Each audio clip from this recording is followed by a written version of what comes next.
Into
the night now.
Sound check, sound check.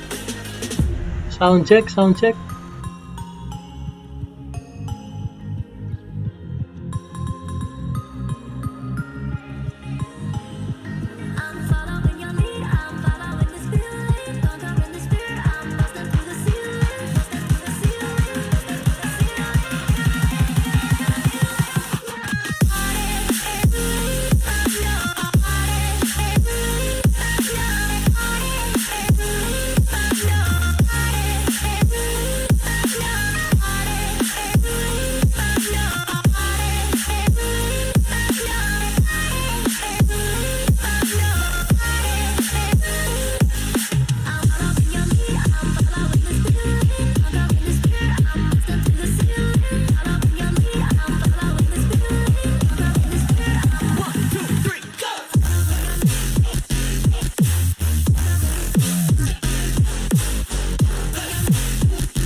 Welcome back to game 3. Ready to go here as find ourselves one apiece. I don't know if anybody really thought that that was going to happen.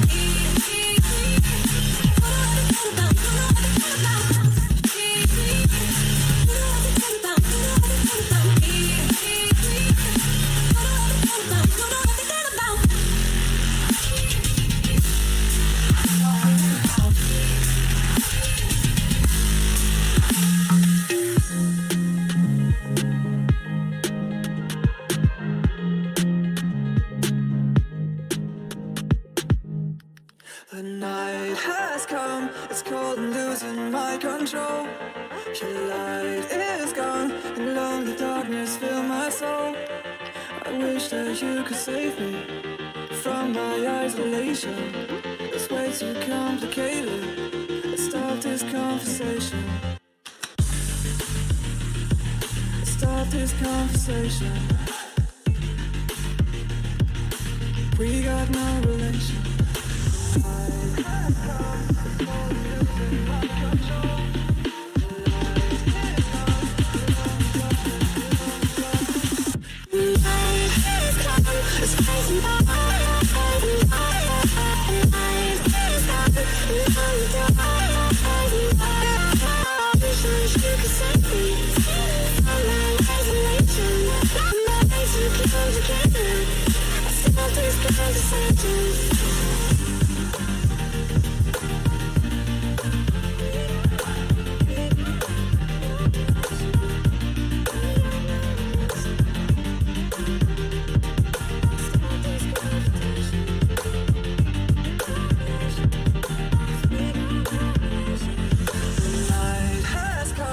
is cold and losing my control.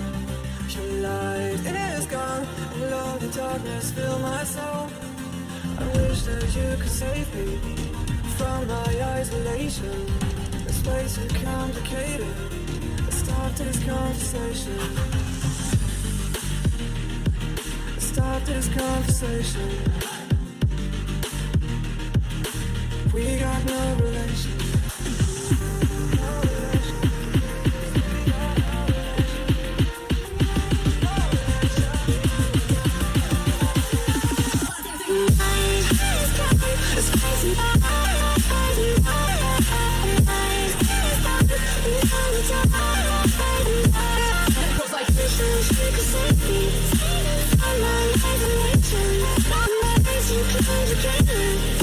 Start this conversation.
over, you just can't breathe.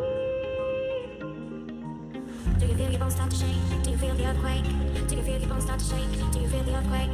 Do you feel your bones start to shake? Do you feel the earthquake? Do you feel your bones start to shake? Do you feel the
There's not a single day that passes without you on my mind. Not even 1 minute can end up before you come around.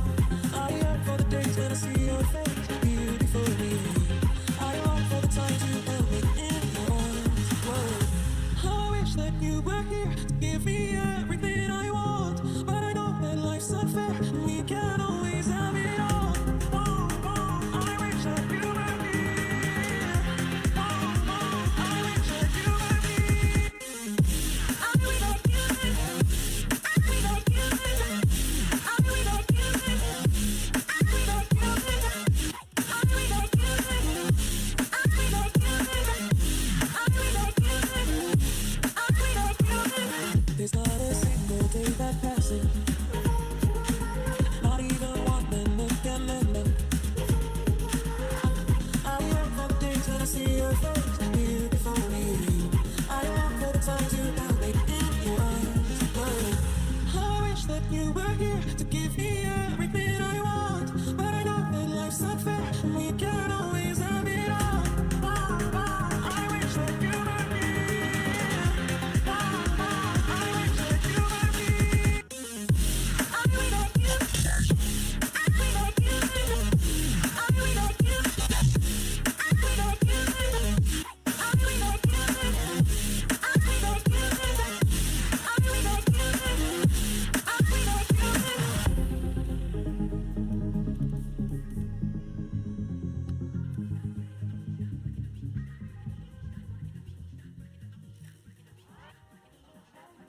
when you were all alone, yeah.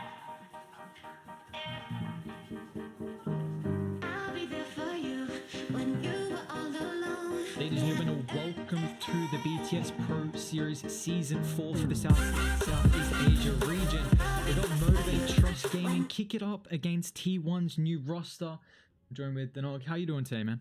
Not too bad, not too bad. Not Not too just bad, T1, not too bad. not just T1 Entertainment and Sports.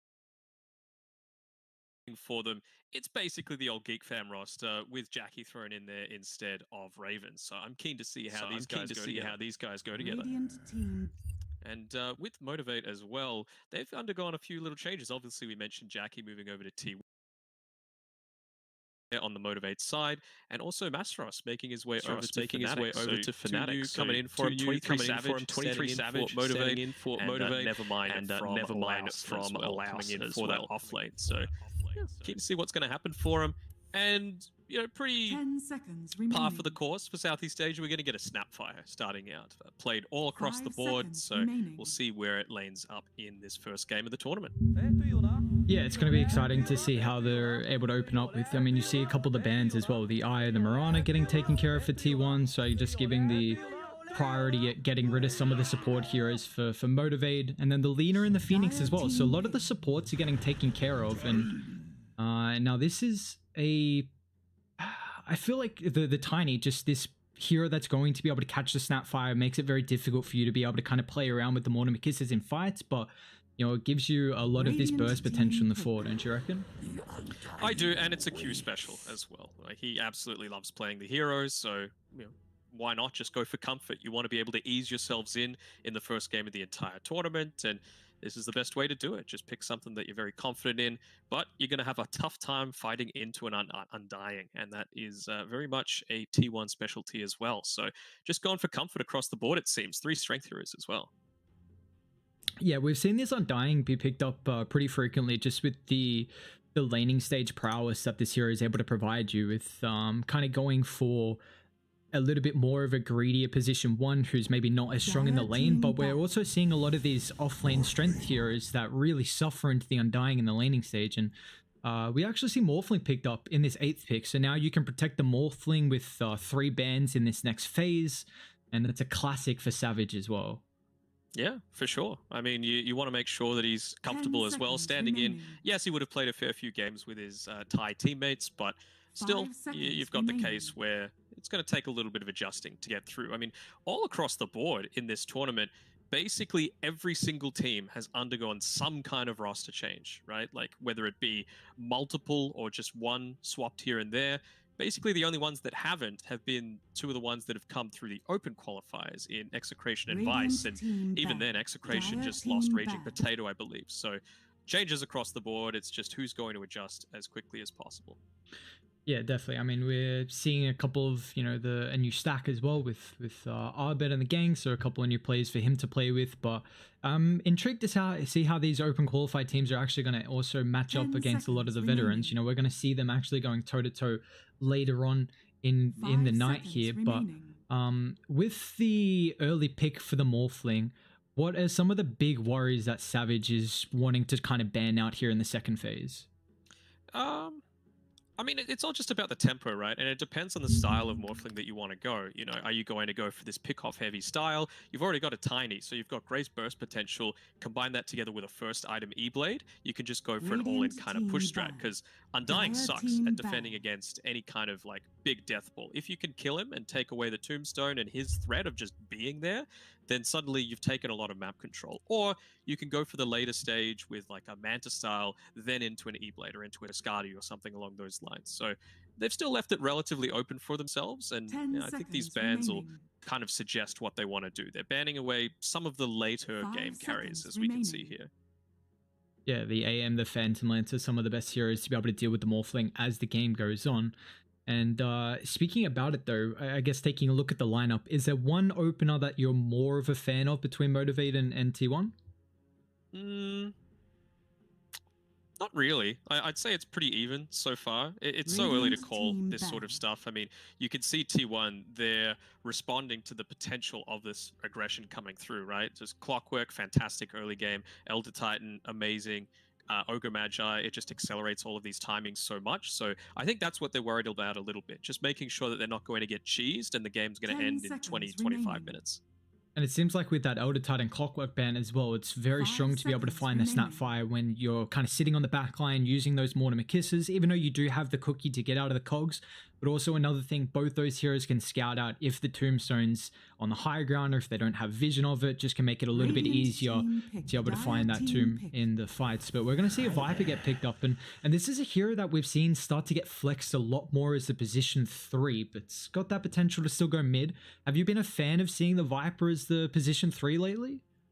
I I mean, I don't mind it. I think it's very matchup dependent. You know, they've still got the PA 10 and the seconds Spectre available, remaining. but you really don't want to be picking those into a Viper. I mean, that's basically the counter 5 to it. seconds You've also remaining. seen a few instances of like Viper 5, which can kind of go all right sometimes. So I'm keen to see how they're going to run it. Motivate aren't scared about running these unorthodox 5s. You know, they've run 5 Pango, 5 Legion Commander in the past, 5 Radiant's team Enigma pick. as well. So anything's possible, but that Drow Ranger is still in the pool, and that could be something that they might be a little bit worried about on Motivate's side now that the Venge is picked up. Is they... I feel like the Viper versus the Undying is really going to get rid of the Undying factor in the laning stage of just being this 10 ranged hero. The seconds constant remaining. slows makes it difficult for him to be able to utilize that extra strength to right 5 click. seconds Are they going to try remaining. and put the Venge as... I mean, the Undying has to be a 5, right? We've seen a couple teams put the Venge as a 3, maybe even a 4, but it's definitely an interesting support getting picked up when you already kind of have your 5. Hmm. I mean, Snapfire could very well just be mid, right? Like, Southeast Asia love playing it in the mid lane. If they choose to throw Viper there, it's not a horrible matchup for the Snap. You know, you can still get a lot of CS just with the shrapnel and even the cookie just to stop some of this aggression that might be coming through from the Viper. And you've got a pretty decent attack range as well. So, that's the thing, though. I don't know how I feel about Venge 4, if that's an option. You know, they've kind of left this a little bit open, but you might be mind gaming yourself a little bit here as well. Yeah, well, I mean, now it kind of puts you in this slot where you feels like you really want to pick a Venge with a Drow, or potentially another real good combo is this Terrorblade. How could a Terrorblade feel so far in this game? Dire team pick. Enchantress. Enchantress. Well, Viper 5's not going to happen most likely now, but it's just about securing that lane for Savage, right? They just want to make sure he's got the easiest game possible. And, you know, why not? He's very much the star player, one of the top MMR carries in Dire the world. team ban. And, you know, just make that an easy one. Drow, pretty simple, right? Doesn't care all that much about the Enchantress in team fights either. That multi-shot, it just does the damage regardless. How is the Drow Morphling matchup going to end up faring as this game progresses? I think it really 10 depends on, seconds like, right remaining. now the thing that I'm worried about for T1 is that they don't really have any form of initiation. seconds They need remaining. something super aggressive that's going to be able to catch this Morphling off guard. Like, if you can get a silence or a stun onto him before he starts to strength morph, and then combo that together with, let's say, a gust, and then start to, you know, further pepper down the Morphling, then, you know, that could be a worrisome situation. But right now they've got nothing. So I would think that that's where Motivate are Radiant going to focus team their ban. bans Dire coming team through. ban. Yeah, they get rid of the Mars, one of the best offlane initiation heroes right now. And I mean, there's a couple of rest that can really fit the slot, but then, you know, taking a look at Motivate as well, they've got this little bit of flexibility with the overall last pick, which is going to feel so nice. You can give the Viper to the mid lane, the Tiny 10 can go seconds mid, you remaining. can put the Tiny as a 4, the Viper as a 3. So this last pick 5 for Motivate seconds is remaining. really, really open heading into the last phase of the picks here. The thing is with Viper, it just really Radiant does not team feel ban. like... I mean, these names are a little bit off, but Dire team Fearless pick. is the mid lane for Motivate, and it just doesn't feel like a Fearless hero Viper. He's much more about this, like, space creation, move around the map. You know, Ember Spirit and Void Spirit, those are his style of heroes. Maybe the Storm is still a possibility, just to be able to get in onto those backlines, disrupt the Drow, get on top of the Snapfire, make sure that 10 she can't seconds do everything remaining. that she wants either.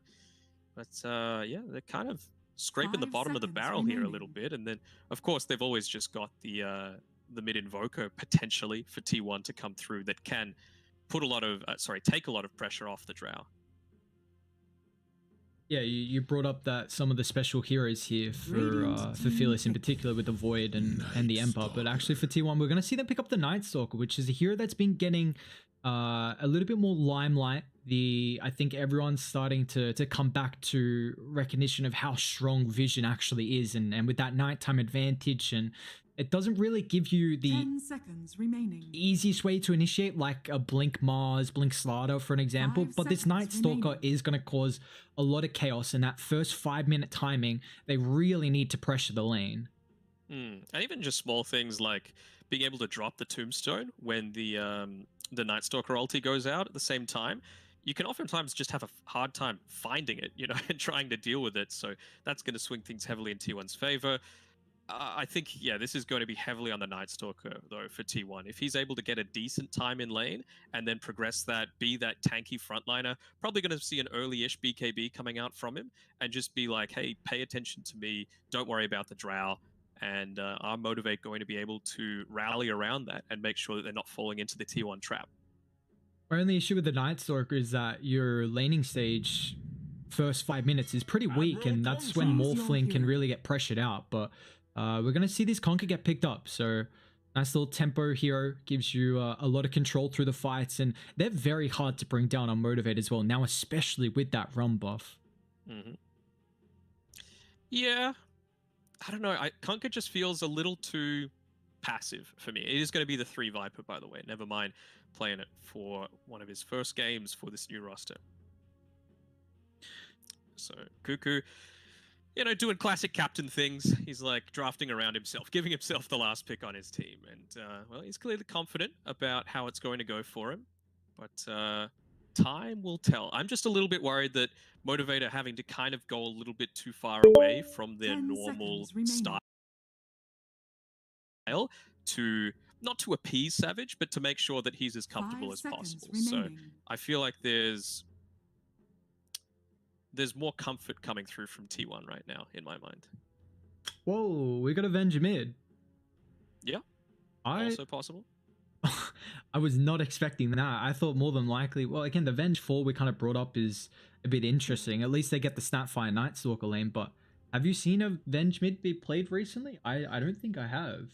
Probably like Thompson is one of the most recent ones that I've seen be done. It has varying levels of success. I guess it's just wanting a really strong laner together with this Night Stalker and Zephyr to make sure that you know, he is going to be able to fulfill that role of, you know, just if you can get a couple of kills even in the laning stage, which is very possible with a Snapfire, it's going to be very, very hard. But against an Enchantress, probably shouldn't happen, and unless Savage is really out of position, shouldn't happen to him as well. So I'm keen to see how this is going to shape up.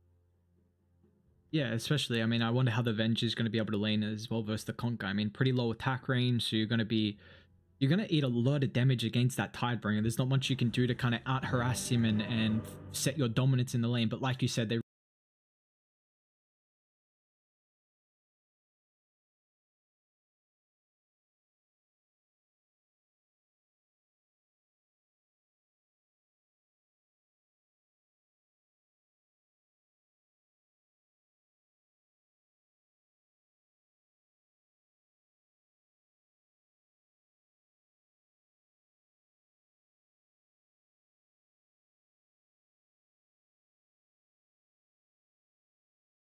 really want to put a lot more emphasis on, it seems, on being able to kind of secure that lane with the Good amount of farm and have his early game secured if T1 are going to be able to progress into that mid game. yeah, so it's going to be interesting to see kind of the tempo and the pacing that Cuckoo's going to be able to have with the Snapfire. Is there a draft you're favoring, at least for this game 1 opener between Motivate and T1? You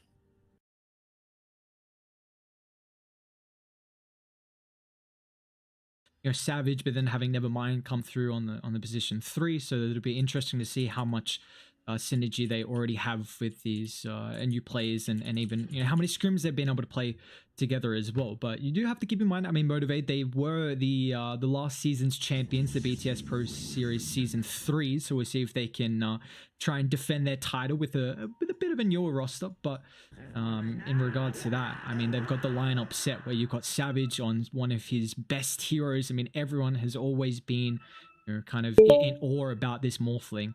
The one thing is that, is it going to take a little bit too long for Savage to kind of come online? Like, it seems like they kind of only really have Q right now to be able to blow up the Drow Ranger, and, you know, once Savage gets an E-Blade, you're going to be able to do so. But is the timing of T1 where this Drow can really start to group up and take objectives early going to be too much for Motivate to deal with?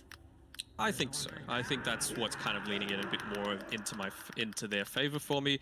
I'm just thinking, you know, if you're able to even break even on this Vengeful Spirit in the mid lane, Carl's going to have done a very, very good job. And what do you think the item build probably is for the Venge mid? Is it still probably, I guess the Night Stalker isn't really a position 3 who's going to go for a bunch of aura, so is that just the role that the Venge takes over? Could very well be. Like, he could just go into something like a Solar Crest after a few sats just to give himself a good amount of armor. I mean, that's where the majority of the damage, you would think, is going to be coming through from Motivate's end. So yeah, I think that should be pretty safe for him. Yeah, I mean, I'm intrigued to see. What has Thompson been... You said you've seen him play the Venge a couple of times. Do you remember some of his builds that he's been going? I mean, I've even seen him build crazy things like an Ags before, just for the 30 fear to seconds to change things around. There's really nothing you could predict with Thompson. Yeah, that's true. Good old Thompson Dota. Like, let's... You know, everyone... this dude just picks anything he wants and will itemize anything he wants, but you can't really doubt the 2 times. So see how Carl is going to be able to step in the shoes of the Venge mid at the moment, but it looks like it's just going to be the classical 2-2 split with the bounty runes. A lot of tips coming out early on. Begins. To the traitor Jackie. Jesus, that's... Woo. I mean, these, you got to keep in mind as well, a lot of these players, you know, playing a lot of games together in the pubs, you know, the pre-game chat, they're all kind of friendly, talking around a little bit. You know, these are players that have a lot of respect for each other, and battling it up in our game 1 here. So we'll see how this is going to end up faring. They're actually going to put Savage mid on the Morphling, so it's going to be a safe lane conquer played from Fearless. They're going to start with a tri lane at top at the moment here from Motivate. Okay, yeah, change things up a little bit, just Conquer on his own.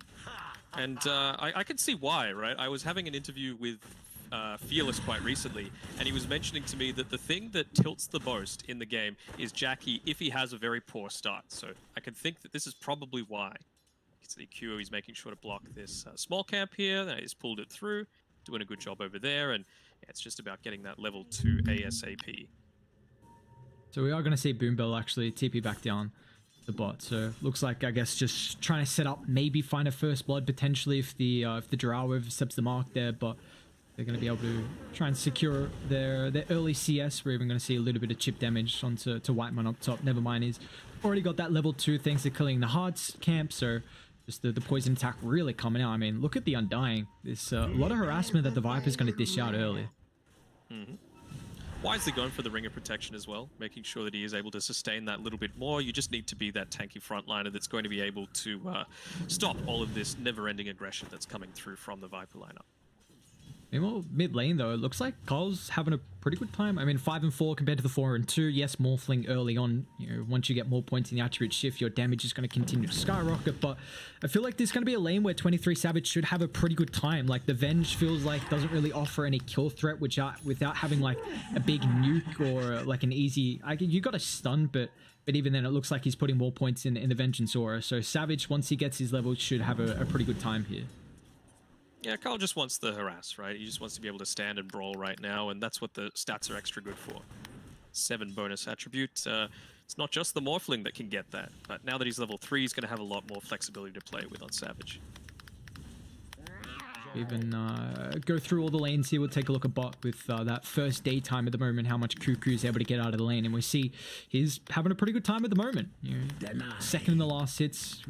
Once that nighttime really hits, we're going to see this kind of Snapfire Night Stalker really start to pop off and really put the pressure on the map with what we were hoping to see from this Night Stalker. Yep. Taken a couple of learnings from the European region as well, with the 3-3 style of build, getting an Urn of Shadows before the 3-minute mark, just straight up rushing that on Cuckoo. So it's kind of putting a lot of your eggs into the one basket of, look, we need to rotate and make sure that we can get these early kills, but you know, that's what they've drafted around, so I don't mind it at all. Yeah, I mean, they should definitely be able to get the kills as well. If the Enchantress oversteps the mark, they're going to have so much damage to be able to bring down Boombell, and then being able to get Urn Charge after Urn Charge to the top lane. He's in trouble here with the toss back. Nevermind, going to be able to find first blood. They might turn to the Undying with the poison attack starting to stack up here for Whitemon. Pathing a little bit awkward there for the Viper, but still, unfortunately, having to cut through the tree. Looks like Whitemon. He's still got the Soul Rip, actually. It's not going to be too much heal, though. Q continuing to chase under the tower. We'll be able to find a second kill for Motivate throughout the laning stage. Very nicely done from them. And the tip immediately coming out from Fearless. You know, I told you, man. I told you. He's like, the way to win games against us when he was playing for him is just to tilt Jackie. And that is just, from the very beginning, that's the strat. Yeah, how was the interview with Phyllis? Was big kind of any talking points about that with the player individually? I mean, the thing for them is he's very happy because yes, they've been playing through a bunch of rosters, basically, sorry, a bunch of organizations with this exact same roster since like 2017. You know, this was the Alpha Red roster that actually came down to Australia for Convictus. That's right. Most of them. So they were just very happy that the players get an opportunity. But of course, there's that little part of them themselves that are also like, man, we had a good thing going. You know, you said that they were champions of BTS Pro Series 3. They also 3-0'd Among Us in the Summit 13. So, like, they were getting some really solid results coming through. Yeah, it's a shame we didn't really get to see this roster play on some of the main stages, but yeah, we'll still see Motivate how they're able to fare with this new roster at the moment. We're about to have the nighttime come through, although Cuckoo, they get very aggressive under the tower. And now, even with the Enchantress coming over, there's going to be a lot of damage. Zeph is going to try and give him the distance. They'll actually turn instead on the Enchantress. With that level 2 and the Scatter Blast, it's an immense amount of damage here for the Snapfire. So Cuckoo keeps his life, gets some earn charges as well, so he's going to have a little bit more sustain to keep himself in the lane.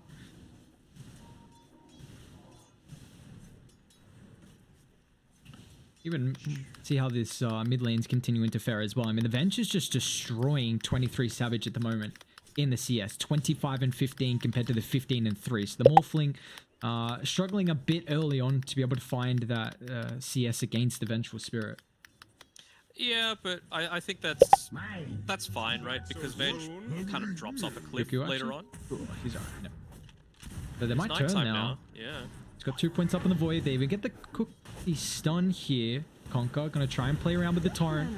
Cuckoo's still gonna be pretty careful as well with this Impetus. Boombell does a lot of damage now with the TP rotation from Q as well. He wants to try and get on top of Zephyr.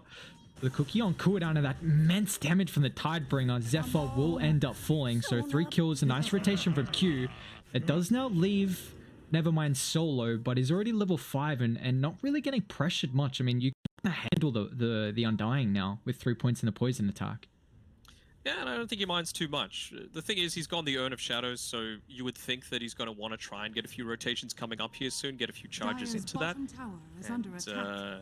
Yeah, it's not going to happen while they're trying to deal with this Cuckoo threat right now. It's just the style that Southeast Asia has, right? Oh, what, it's nighttime and Night Stalker's as strong as possible? Well, we know he's going to try and make something happen to us, so let's just get ballsy and try and kill him. Yeah, and they're trying to continue putting some pressure on as well. They've got this catapult wave and just the potential of being able to shove in the lane with the Tidebringer, and the Enchantress can make it very easy to push down towers with that enchant as well. So they're doing a very good job of kind of toggling the aggro from the tier 1 and making sure that catapult doesn't die. They still have the glyph as well if they really want to use it here, but look at the amount of damage they already put on, and exactly like you said with this nighttime, they don't give a damn. Cuckoo just getting chased down, but the avalanche toss sets up for the torrent, and the Night Stalker will end up falling. Boombell is going to be able to claim that kill there. Just take it straight to him. I mean, that's one of the advantages that Motivate have really had throughout these whole online tournament stage, is that they've just got to play so much more together, and against the higher caliber of teams as well. So, they're going to kill Zephyr as well. This bottom lane going fantastically for them right now. Yeah, Phyllis just picked up that level 6, and Zephyr unfortunately wasn't really able to do much with the Cookie against the X, and that secures the T1 tower. That's a very early objective getting claimed, and in the safe lane as well, we don't really see many teams being able to take the enemy's offlane tower. So very nicely played from Motivate. And the thing is as well, now you can see all of them just straight up leave the lane, because if the lane is pushed up this far, you don't want multiple creep waves getting lost. Could be in trouble. It's an immense amount of damage with the Soul Roof for the Vipers trying to man fight here. Jackie falling to the poison. Q's even coming over as well if you can predict the avalanche. Is the damage enough? It is. Such a good start for the Tiny. Q has been involved in every kill.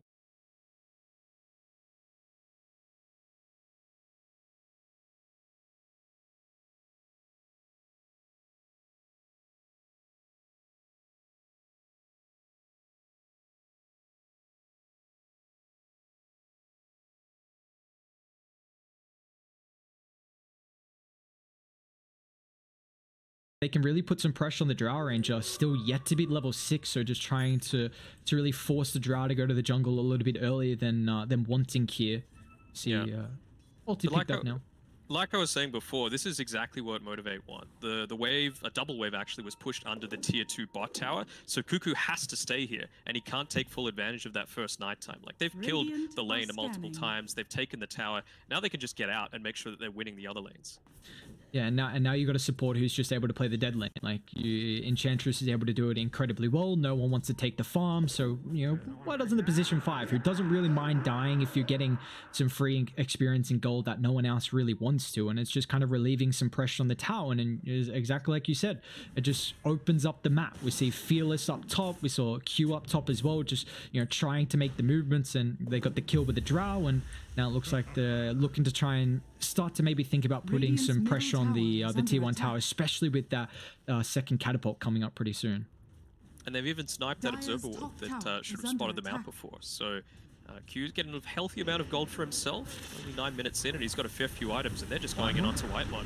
He's gone a little bit early before the rest of the team had come. Looks like he was thinking maybe he'd be able to survive a little bit longer, but now here comes the reinforcements as Q will end up falling down to the eastern side here. Cuckoo trying to find an extra target with the Dark Ascension, but it looks like Boombell already back towards the T1 tower. It does kind of free up mid, where we see Fearless starting to put a little bit work onto the mid tier 1. This is probably going to be a kill onto the Venge as well. You got Savage rotating in. Some TP rotations. Zephyr, can he get in range? So actually might try and turn though, but you got to keep in mind this is a Conquer with the run buff, so he's pretty tanky at the moment with the swap back. Fearless, he's in trouble. Pop the Fairy Fire, but the damage is enough. K, another swap here, and meanwhile Savage has been able to just right click against Zephyr, gets that replica. Q's even got to come over as well with a beautiful Ava toss combination, but now with the Drow on the high ground chucking out the volleys. Jackie, that's enough damage to find the Enchantress, but do they have any more follow-up here? As Radiant, they bring all the numbers as Viper's going to show up, drops out that Nether Toxin, slows up Cuckoo in the river, so the Night Stalker will not be able to escape. A very big fight in the mid lane right before the bounties as well, so it looks like it's going to be able to secure and motivate both the bounties up top, and we'll see if Savage is going to be able to contest the ones down bot as well. I thought that was honestly the perfect attempt coming through from Motivate, because they just had multiple TPs come up to that top side.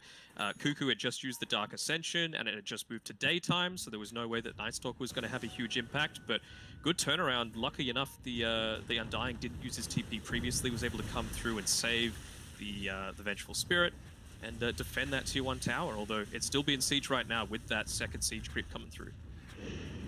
And I mean, you take a look, they don't have really the greatest way to shove out the lanes. I mean, Undying, not really great in particular. No AoE, the Venge, the Night Stalker. It's really just the Snapfire with levels. So Radiant really able to kind of push down objectives with the catapult and not really worry about you losing creep. So, and once again, they're doing a very good job with the Enchantress keep, just tanking up the tier 1 to keep that catapult alive. And this is going to be now a lot of map control going in the way of Motivate. And even as before, like you could see, they could tell everyone is just grouped around the middle tower. So Q's just getting some free farm. He's pulling this creep wave in. He's going to probably farm it up himself or give it over to someone else. But he's getting pretty damn close to that blink dagger for him. So why not just take it? Yeah, which is going to be so scary once you get this. I mean, I guess you do have... The Venge is going to have some swap potential, but the burst is going to be... there's going to be a stage where the Tiny, as soon as you have that blink, your damage is going to be through the roof. He had the Tome as well. Q's almost got both the Avalanche Toss maxed out, where it's just your damage is through the roof at that point. I think he opted to go 1 point into the tree through to try and catch Carl as he was running away, but... I think a Soul Rip saved him, but this is a big moment. Are they going to be able to scout out that this ancient stack is being taken along with the tombstone? They just want it to be a foregone conclusion that this is money being funneled into Jackie. Yeah, I mean, it looks like with committing the tombstone, it kind of reveals, I mean, Radiant don't have vision of this, but it kind of shows that the side of T1 maybe don't feel too content with taking a fight. I mean, they do have Dark Ascension. They've also got the Mortimer Kisses, though, and... Savage is kind of playing up top at the moment. Looks like they're going to try and smoke up and link to the lanes that's getting pushed out, but... smoke. They're going to go underneath this Observer Ward as well, so immediately spots him. Boombo, Cookie, gets out of range, but he's going to run into Cuckoo, so he's just going to eat the smoke gank, and meanwhile Motivate...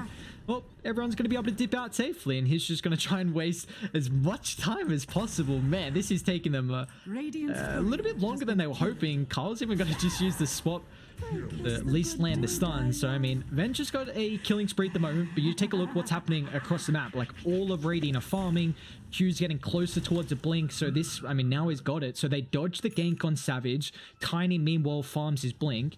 Nevermind has this ATOS. Like, they have some incredible timings coming through now for Motivate.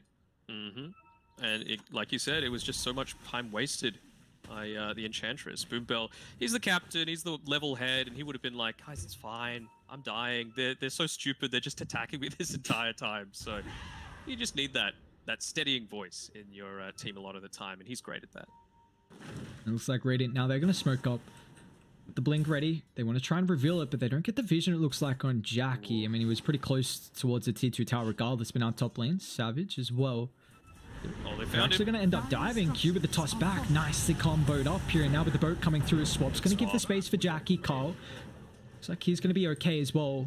With the blink getting revealed for Motivate, unfortunately, they don't get a pick off out of it. And they do have this 2,000 net worth lead 14 minutes of the game. But you take a look at least from the top of the graph of the net worth, it's actually Jackie there at the moment on the Drow Ranger. And then it's also Carl on the Vengeful Spirit. So both these two heroes have been getting a lot of farm across the map and doing very well in this game 1. Speaking of Jackie, is the Drow bald for you on your end? Yeah, well, no, she's got her picture's bald, but no, she got a hat. She chilling. She's bald in her picture, though. Is this one of Molded? these? Not yet. No, maybe not just yet. Soon she might be molded. We'll see.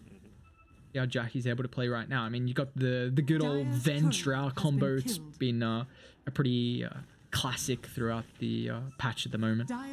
Tails all this time. They're picking out the Night Stalker, but it's a couple of seconds away from changing into nighttime, so very risky if they were to opt for that. Wow, Cuckoo's, he's going the Aghanims, which we don't really see the position 3 Night Stalkers going for the Aghanims. There's a lot more of a greedy sort of build, but does he, what do you think the reason is for him going the Aghs this game? I think it's fine. Like, again, if he's going to be that beefy frontliner that's taking all of the attention away from him, from the rest of the team, you kind of have to focus him down. And while that's happening, you've got the Drow peppering away, you've got the Mortimer's Kisses that might be raining through. So I don't mind it. The downside of it, like you said, it being greedy, is that the build-up sucks, right? It just does nothing until you've actually completed it. So we'll see. He's bought the Ogre Axe first rather than the Point Booster, which is fine. If he did want to change into the BKB, he still can. But we will see. They're going to be forced to respond to this top lane, and they will with multiple heroes.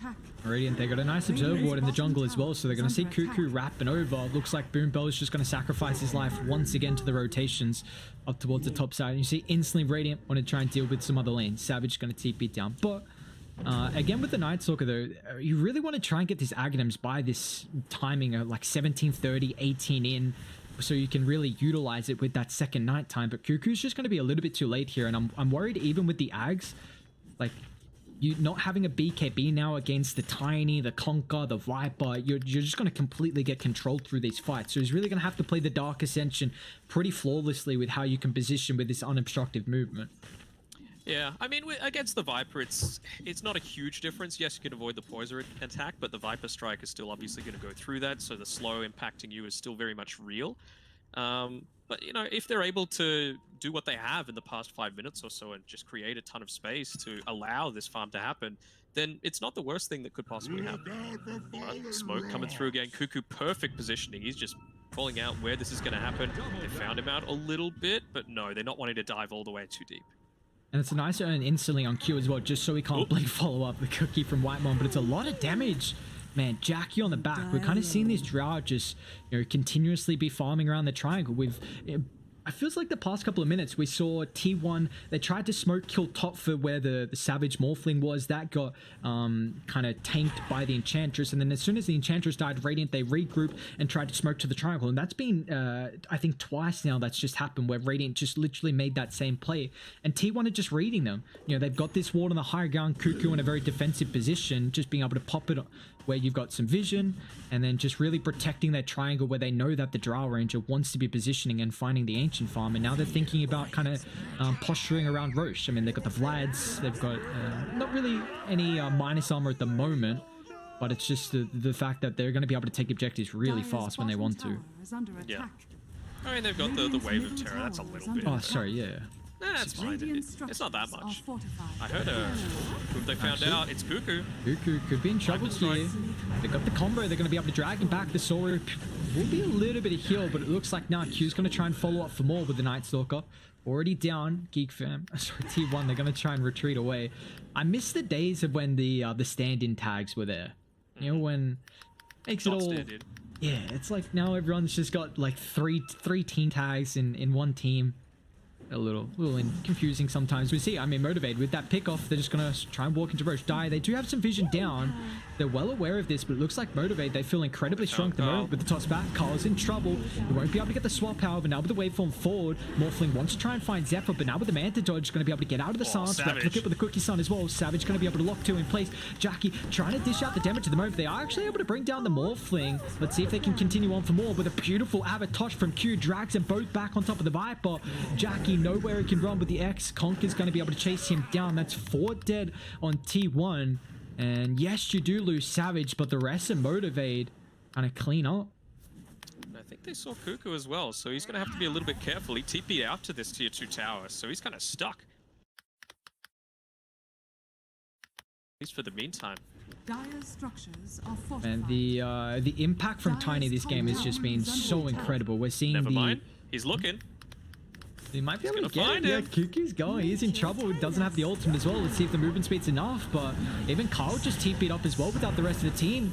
Nightstalker's relatively tanky. Cuckoo's still alive. Here comes a rotations now with the swap, but it looks like Nevermind actually in position to find the little bit of damage required to bring down the Nightstalker. Now Whitemon, he's going to come through, but without any Suns. Q once again, man. This Tiny, nicely done. Nevermind's going to be able to get out. Looks like Boombell once again, maybe being this sacrificial. They're actually going to go back forward here with the Undying. They drop the ward just to see if there's any more reinforcements on the back line. But it looks like Savage, he wants a little bit of revenge here from that previous death. Is going to be able to burst down Mr. Whitemon. And that's right before the bounties as well. So now they're going to be able to find both of these up top. And potentially, Roche is already healed back up. So let's see if they want to go back in, however. I think they can. You know, you just pop the Flesh Golem, you pop the Tombstone. It's daytime now. Dark Ascension, yeah, it's up, but I don't think T1 are in a position to try and contest this. They're going to try. I guess Mortimer's Kisses is up in a couple of seconds. Beautiful spot, though, is going to be able to scout this out. See how they want to try and take this fight here for Motivate, if they're going to stay in the pit or not. Now, it looks like they're going to dip out. But just with the threat of T1 coming over to be able to contest that. And we still see a couple of the neutral items, though. It looks like the Night Stalker just found that last one for Daesh, so the Grow Bow for the Drow is going to feel pretty nice, unless she wants to keep the Ring of Aquila. Even see the good old Essence Ring as well, which is going to be nice, either for the, you know, the Morph, even the Viper too. I wonder why they didn't drop a sentry out in front of Roche. Like this Observer and Sentry Ward has just scouted out absolutely everything, and it's not like they're lacking. You got 3 on Boombell right now, but they're just going to make the movement forward. Did get caught out, and Whitemon's down again.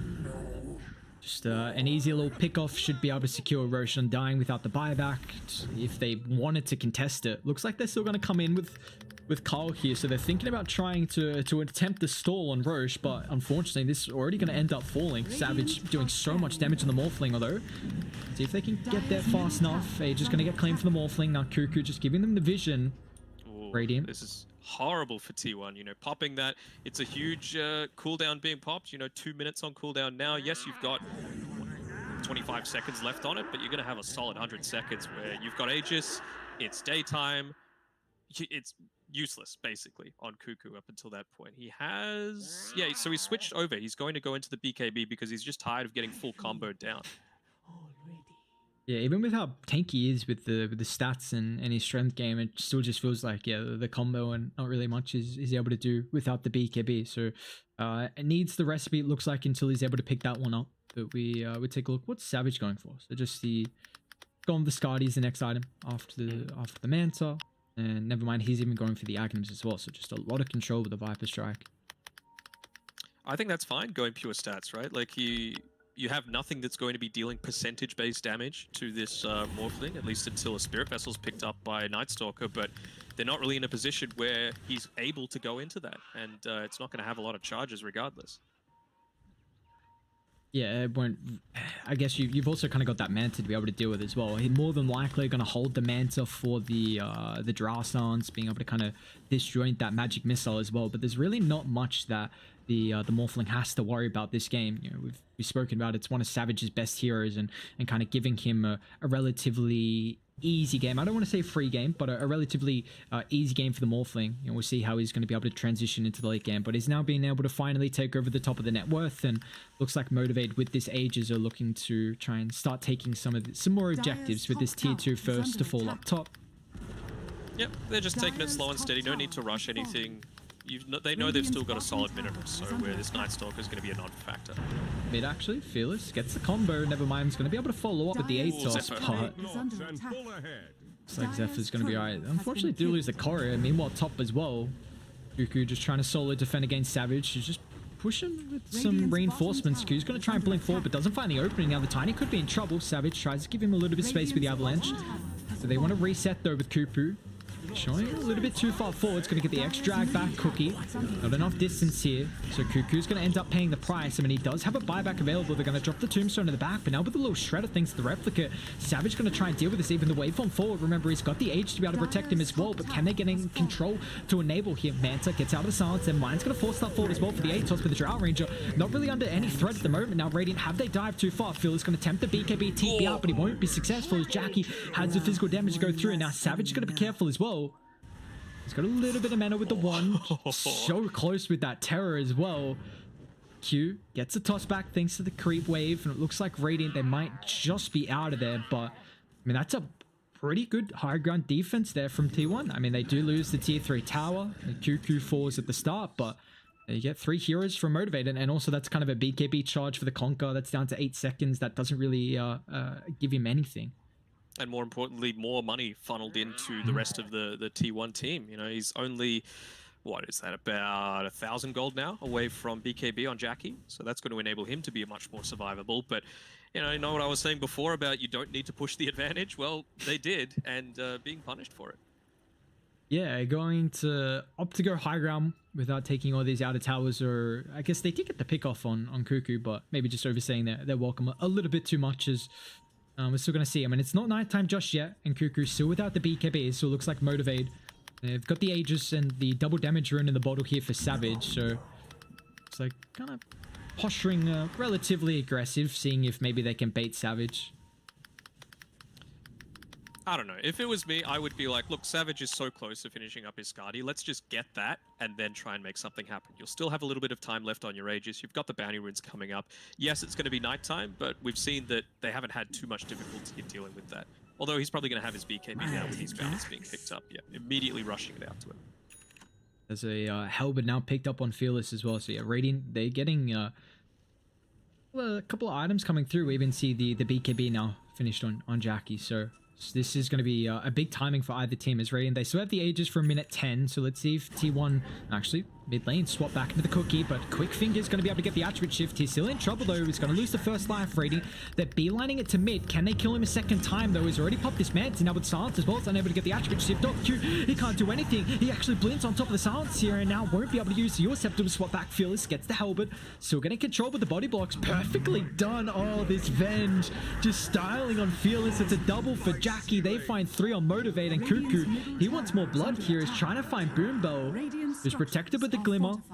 And it looks like he's going to be alright, but Dire, what an incredible fight. They get that first life on the Morphling, and now they're just going to be able to siege these objectives down. Tier 1's already fallen, Tier 2's going to drop as well.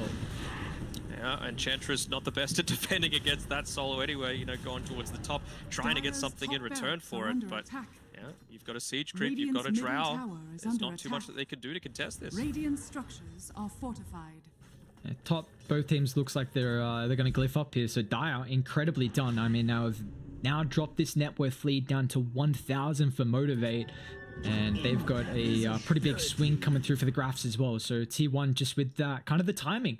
They got some of their items, the nighttime hitting, and they really looked to pressure with that. And now it seems like they've kind of got a little bit of momentum on their side.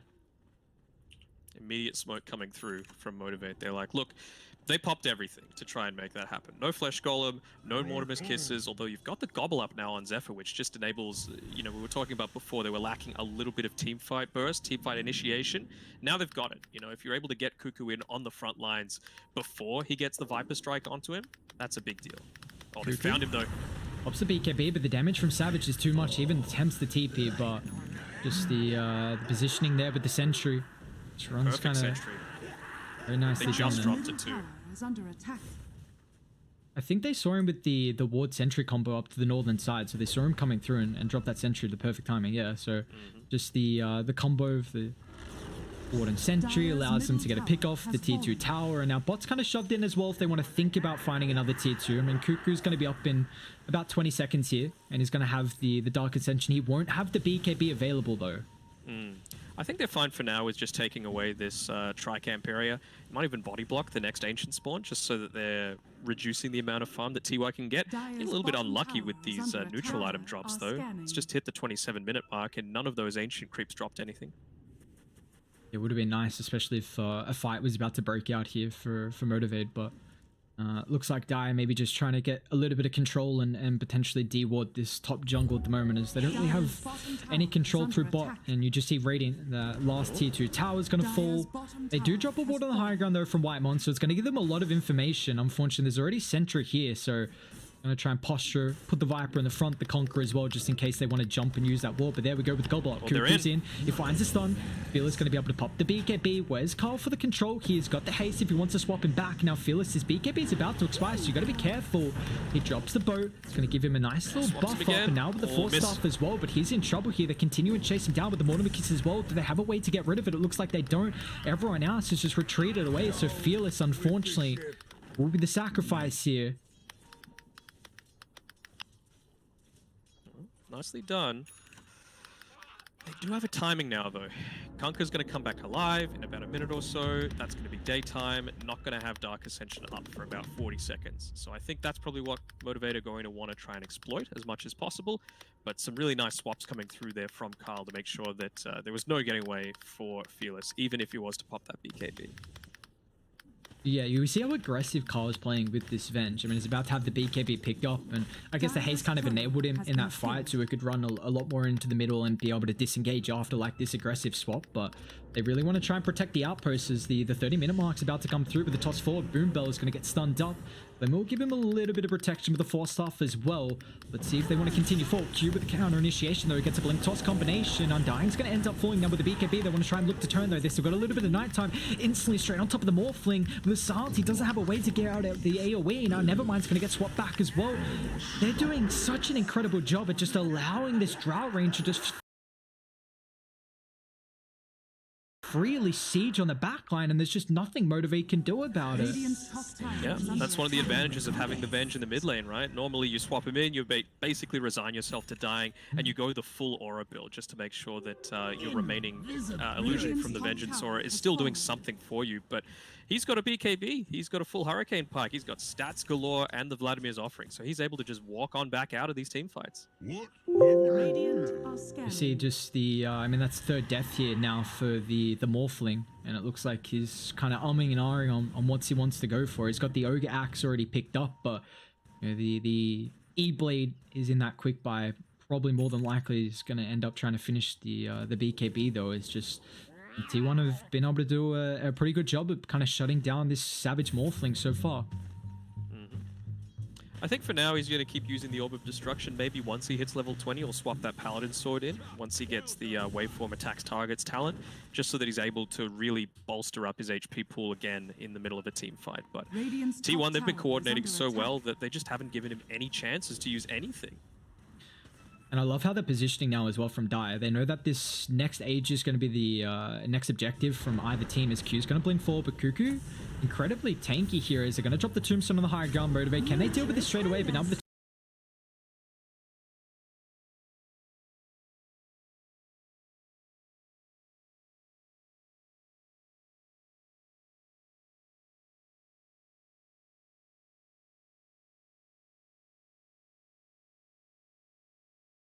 toss back, Fearless pops the BKB. They deal with the Tombstone, but looks like can they continue forward for more? Cole finds a stun.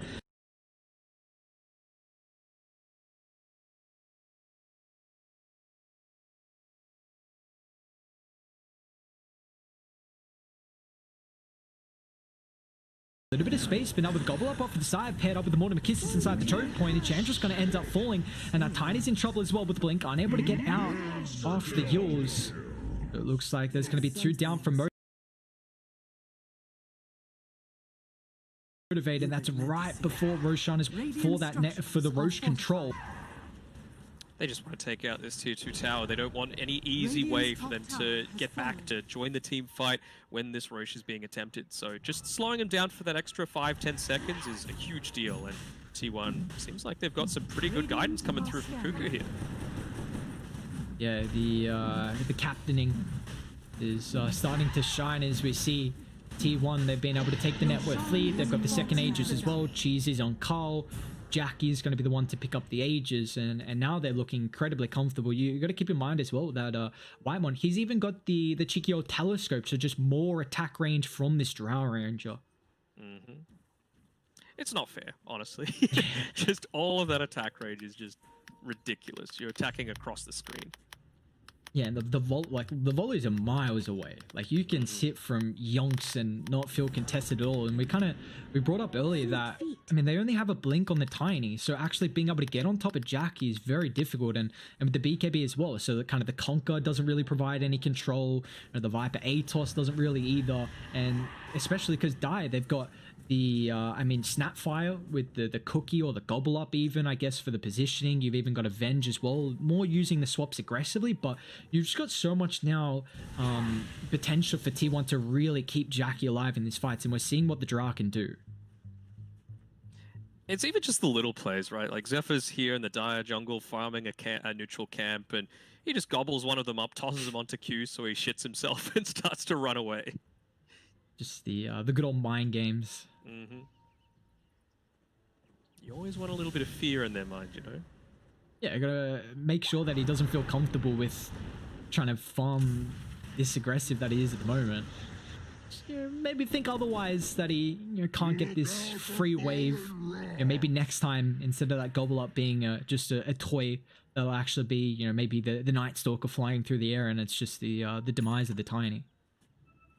Fearless done a pretty good job, though, on this bottom lane, making sure the wave's pushed all the way into the tower, giving a lot of information through to his team.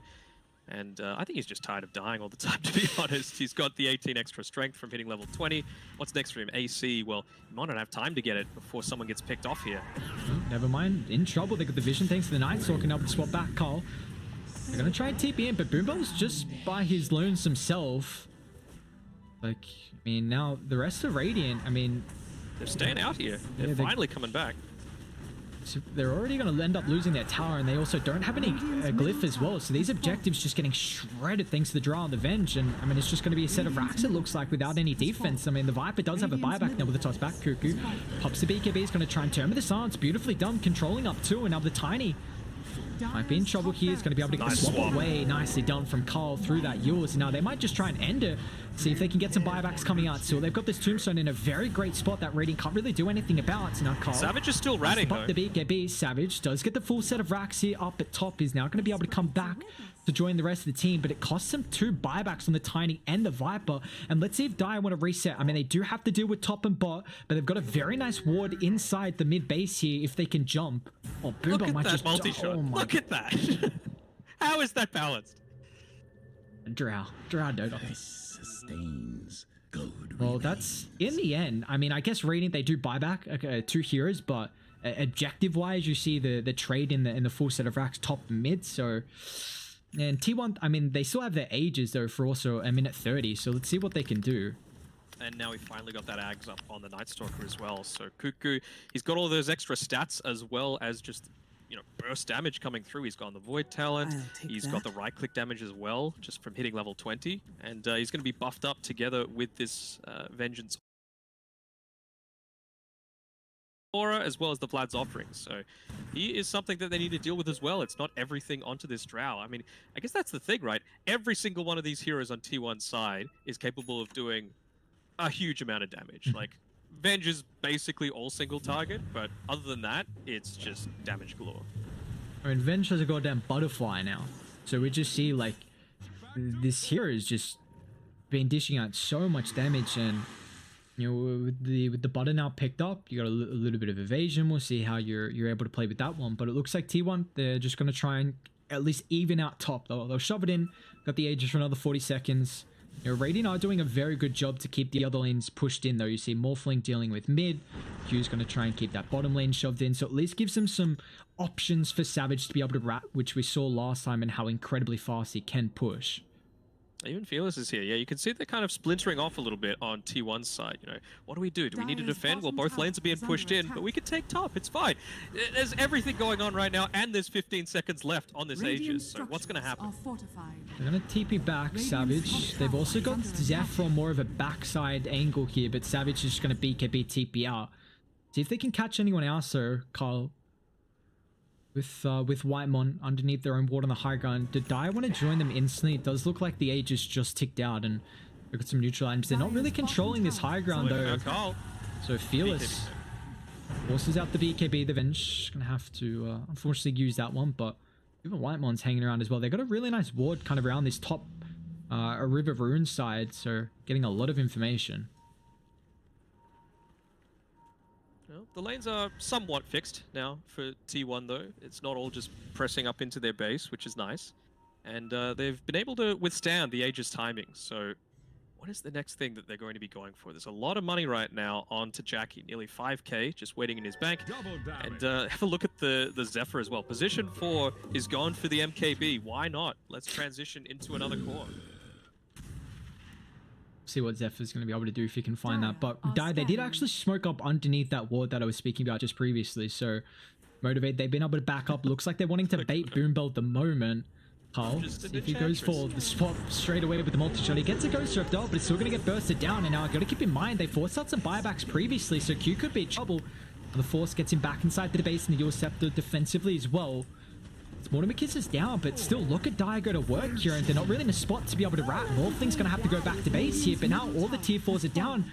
And look at the range they have at the moment. Jack is just freely sieging. They're going to do something about it here, but the boat's going to fly, but doesn't get the connection now with the Tombstone as well. They haven't been able to deal with it, so with this way, Savage finds a replicate with the Goblet, connects onto Jackie, but it doesn't matter. They aren't able to deal with the Drow Ranger. Savage going to try and waveform forward, but now with the swap actually brings him back. Jackie could be in trouble here. He'll get the Goblet once again. Zephyr chucks him out, but Q's going to try and follow up with the BKB protection. Q might have gone a little bit too far now, but all eyes on trying to protect Jackie. But what's the consequence? So it's ready. They're pushed outside the base here. Whitemon slowed up. He's got the Glimmer. They're still continuing to come forward here with the buybacks. They even give the cheese over to the Drow Ranger as well. They're going to try and look to turn, but the reinforcements haven't come through just yet. Now with the Silence, no, they're from the Morphling. Savage, he doesn't have buyback. He didn't have mana for the Manta as well. They find the Venge, but they can go back for more. Gobble ups in 10 seconds. Jackie, if you get in range for the multi-shot, slow, Boombell protected with the Ghost Scepter. Buybacks galore are coming out. The throne's okay, but the only issue is that Radiant, they don't have Savage. Can they hold it with 3 heroes in T1? They've got everyone back alive here. So back inside the base, they go for the throne, I suppose. Boombell's falling incredibly low. They're going to try and chuck at the bow, but the connection isn't there with any full follow-up. And now Motivate, I mean, this is going to have to be an incredible high ground defense. We're seeing what Fearless can do at the moment with the help of the Enchantress, but Dire still slowly seeing the reinforcements come back to middle lane here as the Drow just continuing to siege down. But now with the BKB can just turn to deal with the Viper. Never mind, 4 stars forward to try and deal with Cuckoo, but just doesn't have the damage. Fearless is in trouble as well. It's going to try and pop the BKB, but the slow is coming through from Jackie with this Scardy. The G's are dropped in T1. They're going to be able to take game 1 here of the BTS Pro Series Season 4. Man, what a walk down that mid lane. Whew. I mean, I can't think of a better way to start off a tournament.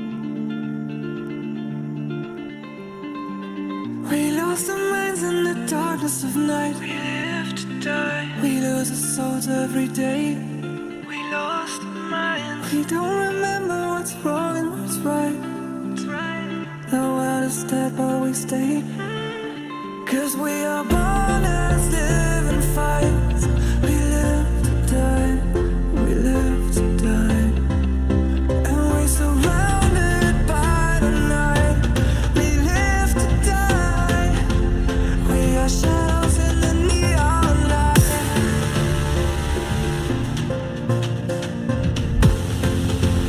We are shadows in the neon light. We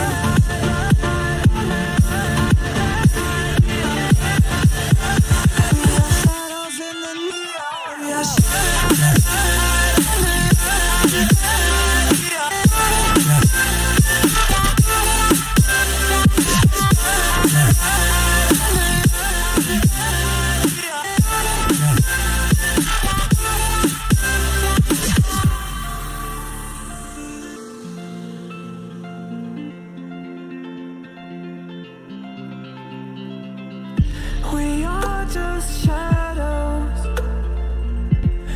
supposed to be that we die.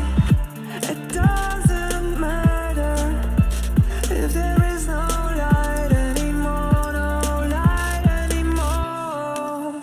'Cause we are born as living fights. We live to die, we live to die. And we surrounded by the night. We live to die. We are shadows in the neon light.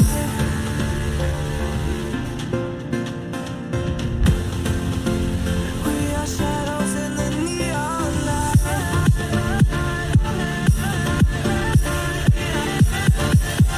We are shadows in the neon. We are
It started when I was 14, but then I moved on with my life.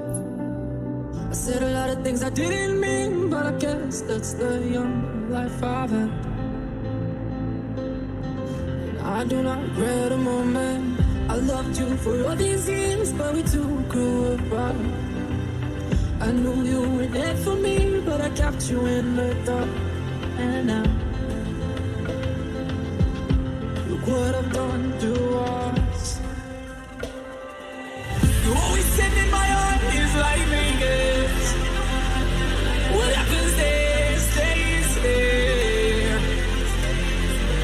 And then I was always blind for the things I do.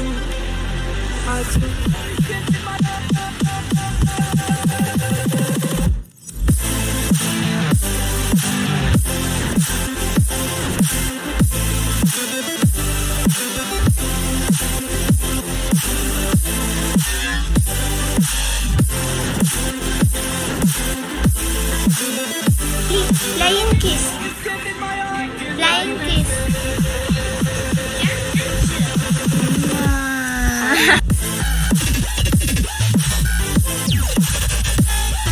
Some people don't come in your life to love you, they come into your life to use you.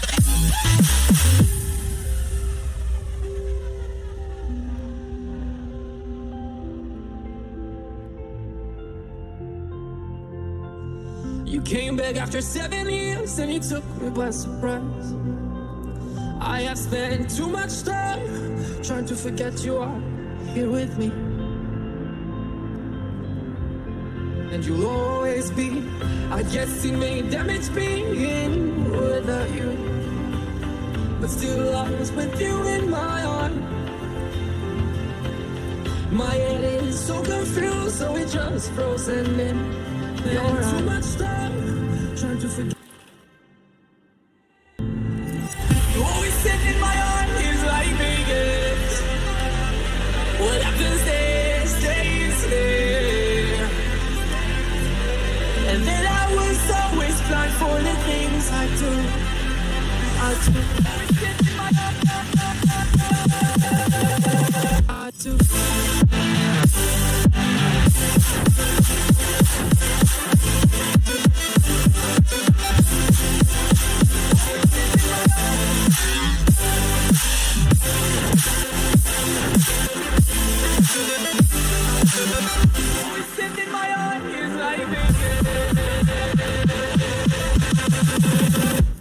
I do.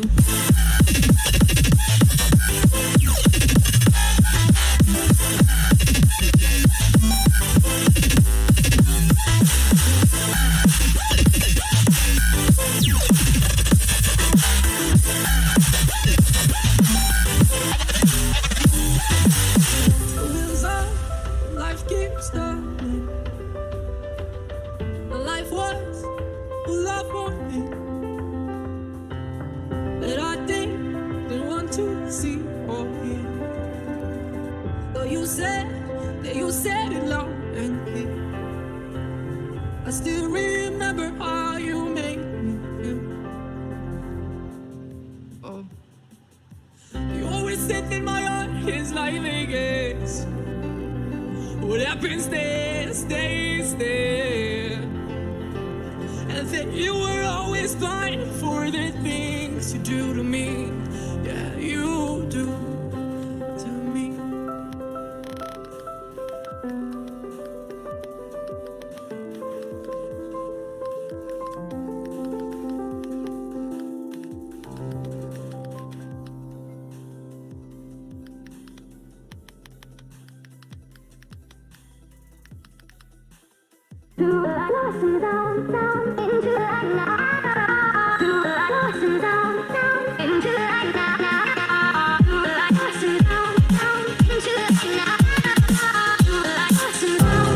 They don't come.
Different here in the draft? Not necessarily in the draft. I think at the end of the day, it came down to execution. Venge had a very good time in that mid lane against 23 Savage. I'm sure he wasn't expecting that to happen quite as heavily as it did.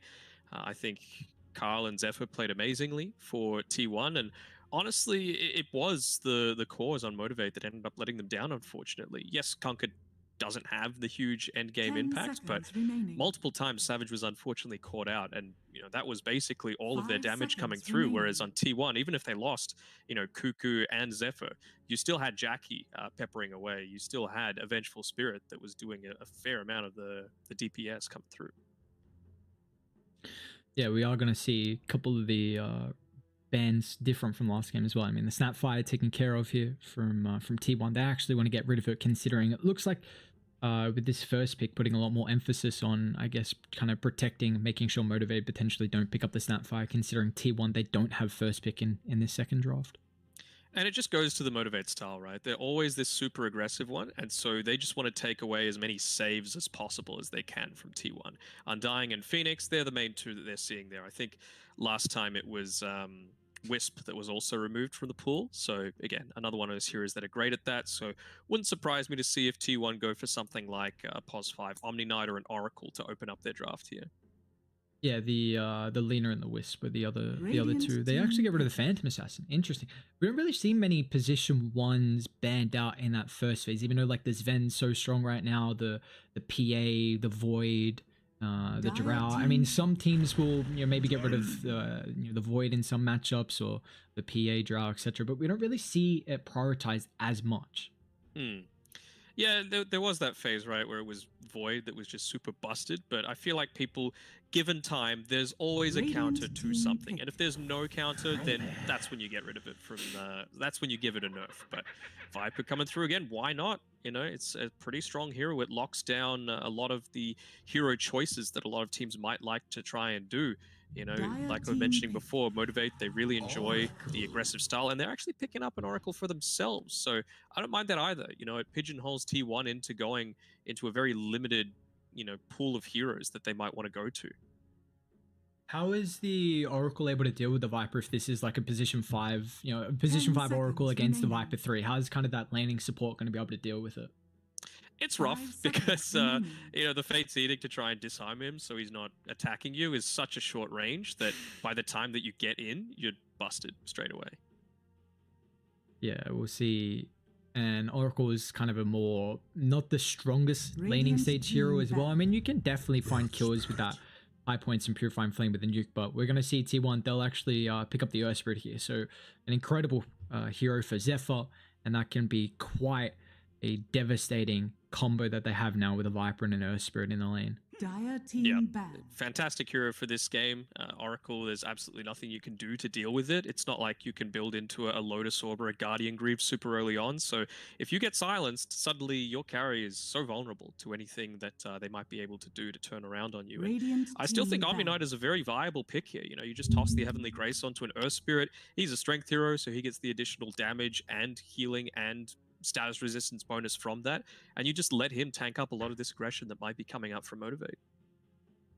Yeah, we've kind of seen this Omni Knight 5 really start to ramp up, and even kind of the Abaddon, but it definitely felt like the Omni Knight as a position 5 has just been getting an immense amount of priority lately through a lot of the tournaments. So we'll see what T1 want to end up going for in particular. But we even see just some of the core bans now. This is the classic old second phase, just get rid of some of the cores. The Ricky Lifesteal, the Morphling's going to get taken out of the pool so far.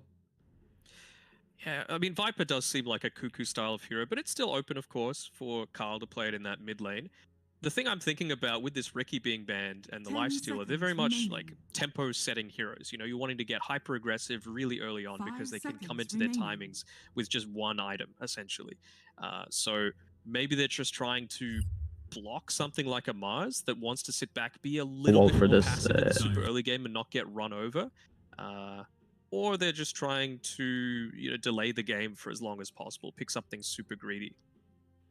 Wouldn't be a Spectre though. They've already got the Viper picked up. I guess the Sven is still kind of okay. I think Sven is probably what T1 want to be picking for themselves as well. Team ban. I really like the Lesh ban. This has been a strong combo with the Oracle. Lesh already is such an incredibly highly picked hero, but then pairing that up with the Oracle, this is someone who just wants to kind of run into the middle, and you really like having a support that's able to enable these drawn out fights and just can kind of, you got the mana pool, you got the damage, you got the movement speed, the health and scares me. is kind of the one thing you're lacking. So the Oracle kind of really tops that off and just really enables the Leshrac as someone who's able to deal an immense amount of damage. It's just all about delaying that that pop, I suppose, and really there's nothing like the Leshrac. I think what was the game? Was it it was in the EU region. It was Nigma against Gambit, I think. Team pick. Enigma were down like 25k, Radiant team and they still won the game just because of a Leshrac and ratting going on with the Diabolic Edict persisting after death, you know, taking out the Ancient. So crazy stuff coming through. The Magnus being picked up by them, and they've banned the PA themselves. So I'm interested to see where they want to lane this. Obviously, much more commonly it is in that position 5 role, but it can be a 3. It's really dropped off from the mid lane as that lane dominator. So yeah, I wonder what T1 are going to opt to go for here. Yeah, it feels like different regions are putting different priority on the mag, at least in what role. From China, it looked like they put a lot of emphasis actually on the mag. When they were playing the mag, it'd be played mid. Didn't really see it as a 5 or a 3. You know, we see in Europe a lot of the teams are playing it as a 5. You can play it as a 3 there as well, you know, especially on mind control. But I'm intrigued to see how they want to play it, if they do give it over to Whitemon or not. I can definitely see it being mid, right? Like, you've gotten rid of a Bat Rider, who's one of the big counters to it, and you've got the Viper in your team already. So there's not really going to be too many heroes remaining that are going to be able to disrupt the amount of farm that he's going to be able to generate super early on. And, you know, with an Earth Spirit pairing through, you can get kills on top of just farming better than the enemy mid hero. And you've got this steroid now as well. So, I mean, you already brought up that a couple of the cores were banned out that pair really well with the mag. And so we'll see what they kind of want to combo up with. But Motivate, they go for the Tide. So getting a little bit of team fight here with this big bad boy. But, I mean, Vipers with the Nether Toxin, I guess they don't really have a whole amount of control to keep them locked in. But got to keep in mind about being able to get rid of the passive. Yep. Kraken Shell, very good against a lot of these. 5 seconds. Well, again, it's about the heroes that come online a little bit earlier, right? If you've got that Kraken Shell stopping something like a Riki or a Lifestealer, that does a lot. But Juggernaut is kind of in a similar boat. Super early timings, but he can also transition to the later stages, and he's going to take a huge bonus from that Empower as well. Radiant So team back. pretty balanced. This is just going like a rocket, this draft. Just back and forth, not using up too much reserve time. I like the Terrorblade. What's he going to be laning into? A Viper and an Earth Spirit. Yeah, I guess they don't really have too many ways to get onto him, at least when he's in meta form. But when he's out of that, he's going to have a rough time. Remaining. Yeah, that's what I was just thinking. Like, you're going to Oracle support, TB without meta. 5 seconds. I mean, probably they can get... I think you have to now potentially keep the Tiny in your lane and try and kill the Viper a couple times with that meta. At least once, get first blood with him. Because we've seen the Viper, if you can really kind of pressure him through that level 1, because poison attack level 1's not really great, and sometimes you want to get that Nether Toxin to try and ramp up that level 2. So yeah, we'll see how they're able to play, really utilizing that Metamorphosis bonus kind of power spike there. But do you like the Terrorblade in this matchup, at least versus the Juggernaut, as the game's going to continue on? I think it kind of forces the Juggernaut to go into like an earlier Ags than he might want to, because whenever you're playing a melee core against a Terrorblade, there's always this section of like no man's land that you don't want to be in, where you're not able to run away, but you're not able to attack him, and he can just sit there and unleash a barrage of right clicks onto your face. And you've also got the Gush that's going to be slowing you down, you've got the Tiny that's going to be repositioning you, you've got the Root coming from the Oracle. So yeah, I think this game is heavily going to be based around how is this Juggernaut going to position himself to make sure that he's actually going to get the best use out of his Omni Slash and Swift Slash and just general damage in general.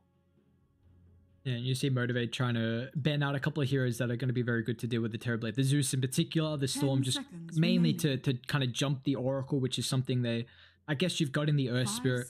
It's also can be a lot of magic damage to do with the TB at the moment. Are you heading into this last phase, at least T1 have an immense amount of flexibility with where they can play the Viper and the Mag? What do you think they're looking for in their last pick? I think it's going to depend on what Motivate pick for their last one. I think if I were them, I would probably go for something like... Man, they really don't have much of a frontliner. But I'm feeling like T1 probably want to go something like a Lina mid, have this Magnus as a 5, just because it's one of those heroes that is actually able to burst down the Terrorblade, right? His strength is having high armor and, you know, good farming potential, but he has pathetic HP. So if you're able to get these early rotations through with a Lina, that's a lot of burst magic damage that oftentimes you're not going to be able to get the Sunder through onto. Yeah, even just the factor of kind of cutting him down before the Oracle potential false promise as well, which is always a big factor. That combo with the Terrorblade just really enabling him to get the Sunder. But Motivate, I mean, they've got a little bit of flexibility with the Tiny. We'll see what they go for. They Invoker. Okay, so you brought this up last game, the good old kind of last pick Invoker potential, the 9th, 10th pick Invoker, which they're able to provide, and we'll see how it's gonna play this game for them. I was thinking more of it for Carl in the last game, though, and you know, even this one, it's kind of like it's all right. I suppose it means that now you can't really play the Magnus all that much into the Invoker. Like you're able to get a decent amount of harass off onto a mag if that's the case. So might switch up what T1 want to run, whether it's you know, still going to be the mid mag and just rely on a lot of stacking to get his farm up, or if it's just going to be a pos 5 and then pick something like a lane dominator. The lean is still in the pool. Like, it's not a win condition, but it's still all right. But it's a grin. So most likely going to be this mag, unless we're going to see like a C special of an Earth Spirit mid. No, it's going to be mag mid. Well, you now get the lane combo of a Grimstroke with the Juggernaut as well, which is a very, very high kill combination. The Inkswell to really enable you, and they still hold the Viper in the Earth Spirit lane. So honestly, right now from T1, they look like they've got some pretty strong lanes. I mean, the mag is, like you already highlighted, against the Invoker, might have a little bit more of a rougher time just with your ass coming through from Fearless, but is there a draft you're favoring so far? Can T1 take the series 2-0? I think they can. The Game 1 was a lot closer than I thought it would be, to be perfectly honest. Like, it's still went in favor of T1, but Motivate, their early game was super impressive. So I just don't think that they have quite the same potential this time around, right? They do need a couple of these items before they're able to start taking these heavy team fights. So I'm probably going to go with T1 again, but Kyle, again, is going to need to play out of his mind like he did in game number 1 to make sure that that's going to be the case. Yeah, I'm all eyes on Q as well, in particular for Motivate. I mean, you got Invoker to be able to make the plays, but Q had an incredible laning stage and early game from the Tiny, and we'll see if he's going to be able to get a relatively decent blink timing. But, you know, it's still going to be pretty hard to be able to burst a lot of these heroes down from T1. I mean, Grimstroke, the potential, depending on how Viper wants to itemize as well. So I think that's going to be a lot of their combo from Tiny Invoker making these early rotations. If they can play really well around the Ravage and Metamorphosis timing, otherwise, T1, they're just going to have this steroid with the mag being able to farm incredibly fast, and also empowering the Juggernaut's farm as well. Do you think he could be wearing any more cosmetics on this mag, by the way? No, I don't. I think maybe an extra one, like on his feet, maybe. And then he could be decked out, but I guess we got to see some extra cosmetics come through from him. Yeah, it's so hard to find the right kind of shoes as a Magnetor, you know? Must be a rough life. Well, we're in. Will we see the classic C 0-minute pause, or have their issues resolved themselves? Look like we're okay. Nice, that's always good, where you don't have a pause straight away, you just get into it. Little no pause Dota. I'm sure we might just jinx. We got a knock on wood now. Hopefully nothing comes through, but we've been seeing a lot of the Quas2X Invoker lately. Is there ever a game where you feel, is this just pretty much a Quas2X game for Fearless? It doesn't really seem like it's an Exort one for him. I don't know. Like, against a Magnus, if you go Exort, you can just bully him out with that extra damage coming through. Like, yeah, I mean, it gives you some extra kill potential as well, I suppose, for the side lanes, right? You can just get a Avatos combo off. You can get a full duration route with the Fortune's End. So there's potential that it's going to be an Exort. They do have a nice setup in the side lanes here. We'll see.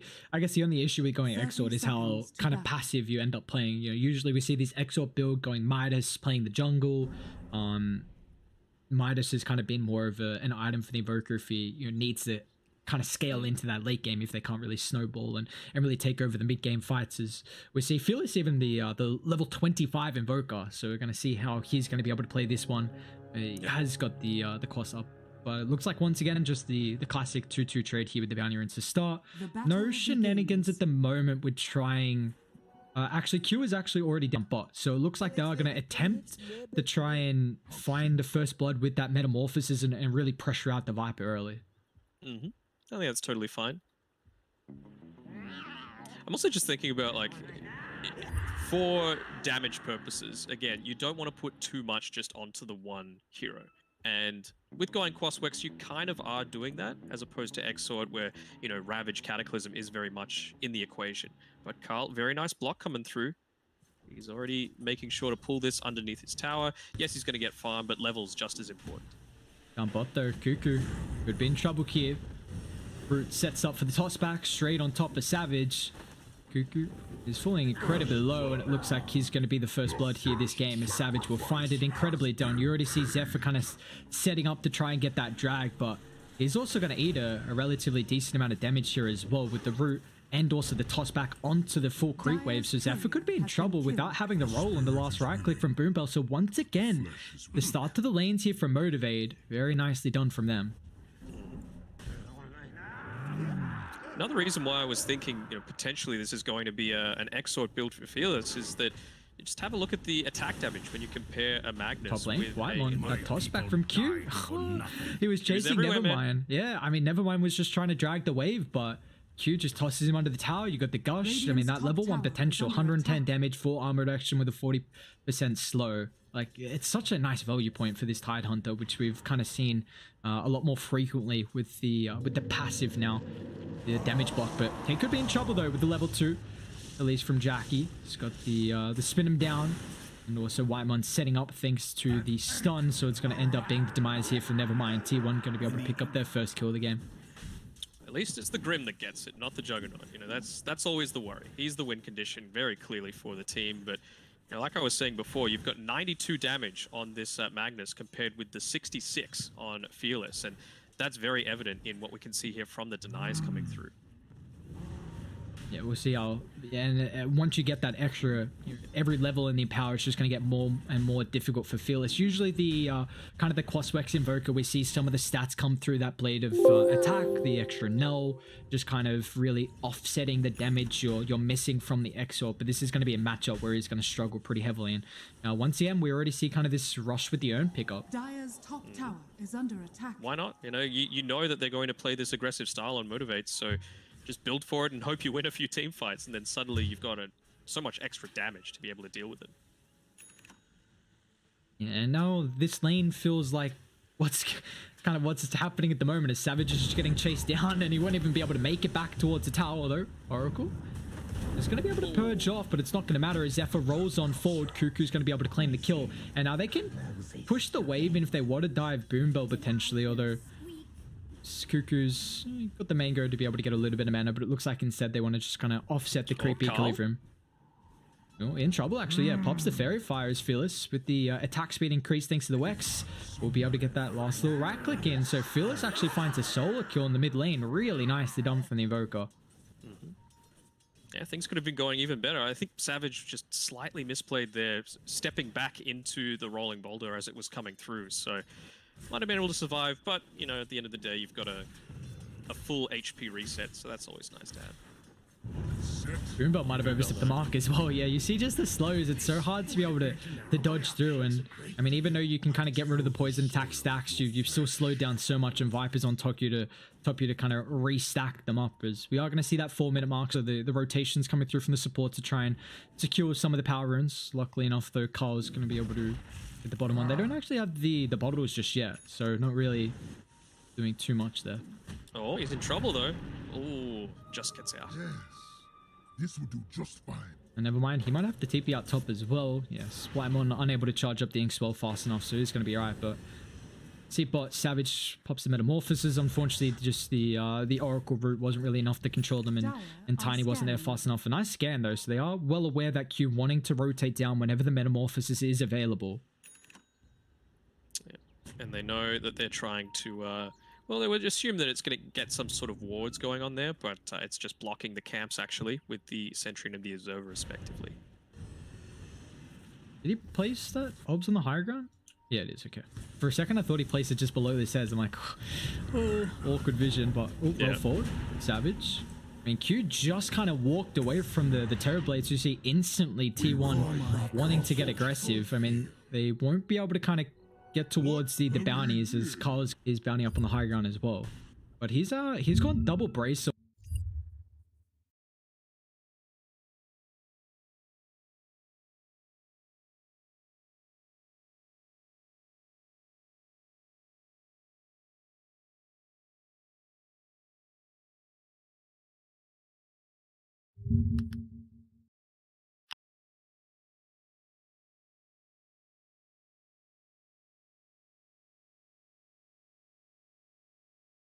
To stop that from happening. So clearly knowing how each other play, they're seen, they're good friends, a lot of them. So yeah, interesting to see how these mini plays shape up. And they're kind of aware of where Nevermind actually is farming at the moment. You saw the pings come through and how he's in trouble. It's going to be the target of the RP, even with the skewer underneath the tier 2. A lot of pressure. They've got an aggressive ward as well to kind of enable the Jug from continuing to put pressure on the tier 1. But they're not going to allow him. As Carl will find that kill, drops the RP. And we got here? So Fearless, he's opting to go for the Orchid build They've got as an aggressive style. ward as well. Perfectly understandable. You know, it's one of those things that prevents someone from being able to escape. It means that unless Jackie's perfect, like this rotation has been. He's in trouble. He tried to TP in and instantly tried to D-ward, but Jackie, I mean, he popped with the TP rotations. Is he in trouble? Q's got the toss back. Nicely done from the Tiny straight to the Invoker. Zephyr tries to give him some protection with that silence, but unfortunately there is just no hope for the Juggernaut. He is going to end up falling. That is a 1-for-1, but that's a big kill, like you brought up the Winky.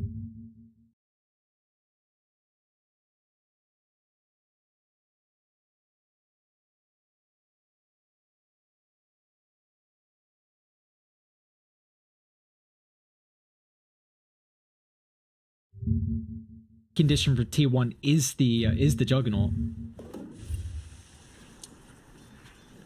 Well, we'll see how much that's going to impact them later on. You know, yes, it was a little bit of a net worth charts ahead of his mag. Actually, Hunter, he was just bullied out of lane entirely.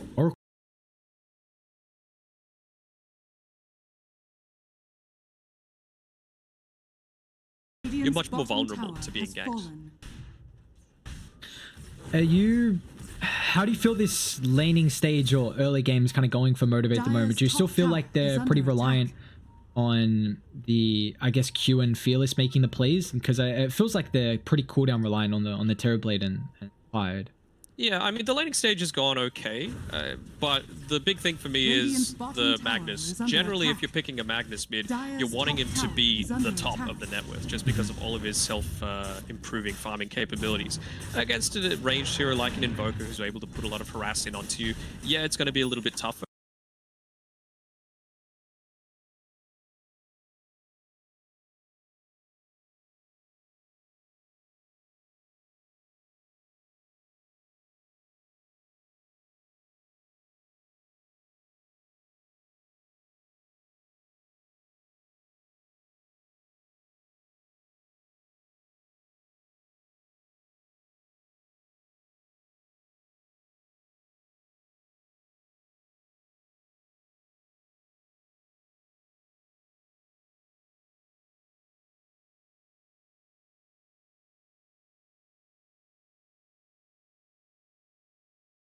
A few times people opt to de-ward that because it's right next to the outpost. It's not super value.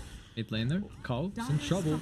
Doesn't have the skewer available, unfortunately. The team's coming over, but he can't even drop the RP as well. Savage pops the meta.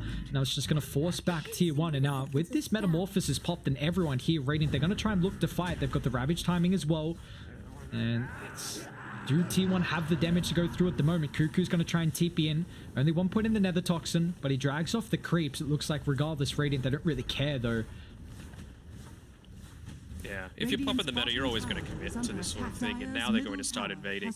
Take away, well, no stacks on the right side, I don't believe, but quick smart, they're going to need to make a rotation through to their own jungle on T1 and make sure they deal with this before TB and Tidehunter are aware. And they're actually smoking up. They believe they saw Fearless here, so he could be in trouble.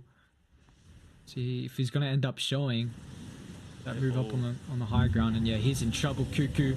Atos sets up for the roll. You got the combo with the follow-up on the Ink Swallow as well. So very nicely done from T1. That's a big kill on Fearless, who had a bit of a spree. That's 366 gold going towards Cuckoo. And I wouldn't be surprised seeing T1 if they want to try and... I mean, you still got the mag and the Jug. You want to continue farming with this Empower, but you know the Metamorphosis is on cooldown, so it is a lot of the damage for Motivate at the moment.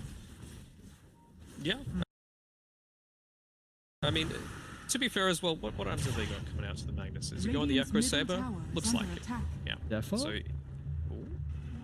I'll hurry my foe to a spiky end. Yeah, it does look like the Echo's coming out now for the mag, so we already see he's just continuing on farming, and if there's a fight that suits him, it's so weird seeing this style of thing, right? Normally, you're like, well, the pacemaker is going to be the mid laner, but Carl, he's going a super greedy defensive build where he's just going to sit back and farm, and Jackie's doing the exact same thing. Their farming patterns, they're intertwining a little bit so that they can get the empowers off, and it's putting a lot of emphasis onto the support duo in particular from T1, but they're doing a great job. You know, the fact that it's still 7-7 right now means that they have been putting in a body of work. Yeah, Q could be in trouble down bot though. It looks like the Omni Slash just going to get dropped from Jackie. They saw this Tiny going an extra wave and they're wanting to look to punish that, as we haven't really seen the Tiny. I mean, last game he had an incredible performance throughout the laning phase and the early game. Unfortunately, you know, this Blink looking like it's going to be a little bit later than what he was hoping, and especially if T1 keep hunting him out like that. It's just more efficiency across the board, really. Like, this Invoker, it's the struggle to getting to that first big item in that Orchid, and then is when they're going to start making a move on Motivate. But is it just going to be a matter of too little too late? Cuckoo down bot. He is duking around the tree line here, and looks like he's actually going to be fine. Do they want to drop it though? Q's still kind of thinking he might be here. It looks like he actually might run into him. Cuckoo's going to try and turn and find Fearless. With the Avalanche Toss combination, it looks like Cuckoo's going to pay the price, and Fearless, he can just hide himself up in the invis, although Cuckoo's still turning on Q, who's taking a lot of damage, even has to commit the false promise to make sure he doesn't die there through the poison attack. But meanwhile, it does kind of free up mid, where we see Dai thinking about trying to walk up and maybe put a little bit of pressure on the tower, but instantly the Tide DP's in and being this guardian that the tanky boy can be. On which to waste them. I'm liking how they're going to be synergizing their item timings, though. It's only about 700 gold away from the Blink Dagger. Not often you see that as the first big item for a Tide Hunter anymore. You know, you often see the Greaves or Vlads or something along those lines, but he's going to be getting it around the same time as this Orchid. Orchid's just coming out for the Invoker now, so we'll see what they opt to do. Whether it's, you know, prioritize a bit more farm towards Nevermind, while the Orchid on the Invoker, they just try and scout out and get kills on his own with the Oracle and the Tiny. What are they going to do? What's the big call coming through there? That's what's going to decide this next 2 minutes or so.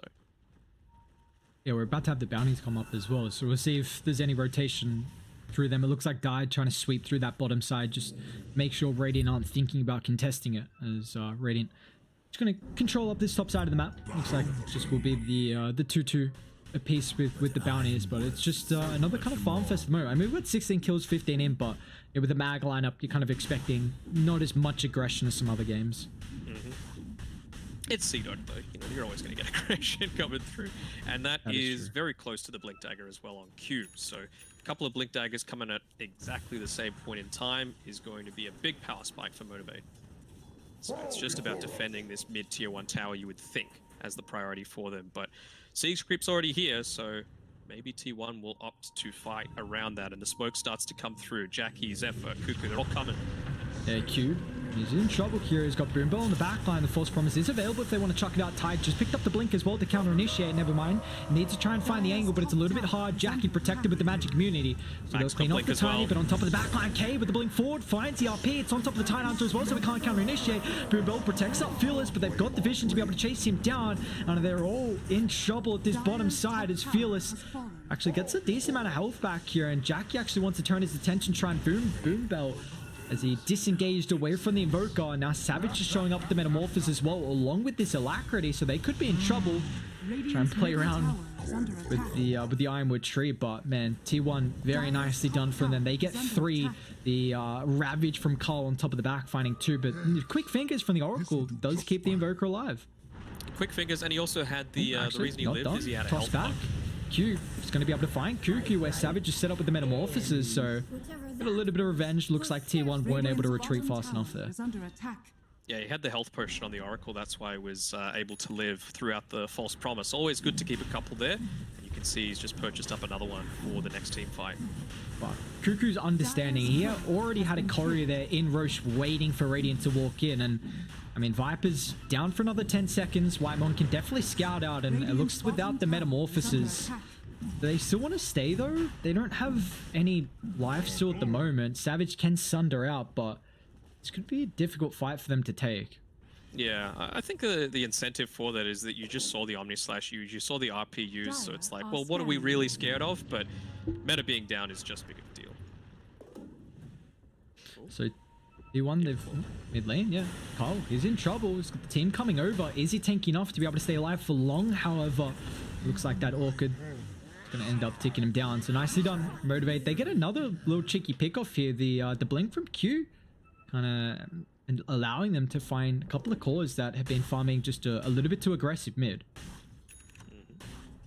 I was thinking maybe that would be the trigger for them to go Roche even without the metamorphosis, you know, knowing that there's not going to be a Magnus for the next 40 seconds, but still opting to farm might be the death of him though. We can see the support duo starting to rotate up here, and Zephyr, he has been really effective so far this game in getting the silences onto the backlines, but no backline to speak of.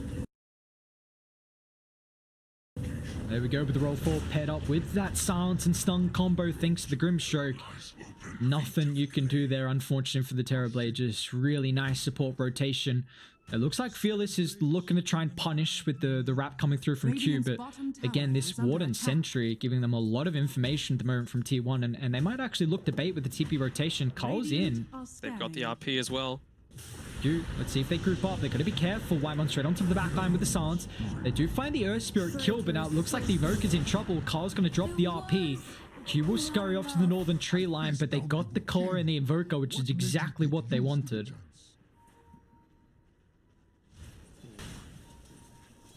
What's the next priority here? Man, Cuckoo's just farming up a storm. He's like, man, guys, I'm tired of dying. You know, I just want to sit back, want to get my items, and well, he's got the Atos now, so that's going to be really deadly for this Terrorblade that wants to be, you know, zipping in and out of these team fights. Oh. He's going to be able to blink forward. Savage has got this meta now, and it looks like Carl could be in trouble. Gets a little bit of distance with that skewer, but the root holds them both in.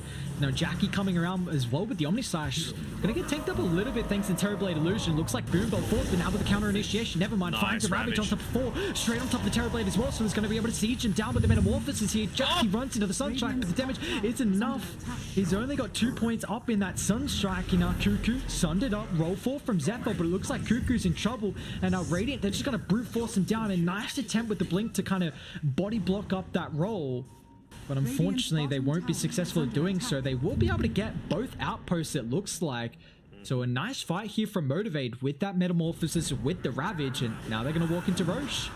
Fantastic team fight. Never mind making the perfect blink in to get the Ravage off. Yes, the Mantle was able to be used onto the Juggernaut, but Bill, he goes down, but it's just perfect combination of everything. Even the Sunstrike hit onto the Spinning Jug. Another one, Whitemon got the Glimmer. Q is just jumping left, right, and center here, really trying to pick anyone off who's pushed up a little bit too far. And we're seeing this, just the Roche is getting punished here as Motivate. They're going to be able to take it. It's taken a while though. Savage has fallen pretty low. And Diet, they got a couple of heroes up and available to try and contest this here, but Tiny, nice positioning. Savage, oh, he loses the Aegis instantly. And Q as well, force the skewer. Radiant, they don't have the numbers at the moment. Savage just tries to attempt the TP out. Do they have a cancel? They don't. A little bit too late there from Zephyr, but it looks like still they'll get at least the kill on Nevermind. So, I mean, that Roche wasn't worth it in the end. You lose the Aegis, you lose a lot of extra heroes as well, and doesn't look like so for Motivate. Man, it was a lot to commit onto that, you know. I feel like they got a little distracted by Zephyr just zipping through, grabbing the bounty runes. It meant that they didn't have the extra damage coming through from the Invoker. Yes, he's Quas-Wex, but it's still a healthy amount of damage now that he's got that Orchid, and the Tiny as well, just sitting outside. Meant that it was just a little slow. Even 5 seconds is a big difference there in terms of everyone dying and, you know, even having the Aegis or not. Bot lane, they are setting up on Savage.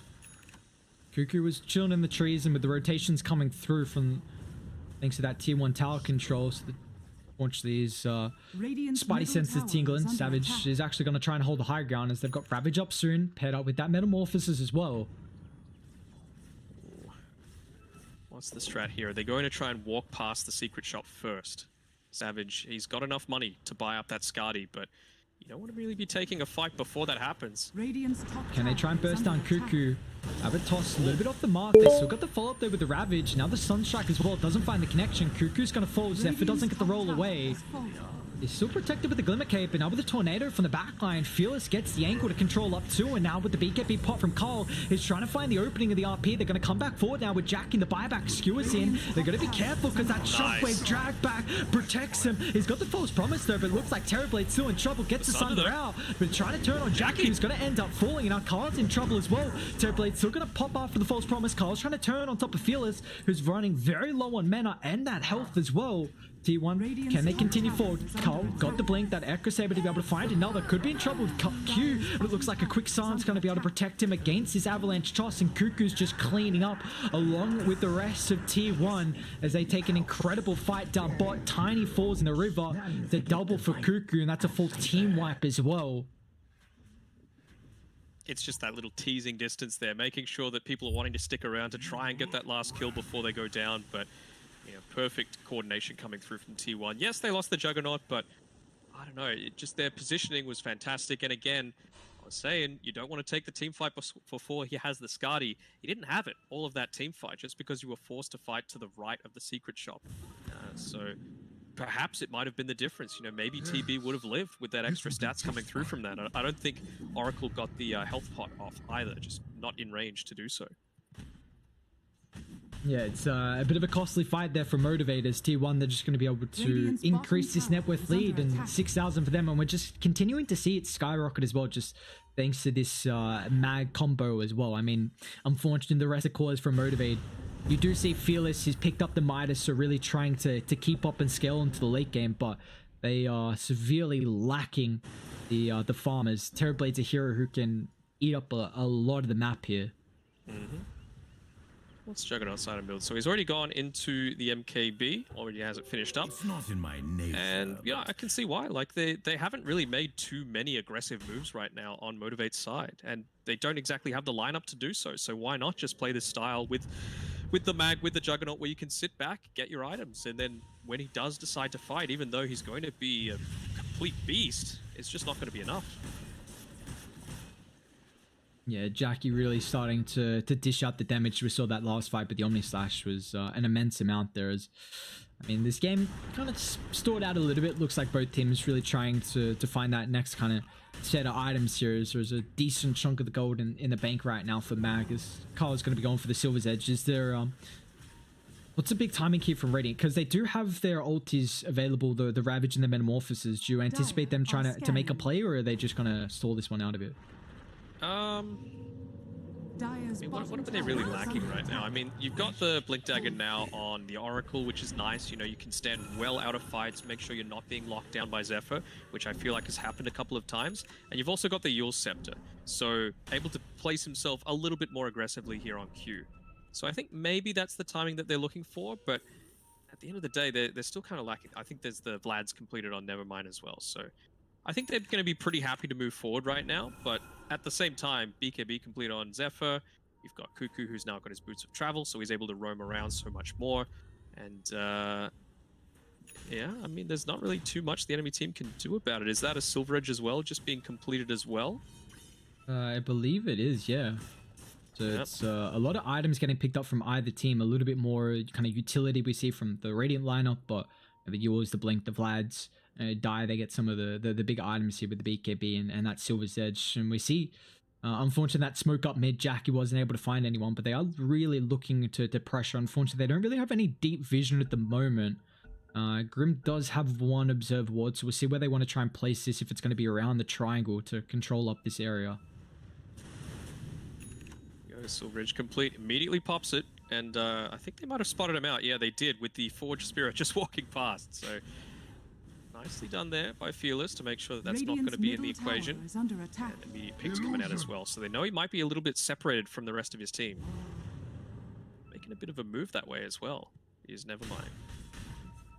Yeah, this coming out, they do have a ward kind of not on that high ground spot. A lot more difficult to find the D ward there. hiding in the trees, but it didn't really provide the vision of the mag unless you went forward through the river. But you see the Terrorblade, just the nuisance that he is with shoving out these lanes. Jackie has to TP back, so now it's going to end up showing. And we'll see if Radiant want to try and do something. They've got the MKB picked up on the Terrorblade.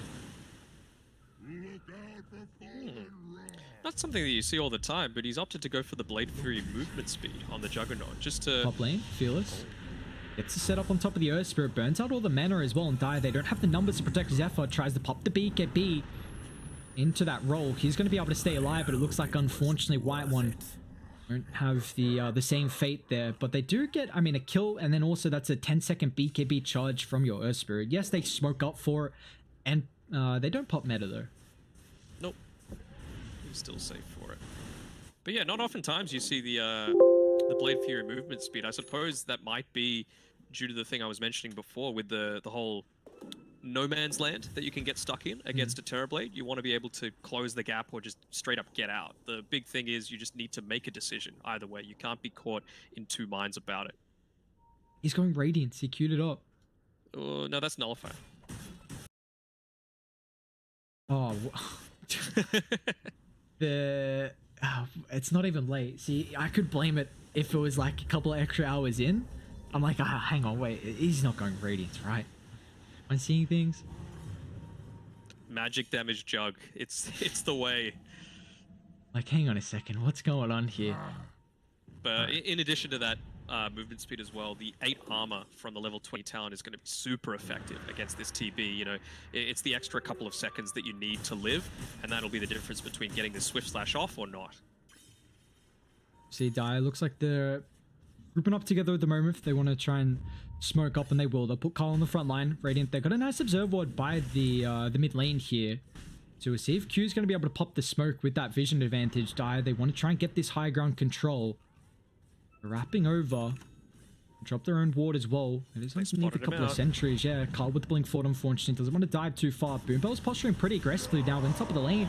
Jackie dishes out the Swift Slash. They found Boombell. They're going to be careful. Cuckoo's actually stuck on the high ground as well, but it looks like Oracle's in trouble. Gets forced up down. Nevermind's going to be able to counter initiate with the Cataclysm. Look at the damage! The combo isn't enough to be able to continue forward through the rest of the fight. There was Jackie flanked too. Now the RP as well. The Terrorblade's in trouble. Savage might end up falling. They get the Grimstroke combo as well on top of the back, so controlling the Invoker and just continuously dishing out the damage as T1. They went against this Ravage Cataclysm, but it just was not enough. It's a 4-for-3 trade, and they've got the Mag and the Juggernaut as well, so they can push pretty fast here. And Kyle again doing a lot of work for T1, and I mean, Jackie, it just shows the impact of that Swift Slash, being able to get that first initiation in onto the Tiny, force him to back off, and you know, by that point, you just go on the rest of the team, right? You don't have that burst of initiation coming through. What a incredible attempt, though, man. That the Cataclysm with the Ravage was almost enough for them to turn it, but unfortunately, it just wasn't the reveal that could take that fight. And now you see T1, they've got a 7,000 net worth lead and starting to get set up. Bruce going to be up in a minute here. Looks like Q should be able to at least guarantee that Motivate get one outpost as well. It's pretty value. I mean, getting Oracle to level 15 is pretty important, that extra cast range. He really wants this bounty. Let's see if he can secure away and not have to commit the BKB. He'll be alright.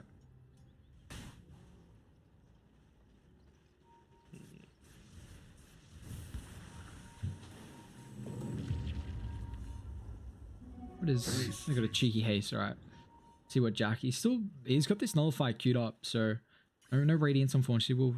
They're gonna Nullify, but it's gonna be very annoying for them to be able to deal with this game. Just the Dispel, that tiny defensive factor is not gonna have a potential, I guess, a tied Ghost Scepter as well to keep in mind.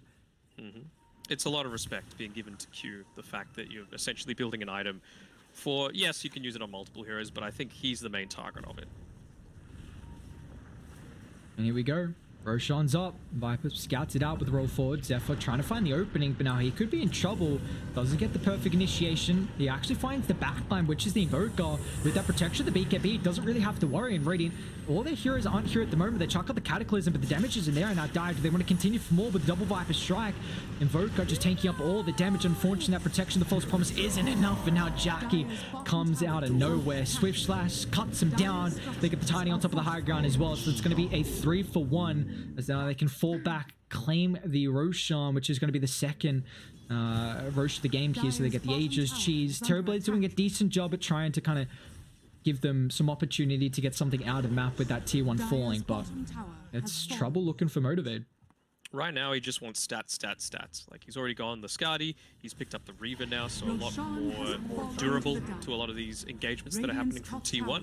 You can just see Zephyr, he's happy to throw his body in. He knows he's got the rest of his team backing him up, but is it going to be enough? Maybe might choose to move from the Imp Claw to something else when these next items pop up, but that's 5 minutes from now. And I'm sure that T1 are going to be looking to push their advantage with the Aegis before that happens. Maybe wait for the level 25 on Jackie, but other than that, can't think of anything that they'll be doing that's too passive.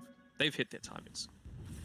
Is this a game where you think Motivate are going to be able to defend the high ground with the kind of the big team fight combo they have with the Tide and the Invoker, and just trying to defend and put Terrorblade with that Metamorphosis? Can they hold the high ground, or is this a game where just you've got Aegis, Jackie just slow siege, and unfortunately they don't have the lineup to deal with it? I mean, Oracle does basically nothing for a high ground defense. TB is okay at it, and Tidehunter's got one combination right now with the item build that he's opted to go. So I don't know. It's going to be a bit tough for them, and they're going to be assisted by the repair kit, but at the end of the day, it's rough, especially now that the Jug has just hit his level 25. Yeah, and you see how Dire kind of positioning up. I mean, they're just going to be able to get set up on this high ground push. Jackie can front line, supports in the back, making sure there's no wraparound, and being able to find a multi-hero Rabbits. They're going to go forward though with the Cataclysm. Mags fall incredibly low. Carl pops the BKB. They're going to try and turn on Nevermind now with the backline as well. Terrorblade pops that Metamorphosis, is going to be able to bring down the Earth Spirit. Can they reset the fight though as Cuckoo force stops outside the base? Q's still on top of him though, but meanwhile Jackie's just going to work. However, the Terrorblade still has his Sunder to be able to utilize, and they've already gone through the first life. Jackie pops the Blade Fury. Where's the fault control? At least they've got the Skadi slow, and he could be in trouble. He's going to try and turn, deal with Nevermind. He gets rid of the Ghost Scepter, but still, this Terrorblade damage is through the roof. Pops out that Swift Slash, but it's not going to do anything as Savage tanks it up thanks to the creeps and the illusions as they hold the high ground. Nicely done from Motivate. I'm just going to call that a caster's curse. I'm surprised. Like they had everything at their disposal on T1. I think the big thing was the Magnus. He got the cheese off, but before the RP was able to come out, they were able to burst him down. So nicely done by Motivate to try and lock him down. I think it was full combination coming through. He was down to about 25% with the Ravage counter combo, and then back up to around I don't know, 60% with the cheese. But yeah, just able to be burst down beyond that with the Tiny. So good combinations together, good high ground defense, and let's see what they're able to get out of it. Is that just him getting punished from grouping up with the Jug there? Did you just have the Jug solo sieging and Mag trying to counter initiate? Is that just positioning, or do you not really care about the Mag there? I mean, honestly, you can just opt to let the Juggernaut solo siege that, right? Like, worst case, you just pop your Blade Fury and run away. You've gone for the extra movement speed talent so that you can do that, but what I'm interested in is what Terrorblade has queued up next. Ooh, Agonant, alright. See how... It's we don't really... we saw this item get picked up a little bit through Southeast Asia a while ago, actually. They put a decent amount of emphasis on it. But then I haven't really seen it for a while. How do you feel about the Ags? I think it's a really good item when you've got the heroes to combine it with, and the big hero that I think in that scenario was Puck, but there ain't no Puck, so I'm just struggling to think what they're trying to do with it here. Is it just trying to create a little bit more space, allow the Tiny to get his second lot of spells off? Maybe that's the case. See how it's going to end up faring eventually, but Q's kind of setting up mid. The Cuckoo, he's got Wymon on top of the backline, but now with the Cataclysm, Cuckoo gets some distance with the Force Staff. Now he's going to try and look to turn, do a Scepter. Gets rid of the roll, but they've got the Nullifier to bring him down. Jackie just so much damage with that Swift Slash, and now it looks like Radiant, they need a retreat. They do have a higher ground ward, although it looks like now they're completely out there. Nevermind's actually going to TP out, so they leave Savage alone. You've got to completely run back as a team here, as they're not going to do so. Boombell gets the ultimate, he's going to try and pop the fear, but it doesn't matter with the magic community. Up, he's going to get dropped as well, but where's the heals coming through? As Savage, he's in trouble. The Ravage going to get him a little bit of space here. The damage is shining, but it's not enough. As Savage will fall, and Jackie, he can go to work. They get the Orc on top of the backline. He'll end up dropping as well. So it's a 1 for 2. Can they continue forward, however? Q's going to try and find the counter initiation. He's got the blink up in a couple of seconds. Die. Can they retreat? Carl's still got a little bit of health to work with as well, but with the dust coming through, he's going to have to blink back, so Whitemon's in trouble. Actually, Q's able to find him as well. Toss straight on top of Cuckoo. Orc a little bit too late. That Skewer's going to provide the distance here. It looks like they want Cuckoo instead. So much damage coming through. And that's actually 4 down from T1. Yeah, their tower taking potential, not amazing without Savage, but the fact that they were able to clean up the rest of the team is amazing, you know? With 4 heroes that aren't known for their high damage potential, I have to give huge props to Savage there. I'm pretty sure that was a Manta dodge on the RP that he was able to get through that allowed them to burst down Jackie, because that fight is completely different if the Juggernaut lives. Oh, they're going to try and buy back and at least defend the high ground here. Get the kill on top of one. That is a buyback on your Juggernaut though, so you need a little bit more out of it as Fearless protected with the BKB, but the crits. Jackie brings him down. So they hold the high ground. I mean, you lose your tier 3. The issue is you buy back on the Juggernaut, and Roshan isn't up for a while, so there is a big win condition now in Radiant. You know, they need to try and get the lane shoved out. Nevermind should be able to deal with top. So can T1 actually get anything out of this? They could. Mag's making a beeline for it. Q just doing his best to get rid of that creep wave. He does. He's going to TP straight back. Oh, never mind. He's in a whole world of hurt. As Jackie's going to find him as well. He's got a buyback.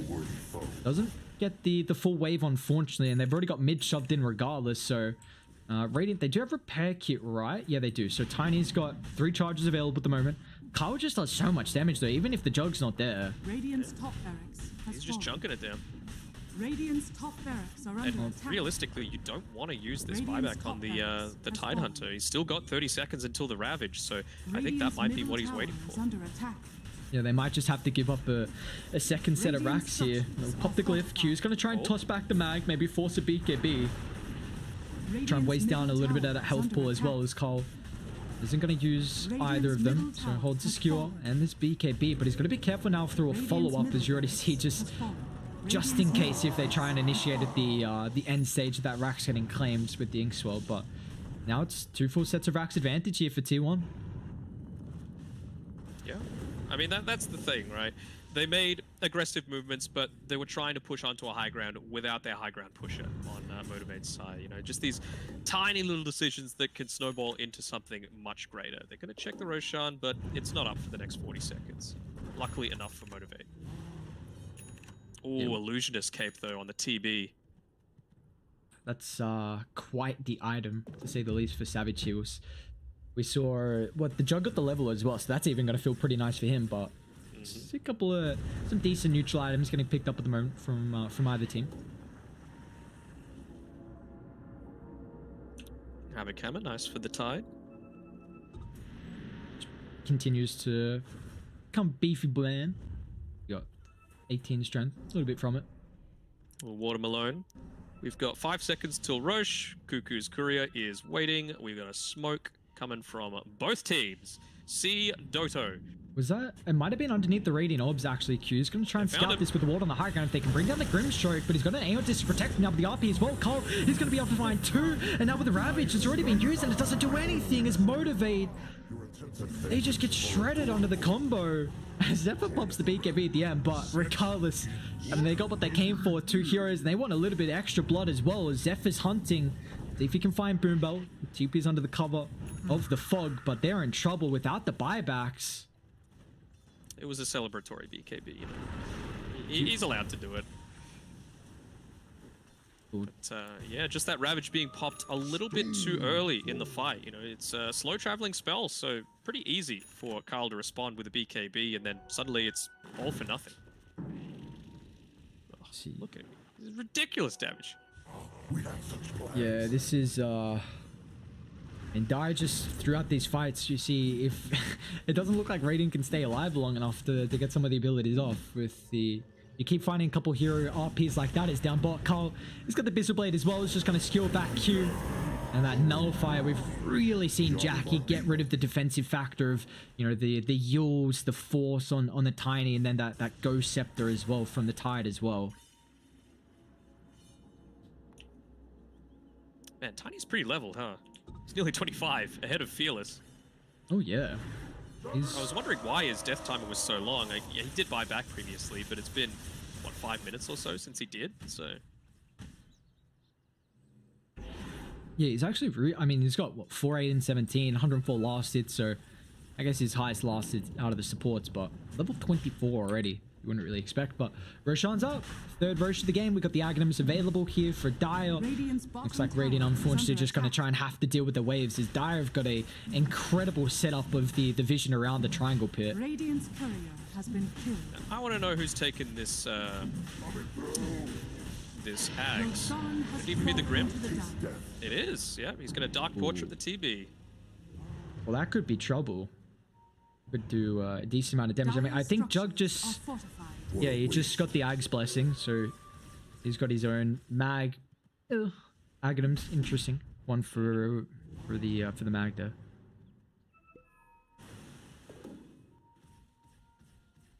The T1, they've got a massive advantage now with this 16,000 net worth lead. Terrorblade is still doing very well in farm.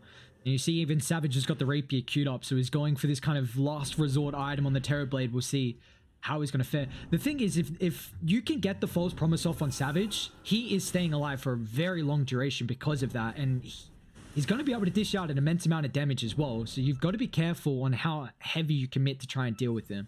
Yeah, there's no Skadi or Spirit Vessel or Shivas on T1 just yet, so none of that minus healing is going to come into the equation. But there we go, Rapier's coming through. Got to be careful with that pathing of it though. Tower has fallen. So you don't lose it. There we go. I think they saw it. They have the area so heavily warded that be silly not to. Whitemon trying to D-ward with the toss back. He could be in trouble. Dire a little bit too far away. He's got the Aeon Disc for stuff as well. Here come Dire. They drop the healing ward as well, but now Tiny, has he overstepped the mark? Utilize that force stuff defensively. Carl's hunting underneath the sentry, so not going to be able to follow up here. Radiant, they are outside the base at the moment. See Carl really antsy trying to find the initiation. Once again, they're going to try and attempt this with the toss back. They get the Hex instantly now with the Orchid as well. Carl has to pop the BKB. The cheese in the backpack. He just gets it in time.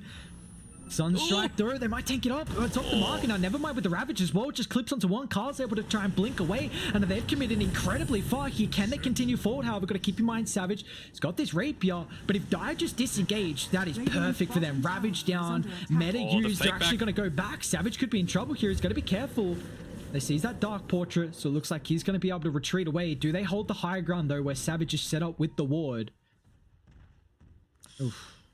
This is rough. They're in a really tough place right now. You can see the next item queued up is that Refresher Orb, but I think T1 are going to want to press the matter before that's going to come into the equation. Jackie, he's still got that Aegis, so he's able to be sitting on the front lines. The thing that they're going to be a little concerned about is the fact that no more cheese, no BKB on Zephyr. He's been the playmaker for him all throughout.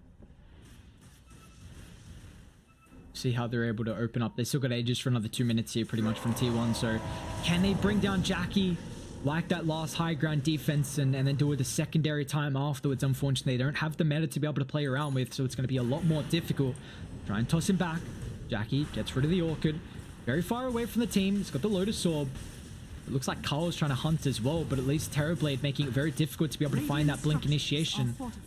Top of the cliff early. Carl's going to go forward now with the blink on top of the Abyssal Blade. Terrorblade's going to get 2 at top of the base. Even now with the Cataclysm doesn't do anything. They need to try and keep Savage alive though. He's going to try and turn. Pops the Satanic with the life steal, but the RP is going to fly through. Where's the False Promise? Is it going to be there in time? However, Terrorblade gets the Protector just in time, but it's not going to matter with the double toss. It's sending him away from doing any of the damage here. Now Savage could be in trouble. This Rapier on the decks. They deal with the Aegis, but he doesn't have a buyback. Mag's going to be able to steal it, and it looks like they're back in straight on top of the Tide Hunter. That's going to be 2 down from Motivate, and that just might be the series as well. They're tight.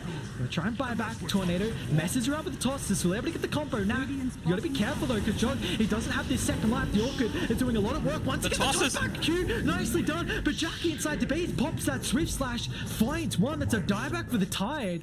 Oh, Q's doing so much. Oh god, look at the damage. It's just gonna be Megas and the Invoker and the Tiny having to do it all for themselves here. Zephyr buys back along with the Juggernaut, but 3 heroes from Motivate do not have buyback, and how are they going to be able to hold this? They won't. Yeah, they Unfortunately for easy them. ends up. This looks like it's just going to be the series here as T1 will attempt another toss back, but Bishopblade holds a Tiny.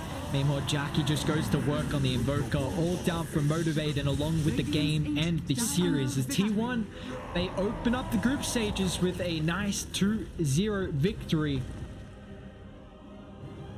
I mean, you have to feel confident with that, right? Like, it was a dominant performance from start to finish. It felt like they had a better understanding of how they wanted to play their game. And they had this mid-Magnus, but were never punished for it. You know, Jug and Mag were able to sit back and farm, whereas it was just TB on Motivate's side. And then at the end, yes, there was some good damage coming through with the Ravage Cataclysm, but unless it was the perfect one that got off, it just felt like they didn't have plan B. It was just all in on this TB and wasn't enough in the end, unfortunately, for Motivate. Yeah, we saw a couple of those fights where the Ravage and Cataclysm kind of surprised them and was able to, you know, hold that one.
see the classic The C0 night has come, it's cold and losing my control. Your light is gone, and lonely darkness fill my soul.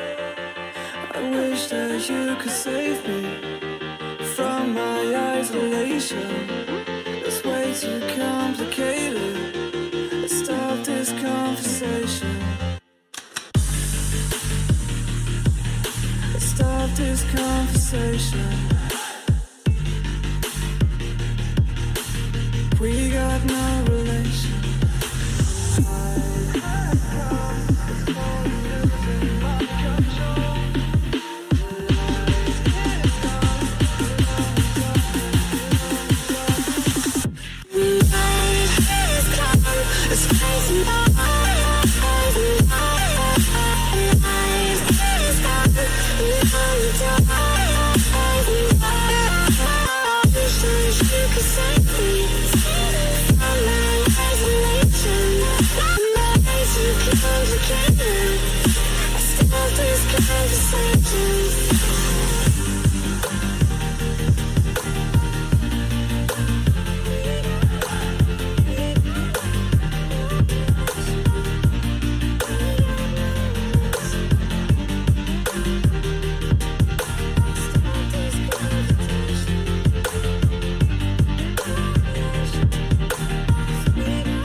Darkness fill my soul. I wish that you could save me from my isolation. It's way too complicated. Let's stop this conversation. Let's stop this conversation. We got no relation.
start to shake? Do you feel the earthquake? Do you feel your bones start to shake? Do you feel the earthquake?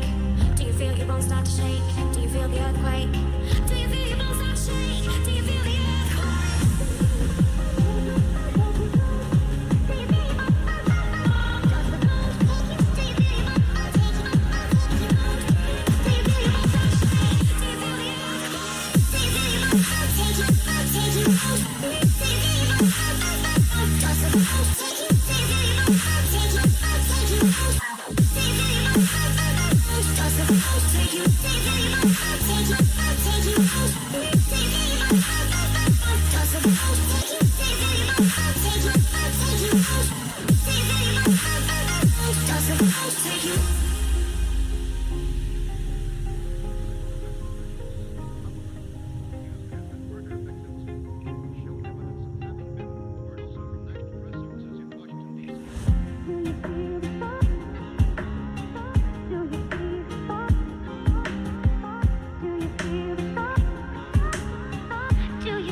There's not a single day that passes without you on my mind. Not even 1 minute can end up before you come around.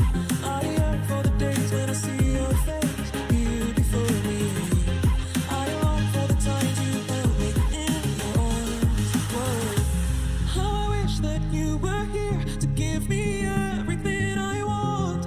But I know that life's unfair and we can't always have it.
Leaping away, useless against his Sven. So, yeah, I'm pretty keen to see how TNC are going to Fnatic are going to be able to respond to this one? How are they going to counter Sven? It would have to be things that, like building a Blink Dagger, just so that you're able to disjoint when he tries to stun in, go all Superman mode on top of you.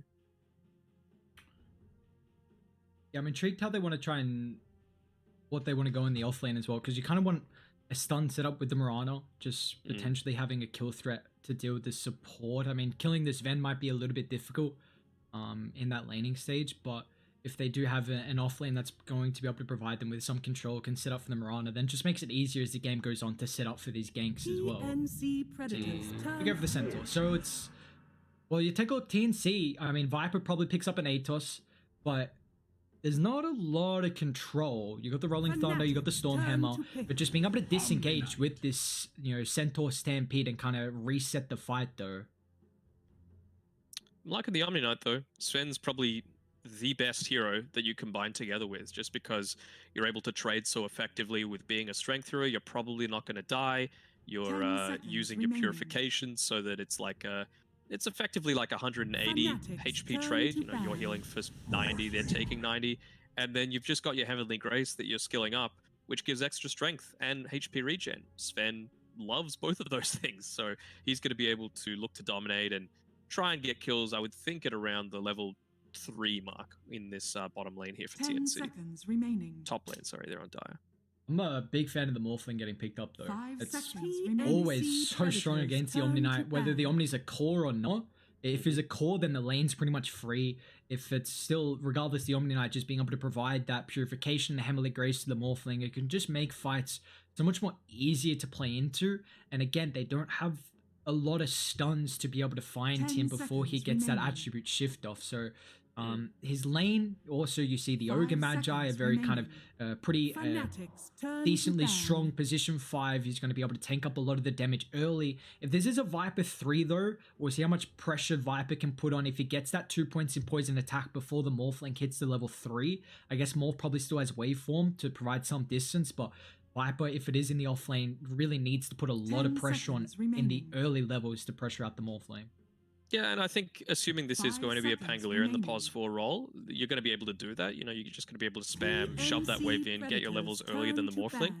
And very nice ban coming out. I was actually going to say OD would be the perfect pick for TNC to round this out, because you're not lacking on damage. You can just rush an Ags, and there's really no way to kill anyone with the amount of saves that they've got. Like, what's that? You get arrowed, Heavenly Grace, or Astral, you know?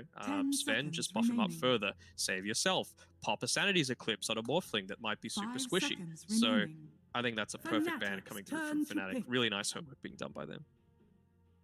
See what they're looking for here. I mean, they got the 23rd pick for Fnatic, so not this ultra loss, which is going to limit what they can play in the mid lane. I mean, you've got maybe some flexibility in the Mirana. We don't really see Mirana play mid at all. I've seen it a couple times. So more than likely we'll see Mirana on the 4, but depending on what they want to give Moon at the moment. 5 seconds remaining. I mean, again, not a lot of control. You see the Storm, the Death Prophet actually getting banned out, so just a hero that they're able to mobilize around and take objectives. They pick up the Wind Ranger, so this is actually what you brought up, the Wind Ranger versus the Viper. If it is the mid lane matchup, then Wind Ranger's going to have a pretty good time with that right-click damage. Yeah, it just forces them into something a little bit different. I mean, yeah, it would have to be the Wind Ranger mid. Maybe a Lina? No, an Invoker, okay. Yeah, I suppose that's fine. You know, you're able to get rid of the Wind Run if you're on point with your either your Yules or Tornado combination. So I don't mind it. I think it should be pretty okay for TNC. Just based off the draft, I'm probably favoring them so far, just because Sven Omni, fantastic combination. Tim's Pangolier, it's one of his staples, and I don't think the Wind Ranger against the Invoker is going to be as much of a winning matchup as Fnatic want it to be. Also an RML classic as well, so we'll see how he's going to play on it, and the combo with I guess you've already brought up the Sven Omni Knight. It's one of the best at the moment going around. Sven probably the top 3 best position ones at the moment, and we see KP just on the cheeky little Viper in the offlane, which we've seen every game so far that we've started off with the BTS Pro Series. So this is going to be a nice one to continue on our second series of the night. Man, surely they changed these lanes around. Like, DJ on this Ogre will be able to do nothing against the Viper. Like, you're just going to slowly run at him and then get poison attacked. You know, it's going to be pretty rough. I think maybe they might opt to go for a tri-lane or even just switch the lanes entirely. Can they... Do you think Fnatic defensive try? Or would you rather them aggro? It's so hard to say. Like, Yeah. I feel like if you're able to get on top of this Viper before he's able to get those first levels, so yeah, maybe having Jabs up there with DJ first, and you know, even if you might even give up the first blood, to be perfectly honest, but if you're able to then kill the Viper, TP back, kill him again, I think it would be a win for Fnatic if they're able to do that. Yeah, Viper's always got that weakness around kind of the early levels as well, honestly. You can still pressure, but once you really get the poison attack every extra level, you see the big play really come out for him. So, I mean, I'm intrigued to see how they actually want to try and set up the lanes. It'll be a big factor heading into this, because it's going to be pretty difficult. If you give TNC some breathing room, you know, Sven's able to find some farm in the jungle, really pop off on this hero. We will see. All right. We're in series number 2 of 4. We are jam-packed with Dota tonight. I'm hyped. Yeah, it's going to be a long night of some Southeast Asia Dota. It's going to be a good one, though, as we already saw a good first series, and I'm anticipating this second one is just going to be as good as well. As we're going to see already TNC kind of smoke up and see what they can do. They might actually run into Moon. No, he's just going to drop a ward and dip out. So, with this potential here, I mean, how are they... What is really the timing here for Fnatic? Is this just the win condition from the Morphling really try and give the space here to Raven, or?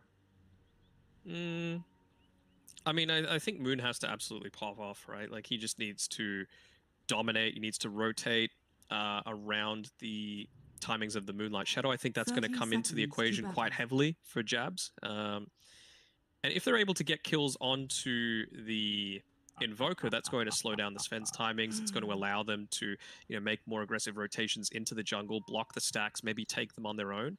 Like, if Mousesports is able to invade the Dire tri-camp area and take away a 2-3 times Ancient stack, that's going to go a huge way towards Fnatic's win. I like the way you put it as well, if they're able to kind of make the Invoker's lane a game a little bit more difficult. Because you take a look, though, like, the plays that TNC can really have at the moment is pretty reliant on the Invoker having a good time, as Mousesports is taking a little bit of damage up top as well. Force out as much as he can. He's only got one set of Tangos, but yeah, I mean, I guess, you know, Pango being in position 4, you can make plays around the Rolling Thunder, but it is 70 seconds, and they don't really have another way to really initiate. Obviously, Viper, if he wants to go for this Atos. So is this going to be a little bit difficult for TNC to actually take fights if Armel has a rough game? I mean, of course, like, that's always going to be the case, but oh man, they've actually gone and killed KP. Yeah, that's what we were saying they needed to do, right? Yeah, nicely done from them. Just the nice 5 blast set up into the arrow. Looks like able to find that one, and Jabs did get first blood. So they're actually, he's going to TP up top. So they just wanted first blood, try and secure the first wave here from Raven. Denies a lot of it away from KP as well. Yeah, nicely done. Tims is doing a good job as well, pulling the wave through the small camp. So no pull's going to happen there, especially with that start that KP had, giving up the first blood. It's going to be really important, but yeah, he's not even going to walk back for the experience. This is all going to go the way of Tims. KP is going to get a little bit of damage up in the meantime. You see just DJ even got the Orb of Venom as well. Trying to see what he can do. I've seen a lot of, I guess, the fact that the Ogre... seen a lot of emphasis on not really picking up too many points, at least going for this Orb of Venom. Is it just to try to man fight the Pango? It depends on what lane setup you've got, right? Like, if you're actually able to get into attack range and start right-clicking people, then sure. But there are some times where, you know, you've just got someone with insane attack range where it's straight up not viable. So you just need to opt around playing a little bit more defensively, maybe going for the boots, going for pull-throughs, things of that nature. See, they've had a very good start, at least for the Morphling. I mean, he's about to be, in the next couple of waves, he's already level 2.5, which is a big factor. If Morphling can get that 3 without really getting contested too heavily, then he's going to feel like he's gotten out of a very tough spot for him. in the laning stages. We take a look at mid. Moon looking to have a pretty good time. Both the damage at the moment, Armel, pretty even, which is actually dead even at the moment from Moon. So we'll see if he wants to go for some stats to kind of keep up with the Invoker, who's has looks like parts of the null coming out. Yeah, that's right. And Febby's doing a good job with his pulls, making sure he's denying as much as he can away from jabs, but he's already at a little bit of a experience disadvantage, getting gone on a little bit here actually. Jabs might go for the kill. Underneath the tier 2 tower, Febby's going to end up falling. Nicely done from Jabs, the point blank arrow, and just a little solo kill he gets, and now he's going to be able to take over some of the Even small cap. Gabby's pretty low. He's going to be able to cut his way through, but I'm sure he's yelling out, please bring me back a salve, as he comes back to the lane. He will. Should be able to give him a nice little heavenly ghost, but they get rid of himself instantly. Nicely done, and they glyphed it up as well, so Jabs, he takes no damage for it, and now Gabby, honestly, like, he's not going to get a lot out of this. What's he got? Corey coming, another salve, but it's going to be a lot of resources wasted. Do they even have any vision up there? No, that was just some predictions. Very nicely done by Jabs. Jabs God. Just a hell of a player here. He wants just the pressure. I mean, Febby's got that level 2, so with the Bassi, we're just going to see him constantly kind of spamming out the region to keep Gabby at least somewhat afloat. But Jabs is already level 3, which is a big thing, and Mastros is doing relatively decent with his levels as well. Opting for the 2 points in the Sacred Arrow, a nice little damage boost going from level 1 to 2, but you would think he's going to start leveling up the Starstorm from now on. No rotations. Oh wait, never mind. Tim's coming through to the bottom rune. They're going to scout out that it's top. Will Moon be able to grab it? No, just denies it away from Armel. Shackle didn't really have anywhere to land on, but Gabby getting ran down up top here. He's going to be able to juke through the trees and get back to Febby, but Dub's going to take a lot of damage, so they'll end up trying to turn their attention towards the Omni Knight. They got the hoof stomp set up. Jabs on a killing spree already. So you brought up that I guess kind of maybe taking away the Mirana from Tim's, but you also highlighted the fact that he's a incredibly strong Mirana player himself, Jabs at the moment. I mean, 3-0, very solid plays so far throughout his laning stage. There's nothing too bad that you can say about Jabs as a player. You know, in the past, you had Fnatic wanting to cater to DJ, perhaps a little bit too much at times, and you know, I thought they had a really good showing at ESL1 Thailand, for example. But ever since then, they tried changing things up. Didn't work so much, and I'm happy that this is the iteration of the team that they're going with for now.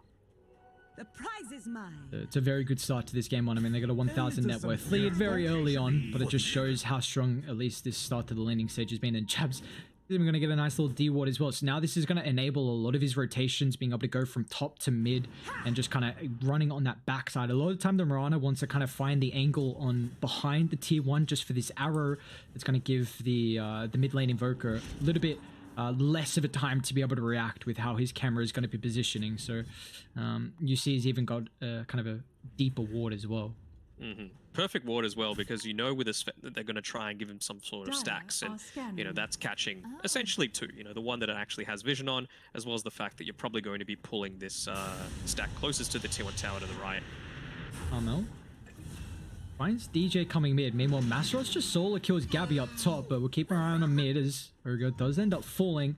Mastros is going to be able to run himself away though. He's got 15 HP regen, so a solo kill on this Ven. Meanwhile, we see that Ogre end up dying mid. They were trying to set up for the Fire Blast into the arrow combo, but wasn't able to find that. A quick tornado kept the Invoker alive, but he was so close to dying there. He might still die though as Tim's comes over the swashbuckle, so hanging around for a little bit too long. We'll pay the price, but Tim's trying to snipe Febby as well. And sorry, Jab's trying to snipe Febby there.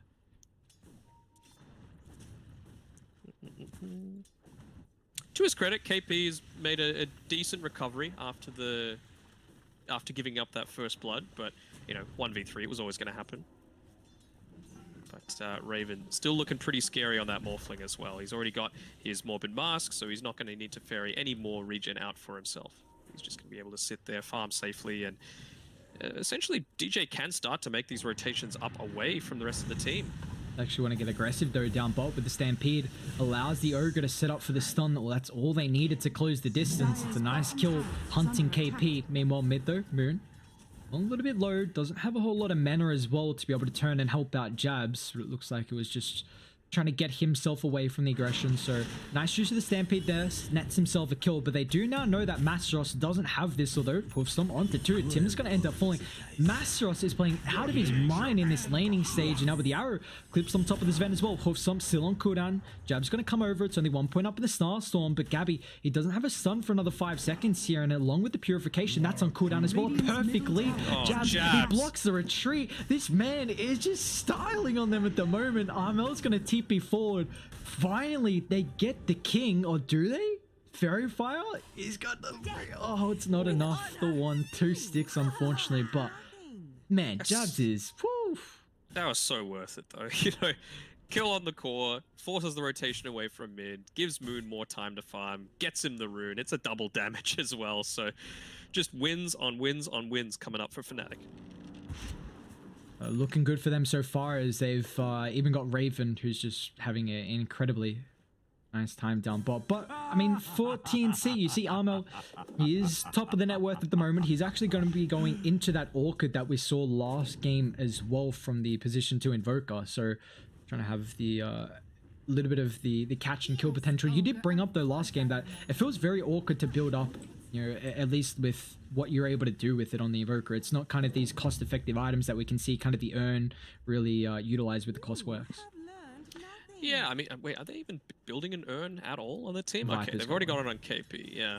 I mean, it makes sense to go into this Orchid, but you got to be getting kills to get the Orchid. It's kind of like it's a little bit ironic here. Oh, they're going in onto Mousesports, though. He might have overstayed his welcome for once. He ran back into the Sven.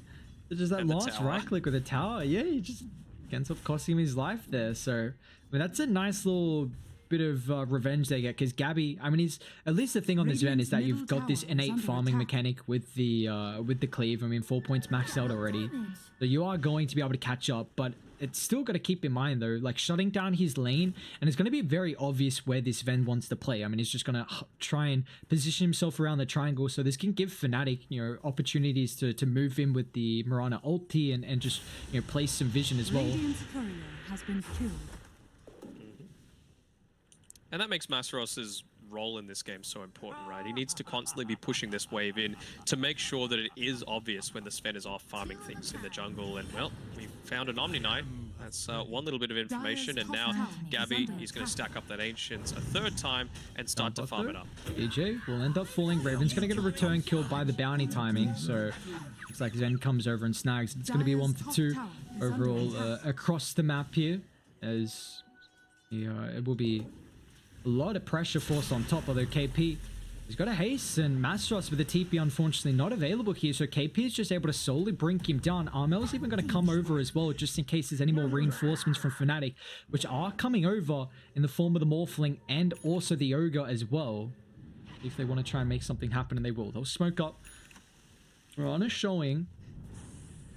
This is going to be... in finding the connection on top of KP, that's the issue though. Yeah. Great timings on the aggression from KP, by the way. All throughout that, Gabby was just taking that gigantic Ancient stack. Now he's able to rotate through to mid. He's going to keep pushing with this siege creep. So right now it's just delaying as much as possible on TNC to make sure that they're not focusing on the Sven. And TNC, they're looking to turn though. Armel baited out this now with the rotations coming through from the outpost. KP is going to get involved as well. The Moonlight to try and give them some space to retreat away. The consequence is going to be DJ's life. Meanwhile, we just see Gabby having a very nice time in the jungle. He's able to catch up, but ready. They want to go back forward. Moon finds the Omni, the perfect arrow combo as well. Tim's going to try and disrupt this with a Rolling Thunder. Perfect chain lockdown on the Mirana, and it doesn't have any mana to be able to leap away. It's a couple of heroes down from Radiant, but you do see, you know, what's occurring across the map though. Like Gabby's getting a lot out of this. You know, Morphling as well, trying to keep up.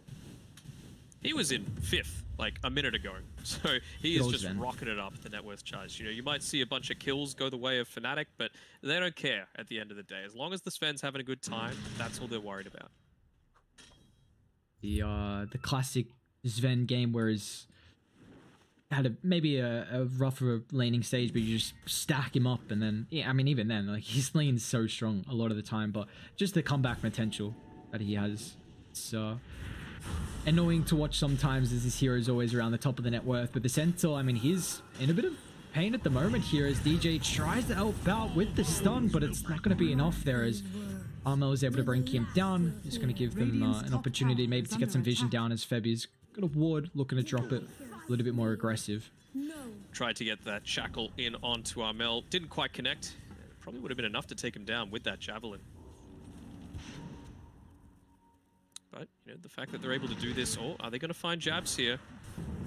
Rolling Thunder, jabs. Got 2 more leap charges to be able to utilize as well. He's juking throughout the tree line and he's alright. Looks like still would have been a bit of a difficult kill to go for him.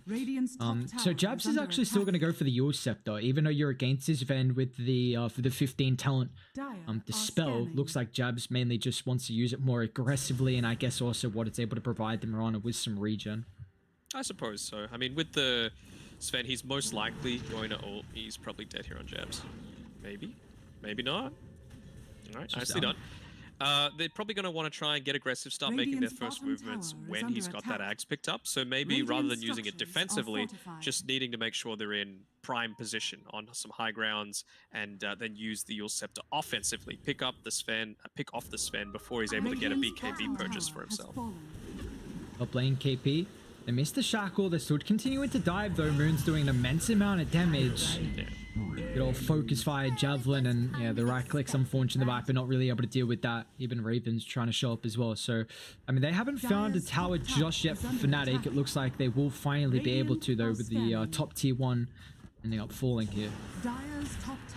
Good job. Gives Raven a little bit of, well, Moon snipes a few of those creeps there, but Raven still gets the majority of them.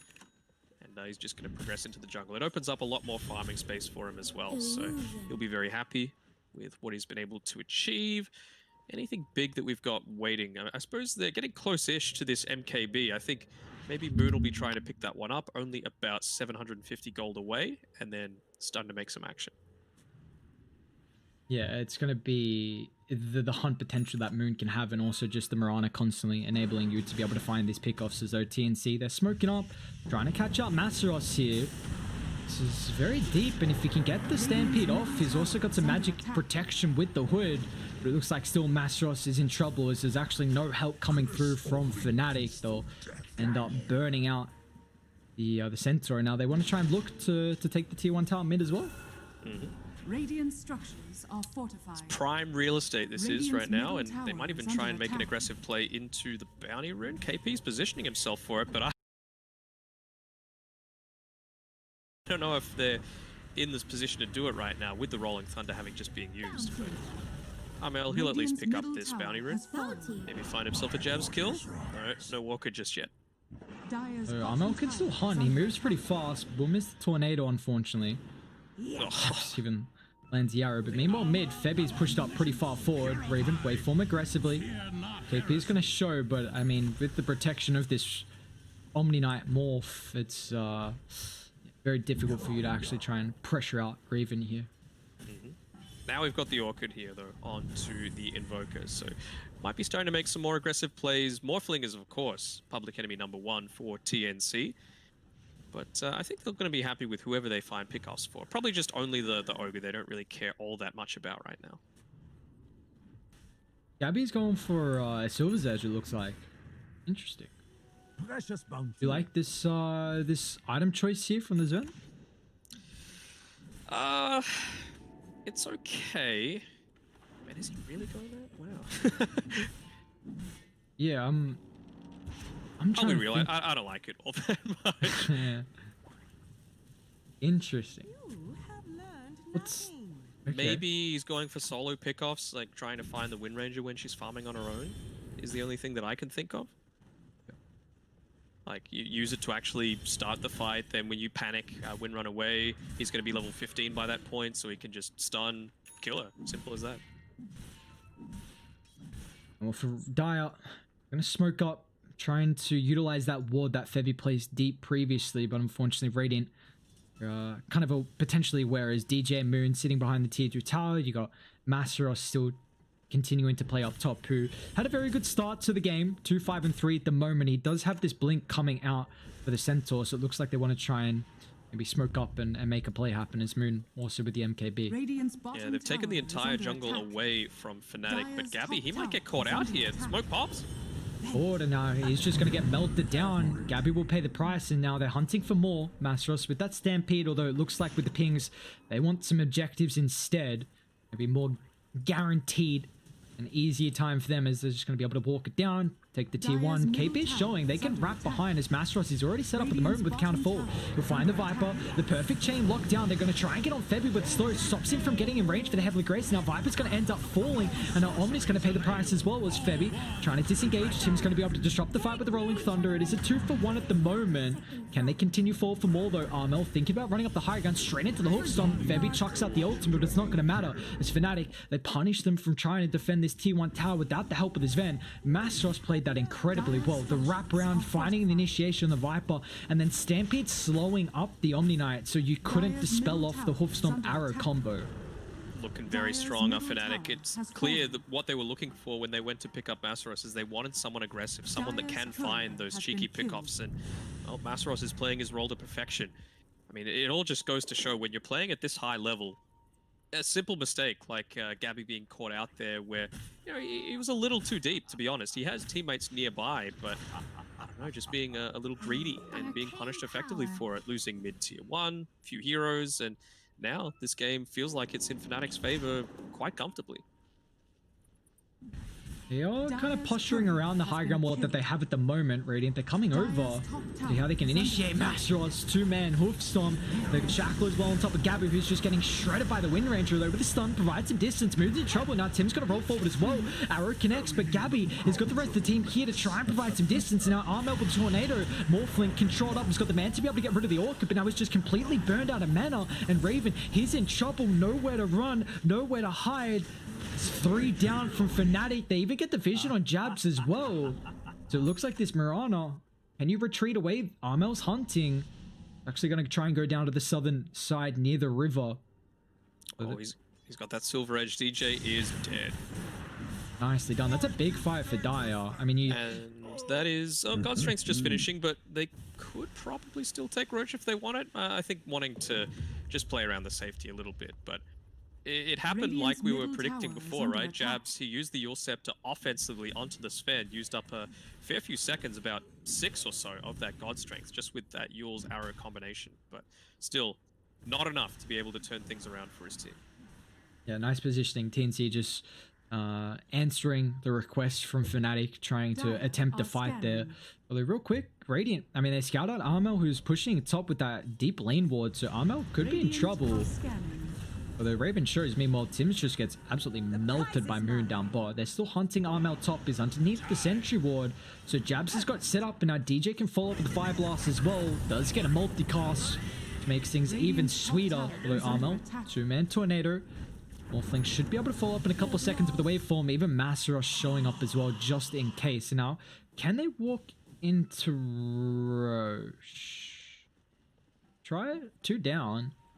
Yeah, they very well could. Moon's got enough for his Blink Dagger, and he's obviously finished up his MKB already, going for that solo pick-off potential, looking to find the Sven if he can, but Invoker's the one that's going to be priority target number 1. Well, Dire, they do scout this one out. Let's see if they're going to be able to get here to try and contest it. Sven, build strength available. Yeah, coming over, but Roche is falling pretty low now that Moon showed up with the Focus Fire. It's like this. Haven't gone in just yet. They'll give the Heavenly Grace out to KP. It's going to try and push it pretty aggressively, but Aegis, they've already been claimed here from Fnatic. Moon's going to be the one to pick that up, and he's actually going to go for a BKB instead. Yeah, I can feel it. It means that, you know, with that second life that he's got, he's able to play hyper aggressively rather than just go for the singular pickoff. They're actually smoking up. They don't give a damn that Radiant just claimed that Aegis here. They want to pick off, even though Gabby still hasn't hit that extra item that he's looking for at the moment. So they're hunting down Jabs, but this is incredibly deep here. Jabs stunned up. They should have the control and the damage to bring him down at the first duration, and they do so with the Armel Sunstrike. Now they're going to try and see what they can get. Controlling up the jungle. Bot's already pushed in if they want to try and link that kill up with an objective, but they do kind of have to worry about top as well, which Masteros is shoving the lane in. Yeah, Gabby can keep himself down bot here. I mean, they need to respond to this, otherwise, yeah, they're going to be losing a fair amount. pops it defensively onto the tower. Now look what happens afterwards. That's the big response, and this is exactly what Fnatic need to be doing. They need to be pushing aggressively, get the Bloodlust onto the siege creep as well, so this top tower is going to go down pretty quickly as well. They're going to trade towers, although it does look dire. Thinking about offering up a defense as Tims and Cole are TPing forward. They didn't get that tower fast enough, and now they want to continue defending with a blink straight on top of the Morphling, but Raven's able to get the attribute shift off, and now they still have the Stampede if they want to reset the fight. But on top of the backline, Gabby, he finds the Ogre, Mastro with the counter initiation. Can they protect DJ? It looks like with the Tornado, however, it's going to clip his life. Now Mastros is trouble as well. Stampede's going to wear off so they can continue chasing forward for more, as Gabby will cleave him down, and now TNC. And even though they're down the ages, they are just looking to take these fights straight head to head against Fnatic.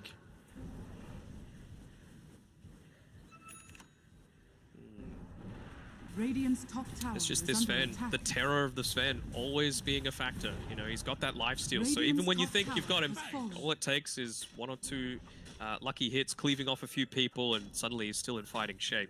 He's getting damn close to that Ag Scepter as well, farming up this Ancients. And probably with this next wave, he's going to push through. Febby doing the good support thing, bringing it right to him, getting that extra couple of seconds that he needs. And there we go. We've got Superman ready. Yes. He's about to hit that level 20 timing as well. So paired up with the Agnums, he's going to have just a 7-second downtime, or 7-second, sorry, cooldown on the Stormhammer. So it's going to make it very, very difficult to be able to control him through these fights. As we do see the Radiant gonna smoke up. They got the Aegis for another 2 minutes here, so really looking to try and utilize it. There's a couple of items getting picked up as well. Moon with that BKB. Dire are scanning. Scans on the mark though, so they're well aware of the positioning. If they can... I'm really liking this item build from Raven. He's opting to go for the E-Blade first, realizing that, right, before Sven's got his BKB, I need to make sure I'm popping this guy ASAP. He's going to have enough when he finishes this Ancient stack, and it's going to fly out to him right now. So I think that's the timing that they're playing around. As soon as that reaches him, and where they've still got the Aegis, they need to be making a play. And they even get a little bit of extra sustain coming through as well with the jabs mechanism, but Radiant looks like they're just going to try and push in bot die. They're just going to do the opposite, as heading to the top side, where they've got a very good couple of wards positioned at the moment, so really wanting to try and posture around their vision. And a double wave as well, so they're not going to be able to defend this. I think all TNC need to do right now is just say, look, they need to come and fight us. Fnatic say they need to come and fight us if they want to get maximum use out of this Aegis. So Radiant structures are fortified. They're going to do just that. Dire's bottom tower is under attack. Cliff popped here, so TNC recognizing this, they're going to disengage. No one's hitting that bottom tier 2. Right by the bounties as well. Although Raven still hanging around bot. They haven't seen this at the moment. They don't have any vision at the bottom side, but they do also see with that lane ward. Dire well aware that they're posturing aggressively. KP's going to face check this, takes the full brunt of the force with the focus fire, and it looks like KP's in trouble though. Febby pops the ultimate, and KB still ticking him down though. Looks like Gabby wants to go back in. God's Strength's going to get utilized here, but a nice shackles time from Moon. They can counter initiate forward as well. The Centaur, can they chain lock him down though? Sven is always going to be able to bounce back and forth with that Superman, and then we go straight on top of the Mirana. They know Raven's here though. They know Raven, he's TP'd, but they've got the vision. Still can fall. Oh my god, the damage from Gabby deals with the first life, and now Tims can follow up the Rolling Thunder as well. He's got a couple of positions to be able to bounce back and forth. Just Gabby's damage is so much paired up with the Alacrity, and now they found the Morphling as well. Bounce back once again. Mastor's going to try and disrupt the backline, but the real battle is going to be the position once as the quick awkward Raven gets out with thanks to the Mance up, and now they're hunting though. Mel Tornado's up, and Raven just nowhere to run to as this Sven. You can't kite him, and once again Mastor still trying to do whatever he can on the backline, but to triple for Gabby and Fnatic, they're going to end up losing 4. And I mean TNC, they've just been running them left, right, and center across the map. The plays they've made, even though they've been down the ages, has just been so incredible. Yeah. Perfect vision coming through from the supports, perfect timings coming through, you know, as soon as they can, anything that they can do just to get that extra 10 seconds out here, there, and everywhere. They're just funneling everything that they can into Gabby and making perfect use out of that God Strength. It just felt like there was nothing they could do to stop him there. And that's also a fight before Gabby picked up that BKB. So you were highlighting, but the E-Blade potential to be able to just burst him down. And now they're going to end up taking that tier 2 tower up top as well. And now he's getting even closer and closer. Although Moon, once again, finding a solo kill. So Viper's going to pay the price. Though he does have to be careful because Gabby's hunting and wants a little bit of revenge and an extra solo kill himself. He had about a couple of seconds left on that Silver Edge, but the bonus of having that as opposed to the Shadow Blade is that the downtime on it is about 5 seconds less, so he's going to probably try and go for another move onto him. No, he's just going to back off a little bit. Take us. The time. Might be a good time for Gabby to go back to the Ancients now, actually. It's 27 minutes, so those tier 3 items are so much more effective in terms of the power spike compared from tier 1 to tier 2. Quiver's pretty nice. But take that. Gives you a lot of burst potential. We're seeing kind of this Ven start to hold the quiver now. Yeah, I mean, 5-second cooldown, and your Stormhammer is a 7-second cooldown now with the talent, so you're gonna get it every time. Just continuing to be a nuisance at the moment here. Tim's just keeping the lane shoved in. They've tried to hunt him, but unfortunately just that Moonlight Shadow wasn't enough there. And you see, I mean, TNC have been able to accumulate a 6,000 net worth lead even though they were down that Aegis here. And honestly, things are looking incredibly good for the boys on Dire. Is this do you want them just to kind of wait that next timing, which they actually now seems like they have with the BKB? I was just a little bit worried that the win range has just been picking them off a bit too much, and I think this needs to come down to TNC just starting to group up once they hit that next item. It looks like they are going to, though. Yeah, exactly. Like you mentioned, you're worried about them getting picked off. What's the way around that? Group together. You know, there's no way that Windrunner is going to be able to deal with all of you throughout all of that. You've got ways to deal with it. You know, you've got the Tornado, you've got the Deafening Blast, you've got the Lucky Shot, you've got the Omni Knight. It needs to be a perfect storm for Windrunner to be able to 100-0 anyone on the TNC roster right now. You see Radiant, they're playing so passive at the moment. I mean, they didn't see anyone until just then showing top. And they're trying to play around what little vision they have at the moment around their triangle camp. Roche is going to be up in 2 minutes here, so we're going to have a little bit more back and forth. Although the next objective is going to be the bounties and the outposts up in about 40 seconds here. So we'll see if there is any contestation coming through. I mean, they even got the Yules on the Pango as well, so offensively being used against the win range, you would think, is the main priority for them. They drop a Sunstrike into the Roche pit, not up yet, still a minute 40. But you can see Moon, he's gone on a bit of a mission. He's purchased up that Blink Dagger as well, trying to find out anyone farming on their own, but not going to be lucky. No one on his side of the map even. See, KP just picked up the Blade Mail as well, so it's going to make it very difficult for the Wind Ranger just to focus down the Viper, but they're going to pop the Moonlight. In this high ground, who can they find though on top of the back? Mastros is going to be in trouble here, away from the rest of the team. They had that vision to be able to not have a care in the world about the Moonlight. I know they're hunting for more. The detection coming through looks like it's going to be... I mean, they do see DJ. Just going to try and attempt the TP out. Get him. They can't.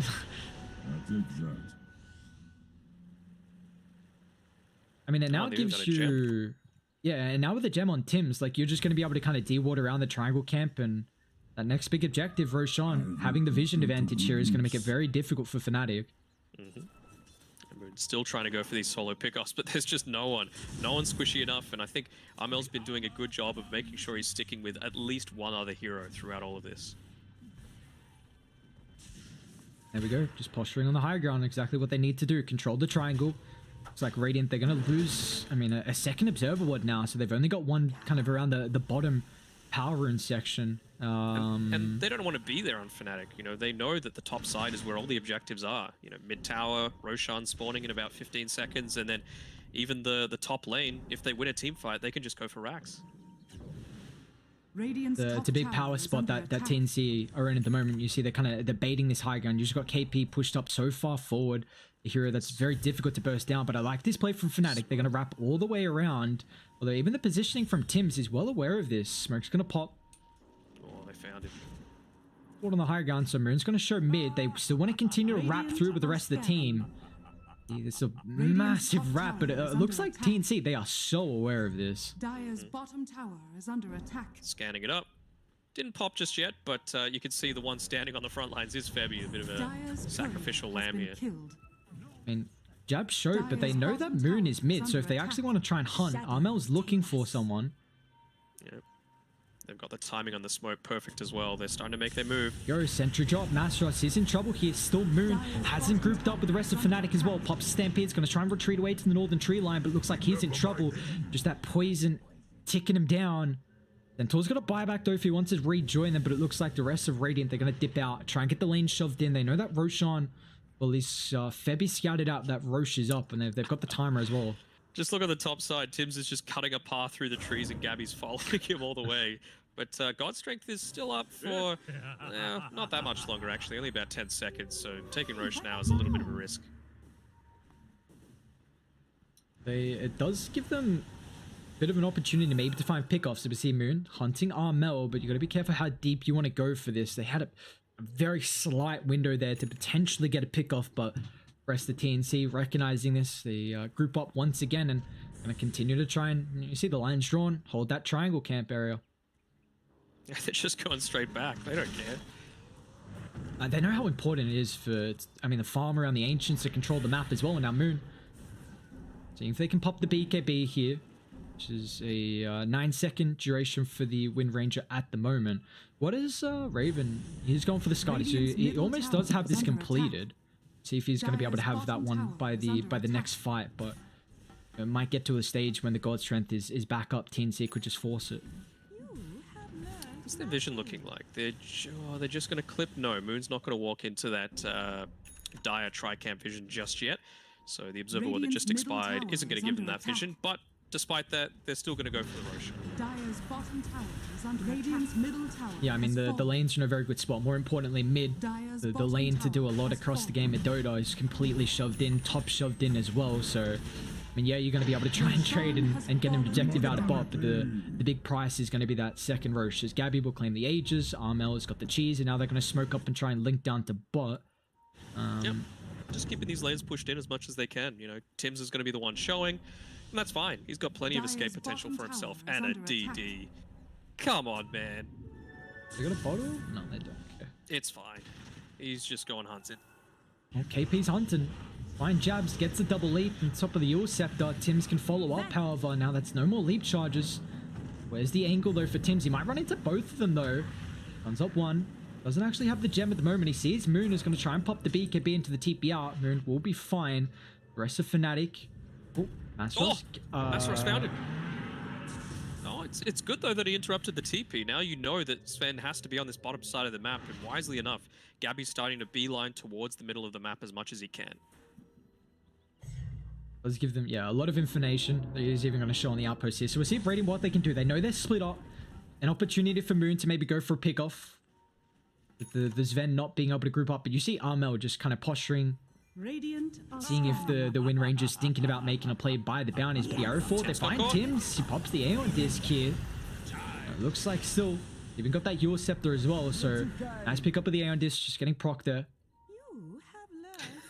Do you think that's a bit of a BM pause? Like, oh, what's that? You tried to get me? No, not this time.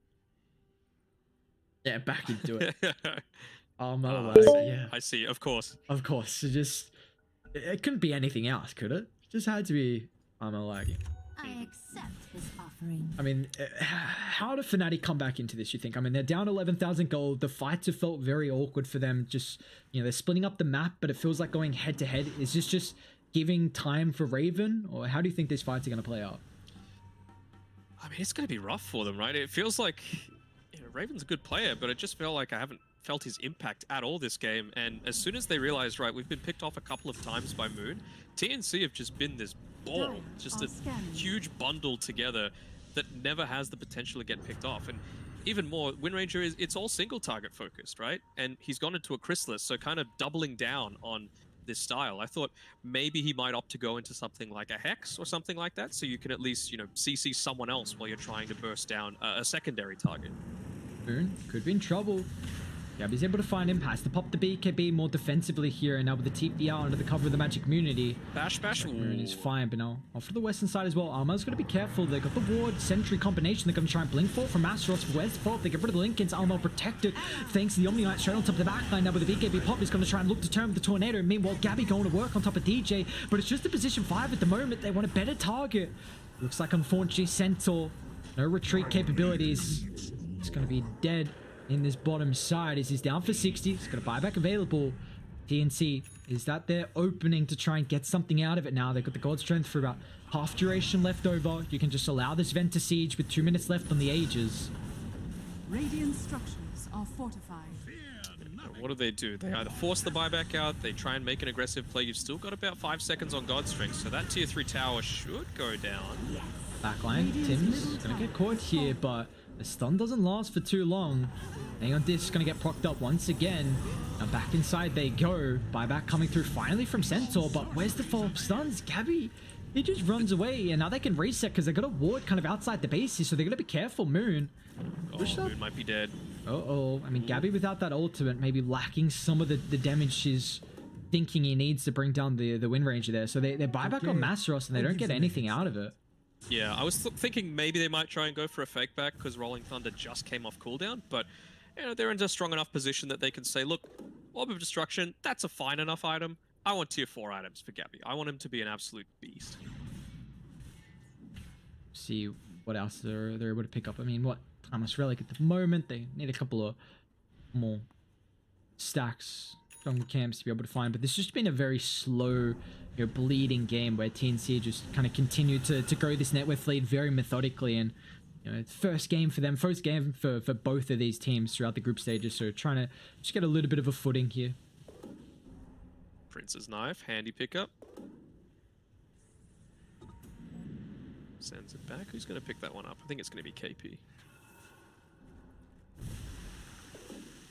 What do they even get? Illusionist Cape one dial. Massive Flicker as well. Not that interesting. If they want to hold that or not. But I mean, there's a Abyssal Blade now picked up on Gabby. He's still got 15 seconds of the Aegis, and with top shoved in, they're just going to move into the mid wave here. Melee racks down, full set of racks down. I mean, they've Lincoln's Heavenly Grace, Alacrity, Sven. There is a lot of buffs on this man. He's also got that level 25 as well. Radiant doesn't have the Aegis anymore though, just expired. This could be a decent time for Radiant, knowing that the Aegis expired and he popped that God Strength. We'll see if they can find Tim's. He's already used a decent amount of his mobility, but once again, the Aeon Disc, they still find the stun, but Tim's is just so hard to catch. Emote, or DC again, or pause. Ooh, the Shaco, nice. Get a neutral item. They're actually still hunting though, Radiant. Maybe thinking someone's farming up the jungle instead of retreating all the way back to reset with the team here, which they have done so far. But have Radiant got a gem so far? They do not. I'm really intrigued to see when they want to pick up a gem, because it's felt like Dire have had the map control for a majority of the game, and also have won the warding battle as well. It feels like they're just having to play so much more reactively than TNC, right? Like all of their wards are just on defense in parts of the map. Whereas, you look at TNC, they're aggressive. They're trying to make pickoffs happen. Oh, they're even going to be able to take away this this camp from them, or sorry, this outpost. So, not going to get that experience. Dire's top tower is under Sorry, they're attack. going to split it. Oh, it doubled damage. Moon? He wants to steal it. He got it. But it could cost him his life now, though. As maybe they were baiting it potentially as Moon. I mean, he doesn't have a buyback. Just instant tip from Gabby. And I mean, that is He had the vision, so there's no excuse there. Well, that's rough to say the least, because now TNC are just going to walk it down. Wind Ranger, no buyback. See how they're going to be able to hold this. No repair kit shenanigans that we'll see. So TNC, they can just siege it down with mid pushed in, Bod's getting shoved in as well, and just once again look at the steroids that they give over to Gabby, and knowing that he's not buying back, they want to try and end it. It's so hard to kill anyone. Even Armel, he's picked up that Shaco, so he's sitting at 3.3k HP. They're going to try and move forward on Raven's illusion. KP just controlling with the ATOS, making it difficult for the Morphling to go on top of the backline, where we see Mastros going instantly with the double stun, but it's not going to matter because Tim's has got the follow-up with the Rolling Thunder, and now that Heavenly Grace along with the Guardian Angel just nulling out any damage that the Morphling's able to dish out at the moment as Dive just running rampant inside the base. 4 down, Dive back on the Mirana. This Morphling hasn't felt like there's been much impact this game at all. It's just Dire. They played the game incredibly methodically as Raven just goes back in on an illusion, unfortunately, so he's going to pay the prices. But he's still got the man to try and play around with that attribute shift as well if he can get back inside the base. But Win Range is about to be up in 5 seconds and see if they can hold thing on Fnatic. And see, they want to try and reset Gabby. He's still got the cheese in the backpack. Gotta be careful how far they push out here. Morphling, he's got that status resistance and the Heavenly Grace, but you know, Amel can just go back forward. There we go. Hex to start. They got the follow-up, but now he's in trouble. Gets a forced up for some positioning. Sven's going to fly through with the Superman, but on top of the backline. Wind Ranger getting controlled, so can't find the damage to be able to pick a hero off. Sven falling pretty low. Pops the cheese, but now with the shotgun as well. Morphling will pay the price, but the real question is can you bring down Gabby? Nice 2-man shackle. Raven, he needs to get in range to be able to do something. Actually, Lincoln's pops the replicate, so he's unable to utilize this through this engagement. Dire, they're sticking around a little bit too long here. Let's see if they want to reset, considering Fnatic going to be up in a couple seconds here. They're back in, though. Tim's once again with the Rolling Thunder, just a constant chain lockdown, making it so awkward for them to be able to take these engagements. Raven pops the BKB, is going to try and look to turn to deal with Gabby, but they don't have the detection now. Once Armel instead, the BKB is about to expire. Gabby's back in, he's got the ultimate, the cleave as well. It's going to be able to bring down the Wind Range now with the Abyssal Blade forward as well. Morphling falling incredibly low. Raven is going to wait for him back up. You've got to keep in mind the throne's exposed as well, but what can they do to defend the base? Is Master with 3-man hoofs on, no detection. Once again, Gabby's able to turn. He's got the sustain coming through. Master's trying to utilize that flicker, but it looks like that's all she wrote. As TNC, an incredible game 1 victory. Gabby gets an ultra to end it 43 minutes in. How fun of a hero is Sven, huh? Like, it just seems very fun and balanced, especially when you don't even need to worry about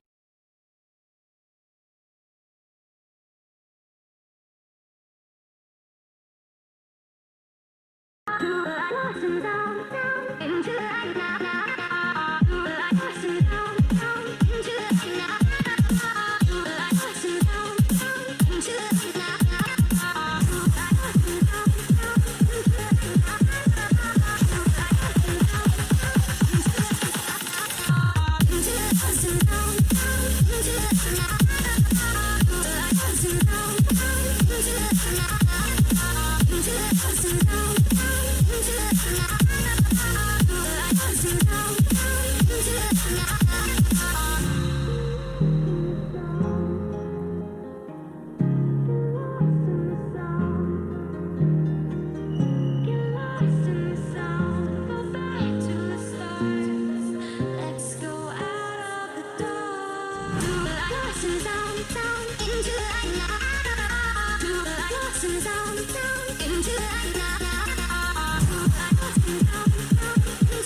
has come, it's cold and losing my control.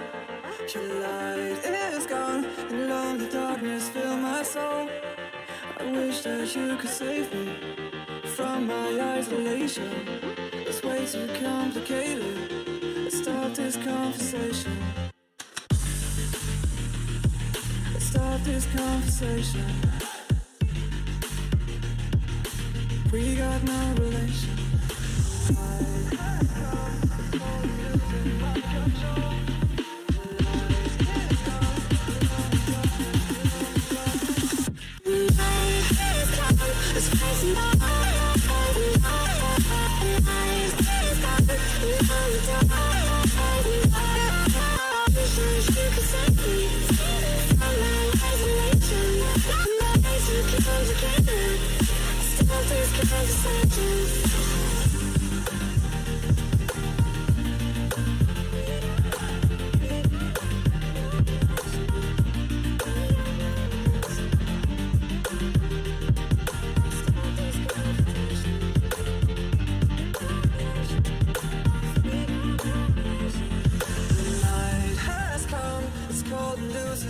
Control. Your light is gone, and lonely darkness fill my soul. I wish that you could save me from my isolation. It's way too complicated. Let's start this conversation. Let's start this conversation. We got no relation.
was, the rest of his team had been wrecked, and it wasn't really worth expending that effort. Even potentially to kill, he just didn't want to take that risk. And we're going to see another Vipers. So this is Groundhog Day that we're going through tonight now.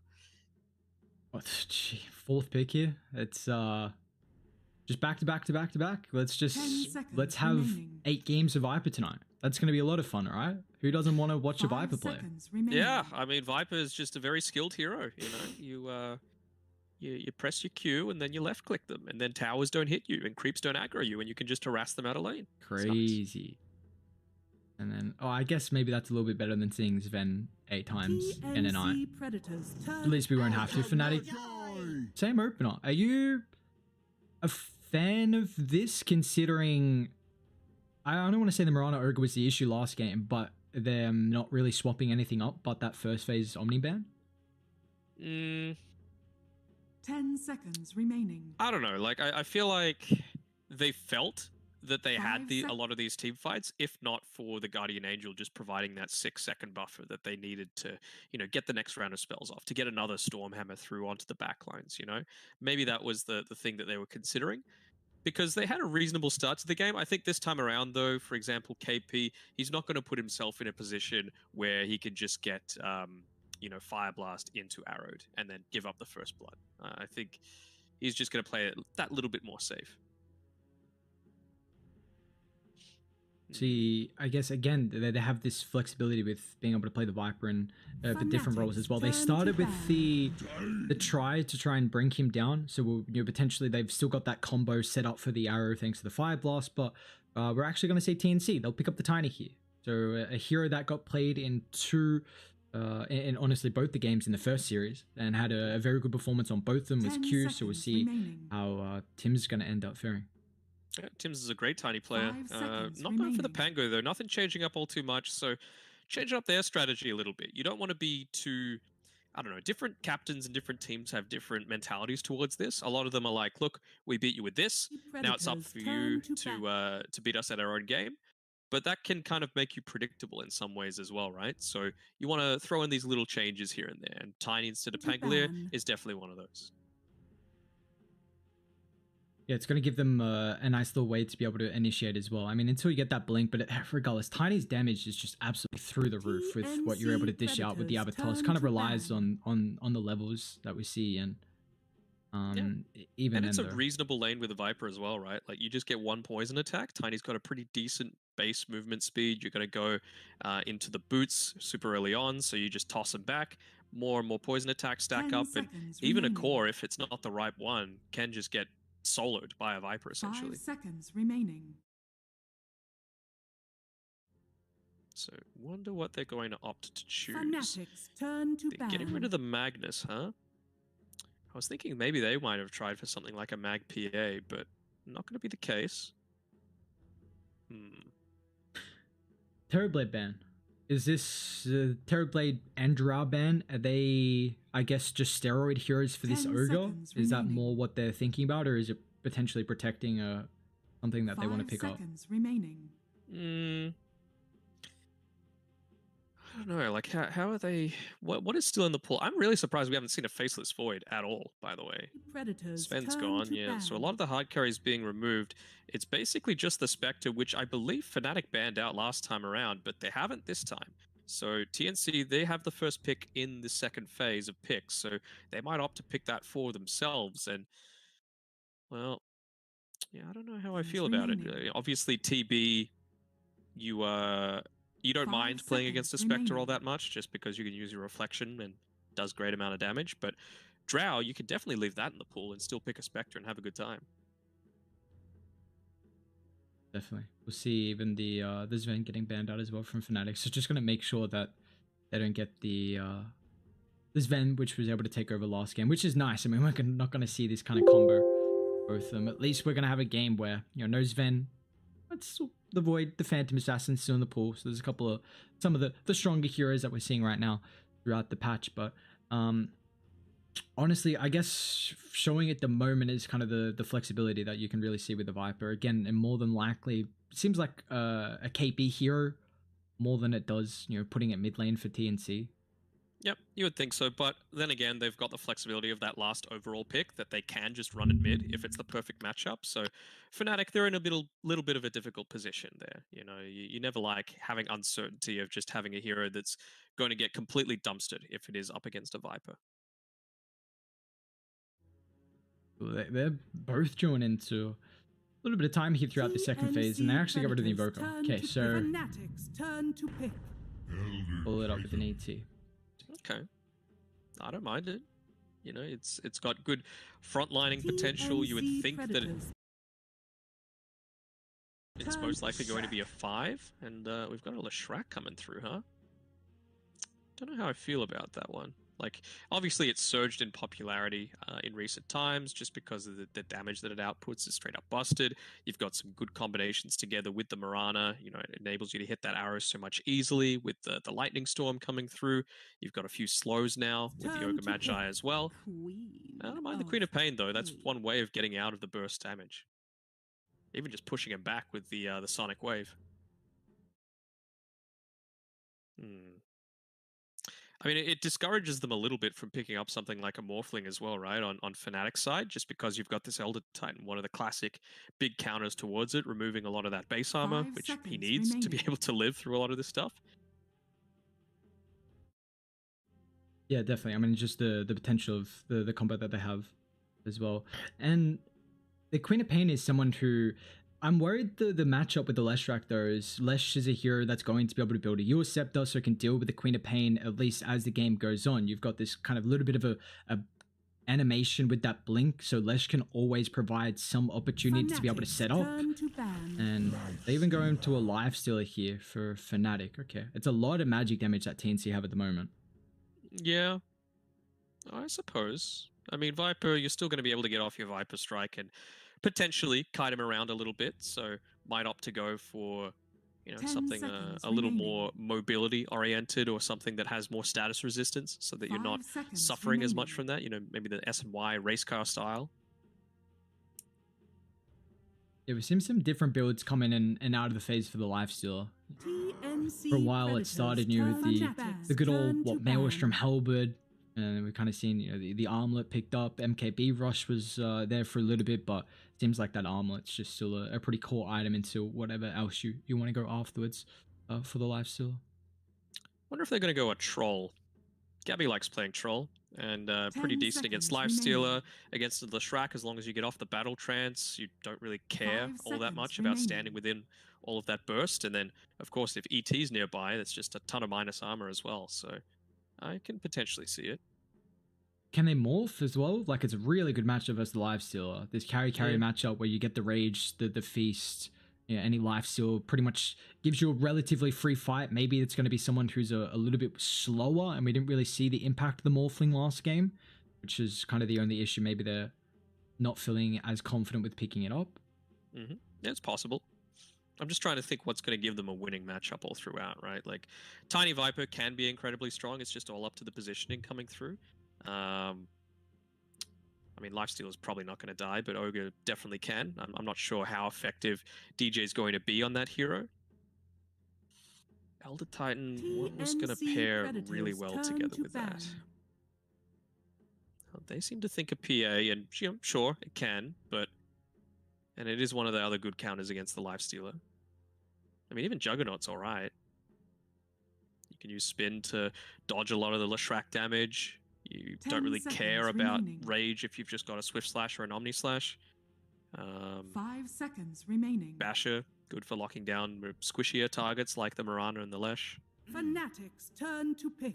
See, Fnatic, I mean, what they're looking for, they're 3. I don't believe they're going to try and flex the Leshrac. We pretty much just only see it on the 2 right now, maybe sometimes the 4. So I guess going for initiation hero, maybe someone that can Infest Bomb the Lifestealer and set up for the Mirana arrow.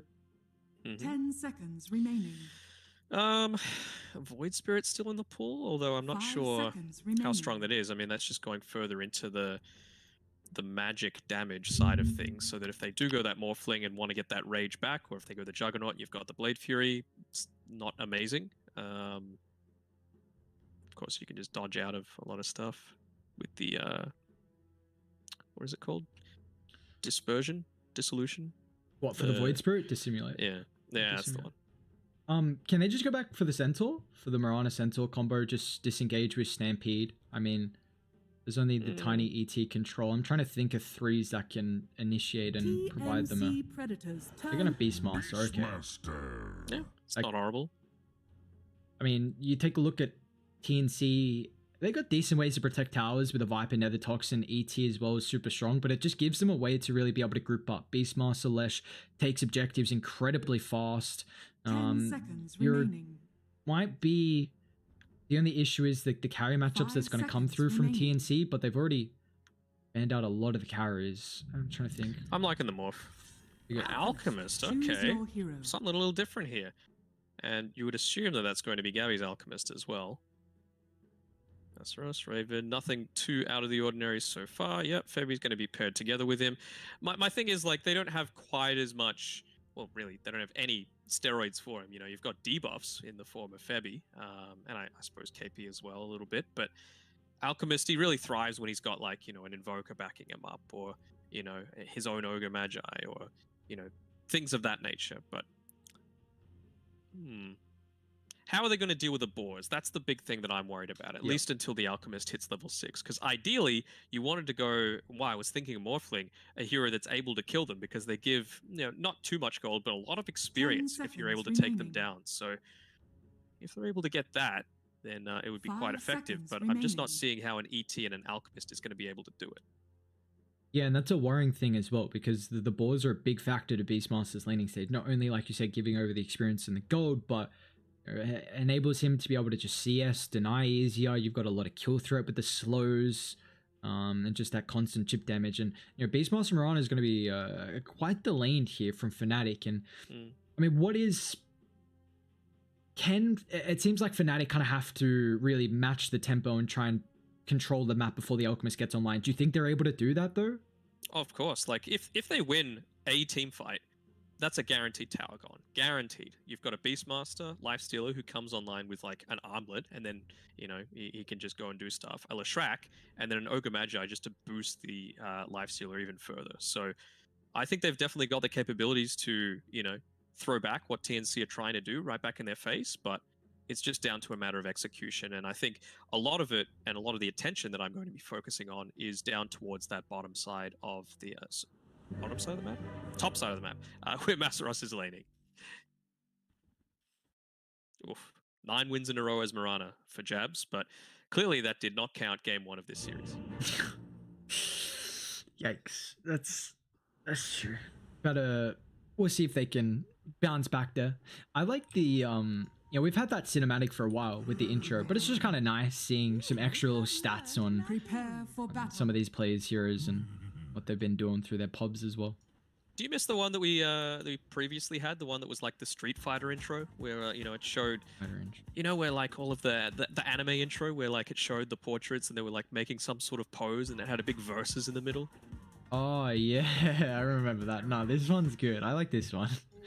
That didn't stay for long, that other one.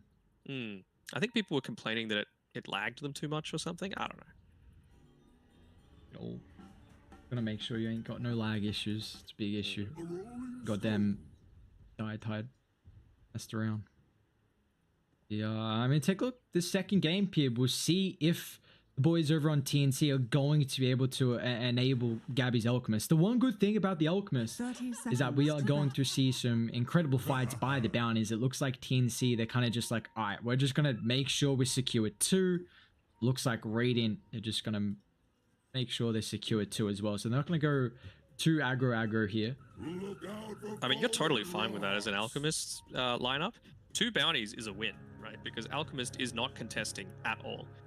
I'm honestly a little surprised that he's walking forward this far, because, you know, if they came in from the side, he would be dead meat. Gabby's just feeling himself at the moment. The good old taunt, just walk away. Such a funny taunt. Is this a new set as well? Is at least one that I have not seen. The face mask in particular for the Alchemist kind of looks pretty cool. I like it. Let's have a look. Diatide Shimmer Goblin Hat or the face mask? Although that Goblin Hat's kind of dope. Alchemist's Diatide Shimmer Tiny Armor. There you go. I guess that answers it then. Gabby's going to take a lot of damage here. So yeah, we're just going to see the emphasis on really trying to shut down this this Alchemist in the lane. If Mastros and Jab's going to be able to do so, the good thing, at least for Gabby, is the fact that he has a very strong laning stage support in the Elder Titan. We already see Febby's going to go to work as soon as he gets the Astral back across the map. And woo! Damn. Fair and balanced. I'm pretty sure they took out the boar as well with that, right? Yeah, they did, which is, you know, I guess that's the nice thing from Febby. If he's able to kind of pair it up with that extra astral damage, it's going to give him an extra target to be able to get, you know, the stats from. And I'm kind of surprised Fnatic didn't block the small camp, or at least a camp by that area as Febby. Trying to man fight, but you see, not dealing with the boss, so a little bit of attack slow here. He's going to be able to secure first blood. Will cost him his life, though. Oh, it's totally fine though. First blood, and he took away the salve. They tried popping it there on Jabs, so that's 110 gold wasted. A little bit unfortunate there. What's he going to come back to the lane with? Got 450 gold to be able to utilize here. Might try and see if Gabby wants anything. Just waiting for the TP, but we'll take a look at some of the other lanes. As Armel up against the Leshrac played from Moon. How is this matchup going to fare between both the mid laners? I mean, Queen of Pain is always like seen as that lane dominating style of hero, right? You just get up those points in the Shadow Strike, assuming that you don't have something that's able to dodge it, like, you know, Ember Spirit or TA or Void Spirit. And so I think Moon's going to have a rough time in the lane, but the big thing for him comes from his tower taking potential. So I think not to emphasize all too much on the laning matchup and more on what happens after that at around the, let's say, 6 to 8 minute mark. Yeah, we'll see a lot of emphasis on those power runes and trying to, you know, equal up the movements to be able to contest and find the pickoffs as well. But Febby is going to be a big boy. He's taken that stack. Is he going to get the small camp? No, he's not. But he's still going to be hitting very, very hard. Oh. We see just...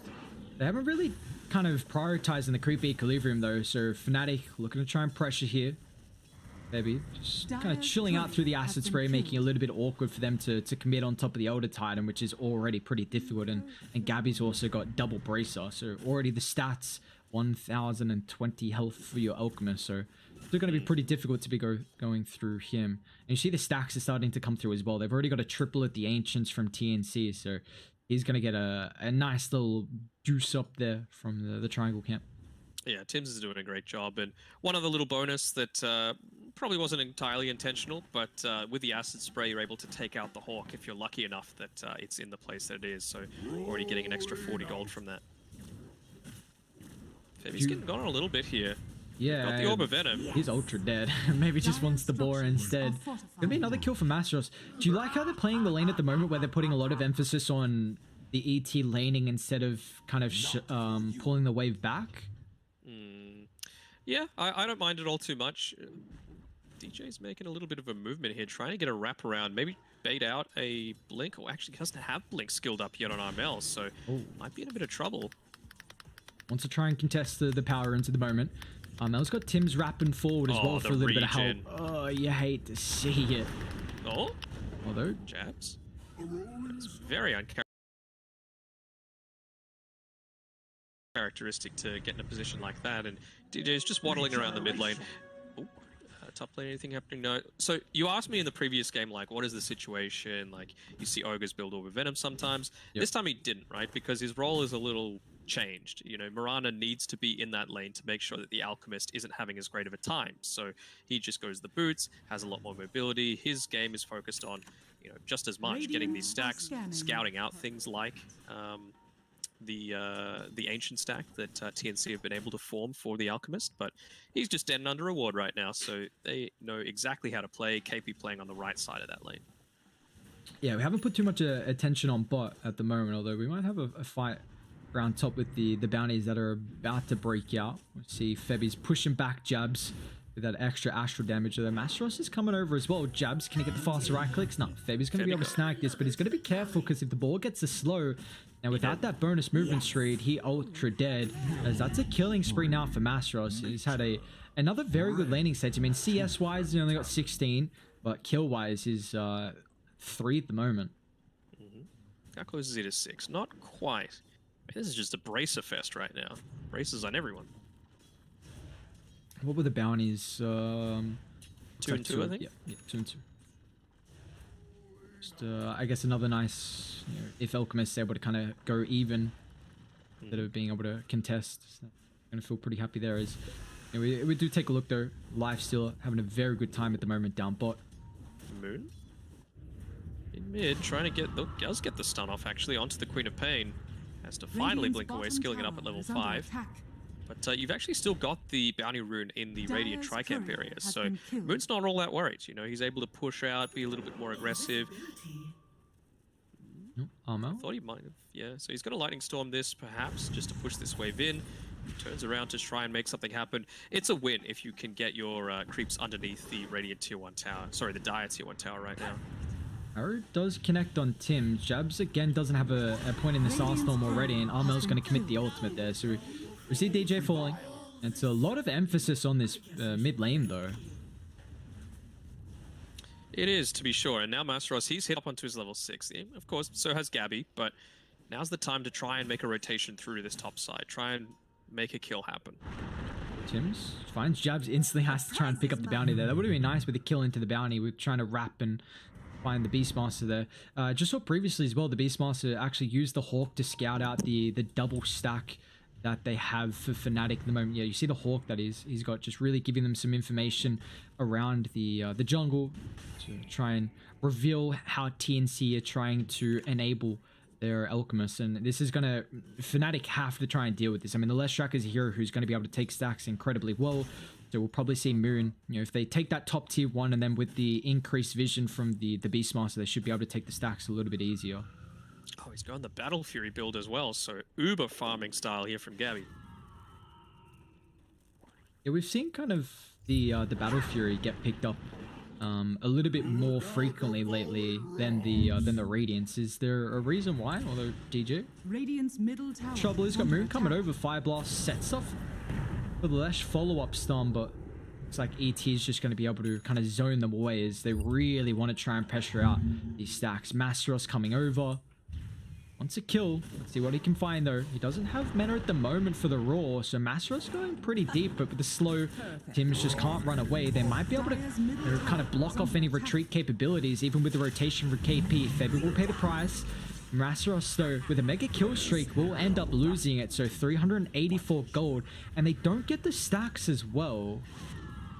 Yep, and just feeds that gold straight into Gabby. Exactly what TNC are wanting right now. Feed the beast.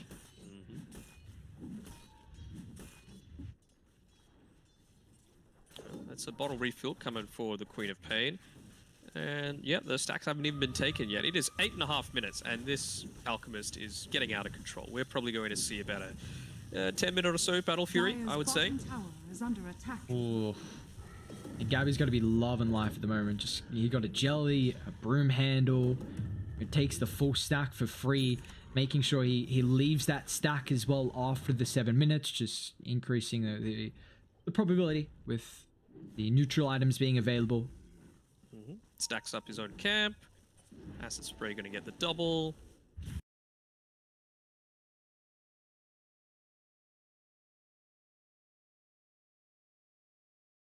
This is a masterclass. Pay attention, POS 1 players. This is how you do it. It's nice to have, the support stack and camps for you as well. Is under attack. No doubt. I mean, Febby's just, that's a fat stack they got at the Triangle. I think that's 4 now on the Ancients and double at the hard. But we do see Fnatic, they group up, take the first T1 of the game at the moment here. It's going to be able to at least increase the movements they can make through that top side of the map, but they still really need to continue pressuring because, I mean, have they done it a little bit too late and not putting enough pressure on the stacks? Because, I mean, yeah, like you said, Gabby's probably going to have about a 10-minute Battle Fury timing. Yeah, he is 200 gold away at 9 minutes 40 seconds. So he is having a great time.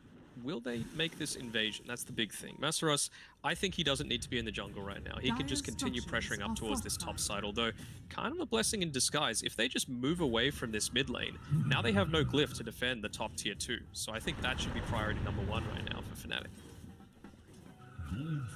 Yeah, it's also going to just force some rotations top, which then can potentially help out with an aggressive movement inside the triangle camp, knowing that someone had to kind of TP to defend it, and just the information that you're able to get from it. And still, what has Raven got at the moment? So I actually lost the choreo, but working on that armlet. But there we go. Battle Fury picked up. Is taking over the stacks at the moment from Gabby. It is getting scouted out. They don't actually see the Alchemist under vision from Radiant. You see they'll catch out the Acid Spray, but I mean, Gabby's already got this and already 1,500 gold afterwards as well. Yep. Nice hero. See, that's the thing. Like, I don't mind an Alchemist because it rewards good play, you know? A Sven is just like press button. Yeah, so it's a little bit different. Yeah, at least you kind of have to play around with the team, like prioritizing a lot of stacks and protecting him early on with the lane. And you're seeing as a lot more cohesion that you can see as a team really trying to bring the Alchemist online. And, you know, Fnatic really trying to contest the Alchemist and, you know, put pressure on top of the map as they're looking to try and get grouped up around this mid tier 1. Ravens pushing it in. They've got the catapult wave as well, but KP, he's finally going to move out of the bottom side as well.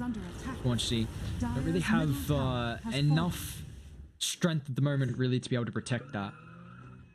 You talk about value items for the Alk as well. You've got the bounty, the trusty shovel, so chances of getting more bounty runes for this Alk, so it's just going to snowball him even further.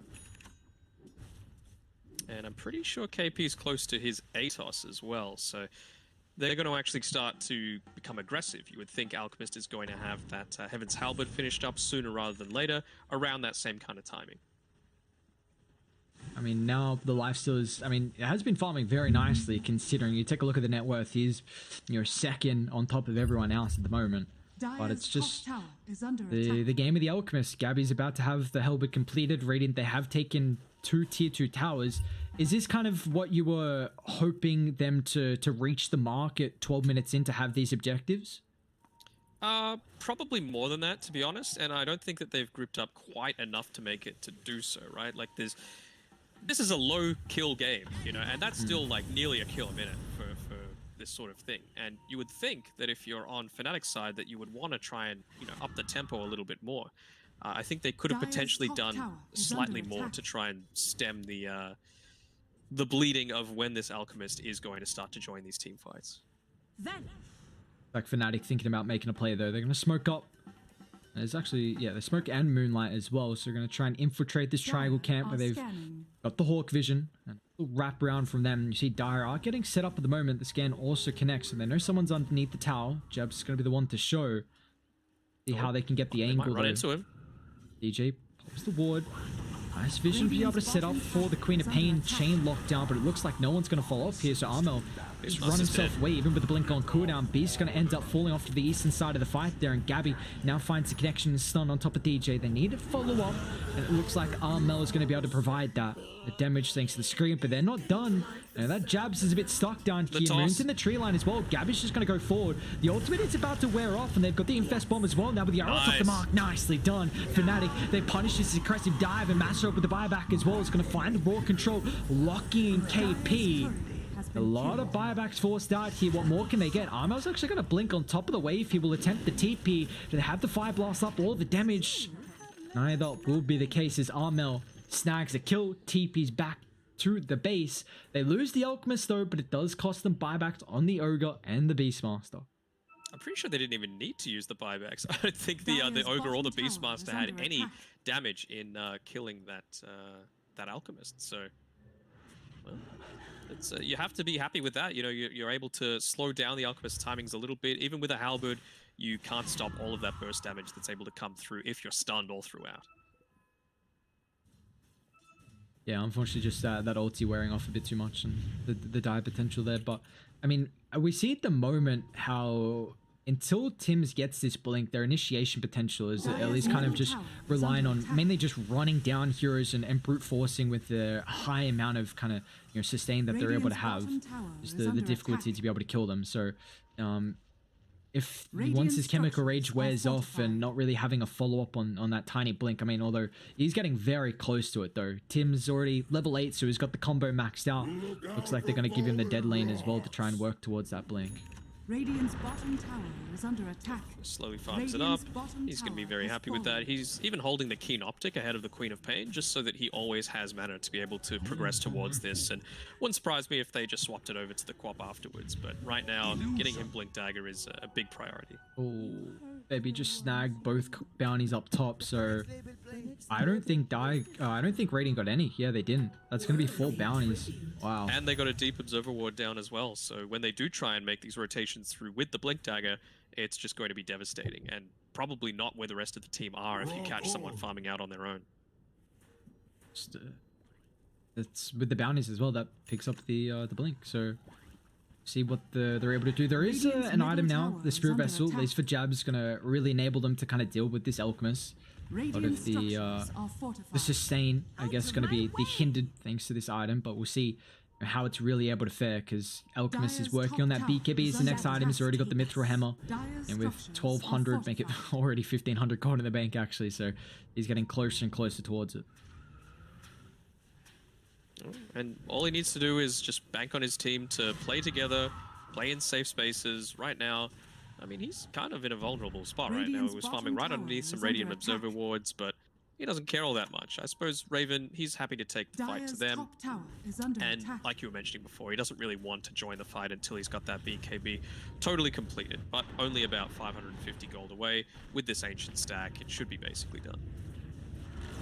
Does look like Radiant going to try and wrap. They've got vision on KP at the moment, even with this back ward as well. So now with the Boots of Travel, Lesh going to join the mid. KP, arrowed up.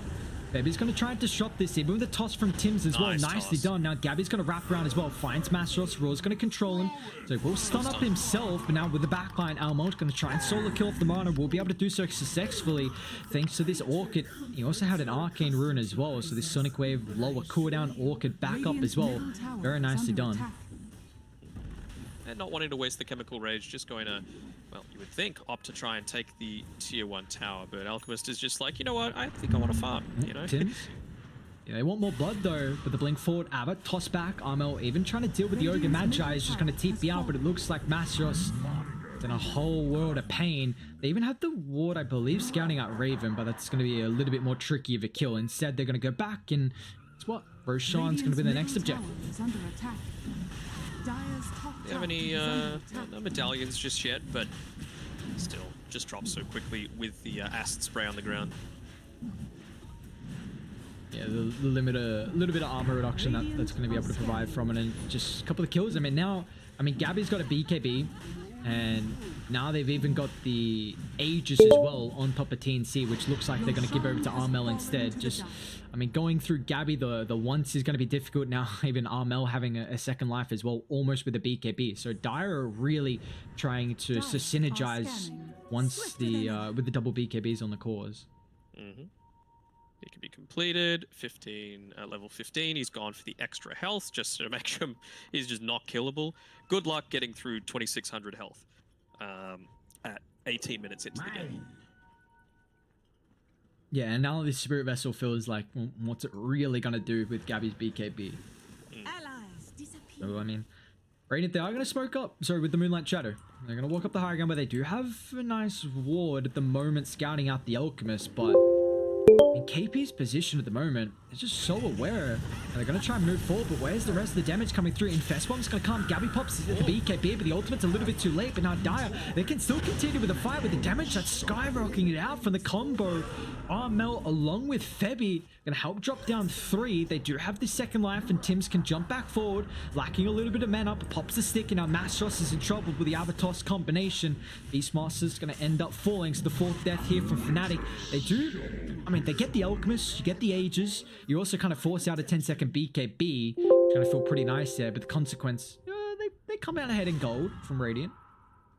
Yeah, I think just because of all of the how far ahead Gabby was, you know, that 406 that Moon was able to grab from it, really effective. I'm surprised he wasn't doing the Pulse Nova toggling trick. Like, if you actually press it at a certain time, you do a good amount more damage. It just uses up a whole lot more mana, but it felt like with him standing in the middle of that fight, it was always going to be a pretty high risk that he was going to go down. Moon will be able to get a kill on top of Tim's down bot, utilizing the Beastmaster summons, but Armel wants a little bit more revenge here. Blinks in, Orchid Sonic Wave, monster kill streak. And Tim is like, all right, well played. Thank you, sir. A little bit of revenge. I'll trade that any day of the week. Shiny! Worthy tribute. So what's the next thing we've got? We've got Skadi. So Gabby's just like, more health. That's all I need. But that Spirit Vessel, pretty good counter to it, you know? It's 4% of current health per second that it removes. So it's going to start chunking him down. Radiant's bottom There's definitely got to tower keep is that under one in attack. mind with how that's going to end up faring. How many charges do they have? They got 4 at the moment from Ron. So yeah, definitely a bunch to be able to utilize. But I mean, TNC, it's a 11,000 net worth lead. Of course, a lot of it is off the back of the Alchemist, who's just a, you know, this brute artificial kind of Radiant's farm that bottom you tower has provide fallen. with the net worth. But they've still been playing incredibly well as top lane. Moon chase down at the moment. Radiant, they're on the high ground, and with this vision, they're going to try and look to turn and deal with Tim's first off. Raven straight on top of him, pops the rage, so doesn't have to worry about the Elder Titan control. Nicely done. They're just positioning up top. They're even going to try and continue to hold this, although they smoke up instead. Link down to bot, where KP is underneath the Hawk. He could be in trouble here.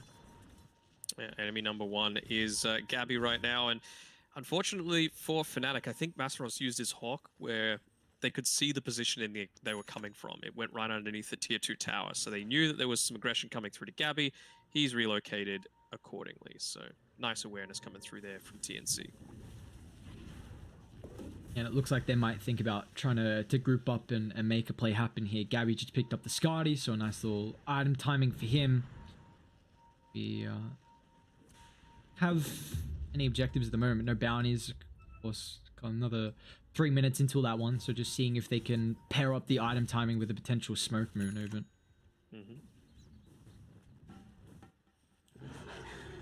Silently, Raven has been having a very good game finding farm as well. 3-0-3, 201 loss.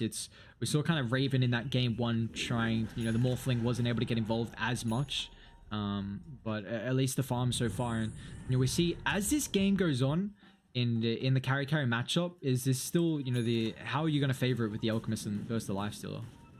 I mean, Lifesteal is pretty good at dealing with him, especially if he goes for this max HP build, right? You've got the Feast, which is based off of their max health Lifesteal. So if you're hitting this quickly and pairing together with a Ogre Magi that's just going to be bloodlusting you for every single fight, they're going to have a hard time killing Raven. Nice scan. Scouts out this smoke and see if they want to try and group up and protect the high ground, potentially die. They're going to counter smoke themselves. Gabby, the bait at the moment. He's got a DD in the bottle as well. Pops the ultimate instantly. Atos. I guess disjointed. Well, but Armel's going to blink aggressively forward. He's got to be careful. Where's the defensive factor coming through? Tim's with the toss, but it's not enough. And now Gabby as well really wants to punish this movement. How with the double damage rune. Raven is in trouble. Gets infested up. Buyback from the Mirana as well. Jabs wants to rejoin them, but it looks like Dire, can they retreat away without losing too many heroes? Unfortunately, that's not going to be the... As we do see KP falling, and even in top of the river as well. Tiny's going to get caught out by the arrow. So nicely done from Fnatic. Just, you know, the aggressive blink there from Almel really costing them, even though they had the ward on the high ground. So Jabs has got to buy back, but they don't lose anyone else. But that. Yeah, and even at the very start of that fight, Febby dealt with the Observer Ward that was standing next to the top tier 1 tower. Not enough. He got off a really nice stomp too. I think it was a 4-man, and the Earth Splitter was coming through as well. Only ended up connecting onto 1, but still, I think all of that comes down to just getting a little bit too aggressive there on Armel, and that was his first death as well. So a lot of gold being fed over through to Raven. That was another 640 gold. That's exactly who you don't want getting all of this farm. Yeah, he's got a Helbert completed. He's going to be working on the Skadi as his next item. He already brought up the Spirit Vessel factor against the Alchemist, trying to deal with a lot of the sustain. And now the Skadi's going to have that factor as well. I mean, just reducing the health, HP regen, lifesteal, and spell amp by 40%. So this is going to be pretty nice once Raven picks that up. And even just with the Ogre, you mentioned before about, like, you know, early versus late game, who wins, Lifesteal or Alchemist. You've got an Ogre Magi, I mentioned the Bloodlust, but if he gets to level 20, that's an extra 40 Bloodlust attack speed. So it's just more and more that's going to swing this in the favor of Raven. We see Fnatic looking to try and get a little bit of map control. They take that T1 tower down, but and even offer to put a little bit of a aggression on top of the tier 2 as well. But TNC, once again, we just see kind of the Dire team making an aggressive movement into Radiant's triangle camp when Roshan is that next objective. I mean, it's potentially going to be up in 40 seconds, so TNC trying to deward the area, provide some control, get that tier 1 tower, which is going to be a nice TP point. Radiant's top tower has fallen. And Roche might be up in 30 seconds, so you would think for both teams that's the main objective they're playing for. You would think Armel is probably going to be the priority target for that one. But immediately smoke coming through after this, and the TP is coming back. They didn't get the infest on top of the Beastmaster. Unfortunately, Masteros TP was a little bit too fast for the Lifesteal. I mean, Lifesteal still was able to come back, but is in the Ogre instead.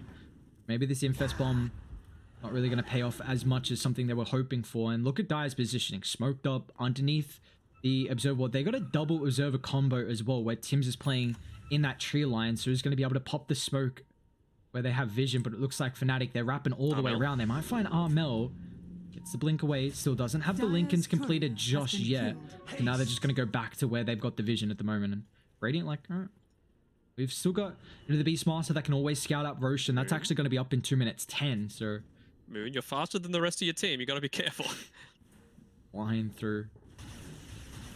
I mean, they show Raven mid, Moon showing top as well. It looks like Dire are actually going to opt to come back and try and defend some of the objectives, which they've only got one tier 2 left remaining. So you've got to keep that in mind. As really nice Hawk as well from Asteros. Just the vision that the Beastmaster's been able to provide them this game. We've seen through the past couple of minutes and what they're able to find. Oh, Moon actually up top once again, though. Still moving very aggressively. Pops the BKB. Enough to be able to bring him down with the protection of the magic immunity. It's like Fnatic trying to find if there are any reinforcements coming through with that, you know, potential outpost TP point. That's a big item for them, though. The Abyssal Blade being picked up on the Alchemist. Maybe he's going to try and get to his level 20, so you can get that extra cleave coming through. Or even Quickening Charm, going to be hyper value for the Tiny. And you asked me before, like, why are people going the Battle Fury more than previous? Yeah, and I think it's just due to the fact of how they changed the split of damage. It's actually more effective in teamfights now, and this is much more of a teamfight style meta. And it also has a bit more of an effective build-up than Radiance. Radiance is like an all-or-nothing thing, and if it comes off, great, but if it doesn't, then you're kind of stuck with nothing, and there's no comeback mechanisms for it. Yeah, it's always the build-up on Battle Fury has just been getting a little bit better and better over time. And also kind of, I believe, got reduced in gold a little bit as well. I think, but we do see Roche going to be up in 20 seconds. So it's been the long-awaited one for when a fight's about to break out. I mean, TNC, they've, at the moment, 13,000 net worth lead before this Roche fight does break out. You're going to keep in mind about the vision advantage around the area, though. Dire, a lot of vision kind of towards the northern side of that triangle section. They got one of their high ground as well, and Radiant, just for them, kind of a ward in the river. So you do have to keep in mind about the Beastmaster potential with the Hawks. So if TNC are able to hold their high ground with sentries, which they have done so far, but they're going to smoke up. Let's see if they can find the initiation. Gabby's going to move forward. Tim's as well frontlining. DJ, though, not really the target they want, but maybe that pickoff can just lead them Roche, although Tim's, he's still hunting, though. Radiant, they got the wall in the backline. Tims could be in trouble before stuff. Gets him out of the arrow range, and now the rage is about to wear off, so Masteros is protected. Now Moon actually on top of the backline deals with Tims. Masteros actually Lincoln Snow pops the raw. Now Armor with the Sonic Wave going to provide the distance. Raven is actually stuck on the high ground. No, the Sonic Wave. Can they do anything about it, though? Just TP out, but in the end, it's a 3 for 2. Gabby doesn't have the chemical rage at the moment. I don't think you'll need it.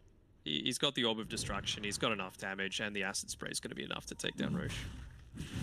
And a bit of a wonky fight, though. We just see the jump forward. They blew up the Ogre, but Radiant could double back, and it was kind of a Lesh was able to deal with the support on Tims. And Fnatic, though, they're coming over. Arrow, unfortunately, doesn't find the connection. And maybe what they were needing to move forward, and it looks like now without getting the arrow, unable to do anything. They're trying to steal the cheese. Jabs might go for it, actually. Leaps in. What's he going to get? Oh. Nothing. Nada. He'll pay the price. Bumkiss? Bumkiss. Means nothing. Those are Bumkiss? It's like, What's the origin of Bumkiss? Why haven't I heard this? I don't know. Because you're a Zoomer. Zuma, that's true. Little youngin. What do we got? 19,000 net worth lead. They got the Aegis now, which is on the Queen of Pain, holding the cheese as well. And also with the Quickening Charm, it looks like Tim's actually wanted the Nether Shoal instead. Yeah. Well, it's understandable. Hey, Quap's holding on to the Paladin's sword, which, I mean, it obviously, like, not using it in the backpack. I would think that maybe it's worth giving it over to the Alchemist for this. Like, yeah, you got the Spirit Vessel, but even just the passive healing is buffed up from it, so I don't know. I'm not one to question Gabby. I guess we'll see how they're going to be able to try and hold this one now. He's even got the AC completed as well for the Alchemist. That's going to be coming out pretty shortly. They give him the cheese in the backpack, and we're just going to see them go to work. I mean, damage with all the attack slows. And now once they've worn off, Gabby just shreds through that E3 tower. They do infest up Masteros, so it's trying to find the opening, but they've already been able to double back, and they can now hold their high ground if they really want to from TNC. Although they do have bot and mid all shoved in, and no one's cut this mid wave just yet. Yeah, I don't think they need it back just yet. You know, they're happy to take away the Ancients for now. So, yeah, not really anywhere to run. They can just go to the other lanes if they want to and fix them up. Yep, and that's exactly what Gabby does. Matic. They're hunting though. Who does Masteros want to jump? Straight on top of KP. Raw sets up for the arrow. They get one kill, down for 70. They're hunting for more. Unfortunately, they will not be able to find anything else. And top shoved in. It's going to have to force them to go back and deal with that. Where it looks like Tim's is actually already kind of setting up to constantly keep this lane shoved out. Although they will cut the wave on jab, so they get a kill. It's going to give them some time to be able to deal with the creep equilibrium. I was about to say, how often do you see a Battle Fury backpacked at 32 minutes? But he actually just went and sold it. You know, who needs a Battle Fury? He's so farmed. It's actually, I mean, it's just Alchemist things, but you always see like him 6-slotted at this stage, and you always got to keep in mind how fat he is. I'm still impressed on Lifestealer though. Like, he's got 303 last hits. You're doing a relatively good job considering you don't have this steroid like the Elk. And they've got some good chain stuns, you know. We've seen a couple of times now that that Beastmaster is able to get the Blinked Roar onto someone. The Alchemist isn't holding on to the Aegis, so if they're able to focus in onto him and take him out, especially now, he doesn't have buyback. So that could be the big difference maker that they need. He's got an incredible amount of raw HP, but it's not like they have this Omni Knight like last game to be able to dispel off that arrow. Now Masteroff, blink away. Tim still has the follow-up thanks to the Force Staff, and now we're continuing to chase for more. They get the stun, jabs. He's got a lot of health with the Infest, but they don't even care about the Murano. They want a better target, which is Masteros. Gems on the deck as well. They're going to be able to TP out everyone else, but unfortunately they do end up losing the gem. Would have been nice, but just didn't have the rest of the team with him to try and make anything happen. What are they going for next? So Ashiva's Guard, so more stuff that's going to impact on the healing of this Alchemist, although I don't think you're winning any super long team fights. I think it's all about the pick-off potential. Gabby's just this full brute at the moment. He's getting closer and closer towards that level 25 as well. See, even the Queen of Pain's actually a little bit higher at the moment. Hit that 24 already. Shiva's completed. They got the Aegis for another 55 seconds here. So let's see what TNC are going to be able to utilize with it. I mean, they get all the outer towers at the moment and continuing just to try and control the map, find the net worth lead. No smokes though on Fnatic, which is a little unfortunate. They're not going to be able to try and make a play happen.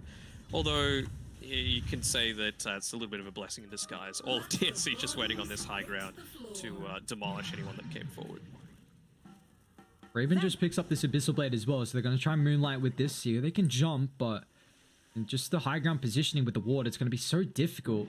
Raven's going to try and frontline. They got the vision, actually. Masteros with the initiation. Can they protect out the Alchemist? They're going to try and move forward, but he gets the ultimate now. They're going to try and look to turn to massive Sonic Wave. But where's the follow-up move with the protection of the BKB? It's just going to try and disengage, but they've already lost two. And Fnatic they might be in trouble of losing more as well. Mirren gets inside, infested up as the lifestealer as well, but two of the heroes, they don't have buyback, so I mean, that base, it's going to be in trouble as Armo. He just blinks forward, but the Aegis just ticks out. Lincoln's going to get popped now, but the Echo's up. Nice, they've done. Locks in too. Do they even care about their heroes, though? They just want some space to deal with the objectives. And have to try and mount some form of defense here as a full set of racks now claim mid, and they're going to end up heading to top as well. With the Beastmaster down for an extra, you know, with the 15 seconds at the moment, they really don't have an easy way to initiate. So TNC, they come and just claim 2 full sets of racks, and you know, we brought up the potential if they were able to burst down the Alchemist. Unfortunately, that initiation just wasn't top notch from Fnatic to enable that. Yeah, I mean, they got a decent pick off through use of the Hawk there onto the high ground, but yeah, at the end of the day, you just if it's not a core, it doesn't Blink really forward, matter. they find the Moronic here and just shoving out the damage. Jabs will fall, and they just kind of double back.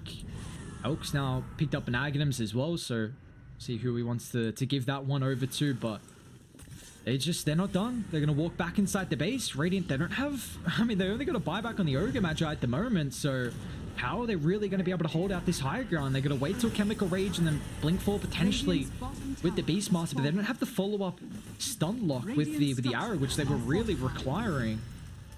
KP's got the Ags now, so perfect thing to try and deal with the lifestealer. Just kite him out for the duration of the rage. There we go. Blink forward, they get the roll. Bissell Blade as well with Force Up's going to provide the distance. Elk, got to be careful. Toss further away, but now with the Echo Stop Burst, but a combination.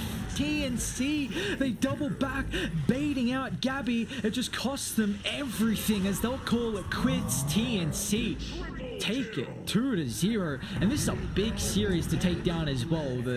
The good old El Clasico in the Southeast Asia region, just 2-0ing Fnatic, which is a big series victory to start them off in the group stages. Yeah, I mean, TNC looked super impressive. I think they were, again, kind of similar to the previous series that we saw with the Magnus being picked up. It was just not enough pressure being put onto a lineup that is all essentially based around the one hero. So, yeah, just being punished accordingly for a little bit of inaction coming through.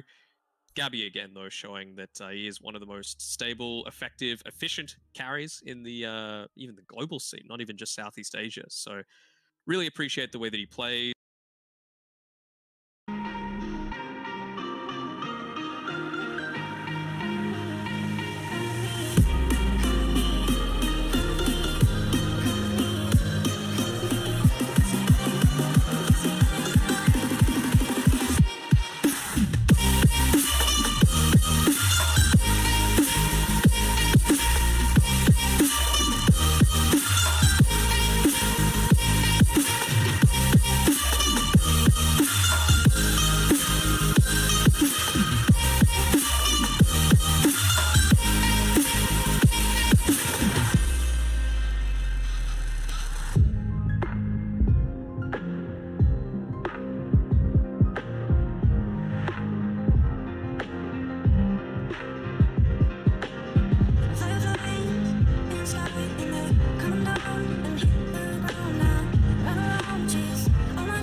Раньше играли с настройкой. Да, пытаются сейчас выйти в Рошана. У нас Chicken Fighters. Очень много дэмэджа они наносят по камнеголовому. Успеют ли сюда вообще мудголемы? Успевают. Понимают ли они до конца? Все понимают. Сэн Кинг бежит. 3k HP on Roche. Misha, Era holding the front line. Sunstrike coming out through. 1500 HP. They're going to get this done. Milan, he's too far away to go for those crazy lead charges there and try and steal the Aegis, but Charlie will take it. 17 minutes, Chicken Fighters first to go shot. Yeah, this is a knife from Chicken Fighters to kill Capo. Oh, the fortification alacrity. Oh, Oh, he wasn't looking. Oh, no. All right, so basically, there's an alacrity catapult hitting bot tower. They fortified it, and it literally one-shot the tower on a disgusting amount of HP. It had like 200 HP, and it just like one-shot it. Yeah. Damn. That's a lot of damage. Bonus damage 85 right now from an alacrity buff. So put that on a catapult. Meanwhile, put a Sunstrike on Milan. Sorry, on Misha. Milan gets the kill from it, though. It's kind of interesting to see the Mudgolem's game plan, because their lineup doesn't really allow them to take Roshan. And the fact that Chicken Fighters are able to steal this away as well and remove it from the map. Charlie Arrow, almost catching him. Stormhammer comes through as well, stunning the SK. Meatball does connect on Sven. Does have the Aegis for himself. Skitter, a little bit of spinning action. Another Burrow Strike gets the Aegis out. Now, time for round 2. Sven, 10 seconds, no God Strength still available for him. They pop down the Tombstone, but it's not going to find anybody. 33 is out. Stormstormer's out. Maybe Skitter. Well, Skitter's a big pickup. Spin TP, nope, not going to happen today. They're going to have to give away the jug. Oh, and the tip from Supreme. Oh, look at that. He wanted something. He really wanted to get something there, so that's an angry tip right there. Yeah, I was about to say before that engagement, it's like, so what is Mudgolem's play to make here? Like, the rush has been stolen away from them, like they can't even try and contest it. And then they get this like perfect pick-off, just removing the Aegis. This entire series is which core can get rid of their Aegis quickest. Oh, nice Burrow Strike. 33 Arrow comes out onto Misha, down, and the epicenter finishes off Era. Beautiful play from SK, but the turnaround quickly comes around as they find the Marana from Charlie and Saberlight's hand. 33 gets out. There's a casual Tiny farming the camp here, trying to walk out, and as he moves, it lines up for a perfect 2-man stun for the SK, and just get the follow-ups there.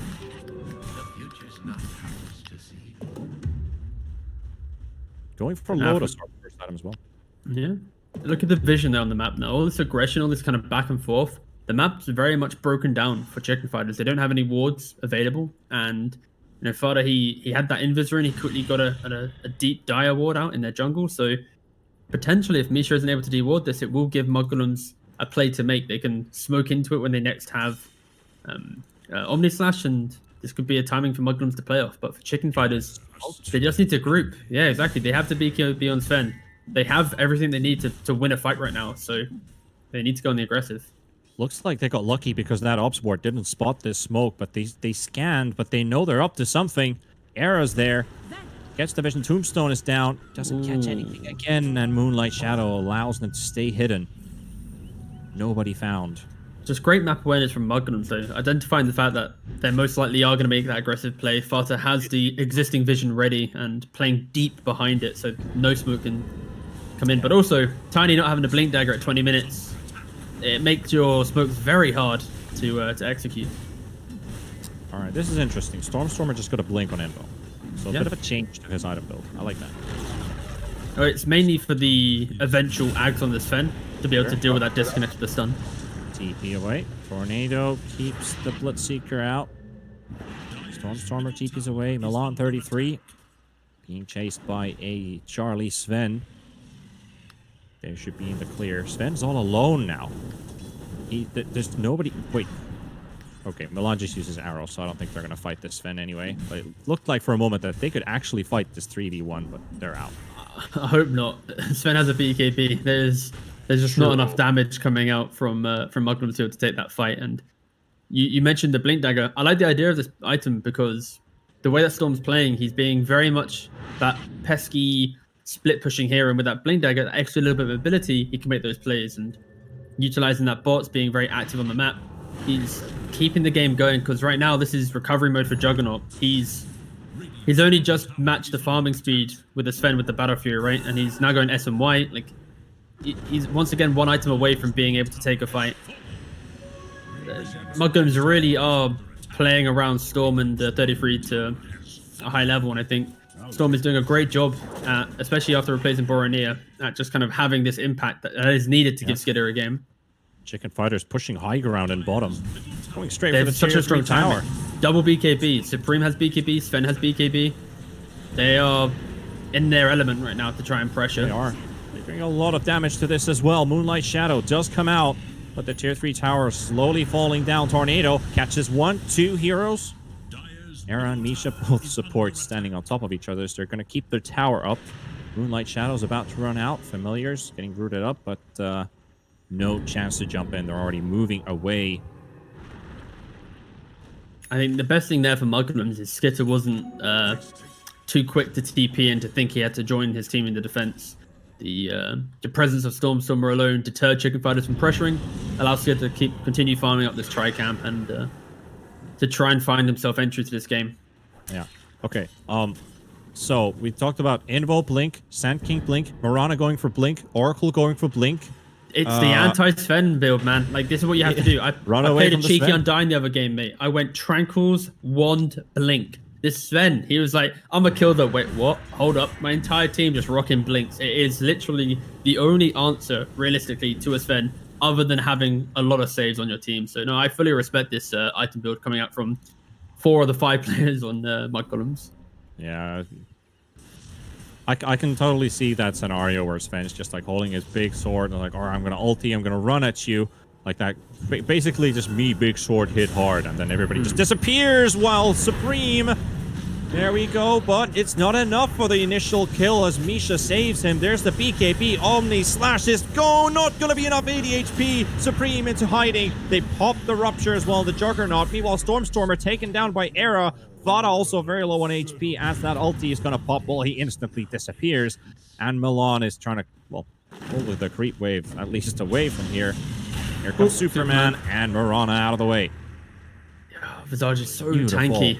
So tanky. The start of that fight, it was the perfect setup, right? The Burrow Strike into the arrow, but then of course with the Undying 4-point in Soul Rip, the Glimmer Cape, just bought him enough time, and then there was the Omni Slash. It nearly did enough work, but with the birds tanking up a couple of those strikes, and unfortunately for Skinny, he wasn't able to get that last right click. Supreme lives, and then 3 heroes die on Mugglum, so just trying to kill the tanky hero. It's reminiscent of, I think, you don't often play against Visage. Realistically, a lot of pros, obviously, it's not really in the scene too much. But when you do eventually try and jump said hero, you kind of remember, wow, this hero is a lot tankier than I thought. And yeah, unfortunately for Mugglum's just so close to killing him there. Yeah, it's like classic moment, Undying. He claps his hands together and you're healed.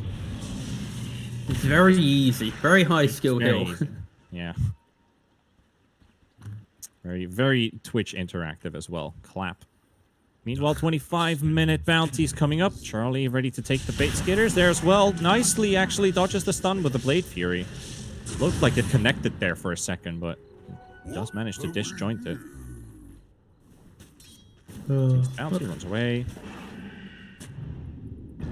Skit's going for an Ags as well after this SMY. He really doesn't want to do that much damage right now. Like, once he gets, like, Ags MKB or Ags +1, he's going to be an insane hero in this game. But until he gets that +1 moment, it is going to be slightly underwhelming, his entry into the fight, unless he gets that perfect, like, isolated Omni Slash on one hero without any neutrals around. Smoke at the back line from both Charlie and Misha. You can see from both teams that they're fighting for elimination. This one map deciding who is eliminated from the tournament. Misha coming in from the side. Era intervenes with the Mirana, who's unable to do anything at that point. Just Yules is one hero out of the way. And then what? Just gets hit by stuns and dead. Saber Light. Oh, okay, look at this Alacrity Catapult. Oh, chunk. Dude, beautiful. That was disgusting. That was vile. That is the easiest push of my life if I was an Invoker player. I will say, though, it's so refreshing watching Stormstormer play this Invoker slightly differently to how we see current, like, modern-day Invokers. We see the Quads Wex quite a lot. 2 games now, we've seen him go for the Exhort build. He's going for mass split push, keeping up his own net worth, and he's not becoming, like, relegating his role. You know, like, a lot of times, for example, Weehaw, he'll happily sit at, like, 8-9k net worth, but have that kind of active mentality. But Storm, he's thinking about, how can I split push these lanes? How can I have an entry into that later portion of the game? Nicely finding one. Scary. Stunning Saber Light. Charlie, he's on the sides, pops his ultimate. Omni Slash used on the Bloodseeker. Quick kill for Skitter. Sven walking in. Oh, nicely jumps the Oracle, but he gets stunned at the same time. Oracle pops his ulti on himself. He blinks away to safety. Charlie's BKB. This is the time to run away. Kite And maybe, well, they can't catch Charlie in time, but they will catch Misha at least. The big, bulky Undying taken down. The That in and is out. such a classic. Yeah. Mugglums, they have this scary execution lineup now, which is if the Sand King finds any hero, you pair that with Cataclysm and Arrow, then you are going to be ripping apart heroes. Fighters And with realize no they need to fight Godstone- this Roche. Omni slash. That's a quick slash. Swift slash even, whatever. Hardest one thing to that's say not in an the ult. fight, but at the same time, Era. There's a stun from Charlie, though, onto the Mirana. They will take him out. One quick kill for the Chicken Fighters. Now it's suddenly a 5 versus 4. Oh, there's an epicenter on the high ground by 33, but he's not going anywhere. He doesn't want to reveal himself. Skitter. He's in big trouble right now. Gets stunned up again by Charlie. He does have that healing ward. He is outrunning the rupture damage as well, which finally runs out as well on him. Able to get back to safety. Era trying to get the toss, but won't get it close enough. They quickly smoke up just to get a bit of extra movement speed. Stormstormer deep is away in the trees. So, well, at least they can test that the Roshan Mud Golems can't take right away. I was so worried that was going to become another classic Mud Golems overextension where they're diving deep, the disconnection Another of who one. they're going on. Yeah. Oh, but okay. They reeled it back in. Also, you have to use buyback on Mirana. And also you have to use buyback on the Undying. But Roshan, this is going to be the key component. No God's... Oh, wait. Godstone's up. All right, this is the fight. Is that an AC complete? Oh, what a timing right now coming out from Chicken Fighters. Might just be the savior of their next fight. We'll have to see. BKBs are up. Same thing for Mud Golems as well. They've got their ultis. Well, 10 seconds for Omni slash no epicenter. We saw the epicenter have 0 impact in the last fight because 33 was afraid to go in. Tombstone dividing these two teams quickly, but they're not getting to use this actually. Skitter taking the front line, spin. Charlie ready to go in. Rupture on the Juggernaut, and Milan will be taken out by Charlie. Quickly swift away as the Omni Slash does do a decent amount of damage. It's still jumping back and forth, and here we go once again, but there we go. They've taken down Skitter. He's already dead. They will take down Fada as well, and Chicken Fighters find 3. Maybe even another Era unable to catch Stormstormer this time. Invoker makes out of this one. Roshan has spawned. That's the way to go. The good old classic tombstone bait there. Misha letting it drop flow.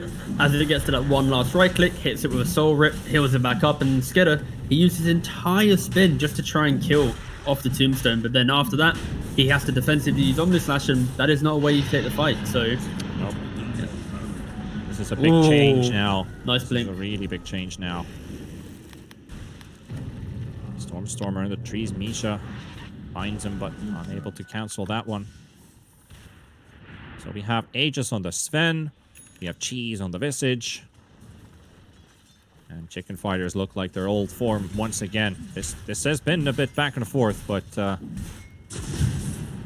I don't know what to say. The key thing is they're anymore. so tanky now. So their ability to move around the map is just they have to move as a bundle. You have this Visage with BKB, AC, Drum, the Undying with a Glimmer, Tiny Blink, Sven is a Sven, right? They have so many ways independently to take these fights and not die from the instant jump.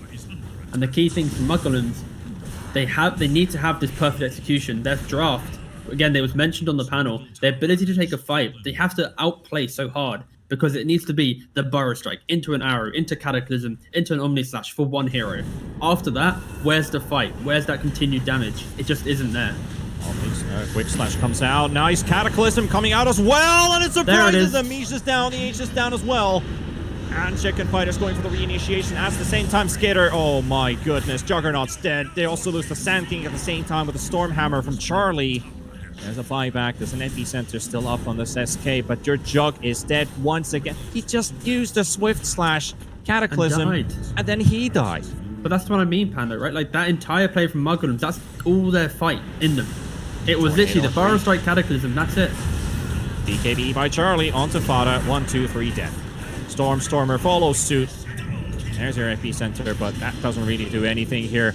Looks like it's the end of the tail for the Mud Golems. Ultra kill for Charlie, slaps him away. And just fighting through honest backdoor right now. Trying to clear out without creeps. They're on their way through the mid lane, so that shield should disappear. No more buybacks. No buybacks at all. Dieback on the Invoker. Dieback on the Sand King. Mirana still cooled down for 3.5 minutes. Omni Slash is up, but you don't really have a base to defend after this. The last What set can of they racks do? They as well have for one Cosmic. Omni Slash left. That's all they got in them. One more Pretty much. Juggernaut performance, but where's his damage items? So we'll see shortly. Maybe miracles do happen. We'll have to see. Maybe they do. Tornado keeping the Sven up in the air. Abyssal Blade jumping straight on Skitter, getting a Stormhammer follow-up as well. But the Oracle ulti comes for the rescue, and the Omni Slash, it's jumping on the Familiars! What? Oh my goodness, what RNG. It doesn't go anyway into Skitter's favor right now. Here comes another Stormhammer onto Fada. Nice heals by Milan, holding the Sven at least, being controlled. Stormstormer trying to dish out some right clicks. Fada quickly blinks, disjoints the Stormhammer, but it's going to be up in 3 seconds once again, and Charlie's happy to use it. There's another stun coming in from 33. Tornado, the EMP into the air as well. Milan trying to get some damage, but another BKB used by the Visage as well. And as they don't have this Juggernaut, they're running out of tools, they're running out of damage, they're running out of options right now. Milan on the run, and Chicken Fighters, they're ready to deliver the killing blow, and it's GG. Mud Golems tap out, and they will be eliminated from the Division 2 playoffs. I gotta say that this game 3, though, it really showed the kind of the lessons learned across the entire series from both teams. I think Muggolem's their early kind of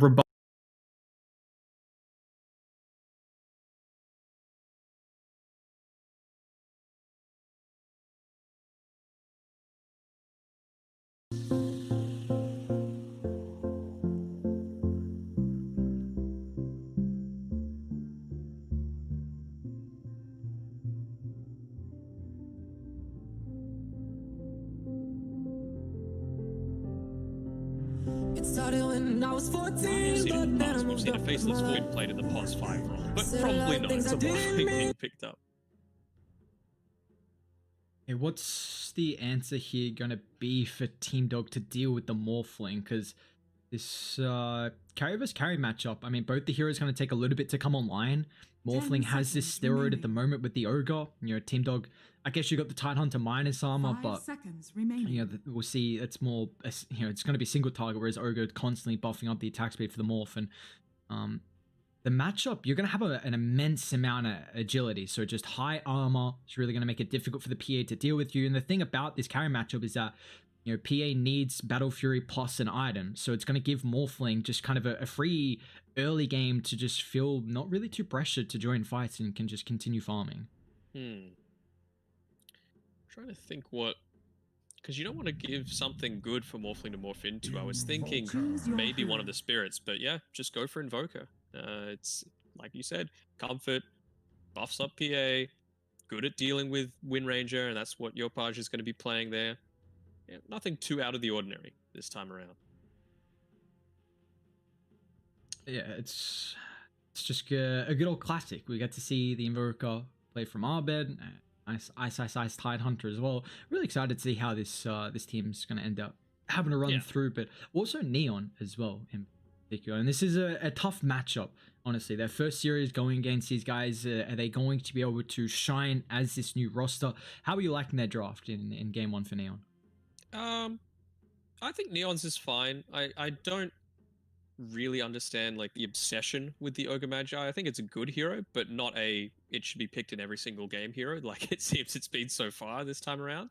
I don't think it's going to win you the lane, especially this one against a Tidehunter. You know, you don't really care all that much about it once you get a few points into that Kraken shell. So I don't know. I don't mind it, but I think Yopaj as well is going to have a difficult time against Abed, which is probably just something that he's not all that used to. Yopaj is, in my opinion, one of the top 3 most mechanically skilled players in the region. So I'm keen to see how this matchup goes. Yeah, definitely. We've seen him be able to shine pretty frequently with a lot of heroes that is able to play. So I'm intrigued to see how it's going to end up faring here for Yopaj. But heading into the game 1 of our 3rd series, guys, we got Team Dog taken on Neon, I should say. And is there a little bit of I don't know if I want to call caster bias with the background of the dog? Any words to kind of defend yourself there? I just like the dog, you know. That's it. Yeah. Why not? I mean, it's like the original global meme, you know? Like, Doge has stood the test of time. There are so many different things that are just gone, but Doge is still around. Props to Doge. He's just kind of kicking it back, and look at all Classico. Back in the day, I actually mined Doge coins as well. I had about 200,000 of them. They were worth about like a millionth of a cent each. So it's I am not rich by any stretch of the imagination. Yeah. Hopefully those Doge coins can come back in your favor eventually. Who knows? They're going to the moon, you know. That's going to the moon. There you go. 30 seconds to Well, the moon's a good place to be. Could be interesting. Because this is not going to end up fairing. So, see the nice little combo that we get. The Undying and the Phantom Assassin up top for Team Dog. It's going to be going against the matchup of the Play Hard Bloodseeker and Skem onto this Tiny. So we'll see how his position 4 is going to end up faring. But once again, we're it's going to be a treat this game. The Arbed Invoker is going for the Coswex again. You know, at least in this matchup, I mean, Wind Ranger's got a very minimal damage advantage at the moment. How is this lane in particular going to fare? Is this just going to be kind of even on both sides, or? I think it depends on the level. Like it's a bit of a roller coaster style of matchup where, you know, Yopaj is going to be able to use his power shot to make sure he's securing all these range creeps. Arbed is going to have obviously a more advantageous regen situation, of course being that quas style. So I don't know. I think Yopaj is going to have the early level lead, but Arbed's going to be able to bring it back pretty quickly. So quick. Take a look down at the bottom lane as well. Ice with Polos on. I mean, against the Natsumi Dire's courier has been killed. Ogre lane, it's gonna feel, you know, if they can do a decent amount of pressure. But the thing is the Ogre really strong at just being able to kind of tank up the abilities and allow the Morphling to get through that weaker stage in the lane. Something else we haven't talked about, just with Team Dog, you know, everyone's like, oh my god, Ice, Arbed. This is like the first C game that Arfu has played for nearly 4 years now. You know, he's been in China on you know, LFY. He was on Keen Gaming for a while. Was he on RNG for a bit? Yeah, he was on RNG for a bit as well. So this is a pretty big deal. You know, you got to give props to the people that have been able to go succeed, not just in one region, but multiple. What Arbed and Ice are going to be doing for EG moving forward. Still continued to top. A little bit of damage. We see kind of trying to combo up. It's not the greatest Bloodseeker combo in the lane with the Tiny. Definitely something we've seen, like the Crystal Maiden, the Rubik as well. But it looks like, you know, Bloodseeker take a little bit of damage here though in your dream. Kites out the Blood Riot is now going to go back in with that Phantom Strike, but unfortunately without the damage, Arfu getting silenced up couldn't really help out. A little confused, well, not confused, but like Arfu's playing the Pos 5 role as well. You know, obviously the biggest thing that he's known for are those crazy Earth Spirit steals on the Roshan. So he's playing a bit more of the backseat role, giving away to Polison, and Skemmy's going to farm up this wave himself, man. Bloodseeker's super far forward. I guess you can be with all of this attention that's being taken away from the lane. Yeah, just trying to make it a little bit more difficult for In Your Dream. Just try and farm underneath the tower here, putting some pressure on. Take a look how mid's going as well. Arbed and Yopaj still pretty even at the moment, so you know, it's just a laning stage where both team trying to get set up, and you know, we'll see potentially some aggression start to come through with these extra level timings. If you can get that level 3 before the enemy is able to do so, you can really put some pressure on. You see, Ice is gone for the Bassi here, so potentially just the good old Vlad's build up eventually that's going to come through. It's always Vlad's has got a really nice build up for some of these heroes where you can go this Bassi and just allows you to constantly spam out. This is a really nice duel happening mid. You know, we've got Farm going back and forth either way. CS basically dead even. Yopaj slightly in the lead now, and he's just had his bottle delivered, so he's going to be able to hopefully have some help with grabbing one of those 4-minute runes. Yeah, it looks like Skem's already thinking about trying to come towards it. It does leave play hard in solo matchup, but at least the thing about the Blood Sea, you can always secure your range CS with that Blood Right. Might not get much more out of it, but as long as you get the range CS, that's the important thing. Is Arbed does with the Opaj's mana, so at least. Well, never mind. That's a Lane's one. yeah, another nice little 4-minute regen rune. Oh, he was trying to get in range to get the cold snap onto him. He's got such a large range that it would be Dire's amazing turret if you can just has been interrupt killed. that HP and regen refill, but not the case. And Arfu now, actually up top. Might be first blood. Dance is about to wear off, so he'll turn, get it decay. He's got the soul rip as well. It's a lot of health back here. Meanwhile, Phantom Assassin just trying to chip out the damage to be able to find the kill beforehand, and he will be able to do so successfully. So in your dream, finds Play Hard, who does get a return kill with that Blood Right, but the thing is that the Phantom Assassin is able to find that. Meanwhile, mid, Arbet. It's very deep for this. We do already have a sentry.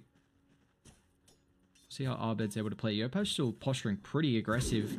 Finds the shackles, sets up. Now let's see if he's got the fall damage. Arbed tries to get some protection with the cold snap, but is able to dive under the tower thanks to the evasion, so no procs will come out. Nicely played from Yopaj, very cute. I'm telling you, man, anyone that can just out 1v1 Arbed has to be a damn good player, and Yopaj has been doing it for at least a year now. Arfu back up top. A little bit low here. Scam's already used the combo, so they won't be able to fall back and pressure that one out. But keeping tabs on bot, it looks like it's relatively even at the moment. And Natsumi's already has the Morbid Mask, so it's going to give him, at least allow him to fall back and farm the jungle incredibly efficiently.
My head is so confused, so it just frozen in your eyes.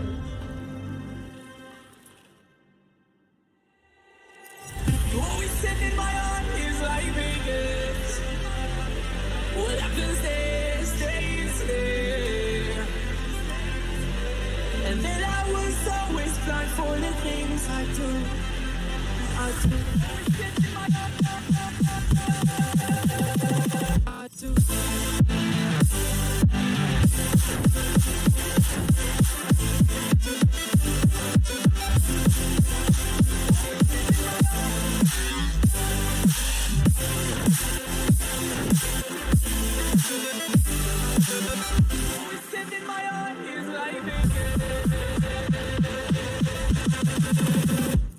I do.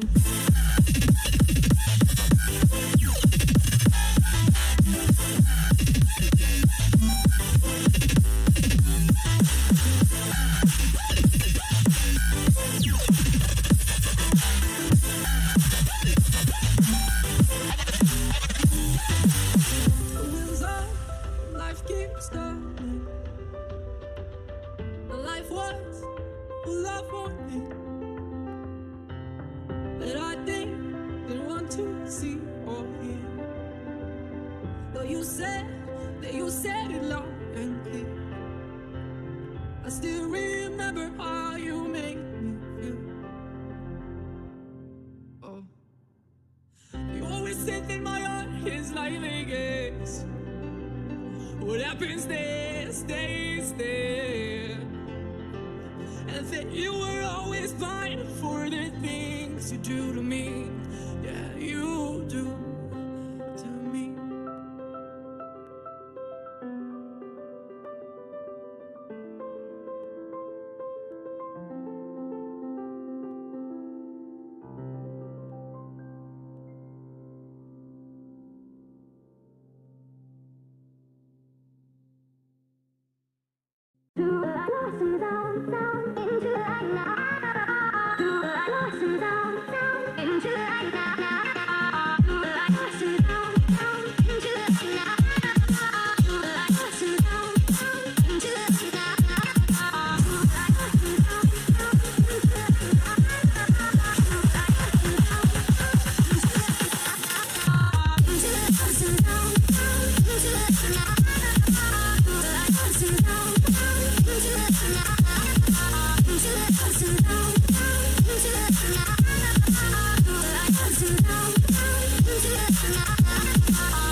Phantom Assassin and such, the Life Stealer, if you will. Sorry, I thought that was the bring down panel. We're just trying to make everyone look bad. Oh, how many new items are we going to see in the new patch? What do you think? Are we going to see any new items?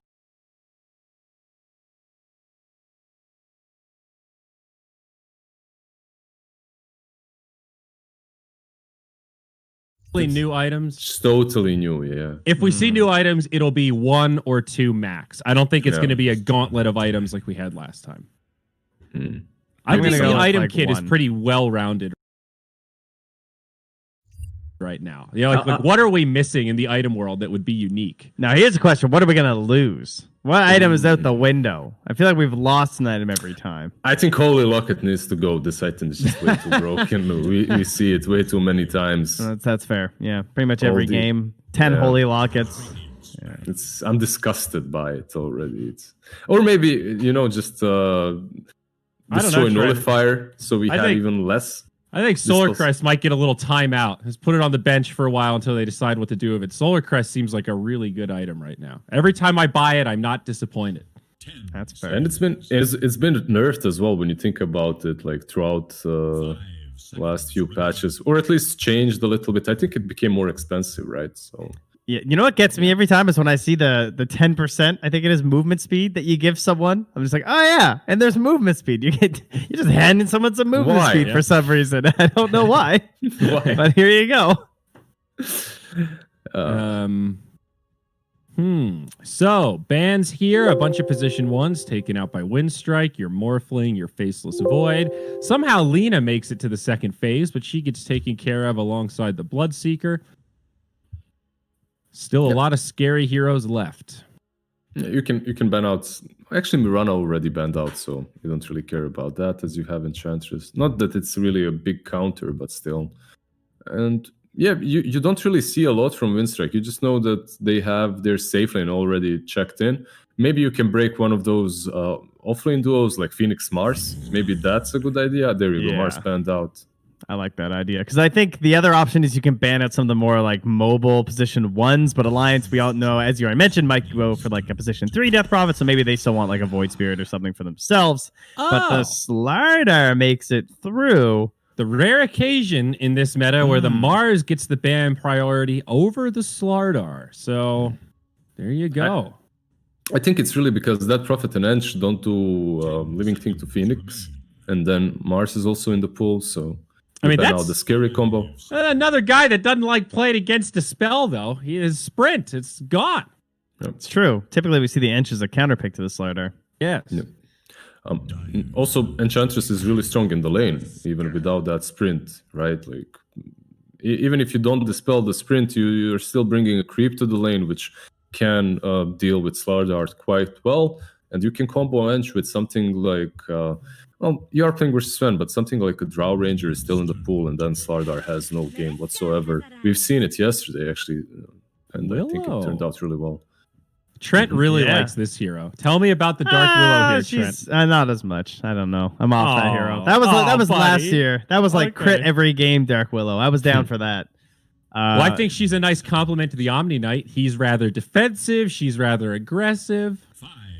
She has some pretty cool tools versus the Tusk, right? The snowball's ever coming through, and you're off to the side. You can get the return terrorize to just punish that. Brambles around the snowball landing location too. She has a great single target burst for a support. For some reason, you can just be level 12 and kill so many different cores if you get the right positioning during a team fight. My worst thing is like you're a Terrorblade, you already have like 2 items, and the solo Dark Willow kills you. Position 4 Dark Willow just gets you can't sunder, you can't do anything. She just gets you. She's very aggressive. You said that very right, Zaori, and she'll be paired with Slardar, so that lane is already decent. Okay, they don't go with one broken hero. Did they somebody go with say another. Nullifier? Is there what? Yeah. Huh? Yeah. Pretty good. Very well-rounded draft so far from Alliance. With this PA, they can possibly deal with Sven. The laning stage itself is not easy for PA, even with Ench. And Sven is always going, or should always have an advantage, right? When it comes, he has a built-in cleave, and he has an Omni Knight, so... Yeah, the Nullifier definitely going to be there. But, you know, we have the multiple Dispels. Hard to really find another one. I don't really think that's going to be a possibility here. They just need an Initiator, I think. I don't know if you need can another one. Damage. You know. Well, I mean, you don't really want your whole draft to 100% have to rely on Nullifier coming out for a PA that needs a lot of items, right? Hey, what happened to the DP Yules and the Enchant from the Enchantress? Those are the other Dispels. Yules is a bad Dispel. It takes too much time. Okay, there you go. You're so excited about this. Oh, jeez. Could it be the Brewmaster? No, it's not Brewmaster. I knew. No. Could it be? Although, if anyone was going to do it, it would be S4. Invoker. Yeah, exactly. It would be S4. Invoker, that's another good one. And they banned it themselves. Nope. Okay. Well, cross it off the list. it was maybe doable, but they banned it out. And wait, who's that with the crown, Trent? Is that Carl himself? You don't think he's going to pick himself with the Brewmaster? He doesn't even have to ask permission. Just, guys, I'm doing it. I had a vision. Guys, it's game 1. Sven's done. It's only game 1. Don't worry, guys. It's fine. Yeah, I have nothing. Maybe he should wait 5 more days and then pick it in the next patch. But no. You got to pick him now, so you show off how bad he is. That's how you get the buffs. You know, Yeah. this But is called what if you investing. win? But what if you? Oh, that's risky. There's a slight chance you win, and then he doesn't get buffed. Like, I don't know. It's unnecessary risk, man. There's still Batrider in this pool as well. It's into an Omni, but I don't think Omni is like a great save. I think Bat could be kind of good here, actually. It's pretty short range. It's pretty comparable to the Aphotic Shield. Like, you've got to be right there to get that cleanse. My question is this Death Prophet mid or off lane? They've played it on both lanes, and Tusk plus Death Prophet is pretty solid. Like, you could actually go with off. I think that's why they banned DK too, right? It covers both options. Yeah, and it gives them a lot of push. They go with Timber. So kind of similar hero, right? You have this beefy boy that's standing up front that you can deal with, that will be pressuring you early on. I think they can adapt to the last pick, obviously.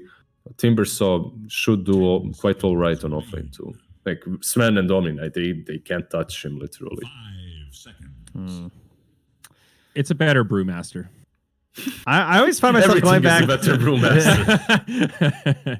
I found myself going back to Doom a lot today, and I'm trying to think, like, is it really worth it? Because I don't know. Some of those mid Doom games have looked so good. It's really bad versus that Prophet. Yeah, that's the main issue, because you have no armor. Yeah, the laning stage can be horrible, and he's not really going to defeat Timbersaw too, right? So yeah. No, yeah, it's interesting how he gets like a first pick ban or a first phase ban so many times, and then he'll just go completely ignore the entire draft. Wow, they go back for the Quap. Have not seen this as much. Don't know how to feel about her right now. They're very aggressive on Windstrike. Yeah, they're here to get some kills. Like you have this Sven with Aghanim's that he's going to buy, Slardar, Quap, Dark Willow. These heroes really can take fights early on. But it's a big problem for Quap if she misses a couple of those engagements, if she gets picked off. I think it's done. It's nice to have a mid hero that can actually utilize the Heavenly Grace as well, right? Because like while Sven's farming, if you just Heavenly Grace the Queen and she blinks in, that's pretty solid stuff for her. I like this alliance draft a little more, though. It seems a little more straightforward. Certainly their comfort zone, Nico Baby PA. Yep. Overall, Alliance, Nico Baby PA, yeah, but when you look at this Sven, he's scary. And his nickname is Aggressive Child. You don't want to give Sven to an aggressive child, man. With Slardar, with Omni-Knight following up. Yeah. I like their lanes, too, on Windstrike. I think I'm kind of favoring them a little bit more right now. Okay. Lizzie, are you in the same boat? You favoring the Windstrike boys? Aggressive Child, who knows what he's going to do? Who knows what he's going to do? I'm down with Well, Windstrike, folks, yeah. if you're looking to do a little gambling, I know some guys that got you covered. It's egb.com. They're linked below the stream, and they'll take your action if you're in the right jurisdiction and you're of the appropriate age. So check it out. Have a little bit of fun. Now, onward to the game. Let's go over to the casters. We've got a Nomad and the 1437 to take it away. Thank you very much, Zyri. Yep, let's get into this game number 1 in this best of 3 series, the loser of which shall be cast into the darkness of irrelevance. They're just out the tournament, Theban. What are you thinking about these two drafts? What tickles your pickle today? I'm enjoying both of them. I actually really like Windstrike's draft. They got this Omni Sven very, very hard to beat, especially if it comes online. It doesn't matter which team actually ends up playing it, but on the other side, we got a Nico Baby Phantom Assassin. We've seen so many good things from his PA. I was quite surprised that they didn't just ban it out. It's a very difficult hero to battle into, especially for a team like Alliance who have such an expert PA player. Yeah, we really have just seen this Sven versus PA thing so many times, and I don't think the win rate is actually as one-sided as you would think. You know, Sven's kind of the poster boy of this patch, but PA's actually done a fair job at taking him down on some occasions. I mean, we have seen PAs just wreck Svens in the past. Yeah, I mean, the phone, it does go smoke up onto both the high ways. ground. They've seen Limp. Can they get the range? Doesn't look like they're going to be able to close the gap onto the Death Prophet here, although saying that, Stormhammer is going to connect. Never mind. Apparently Sven's very quick. Now they get him inside that route. Nico Baby's actually coming across, trying to help Limp out here and zoning back the rest of Windstrike. They're not going to go into the tier 2 for this one, so it will just be a bit of harassment, and that's about it. Yeah, they were really hoping for that first blood from the Sven stun into Dark Willow and the Crush, but DP just a little bit quicker, 310 movement speed, above average. Gonna be able to get away from that. So I was saying, like, these are the two carries, right? It's Sven PA, like, that's all we've been seeing for the past weeks now. It just kind of feels like all the other carries are somewhere very, very far below, and these two are the S tier cores at the moment. Ooh. But Omni Knight, big buffer for the Sven. Probably the best combo, I want to say. It's even better than Magnus. And on the side of Alliance, like, what does this PA really have? Maybe a possible Solar Crest tag team. That's actually a buff for PA. Now, one thing I just need to mention really quickly, which is quite important, is that Jikalis actually stuck around here at bottom. So he stuck around this area of the map. Gave them really early vision on who was actually turning up to this bottom lane. So whilst S4 didn't actually come any far up the lane, he stayed under the tier 2 tower, but Jikalis, with his great positioning, actually scouted out S4. They know Alliance is making this lane swap now, so they'll be able to do what they want into this. But it does still look like they're sticking with the Sven and Omni in this off lane. Yeah, I mean, Sven's going to pretty much free farm in this lane as long as he has Omni with him. It's not going to be a huge problem whatsoever. They didn't really want to get the Sven to fight into a tri-lane top, which was a very smart decision on their end. This Tusk, that's exactly what he wants, right? He wants to be in tri-lanes. That's why it's not as popular as you would normally expect this hero to be, because dual lanes are such a hot thing for the past year or so. Yeah, they've been the hot business. So looking like we're gonna have some interesting lanes here. But let's start things out at mid. As we're gonna have Rail Bull on this Queen of Pain versus Limp on this Death Prophet. How are we expecting this one to go? Oh, Quap is going to get extremely pressured up in this lane. Like, DP, especially Limp, he played this hero so many times. He knows how to beat almost any matchup, actually, with the Death Prophet. That's why they're so comfortable to just pick it earlier in the draft as well. And I don't think Quap is going to have that good of a time in this lane, since there's so much harass that can come off from the Death Prophet every time she goes in.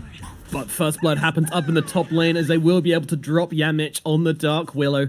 Looks like she got a little bit overexcited there with the Slardar, and they ended up getting punished for it pretty badly by the side of Alliance. Yeah, Nico Baby level 2. FNG got that Furball creep. It's plenty of slows in this lane, actually. All three of the heroes can slow in some way. It's very scary for Slardar and the Dark Willow. It sure is. It sure is. Very slow lanes. These darn enchants, these darn tag teams, plus the attack speed of the PA, plus Dagger also does receive the buff from that tag team. So, yeah, pretty brutal. Meanwhile, down at bottom, S4, he's just chilling, and he's doing a great job so far. 9-1 S4 on this solo Tibasaur. He's enjoying life quite a lot.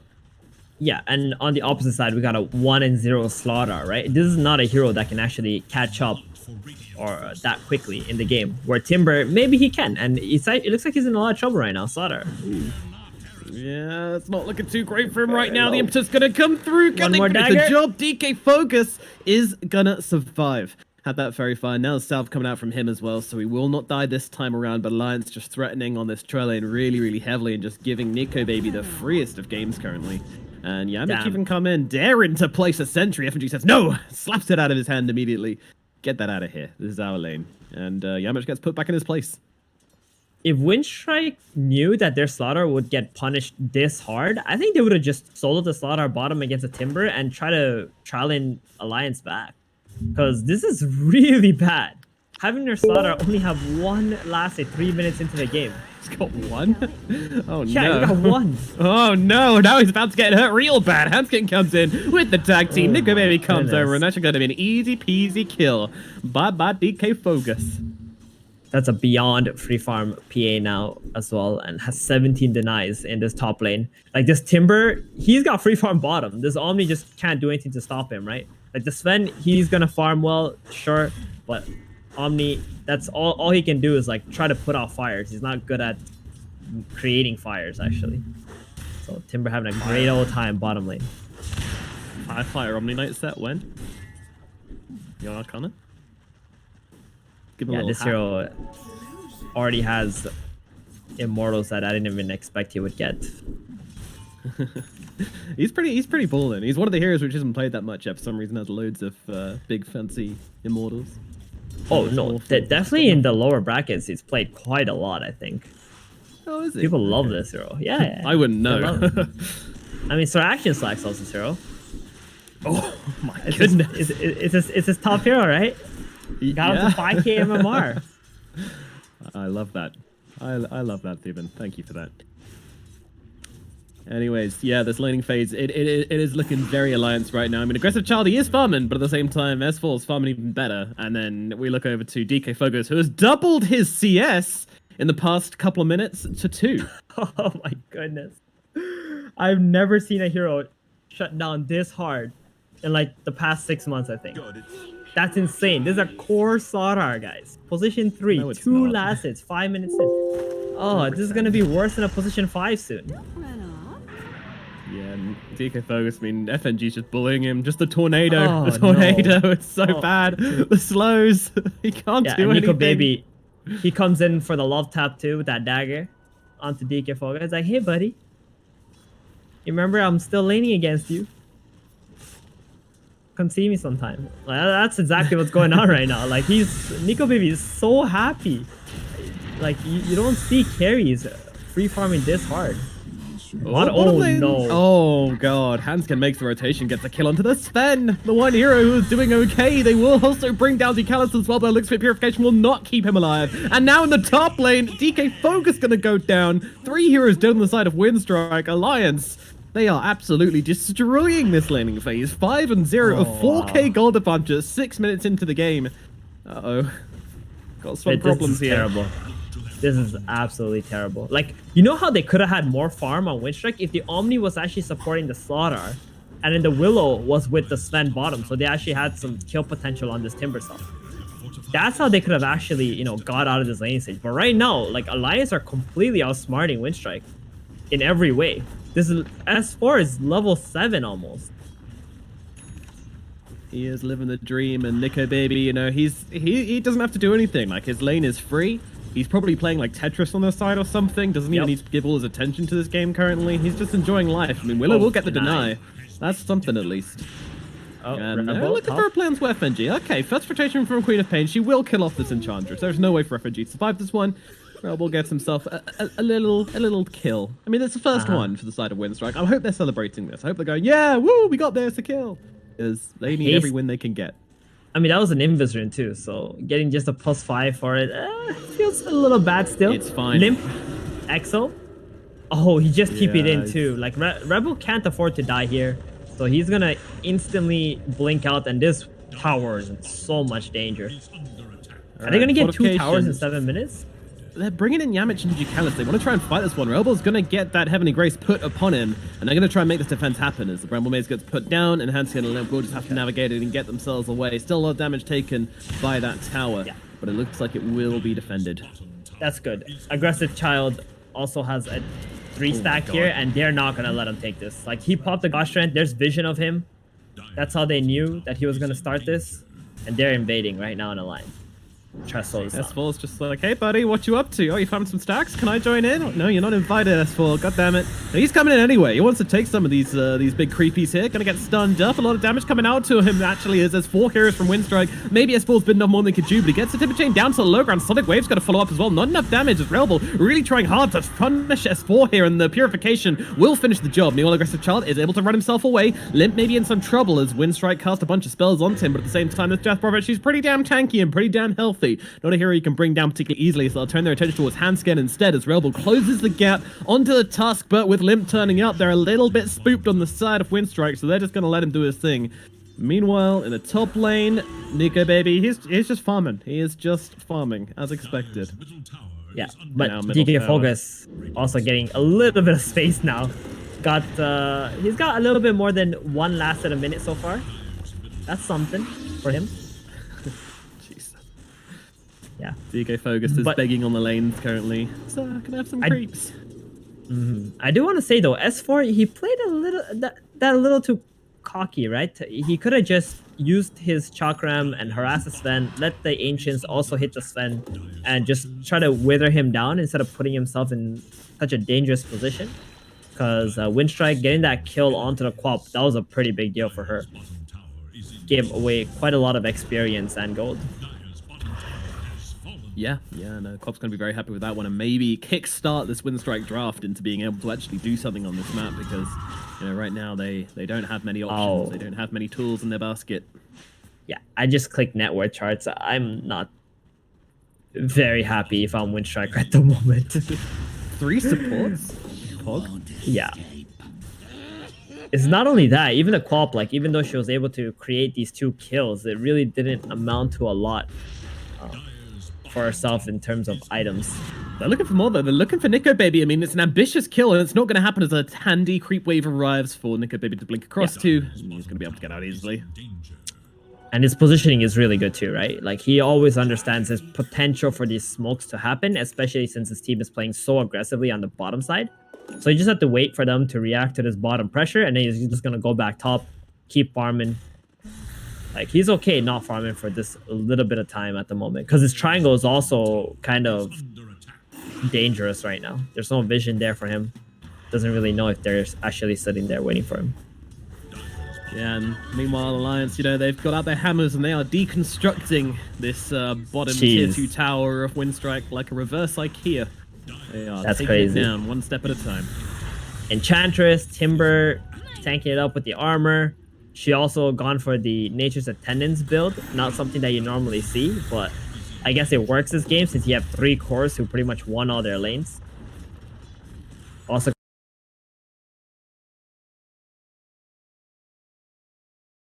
gonna have a very fast mech too. This is gonna be an extremely tank Ench. Gonna make her Death Prophet and PA incredibly strong this game. Yeah, she is so rich. I mean, the position 4 and the position 5 are above the position 3 of Windstrike and has been for a very long time. Yeah. Aggressive Child gonna try to steal the enemy Ancients here. I wonder if Alliance is actually gonna come here and try to stop this from happening, because you know how Alliance, they hate their Ancients being stolen. Yeah, meanwhile, FNG, though, is kind of getting beaten up by Relball, but Relball unable to finish the job. Doesn't quite have the burst potential. Hesitates a bit, but will be able to actually finish him off with the Scream of Pain in the end. Never mind, FNG will still fall regardless. And they can turn it into a tower, maybe, although the fortification is here, and Windstrike don't feel safe enough to stick around. Yeah, and Yamich just gets away from the 3 Alliance heroes, who just, I mean, he bought enough time for this tower to get brought down pretty low. He just used his Shadow Realm and TP'd out. Clears himself away safely. Dark Willow able to do that and utilize pretty well. Meanwhile, bottom, there might be some plays being made onto DK Fogus here, though. They couldn't quite get him range. DK Fogus being very, very cautious about his positioning here. Meanwhile, Hanskin, they've got the stun coming out onto him. Snowball would be available. They don't really want to overcommit to this on Windstrike. They just want to use this space they're kind of making for themselves here. Yeah, you don't want to be running into Limp whatsoever. And you saw Limp just coming over like, hey, you touching my buddy? And then you just back off. Touching my girl? Heard of me? Are you calling Hanskin a girl? I'm saying that's kind of like the dynamic between the two of them, like... Okay. The Chad in the bar, you think a girl's single, you talk to her, and then all of a sudden this hulking dude comes out from nowhere and said, hey, you talking to my girl? And you're like, no, sir, sorry. Yeah, they're out. They've gone all the way to the other side of the map. Uh-oh. A lot of heroes walking into each other right now. Both teams kind of hesitating on whether to actually unleash onto it, except Limp, who just pops the X's, and he's not messing around. Snowball's going to come down onto Aggressive Child. They did manage to get off the Heavenly Grace onto him, and a nice little fear from Yamich is going to chase back that Exorcism DP. Aggressive Child going in a pretty creative direction here to try and get out of this one. I'm not sure this is the best way for him to move as he runs into the entirety of Alliance, and now he's just going to get straight up murdered. Yeah, got a little bit too Galaxy Brain with that escape attempt and ended up getting himself killed, but hey, the rest of his team survived, so maybe worth. No. That was never worth it. No. Again, this patch is all about your carry, right? If you lose your carry, it doesn't matter what you gain, it probably was not worth it. So the Sven dying there, he's gonna fall very far behind now. Like, Nico Baby just finished his Battle Fury, and he was already ahead of the Sven. So see what's gonna happen now. It's gonna keep staying top, keep farming it up. They're gonna probably wait until Desolator before Alliance actually try to take Roshan. So in the meantime, they're just gonna keep running back and forth between both of these jungles and try to make the Sven suffer as much as they can. Yeah, he's the only one who's having a somewhat semi-decent game on the side of Winstrike, so they know to target him down pretty handily. Yeah, and that's Omni Sven too, right? So this is supposed to be like his timings. This is where he should be in front of the enemy's towers and like poking away with this Heavenly Grace buff, but he is nowhere near that position at the moment.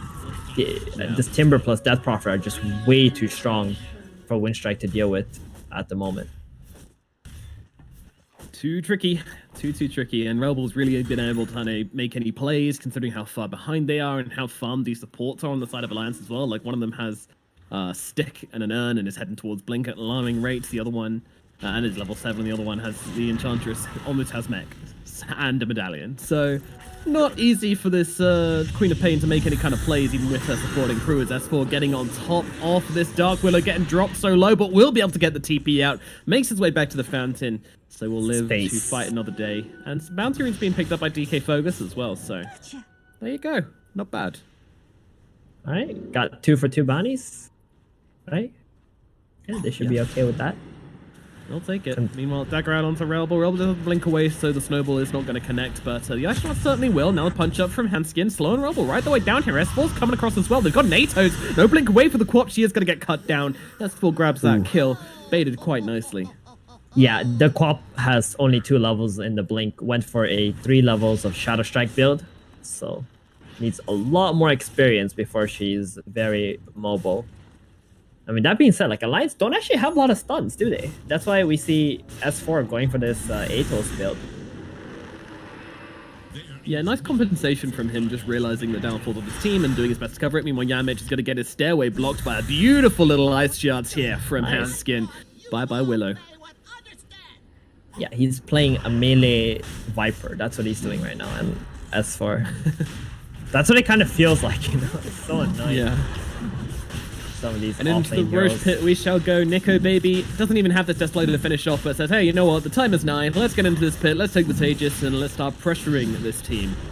However, I mean, Slardar just finished his blink. All right, he's got something. That's good. That being said, it's not the easiest like usage of Slardar on Winstrike sign up, right? The Sven has to get on top of the same target that the Slardar Corrosive Haze is, or you have to go on the same target the Sven wants to go on. Maybe if you do that, you can utilize it well, but most of the time, Slardar is going to look to like try to jump the backlines and stuff where the Sven probably won't be able to reach. But we'll see, because there isn't a whole lot of backline heroes for Alliance. They all kind of just want to go in to the team fight. Yeah, it's high commitment, that's for sure. But hopefully, Winstrike can find some kind of synergy. Limp is probably the #1 target they want to go on, I think. Because that Exorcism is going to be very powerful in the fights. If you can get Corrosive Haze on Limp, he doesn't really have a Eul's. He does have a Lotus Orb, though, which is a nice item considering he's playing against Slardar. But if you can get the Haze and some stuns, and you can kill that DP before she pops off in the fight, then that's the perfect situation for Alliance. That is the dream with Haze Dream. Might be quite difficult as they go on separate targets right now as the Fear's going to come down onto the 2 of them. He hesitates just a little bit, but it doesn't matter. Handskin at S4. They get melted. And a look across towards FNG as well. Nico maybe hanging around the sidelines and kind of thinking, I don't really want this. Half my team's already dead. How have they done this? As FNG absolutely obliterated. And they're looking forward for Limp as well. Probably not going to find him. Don't quite have the ability to chase down a hasted DP, but all the same, big win for Winstrike. Big. Very, very big. I mean, they just dropped all their ultis and that Blink Slardar. And that Prophet was just trying to finish Lotus during that time. So she was nowhere near her team to be able to help them out. And this is going to help them, like, just chill a bit, farm up. Alliance, maybe when they're alive, they will try to go and do something with this Aegis and Desolator. That's got to be the plan for Alliance, right? Like, you got the Sonic Wave on cooldown, the Gaussian's on cooldown. If you don't go right now, you're just going to give Winstrike another opportunity to fight you again.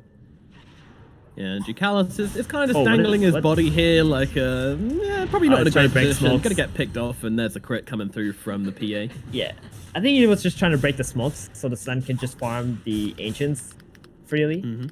But this is going to give Alliance a chance to just take the tier 2 tower without any fighting from Windstrike. Like, without Omni, you're not going to do anything. You need Guardian Angel to live against this PA. You need that Heavenly Grace for your Sven. Yeah. Yeah, he needs these spells. But Windstrike going to keep the pressure coming out at bottom, at least for the time being. But Alliance getting some much heavier pressure in mid. Probably will take this tier 2 with his Desolator now up on Nico, baby. Yeah.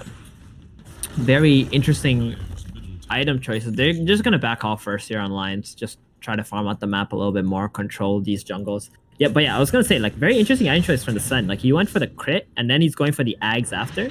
The crit's pretty nice in pairing up with Sodar and his Corrosive Haze, but I can't help but feel like he needs an MKB still. Playing against the Phantom Assassin. Yeah. I mean, maybe you could have considered Bloodthorn as an option, disassemble that Echo Saber, but that doesn't seem like a good idea. They saw this. They have a ward. They saw it, exactly. That's what I wanted to tell you. Like, they saw this smoke. There's a ward inside of Windstrike space. That's for looking to pop it. Sees the Sven. Says hello. Hanging out on that high ground. Ping's coming out from Windstrike. They're looking to maybe wrap around here, but are they sensing that they've maybe been caught out? As Nico Baby just going to rock up onto the front lines here. Sees Jukai, just wants to take him down immediately and will do that. Exactly that. 3 hits. And the Omni Knight is gone. Meanwhile, Atos going to get disconnected by the Shadow Realm from the Willow. All in all, not a huge disadvantage from Windstrike. Losing their Omni, you know, it does completely negate this idea they had of going in with a DD, but at the same time, the DD is just going to get purged by the Enchantress anyways, so... Oh wow, Alliance are actually just straight up going for this right now. The Silence going to come through, disconnect that Terrorize, as they are just taking away these towers currently. Guys, Windstrike, hello? They are just letting this tower fall. They are not going for anything just yet. Omni Knight is back, by the way. They could go for this. Nico Baby still has 40 seconds left on his Aegis. Maybe they're trying to wait it out, but their barracks just falling to the Exorcism. Windstrike being very, very patient. Maybe too patient. In they go with a 3-man crush. Nico Baby get taken down a ton of damage in the start of this fight. Meanwhile, Sonic Wave's going to cut through. No one actually dead yet. They'll turn their attention towards the Tusk instead. Maybe they can get this guy as finally the Terrorize is dropped and it catches out the DP just about. She probably wanted to run away anyway as Alliance now on the retreat, but they did do so much damage in the time they're on this high ground. And they get the God Strength again, and it looks like all they're going to get for this is a Tusk, so a huge loss for Windstrike. Was it? That looked like they were very patient and they executed it very well with the Exorcism running out. If they try to jump earlier, then this Exo is going to have a lot of impact in the fight. And maybe Windstrike actually lose more heroes. So they take as long as they possibly could. This Milirex will heal back up. And they pretty much fend off Alliance, who had an Aegis on this Phantom Assassin. And they still get a kill onto the top. The tier 3 tower is probably not that important anyway, for the time being. So I think Windstrike actually managed to live to fight another day. Okay. I'll take that.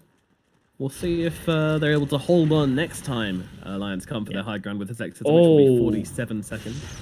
All right, Aggressive Child has changed his mind, Nomad. He's going for that MKB, and he almost has it. The moment he gets his MKB, in the last fight, he noticed that the Haze went onto the PA. He went in with the God Strength, hit her once, it connected.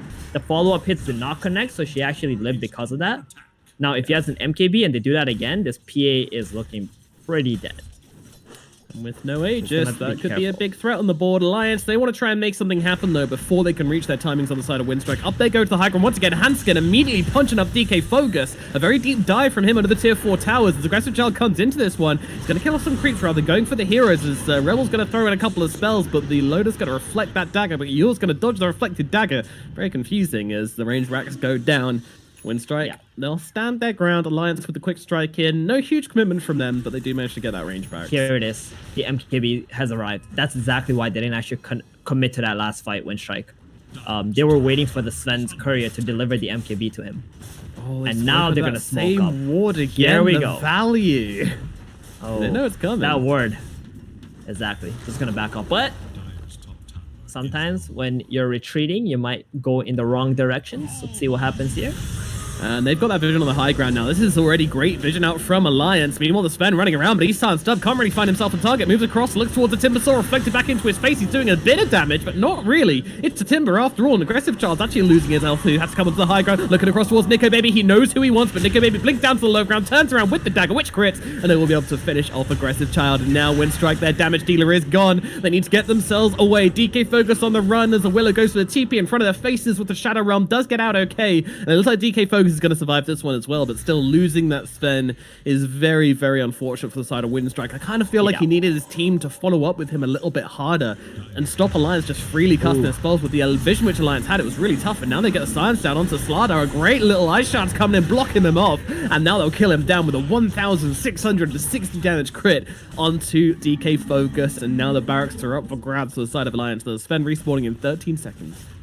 It was a very awkward engagement with the Sven just stunning into the Lotus and going down the hill when Windstrike kind of just wanted to stay up the hill and let Alliance maybe get baited into them, or allow the Sada to at least be the first one to jump in. I think Windstrike just maybe jumped the gun a little too much there, not taking advantage of the fact that they were on the high ground and they have dewarded the opponent.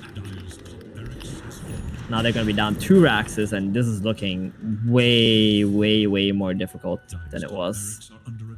Yep. I would have said Windstrike actually had a chance of getting back in this game if that last smoke connected well for them. But now being down 2 sides of Rax, PA going to be hitting her next item as well. It is a Basher. Oh boy. Fights are going to be more headaches so hard for the side of Windstrike as the problems start to mount up. Really did look like they stood a pretty good chance of actually taking that last fight, but unfortunately, you know, they had one opportunity, they had one opening which was created for them, and they didn't quite manage to seize it. And now we've kind of shot up. It's a 17k gold advantage for Alliance at this point, so very, very tricky for Windstrike. I would say Windstrike still have like one more fight left in them here. Like we should, in these kind of games, it's probably best to ignore the goalie. Like we got to look at the items of what the heroes have and also how they interact with one another. Like this Slaughter plus Sven plus Omni Knight is a lot of damage. And Alliance, they do have 2 Lotus Orbs, which I think is a perfect counter to the heroes of Windstrike. But if they can somehow, Windstrike can catch these heroes out before they get the Lotus on, like that hero will melt, whoever it is. Yeah. I think the biggest problem is that there's only one threat on the board from Windstrike because this Queen of Pain is just doing nothing. Ooh, Ice Shard threatening there, but don't quite connect. So all they need to worry about is getting the Lotus Orb on the targets which the Sven's jumping on, and, you know, Alliance, there's really nothing to stop them from doing that, is my concern. The Quab is about to finish the Shivas, but like you said, it doesn't really feel that impactful. No. And, well, they see this ward? I mean, S4's just sitting in front of it, kind of inviting them to go in, which they will take with open arms. He's getting pretty low, but in comes a snowball save from Handskin. Keeps him out of danger, but now the Clay's coming through along with the Terrorize. He might be able to bring him down. Sonic Wave comes through, and they'll bring them both down. S4 and Handskin are dead, but DK Focus going to go down the back line, so Nigga Baby jumps in, looking for a target. However, doesn't want to go up to that high ground. They want to take care of the ward, and they want to maybe think about Roshan with the Texism going on.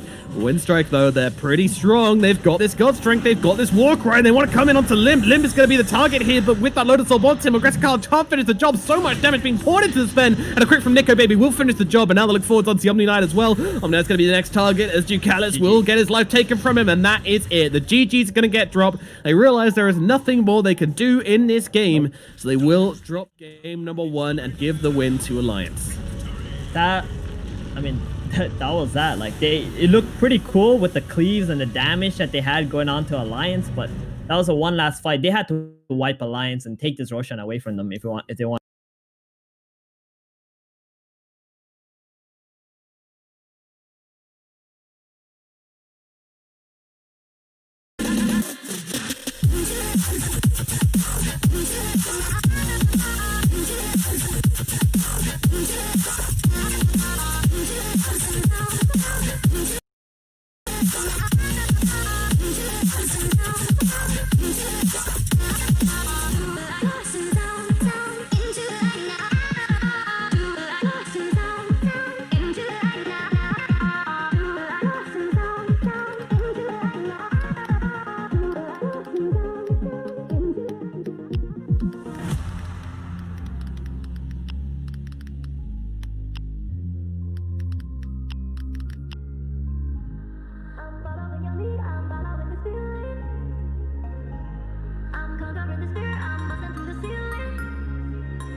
night has come, it's cold and losing my control. Your light is gone, and lonely darkness fill my soul. I wish that you could save me from my isolation. It's way too complicated. Let's start this conversation. Let's start this conversation. We got no relation.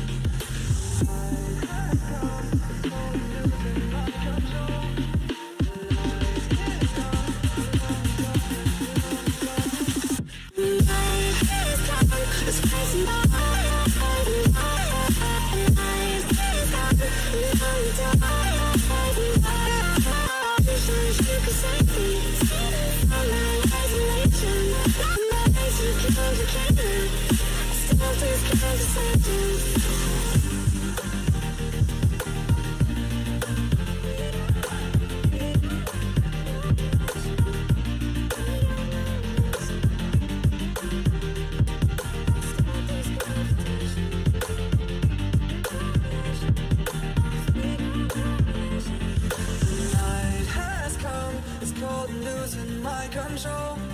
Your light is gone, and lonely darkness fill my soul. I wish that you could save me from my isolation. It's way too complicated. Let's start this conversation. Let's start this conversation. We got no relation.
Does the beat take you over? You just can't breathe. Do you feel your bones start to shake? Do you feel the earthquake? Do you feel your bones start to shake? Do you feel the earthquake? Do you feel your bones start to shake? Do you feel the earthquake? Do you feel your bones start to shake? Do you feel the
single day that passes without you on my mind. Not even 1 minute can end up before you come around.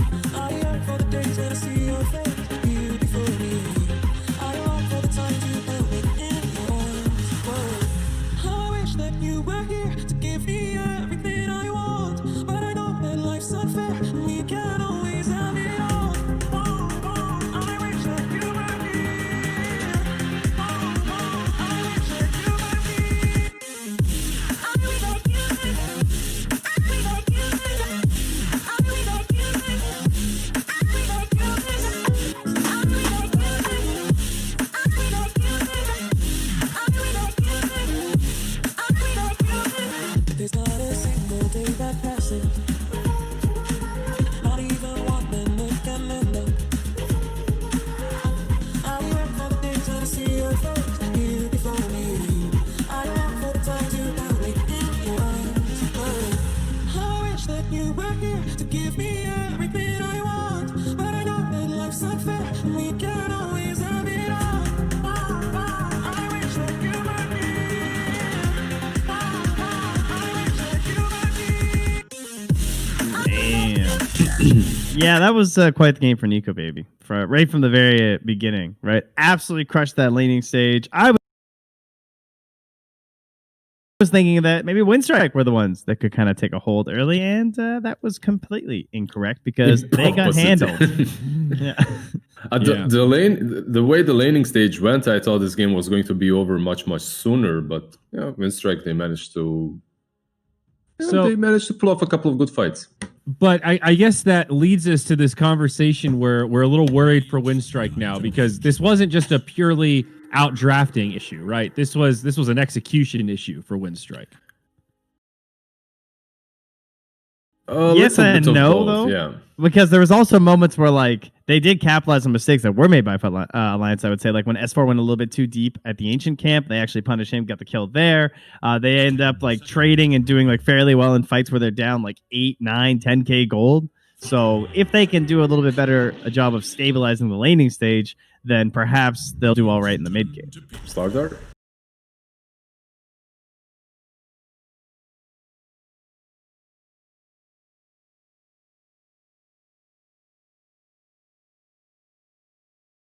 Slardar. Yeah. Maybe Omni-Knights is... Nice call, buddy. So, such a god analyst here. Trent packs, Iori. I'm just leeching all the experience. Why don't you just go? You just take... Save a few for the rest of us, all right? IO Venge, though, this is a little different. Only a couple of teams really prioritizing the Venge this early on, so kind of makes me wonder what they have in store coming up next. Having flashbacks to like the Venge Dusa from the Viking boys over in Div 1. It feels a little bit like the drafting style in Division 2 is a bit different than in Div 1, and some other heroes are getting priority. Like, if you think about Division 1 teams, if you're picking Vengeful, you're probably keeping her for the second stage, right? Second picking phase. And then you can instantly combo that up, but they go instantly with the Venge. That is interesting. I'm not sure why. Like, benefits of the Venge is that you're getting a 5 that has a really good save and has some decent lockdown. You have some minus armor to like are you going to be a 5 though? Like, is Venge 5 even good without those right pairings? I can't say I'm too thrilled by this early of a Venge pick with that, like no known counters available. The only good thing is that you also have your own way to contest early Roche, I guess. Maybe they're trying to okay, so this PA ban might be two things. It might, first and foremost, it definitely is Slardar combination. Yes. Why it's a good ban, but maybe also they're thinking something like a Drow. But this is the problem, right? Yeah. Alliance, they understand this, and the question still remains: why do you pick Vengeful this early on when Medusa is going to be banned, when Drow Ranger most likely also will be banned now by Alliance? I mean, is that the big brain play, the bait, where you say, hey, we're going to show this opener, they have to react to it, but we've already got another big brain play because we know we're not getting Drow Ranger? Well, they definitely know they're not getting Drow or Medusa, so they must have something else up their sleeve. I mean, the only hero that comes to mind for me with Venge is the Void in terms of a counter pick to make sure that you have the swap out of the Chrono. So I don't know if they're thinking something like that. I guess they could also just be like, well, what if we just get Sven after this? Then we have Io, Sven, and Venge is just whatever. So maybe there's some legs to this, actually. There's still a Terrorblade option for them, even though you're playing versus Snapfire. It's decent versus Slardar. Troll as well is an option versus Slardar in the laning stage. But the only other kind of pairings I can think of Luna. Are Luna, Aura, okay, Puck as well. Now we're talking. The Coil Snapper. And we used to see that kind of Aura stacking with Visage type lineups, like the Venge, Drow, Visage sort of trio. So not quite the same, but maybe a little bit there. There's that Drow ban, and now Faceless Void taking out Trent. So that crossed another one off the list. Yeah, but you weren't supposed to ban the Void, because now when they ban the Sven, what do you pick? I guess the TB. There you go. Spend all the carries. Nothing left remaining. Still a Spectre too. For Alliance is a little bit easier, right? Because Spectre is pretty solid versus whatever pairs with Vengeful. And you can always resort back to that Lifestealer that's really strong with both Slardar and Snapfire. I think it also opens up the possibility of Snapfire 5 for Alliance, which is really strong with Lifestealer in the lane. Yeah. Their opener is just better. All right, so I've got a thought here. Is Venge just a save against the Slardar? Because we've seen how strong Slardar is, right? He catches somebody with the Prime Bash, you can get comboed down before you can really react. Venge could save you from that, right? Swap out. Is it just a simple Slardar counter? Swap is good versus like big spells, you know what I mean? It's not just like the one stun save, That's a big commitment. But with a Wisp, you're right, isn't that all you need? Like, if Slardar catches your carry, you just need that one reset for Wisp to come in, tether him up, heal him up. you know. As long as you don't swap them out of the cast range. Well, or the tether range, that is. Okay, now they banned Morphling, so I think they're thinking Lifestealer probably, or at least they're thinking Lifestealer with the Morphling ban. Yeah, it makes sense. Plus, Morphling would be kind of solid with Venge too, right? It's another one of those. Let's see. We go with Grim first. Okay. IO Good plus against one Wisp. counter. Yeah. And a quick Tusk. Okay, so Snap they've pick. got a plan here, Winstrick. I'm ready for this. What is this giant brain maneuver? So 3 Tusk then, eh? Or is it a mid Venge or something? Interesting. Who knows? Got to be 3 Tusk, I guess. Could be a core IO. I don't know if maybe they played it in Division 2 like we had from I think Liquid played it one game. I'd actually rather see Wisp or Vengeful a core than a Tusk, right? Like I like Tusk on 4, and then you can put mid Wisp or Vengeful 3 to pair it up with, whatever you like better, or even that Vengeful mid that we've seen played. Yeah, it's surprisingly strong if you have a good lineup. The problem is usually those lineups want to end a little bit early on, and what do you pair it with? Beastmaster is banned out already. You'd need something like Nature's Prophet, perhaps, but there's a Snapfire and Grimstroke versus you. Yeah. I mean, there's still like Death Prophet. There's a couple of pushers you could try to mix in, but I would agree it doesn't feel great. Not really those that combo with Venge and Yora, right? That's I'm not sure how I feel about the Tusk pick into the Grim either. That's also not that great, right? Grim's actually like a pretty good counter to that. And now Alliance have another form of initiation here. Can work well with the Grimstroke, the double Dragon Tail. Pretty effective. They just have so many options left. Like the Lifestealer, I think, still stands out as being one of the best ones, but there is the swap. There's also the punch that goes through. So there's some control for the rage. So you might as well wait for the final pick. You never know. We might still get like an AM game or something here too. Spectre's still in. Yeah, they have to show us their cards at least a little bit right now. This most likely will be the position 1 that's picked, right? And are they gonna like Ricky or something? I think Terrorblade still looks pretty okay, right? Of all the carries remaining, TB's pretty high on the list, and it's Shadow Fiend. So this looks like a Venge mid or something, like or a Venge core. Yeah. Venge offlane with Tusk support, Shadow Fiend mid, and then Wisp +1 bottom lane. Unless we have another SF safe lane. Well, I think we've had 2 of those so far, 2 or 3. Yes. But I feel like at least one of them was victorious. Well, we'll see if we... Was there one win? I remember Miracle winning, but he was from mid, right? He played it mid when he won. Yeah, mid when he won, safely when they lost, I think. That's nice, though, because you have the SF versus the DK. Not a match we get to see very often anymore. Yeah, that's good for the SF. I still don't quite get this win strike draft. In safe lane or mid, I mean, I don't know how you guys feel about Shadow Fiend right now, but I don't think he's in his best form in terms of meta, you know? They have good heroes around him, though. You have Wisp to overcharge him so he hits harder, then you have Vengeful Spirit with Aura minus armor, SF minus armor. It looks all right. It looks solid. They need some frontline, though. Tusk isn't enough. They need one more hero that really goes in first and creates space for him. But like you said, still it's an SF, and you're playing versus Slardar, Snapfire, Dragonite. They can jump you so easily and eliminate.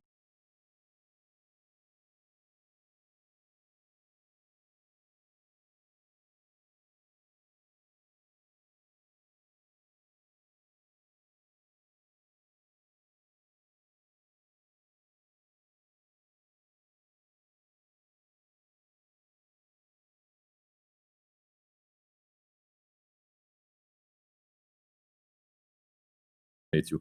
That game when they were playing versus OG was a different story. What if they like IO? I'm trying to think like the old IO pairings. Like IO, a lane would be kind of interesting too. Not too bad. How about that CK, Trent? CK, I mean, I don't know. The offlane CK looks so good. I don't even want to put him back into the safe lane. That could work though. Same build. You just go with the same build, right? With the Aghanims. Why not? Like it might actually be a decent idea because these illusions that you would be making are actually strong, right? Like and good versus Slardar. Yep. That was a real problem in that Slardar game. He like could not focus targets at all because of the chaos illusions. I'm still gravitating towards the Terrorblade I threw out there earlier. There's a surprisingly decent amount of picks left. Considering how many position ones have been banned out. The fact that they can go sort of for position 1 or something that's just a little bit more active gives Winstrike some good options. Yeah. But in the end, Alliance hold the ultimate pick. They just have to decide on which style of Shadow Fiend this is going to be. Is he going to be the playmaker with his Yules and whatnot, or will he be the right clicker? I think this SF will be the right clicker. It's your BKB Dragonlance build, most likely. And I like it with the Venge core, with the Wisp. Pretty solid. And, talking about old school combos with the Wisp, maybe not in the laning stage, but Shadow Fiend is one. Like, Shadow Fiend Wisp used to be a thing a long time ago. They are so mobile, like so annoying to try and lock down. I know they have a lot of stuns already for Alliance, which is a good thing because between the swaps and the slights and there's going to be a fear happening. There's snowballs. There's going to be relocates. That is annoying. Oh my God. Who is this forgotten hero? Whoa. Limp Sniper. They just pick it and go. I mean, that is some confidence right there. Against all this mobility, all of this reach, Ember Spirit, Venge, Tusk. This is Alliance, the first one, right? This is the first one of the whole league. Now, game 2, up 1-0 in an elimination best of 3. This is a time to pick it. Alliance have a little margin for error here, but I'm a little stunned. Just 7 heroes not picked so far in our tournament. It is Bounty Hunter, Clinks, Dazzle, Suck It, Zayari, Huskar, Pudge, Techies, and Tinker. Sorry, I had to throw that in there. I know he's your favorite. Yeah, he's terrible. Yeah, I'm interesting. Techies hasn't been picked. Same for Clinks, but yeah. Sniper, I understand. Predict it though, boys. I mean, you're on EGB.com. You got to put some toonies down. Are you going on the Sniper or are you going on the Shadow Fiend? Oh, my toonies and my loonies. Hey, it's just like the Visage. If they pick a hero that is Garbo 10th, I trust it. So I'm gonna go with Limp Sniper. Okay, so you believe in the Carl vision here that S4 has something. I just praised all their mobility, and somehow I'm going to go with a Sniper, which makes no sense in my head. And yet, I'm with you, boy. I'm with you, man. Like, you have all the mobility, but you have to prove that you're able to utilize it properly versus a team such as Alliance. Yeah, and they're picking the Sniper. It does feel like a troll kind of a pick, but you do have Slardar with it. Yeah, someone's been playing too much Call of Duty, and he does a lot of damage. Don't forget, me as the Sniper he can still get some farm and then right click pretty hard, especially with that amp damage, the corrosive haze, if you will. Betters, get at it. I don't know what to expect in this one, but head over to EGB.com and see if any of those numbers jump out at you. Now they're feeling festive. It's ho ho ha ha. There you go. Ho ho ha ha indeed. Nomad 1437. I can't wait to hear your thoughts about little Sniper here. Whack, whack, whack. Yeah, I mean, is it a bit of disrespect maybe, or maybe just like spicing up the series a little bit? I'm not too sure. What say you, Theban? I don't think it's disrespect or spicing up the series. I think it's very logical actually in what they're trying to do. They see the SF against the Dragon Knight, and they're like, oh, we don't want this hero playing into Shadow Fiend and losing his lane and getting dominated. So why don't we pick something that can actually wreck the Shadow Fiend? And throughout history, Sniper was one of those heroes that SF didn't have the easiest time in the laning stage because you got that big range, you got the slow, you got a lot of kill potential. That being said, the counter to whatever Alliance is trying to do is going to come with the Tusk, right? If the Tusk decides to not play a 2v2 lane as a 4 and decides to rotate to middle, maybe they can turn the tides and kill the Sniper a couple of times and still give SF that good game. But right now, Sniper, I think he's favorable in this matchup, and that's probably the biggest reason why they want to go with this hero. Spicy. Well, we might not have our new hero yet, but Alliance doing their best to console us by picking Sniper in the second game in this best of 3 elimination series. So clearly they do believe in it. I mean, they wouldn't be picking it if they didn't believe in it. It is an elimination series. It is playoffs. There is a lot on the line here for both these teams. So let's see how it works out for them. Maybe a little bit experimental though. So up in the top lane, we're going to have Yamich and DK Fogus laning up together at the moment as Gcast picks up the Venge, and they're going to see what they can do That's the thing about the sniper, though, isn't it? There is a lot of gap close on the side of Windstrike, but at the same time, there's also a lot of defensive capabilities on the side of Alliance. They have got this Soulbind. They have got this Cookie from the Snapfire. They've got a DK to jump in. They've got Sly. They've got a lot to protect the sniper with as well. So I think they've got the control. Is the word I'm looking for. They've got the control. Yeah, definitely. They're just looking for the best possible lane matchups they could possibly get, like last game, right? With how they put the Timbersaw bottom, tri-lane. Alliance are not afraid to do some quirky lanes just so they can win the laning. And that's kind of what they're doing right now. Like the Tusk versus Dragon Knight, he's going to be okay with that. He's got plenty of armor. And bottom lane is a Sodar plus a Snapfire versus Ember Venge. That's a great lane too for Alliance. Sodar, one of the better heroes against Ember. And Snapfire provides a lot of help for the Sodar in the lane. You're going to have a lot of kill potential. Yeah, Cookie into stun, into Bash of the Deep. That ain't nothing to play around with, kids. That is a potent lane for sure. But what do you expect this sniper to build this game? I mean, we don't really see the hero very often, so do you have any predictions on what items he might go for? Whatever gives him HP, attack speed, pretty much the two things that sniper really needs. And then as long as you tank up, even if Windstrike are able to catch you in the back line, it's going to take them a while to kill you. And during that time, your teammates are going to be there, right, to help you out, to do some damage themselves. And hopefully they die before you die. That's going to be the sniper's goal. And already we see Lim trying to put on some pressure at mid, just trying to play around the CS as much as possible, utilizing his very, very fast attack speed and attack time to get as many denies as possible and make the Shadow Fiend's life a misery. But SF's doing okay. Relbal very confident. You know, it's a CIS player. It's a Shadow Fiend. He's going to be very confident on the hero. Definitely. The one region who has consistently been playing SF. The last time I saw SF was Miracle, right? Playing with the Omni Knight. That was already a very big surprise for me. And then now we're going to see another SF again. Like, this patch has been around for so long that people are just shuffling through the heroes nonstop now. It's like just trying to find the next thing that's going to give them the drafting edge in the game.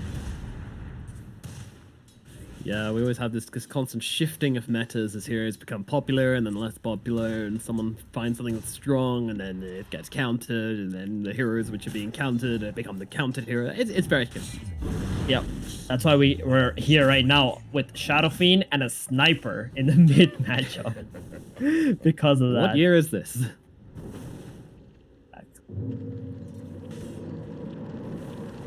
So far, Lim doing pretty nicely in this middle lane versus Shadow Fiend, 11-2 versus 8-0. Seth only be able to grab himself 4 Necromastery Souls, so right now it's not feeling fantastic about this middle lane. Limp already going to drop the Shrapnel down onto Relbal as well, knowing he's got to stick around for the CS and it's going to take a lot of damage from this. It's off to a great start in this mid lane. The lane is only going to get harder for S4. Shadow Fiend. Oh, nice dodge from the aggressive child as he's able to get off the Sleight of Fist in time to dodge the Cookie. Stomp going to come in onto Gcallis instead. I think Gcallis is going to be alright, especially with how low S4 is. Can't really push under the tower or anything like that, so they will just have to back themselves away the moment that Cookie misses. The play is over. The play is done. Very interested to see what kind of build aggressive child will go for. Laning into Sodar, you have to skill up the Sleight of Fist. Flame Guard, not a real option. Every time you run in to try and hurt the Sodar, you're just going to turn around and right-click it back. Bash of the Deep is going to be way more effective than Flame Guard is. Yeah. Tis a nasty, nasty smell. Spell. Smell? He smells as well. He is a fish. Fish don't smell too hot. Hey man, Sodar also has emotions. Don't hurt his feelings. Sorry, bro. Or feelings, yeah. Yeah, that's 2020. The time for bullying is over. That was low of me. We're above that here. Meanwhile, how's things going in the top lane? DK, Fogus, and Yamich, they're hanging out together. Best buddies. Tethered up. Enjoying life. Seem to be doing okay. Okay, kind of trading pretty evenly with the DK here. I mean, DK is still pretty free farm. A lot of other melee carriers would probably have a harder time fighting against Tusk IO. But Nico Baby, that's what he's going to do. He's going to drag until the Tusk. Every time Overcharge comes out or the Tag T comes out, just trade spell for spell, and he should be okay with that. That's awesome. I really didn't think about that. Yeah. That's pretty cool. Just turns around, smashes him in the face, does it? You're not going on me, but they will have it up available in 3 seconds, and Nico Baby does not have the mana. Oh, never mind. Gets the Zoring delivered, and now has the mana to turn around, and here we go. Dragon Tail again! That's it. There it is.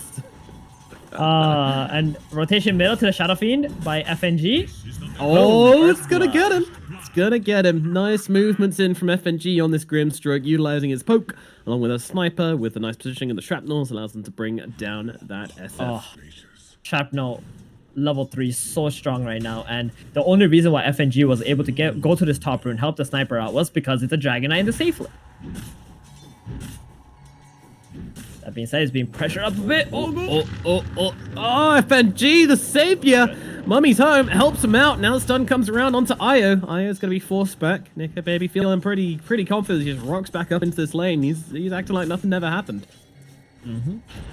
It's pretty low mana though. Uh-oh. Okay. Bit of disrespect there towards Yamage and DK Focus, and they'll punish very quickly. Yeah, and FNG did not have a healing salve available to heal up his Dragonite. He probably was not expecting Dragonite to need a healing salve ever. But yeah, definitely needs it in this lane if they keep spamming with the amount of mana and HP Io keeps feeding into the Tusk. Two bracers, Tusk. Freaking strong. Down at bottom. But a lot of trading going on. Turning into maybe a bit more than trading now. As they're looking towards Ducalis. A crush will connect, and the damage is in from Hanskin. They will bring down Ducalis. Casual in the bottom lane. There's starting to become a bigger difference between the Slardar and the Ember now. Ember not quite yet level 4. S4 halfway to level 5 already. And I gotta say, this lane only gets harder for the Ember Spirit. Yeah, it's not easy laning into laning into Slardar as a melee hero. They're gonna have to figure something out to try and get rid of the Slardar, or like try to pressure him up a little bit.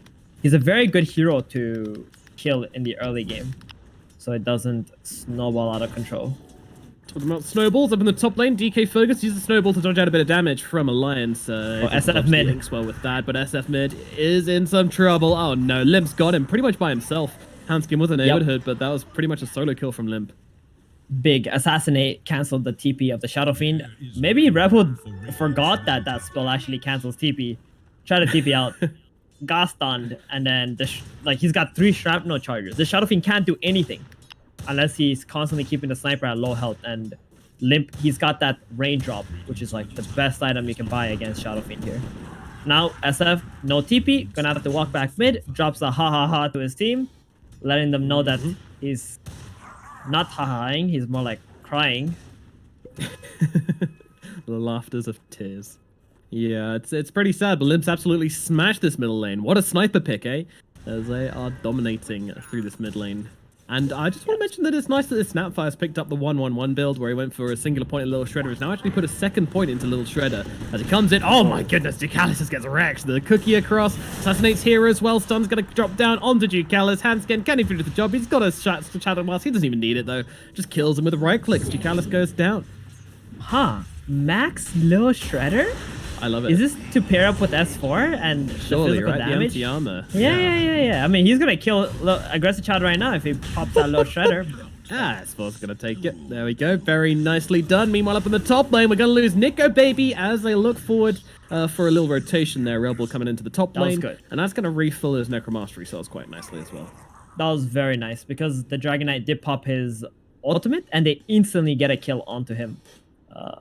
Rebel was able to help out with that, and that's what you want to do against Dragonite. The moment he pops his Elder Dragon form, you should try to get rotations, kill him right away, so that spell goes on cooldown. He doesn't have the form, and he's not going to be able to apply any pressure to your team. Yep, now he feels a little bit impotent for at least the next 80 seconds. He's going to sit top and farm, but it's Nico Baby, you know, it's what he's best at. Hit some creeps, never going to make him upset. Meanwhile, Limp looks like he's moving in towards his Mask of Madness, but currently sitting at the top of net worth by a clean 500 gold above DK Fogus, who is the next up. So this is a sniper show, folks. Yep, I can't wait to see Slardar, Corrosive Haze, plus Low Shredder on a target, and then the sniper with Mask of Madness is just going to like 3-shot him. That's actually what's going to end up happening, I think. Yeah, that's going to be super brutal. Headshot, physical damage. Thinking. It's gonna hurt. It's gonna hurt. Hurt might be an understatement. Oh, it's gonna break skulls. That's what it's gonna do. Any chance of an angst with the Grimstroke ulti? That could be pretty fun. Ags with Grimstroke ulti? Oh, for the sniper? Double assassinate. I think it's pretty Nah, garbage, that item has been nerfed way too many times because they didn't want people playing support sniper anymore. Yeah. So. Oh, look at this that was farming from good Limp times, in the right? jungle. Oh my goodness, look at this. Oh, beautiful. feels good. I mean, this is the good part about sniper, right? All this that's happening right now, like the laning, the jungling. The bad part about sniper comes later in the game. So let's hope that Limp actually manages to, not show the weaknesses of this hero. I mean, there's nice farming from him as he makes the stacks, just using the shrapnel to get the vision. Really, really efficient. Meanwhile, up atop, the Go comes in onto the DK. He could be in some trouble. Turns around the Dragon Tail. It's going to be enough to keep him alive. The Stroke of Fate comes across from FNG, but Nico Baby, he is going to get killed off after all. Yeah, Mitch gets the kill there as they bring it down the DK once again on the top lane. Nico Baby starting to struggle a little bit as Windstrike start applying the pressure. This is very uncharacteristic of Nico Baby. Like, I would love to know what the stat is on when Nico Baby has more than 3 deaths in a game.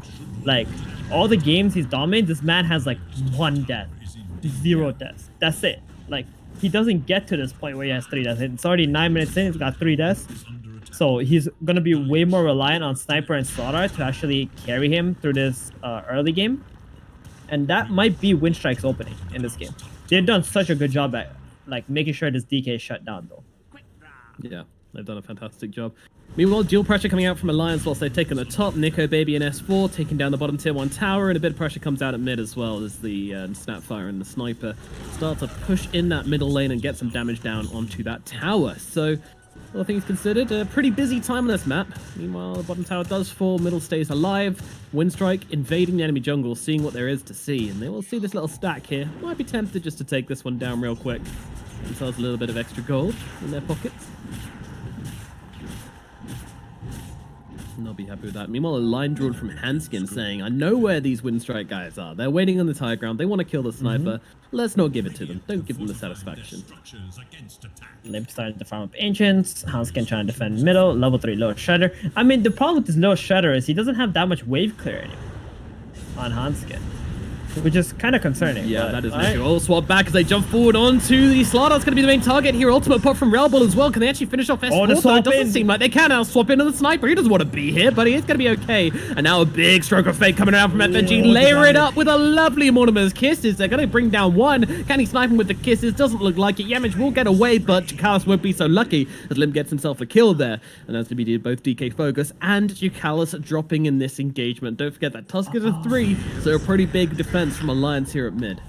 And the definitely that looked like a really good swap, right, onto the Sniper. Like, he was in the middle of all of Alliance's heroes, but they used all their disables, all their gas on the Slaughter, who actually managed to get away with just a sliver of HP. So they didn't have anything left for the Sniper. They were sitting inside that shrapnel, and they just had to start running away. And when you're running away while in shrapnel, you will just die. Like, you're gonna cry. Reload That's exactly what happened. S4 in some trouble. Stomp comes in to try and buy himself a little bit of time, trying to dodge him out. Not doing a bad job. Will get cut down by the Sleight of Fist. The reload's pretty strong, and that's going to mean the S4 goes down. Good kill. Not playing into the Sniper might be a good idea for now for Windstrike. Seems like he's very strong at the moment. He is indeed, and FNG's just figuring this one out the hard way as he actually goes down to DK Focus, and now the stun comes in from Hanskin. They'll look for the return kill to DK Focus, and they will be able to get that kill. So FNG being traded for DK Focus. No. Good trade. Great. Yeah. Well, yeah. Good trade for Alliance. Alliance's side, yeah. Yeah. And DK Focus is also queuing up on Midas in this. I don't know about that one. Yeah, me neither. You know what would be really cool? I feel like with the kind of game that he's had, and since he does have an IO with him, maybe like a Blink Armlet or like a Desolator plus Blink Dagger build could be quite nice. Because the Sniper does have a Mask of Madness.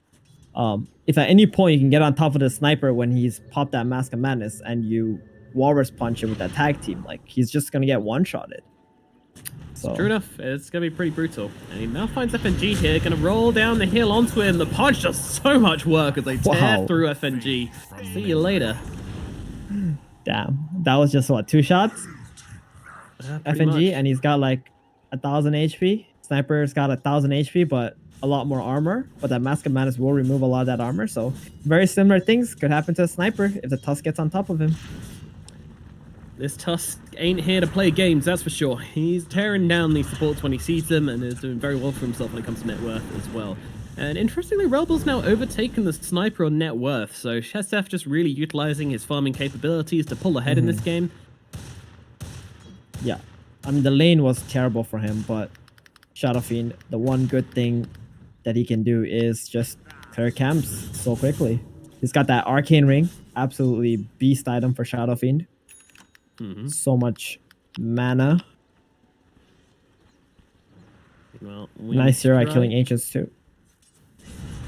They're smoked up. They can get some vision down. They will do exactly that. They place them under a sentry, but they haven't got the vision on the high ground to be able to detect it. And now, well, Yamish says, subtlety be damned, I want to deal with this, so just gets rid of that observer.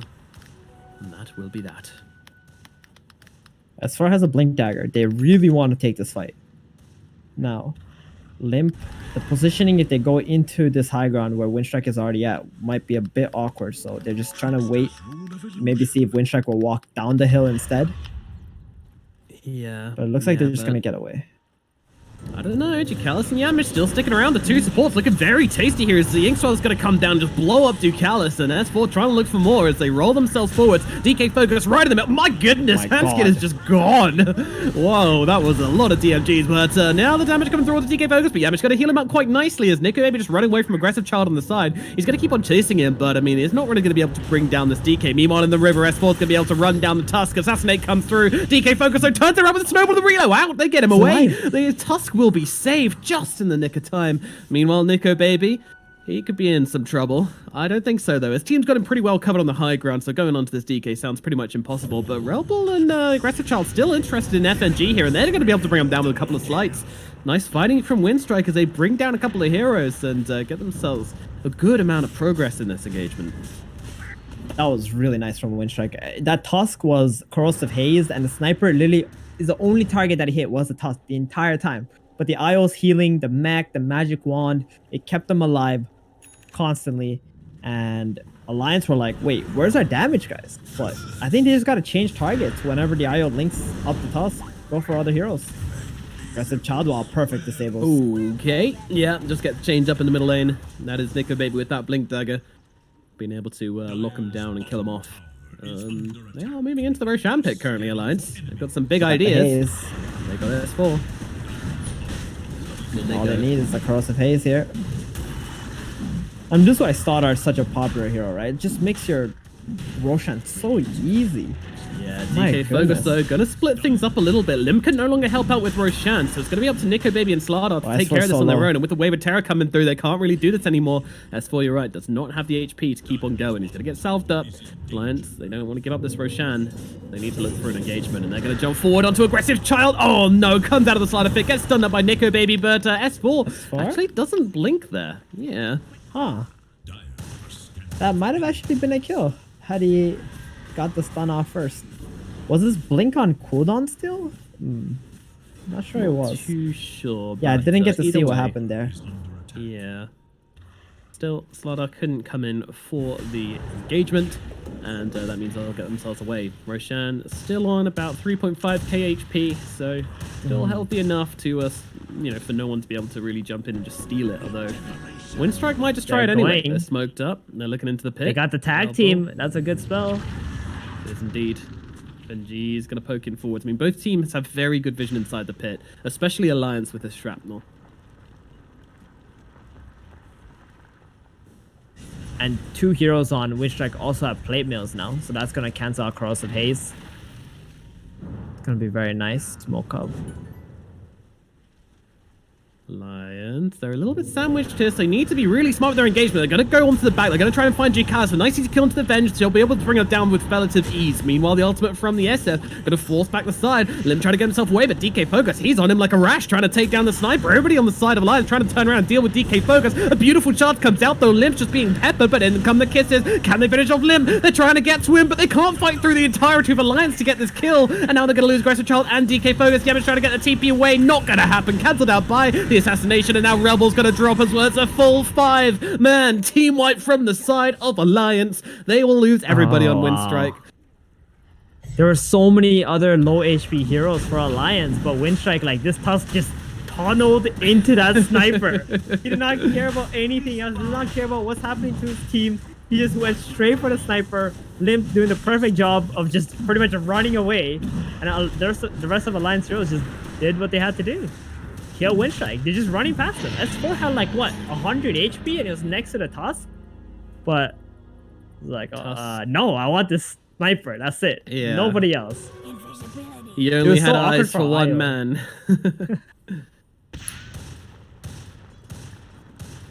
I can't blame him, Limp. He's a very attractive gentleman. Can't blame this Tusk at all for just seeing him and just kind of going straight for him. But unfortunately, did end up in costing him this team fight this time around. And now the Aegis in the hands of the sniper is going to make him a much less tempting target for Windstrike to jump at the same time. They don't really have a choice. Ooh, a Grove Bow. That's going to be very nice for the sniper as well. That range, imagine you're Yamich, okay, Nomad.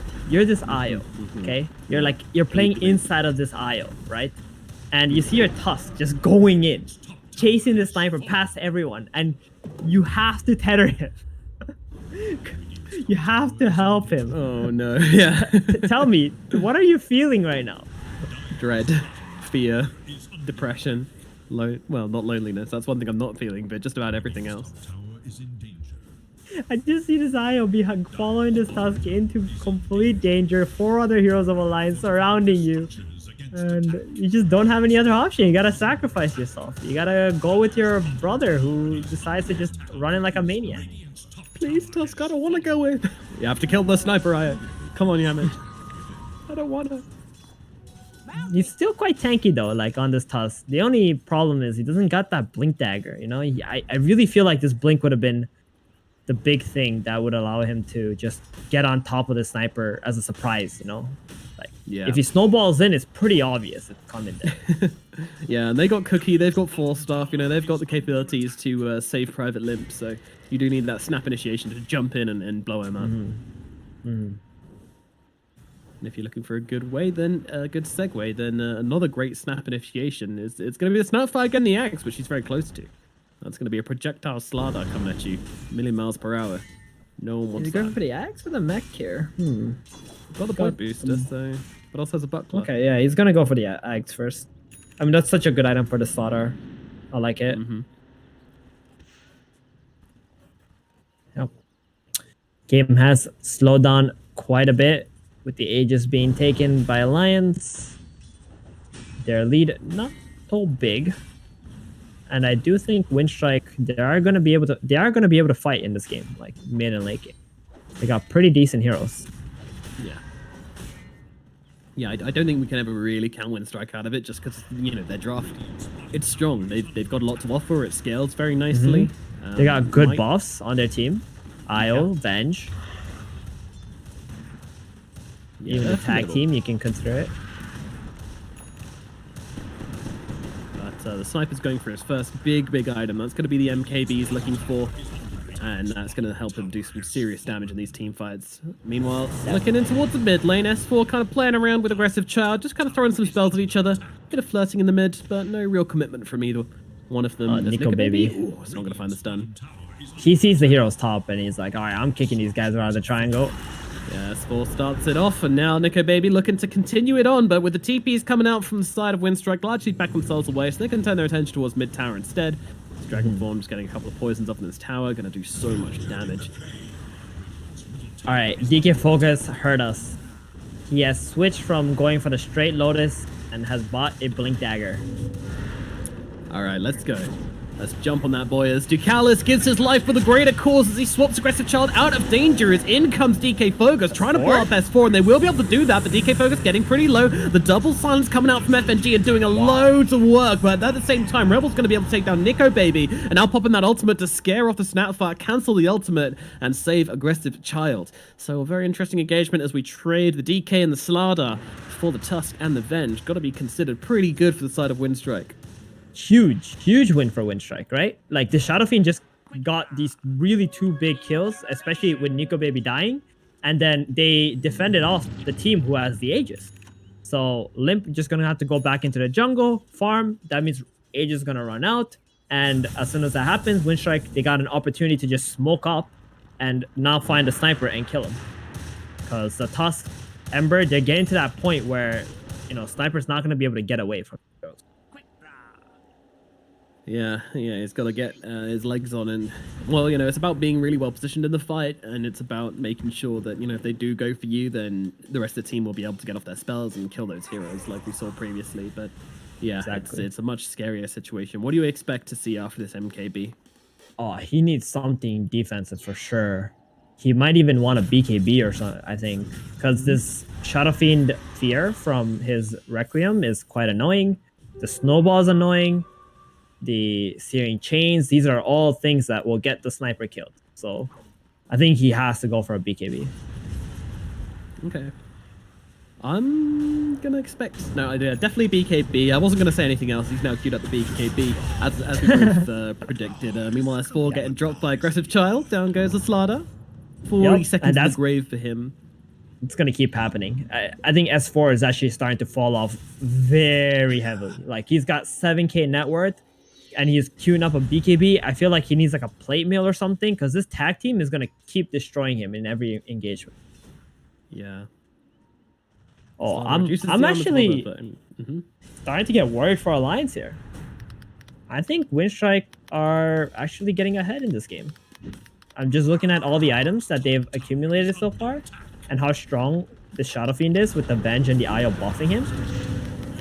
Nico maybe tries to nice jump in. play. DK focus very, very quick though. I mean, that was even shrapnel coming down, but he just so quick gets himself away. Did they have vision down? Doesn't even look like they have vision down. That dude's just a monster apparently.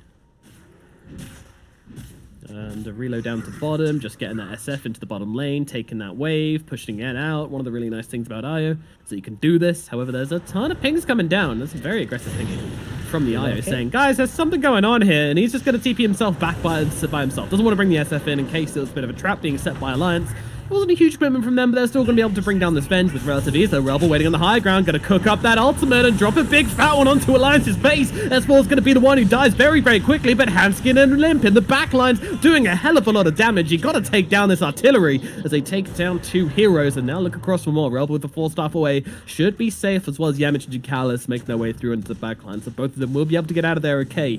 But yeah, wow, that was a big answer from Alliance as Windstrike thought they could turn it using that Requiem, but no. The answer was no. Huge. Venge also bought out. I think Rebel like hesitated. He canceled his first Requiem cast, but they had to connect the Tusk Snowball, the Punch with the Requiem, so the Dragon Knight cannot pop his BKB. Had they done that, they would have actually been able to blow up this Dragon Knight with that Fear on. So because Nico Baby was able to get that BKB off, they were able to kill both Tusk and the Ember, thus Alliance winning the team fight. So just that one little cancel that Rebel did, I think, kind of made it very awkward for the Tusk engagement. They had the right idea, but now because they didn't execute it properly, Venge bought out, 2 heroes dead. Venge dies again. It's terrible. We know what happens. He's going to be gone for like 70 seconds. And Alliance are going to get a lot more space right now. There indeed. The map opens out for them massively. Absolutely massively. They've got so much room to spread their legs and farm up across the place. And by the way, we've got the Aghanims finished up on the Snapfire for the next engagement. So, you know, I'm sure we're going to see somebody thrown into the middle of the fights. Possibly a sniper, but hopefully not. It should be Dragon Knight, I think.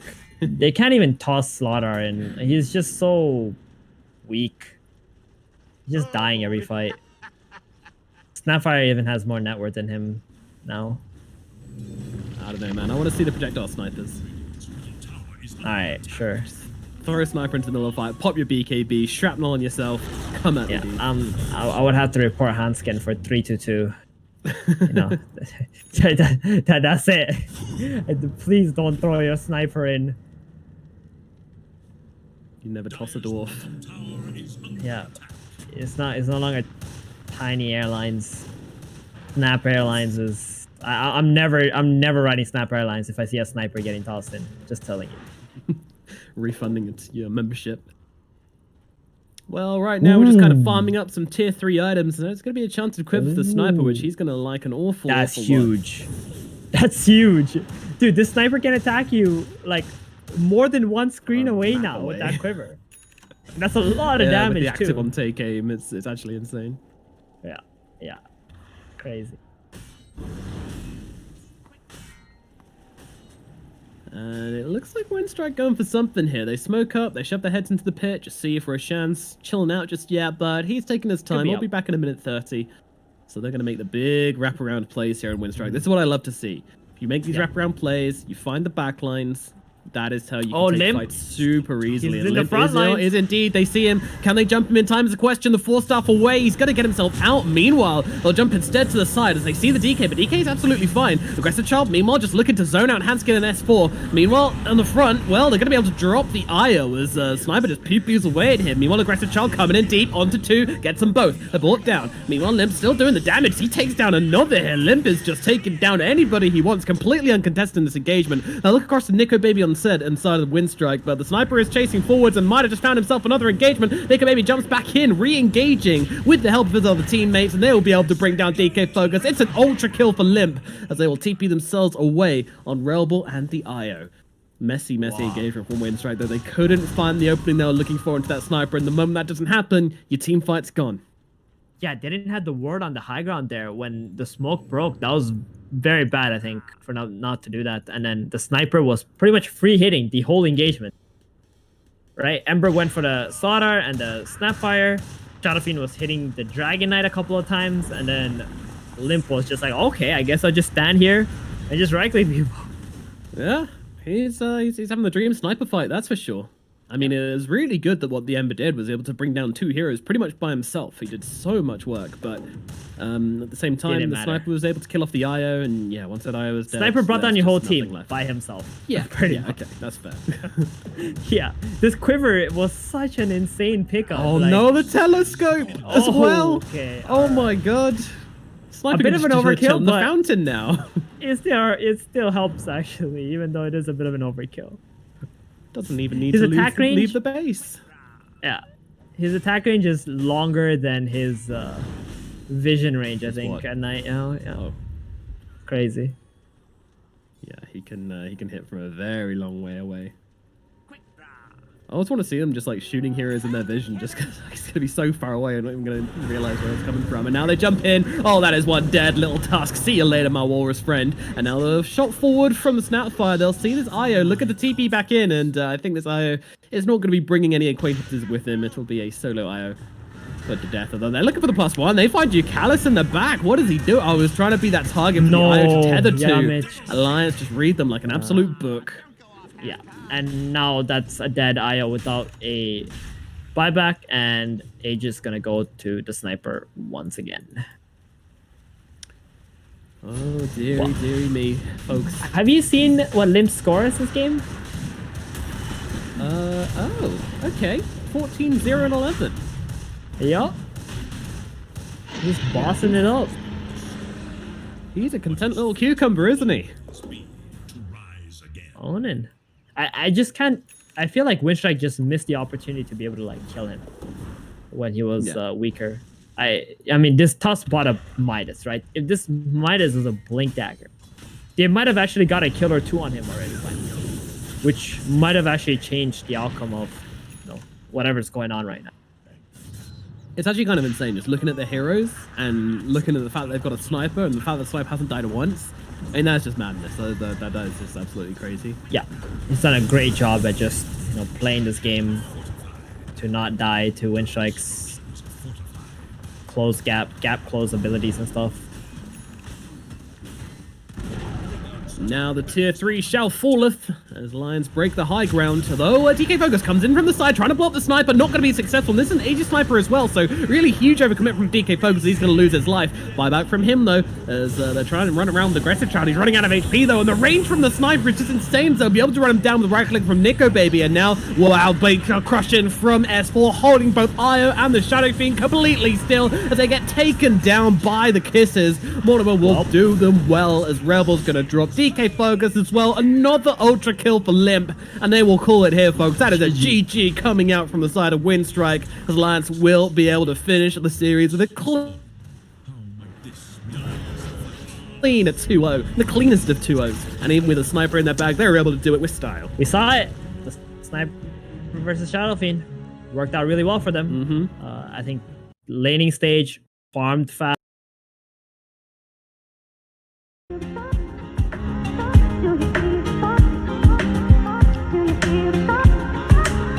Do you see the spark? Do you feel the fire inside me? Do you see the sparks that I'm setting free? Does the beat take you over? You just can't breathe. Do you feel your bones start to shake? Do you feel the earthquake? Do you feel your bones start to shake? Do you feel the earthquake? Do you feel your bones start to shake? Do you feel the earthquake? Do you feel your bones start to shake? Do you feel the earthquake? Do you feel your bones start to shake? Do you feel your bones start to shake? Does the beat take you? Do you feel your bones start to shake? Do you feel your bones start to shake? Does the pulse take you? Does the pulse take you? Does the pulse take you? Does the pulse take you? Does the pulse take you?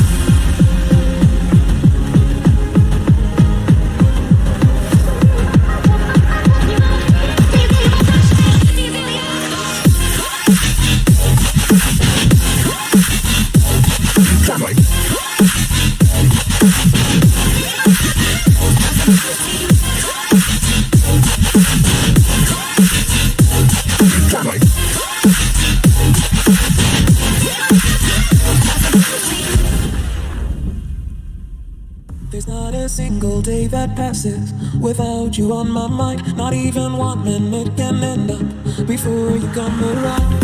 I yearn for the days when I see your face here before me. I long for the times you held me in your arms. Whoa. I wish that you were here to give me everything I want, but I know that life's unfair and we can't always have it all. I wish that you were here. I wish that you were here. I wish that you were here. I wish that you were here. I wish that you were here. I wish that you were here. I wish that you were here.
But now that I'm gone, you want me back. Yeah, I gave you everything. Gave you a diamond ring to watch it fall from your head. I don't wanna love again, 'cause I'll be living with regret. I don't wanna love again, 'cause I'll be living with regret. And I don't wanna love again, 'cause I'll be living with regret.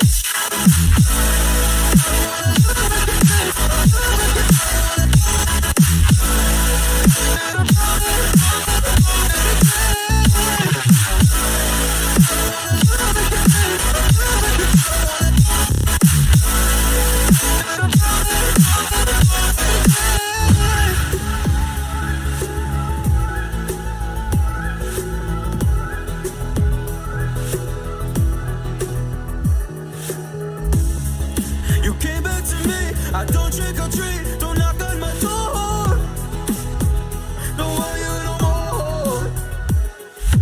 You broke me, and I don't wanna see you, and I don't wanna see you again.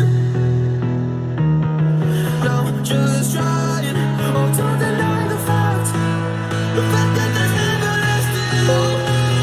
I play the game and lost the bet. I don't wanna love again. And I don't wanna love again.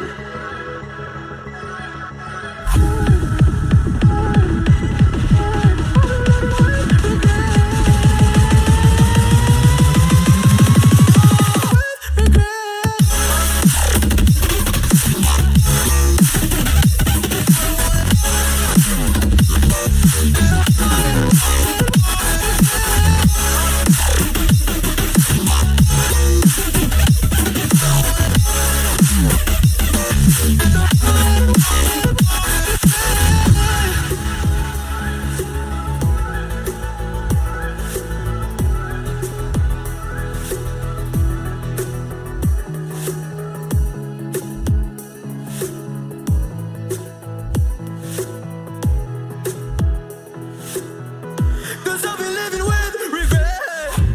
'Cause when you're with me, baby, don't you see I'm shining? 'Cause when you're with me, baby, don't you see I'm shining? 'Cause when you're with me, baby, don't you see I'm shining? 'Cause when you're with me, baby, don't you see I'm shining? 'Cause when you're with me, baby, don't you see I'm shining? 'Cause when you're with me, baby, don't you see I'm shining? 'Cause when you're with me, baby, don't you see I'm shining? 'Cause when you're with me, baby, don't you see I'm shining?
When you feel the world is over, when you say you're feeling lonely, if you ever need a shoulder, you know where to find me. Stop chasing all the city lights, breathe me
darkness of night. We live to die. We lose our souls every day.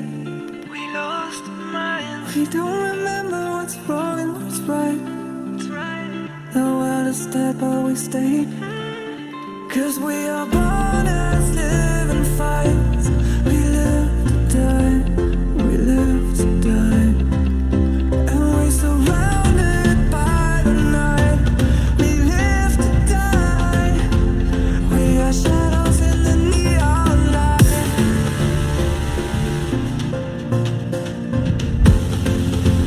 We are shadows in the neon light.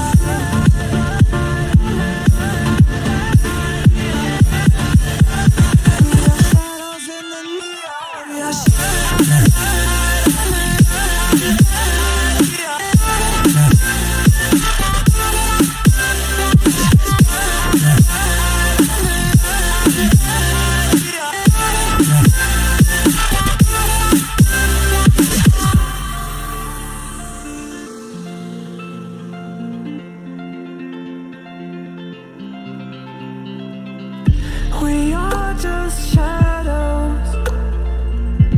It's supposed to be that we die. It doesn't matter if there is no light anymore, no light anymore. 'Cause we are born as living fights. We live to die. We live to die. And we surrounded by the night. We live to die. We are shadows in the neon light.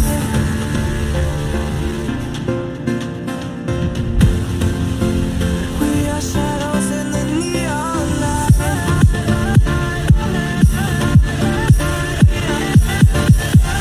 We are shadows in the neon. We are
It started when I was 14, but then I moved on with my life.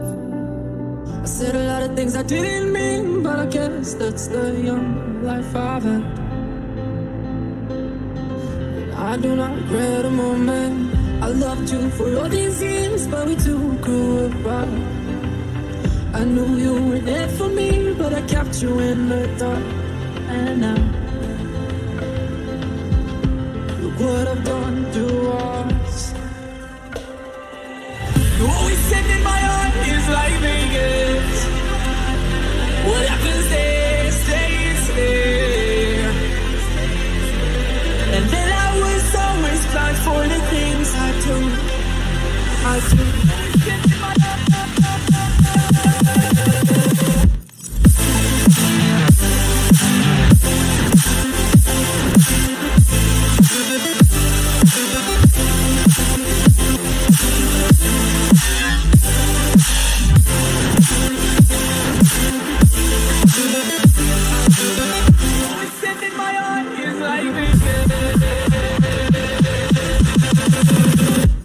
I do.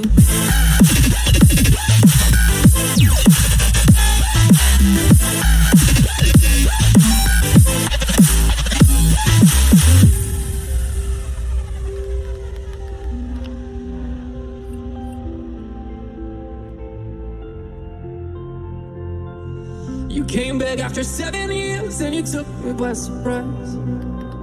I have spent too much time trying to forget you are here with me. and you'll always be.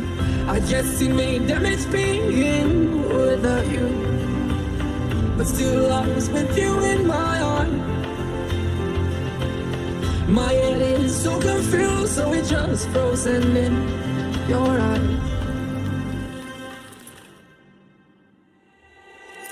You always sit in my heart, it's like Vegas. What happens there stays there. And then I was always blind for the things I do. I do.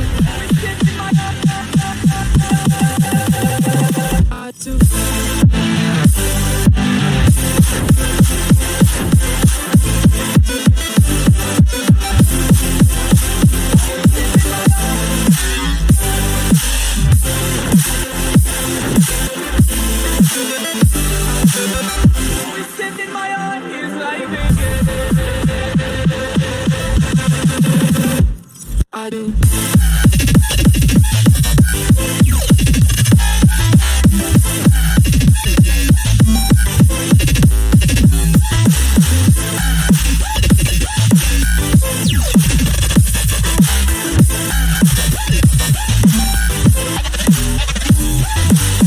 The wheels of life keeps turning,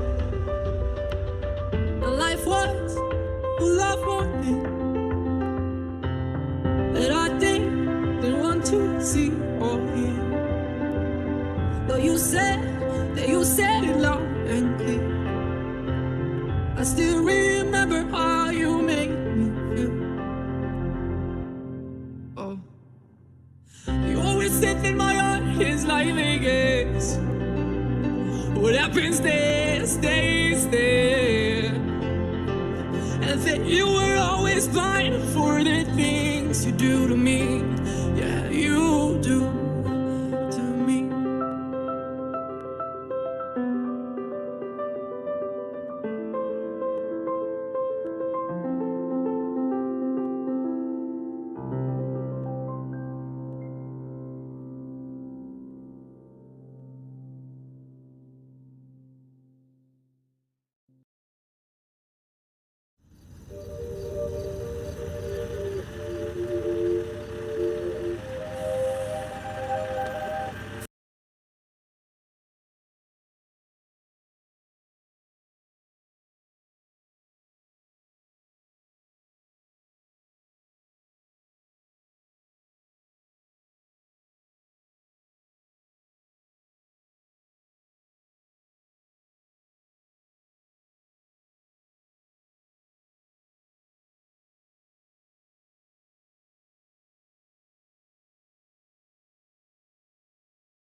important, but you know the Tusk has been a thorn in their backside, so it looks like they'll punish the Tusk for playing a little too far pushed up here. Tried for the blink, but just hit right into this man. A little bit unfortunate there. And well, when that team fight happens and you're right next to the Roche pit, you might want to do it. Nope, they're gonna think, well, there's Ricky and the Lich that I want to kill. So apparently kills are worth more. Unfortunately, not gonna get that. Do they just spawn the Roche now? I don't see why they disband the ultimate. Definitely take if they want to. Drop the golem available to rock and roll. Okay, still on cooldown. So yeah, you've got everything available right now from the desecration. You want to continue taking more ultis used.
At least you haven't given up any ages in the end. I mean, I think everyone now just has to kind of play around the triangle, really get set up the playboards and continue to provide some information just in case they do walk inside Roche. So Execration probably needing a pickup until they do that, and it looks like bot. Hellas is going to be their target here, is diving underneath the tier 2 tower. The rotations are coming through, but it's in form of a smoke instead of a TP, so it's going to be a little bit longer for the Ricky to get to the backside help here.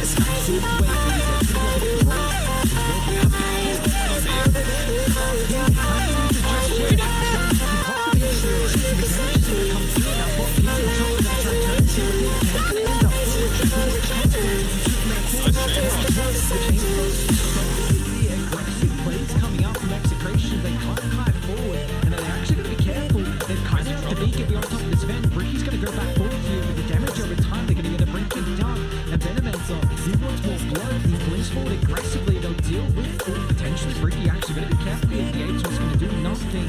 It's raised. They've got protection. Now they're going to go back forward for more. The punch cancels TP. Looks like the stone which was gone is going to help close this one out with a triple kill. Beautifully done. That's a 5-for-1. That's some Csgo I've ever seen in my life. Just all in, diving too deep past the tier 2 tower, and you make the price for it. It could look fantastic when it pays off, but in the case this time around, they're going to be rewarded not only with that, all 4 bounties, and they're going to get the double damage, and they're picking out this. Again, the issue is that the objectives that they're able to take from them, they keep that team fight by their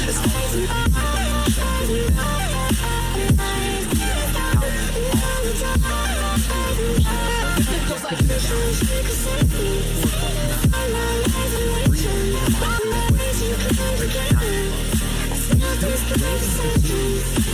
team actually walk inside Roshan and think to claim it. Maybe Dire might, but the ultis are almost back up there from Radiant. Just going to make sure that this one lane is pushed in here on Palace. That telescope being picked up is really nice for Lich as well. Yes, he's holding on to the Philosopher's Stone right now, but in a team fight, that can be enormous for even someone like a Ricky. Just that extra, in a little bit of range for the Blink Strike. Might look to try and punish the Venomancer's positioning at the moment. Cole is going to end up breaking. Both are dead. BDZ's hunting for more as well. He's got both in the back, having a DD. Let's see if he wants to try and pressure this one out. Ken's actually going to reveal himself now in set to drop the RP, and one with Pelos being able to jump on forward here. So Ken pays the price. They're going to drop the ult for West. His friend at the moment, he hasn't shown up. He's going to try and back off here as it looks like Vice is going to hit the price and end up falling. One of the ultimate user now, the lead on cooldown. It looks like Radiant. But I think the follow up from Pelos. We have to get the Mancer off and now withdraw back to safety. Bob wants to follow forward with the skill and drag his Ven underneath the tower, but Yawi, he pops the BKB. Hiding him very nicely done with this Warriors Punch. Now he utilizes the ultimate as well. The BKB is about to expire, so you're going to be careful on top of this Ven. They're going to go back in once again. The double force up, providing him some space here, Dire. How do you get set up to continue with this fight, knowing that your ultimates and your BKB have been completely wasted? Like they just have to hard reset. Wanting that reset.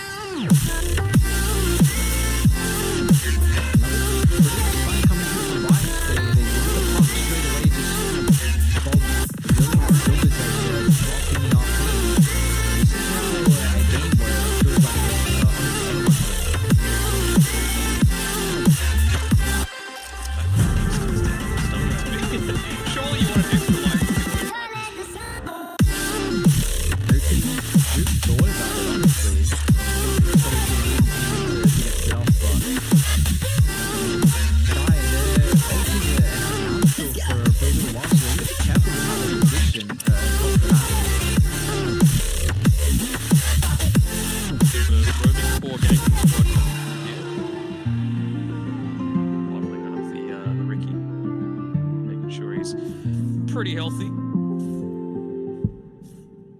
What's the B? Okay, so 10-second BKB from Pelos at the moment. We do see though the Radiant heroes are starting to skyrocket in farm. Like Pelos and Mag with the Empower really keeping up with this Ven, who was what I swear about like 7,000 ahead of the rookie earlier on, and just throwing these past couple of fights, it's really hindered what the Viper's been able to do in network-wise, and Puck as well. It hasn't really been able to. I mean, it's got the Aghanims, which is going to be incredibly nice to kite them through these engagements, but especially with the range as well, these BKBs suddenly all over the distance. You know, now when they actually have to run all the way out there, they're finally doing right. They're just 6 in the stand up. They might even give it to the Puck, honestly. It feels like Ken's the one dying at the start of all of these different encounters. Well, Radiant should be aware of this. No one's defending bot. And Puck shot in and no one's There's pigs everywhere.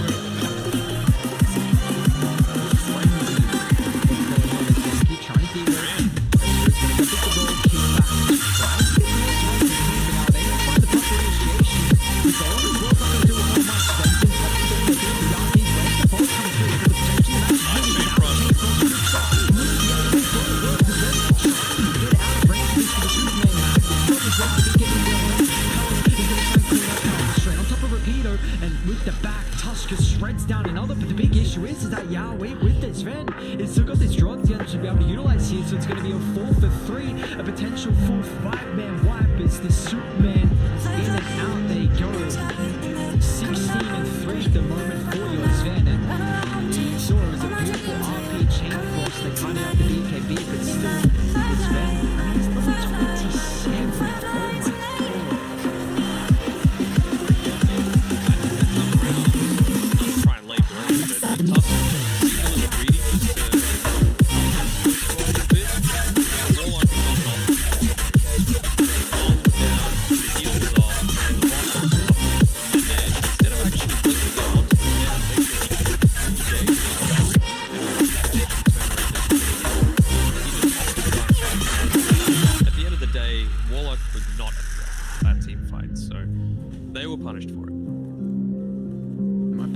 Though, who he's level 23 by the way.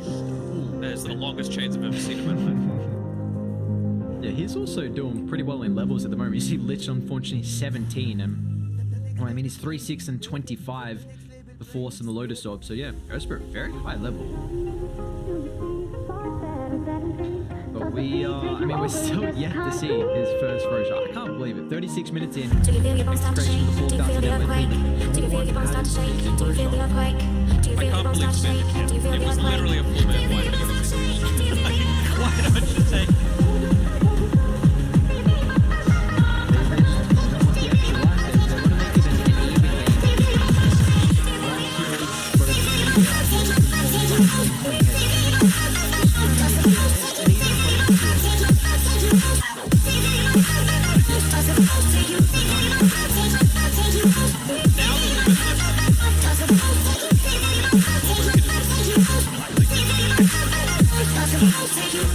Please ignore him as soon as he gets up his abilities. If you can 100 to 0 him, sure, go nuts. But it's not the go to try and focus on the speed.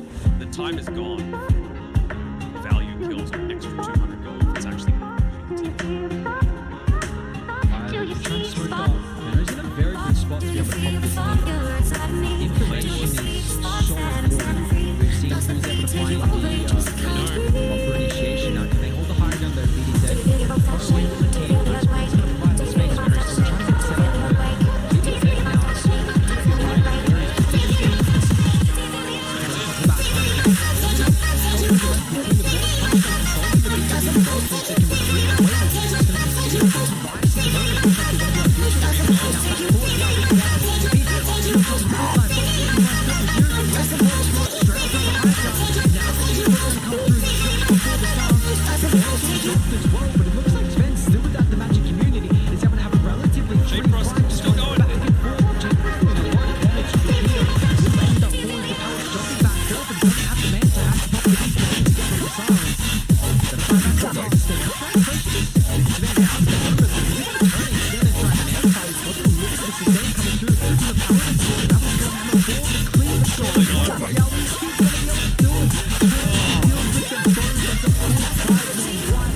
Tusk is down 110 seconds. A dive back to him. And without you on my mind, not even one minute. Pops the smoke. They get so much information. He goes for initiation. I yearn for the days when I see your face. Now we pop that gold from BKB. Completely misses in the top down. This is just the thing about this event. It just feels like even if you climb the BKB, this superhero that can just jump with a 7-second cooldown with your mobility. It just doesn't matter.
Too fancy at the moment, but I mean, with how this game's looking, it just seems like the execution is there from Execration. They haven't been able to, they don't have an answer to this Ven, it feels like. They're going to try and protect the tier 2. Ellis moving forward, they've dropped the RP as well, so Sven, he's still got this extra life, being on top of the backline, and it's a decent ultimate as well. They're kiting out this fight, but can they do so successfully with the second line tower? He's got everything. The ultimate now with Gold Chunk as well, going to try and turn with the display, the snowball.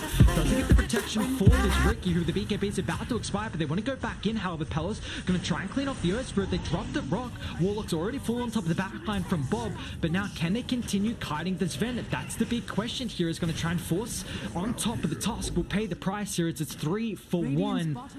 As you see, I mean, yeah, they got the first life, but what more can you get, man? This hero, he's too farmed. He's way too farmed, and Bob's caught on the other side of the map with 30 seconds on his TP. So when you've got this fed, still a few seconds left in his God Strength, chunking down your towers, you are concerned. I mean, that ult is about to wear off, but he still just does so much damage. There's still at least tier 2's mid and top, and they're not going to be able to get any more sets of racks, although mid lane shoved in, so they can probably take the tier 2 mid and even walk up high ground again if they really want to. They got a double catapult wave and a couple of golems as well to be able to utilize here, and unfortunately it looks like Andrew's trying to do his best to cut mid, but might cost him his life as BDZ and Ken's just going to continue chasing him down. Difficult kill, but the Venom will end up falling as he does not have a buyback, so the sacrifice of trying to delay mid, cutting the wave, is going to end up costing him his life. It's a rough one. I honestly thought Vice had this at various points, but then, you know, Sven just reaches critical mass, so you never want to be going to Ricky and then banking on the late game. I mean, now there's even a Viper with the E-Blade picked up, so he's going to have a little bit more of a defensive factor just in case he gets jumped, or even the Sven being able to burst him down, because the damage from Vice, I mean, they do have, I guess, the Chain Frost, a lot of that burst potential, but it's mainly the Physio now that's really starting to show from the Mag and the Ricky. It's nice for the Ricky to be able to try and kite out this Sven with the level 25. He's got the lower cooldown on the Tricks of the Trade, so you've got 4 seconds of vulnerability, but if you've got that Black King bar up, you can dodge a little bit of it. I think they've been pretty good in using the Snowball to kite out that BKB a lot of these times, but an OP hero is an OP hero. Nicely done from Bob. Actually dodges out the coil there from Ken. He could have been in a bit of a tricky spot.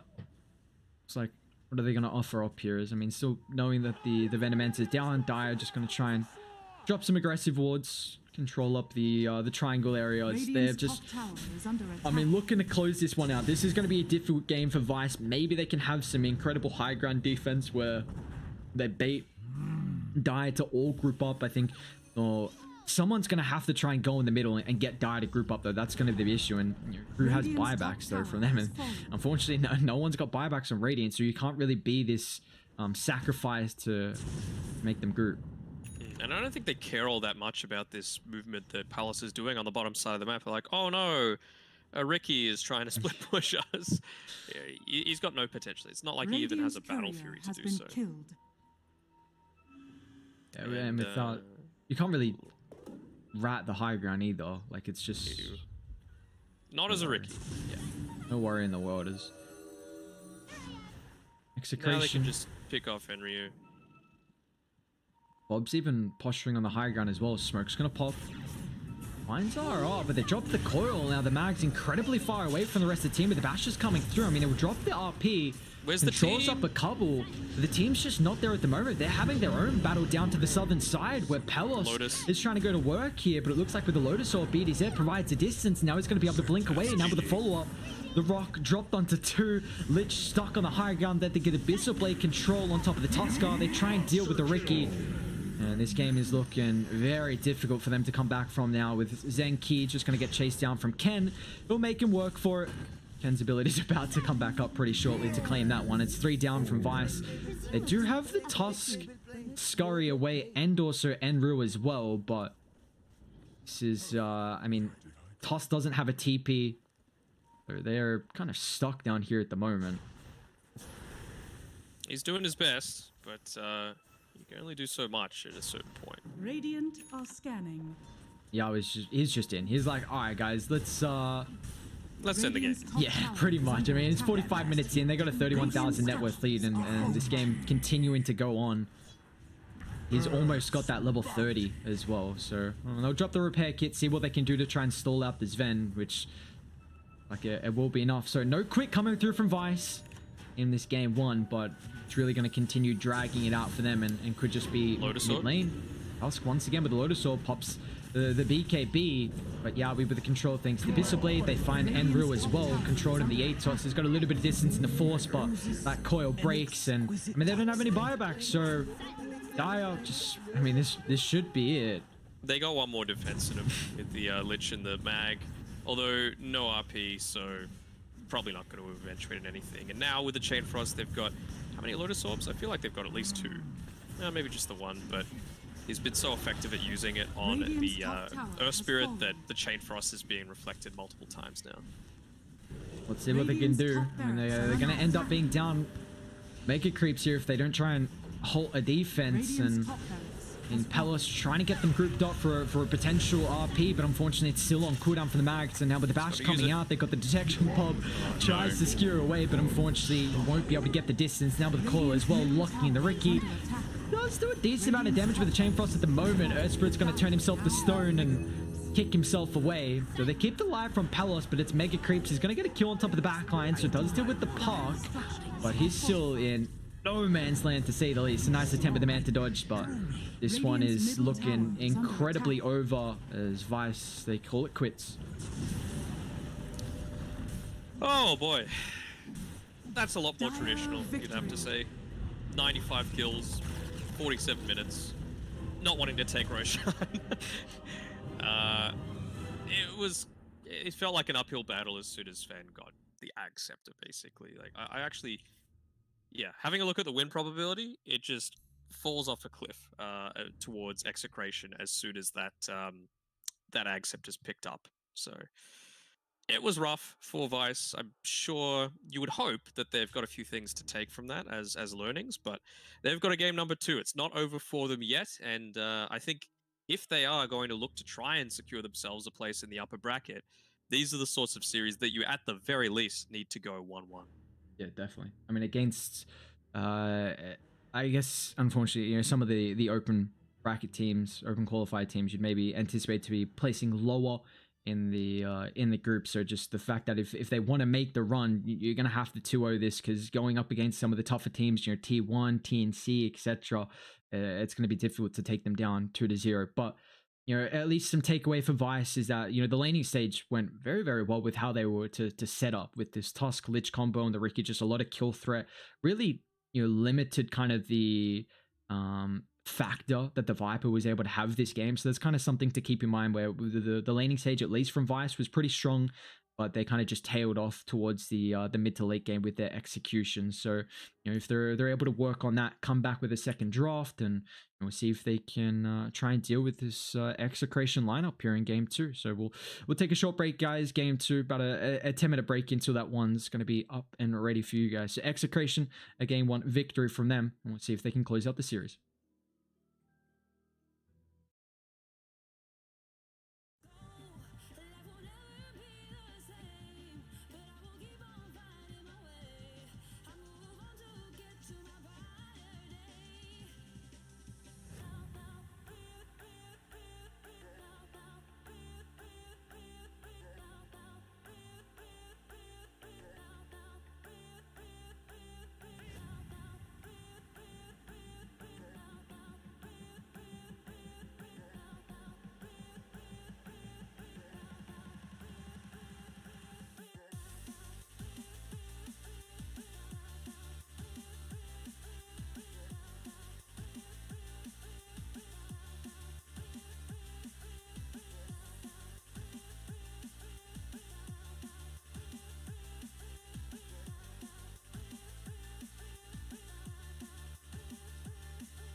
There's not a single day that passes without you on my mind. Not even 1 minute can end up before you come around. I yearn for the days when I see your face here before me.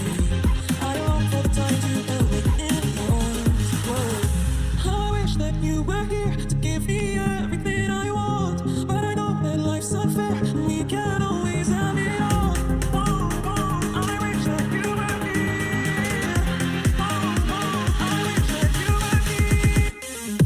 I wish that you were here. I wish that you were here. I wish that you were here. I wish that you were here. I wish that you were here. I wish that you were here. I wish that you were here. I wish that you were here. There's not a single day that passes. Not even 1 minute can end up. I yearn for the days when I see your face here before me. I long for the times you held me in your arms. I wish that you were here to give me everything I want, but I know that life's unfair and we can't always have it all. I wish that you were here. I wish that you were here. I wish that you were here. I wish that you were here. I wish that you were here. I wish that you were here. I wish that you were here. I wish that you were here. I wish that you were here. I wish that you were here.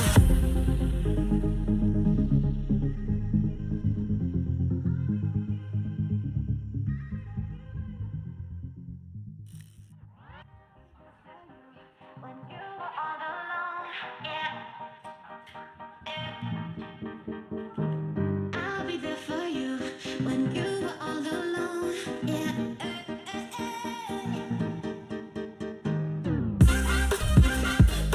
I'll be there for you when you were all alone. Yeah. I'll be there for you when you were all alone.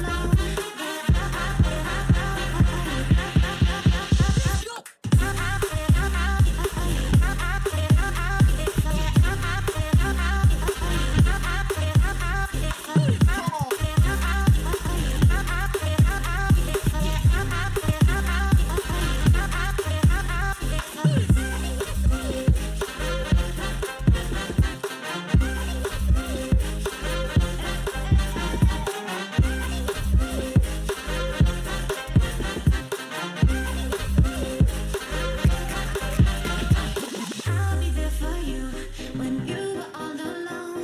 Yeah, I'll be there for you.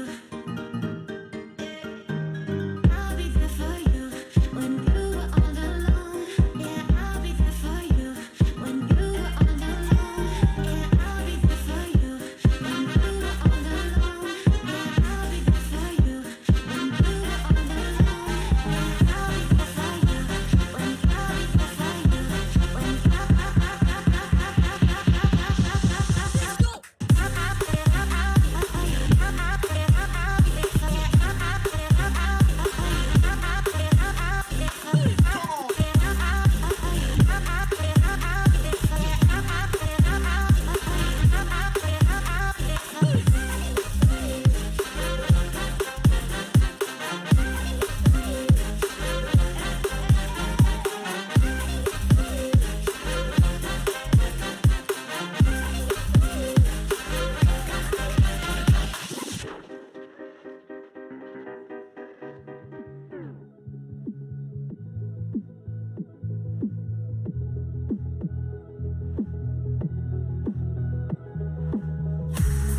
Tryna get my attention, tryna get your redemption. But now that I'm gone, you want me back. Yeah, I gave you everything. Gave you a diamond ring to watch it fall from your head. I don't wanna love again, 'cause I'll be living with regret. I don't wanna love again, 'cause I'll be living with regret. And I don't wanna love again.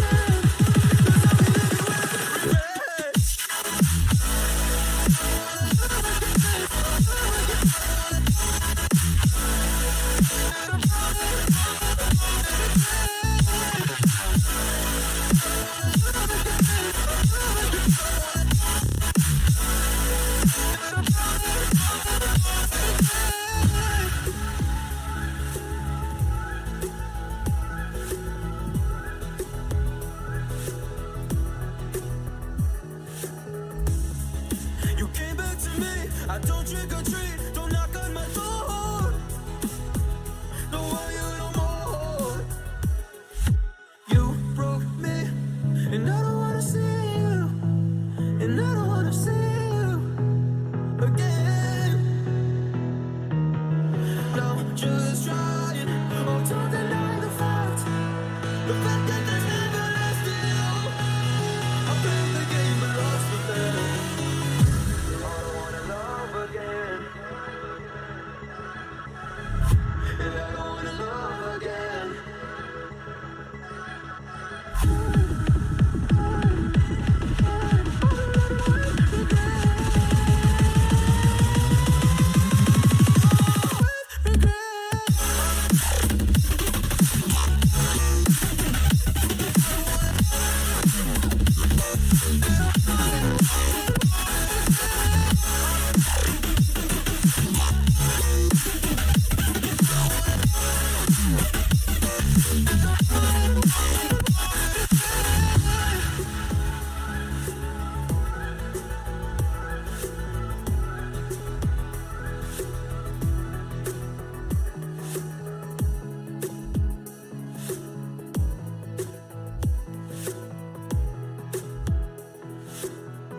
Cause I'll be living with regret. When you with me, baby, don't you see I'm shining? When you with me, baby, don't you see I'm shining? When you with me, baby, don't you see I'm shining? When you with me, baby, don't you see I'm shining? When you with me, baby, don't you see I'm shining? When you with me, baby, don't you see I'm shining? When you with me, baby,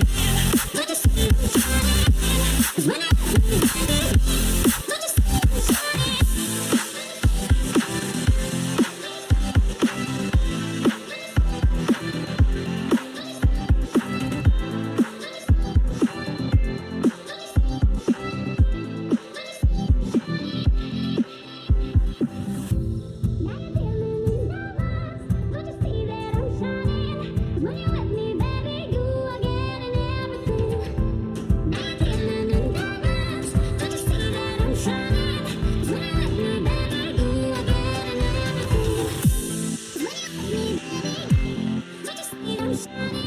When you with me, baby, don't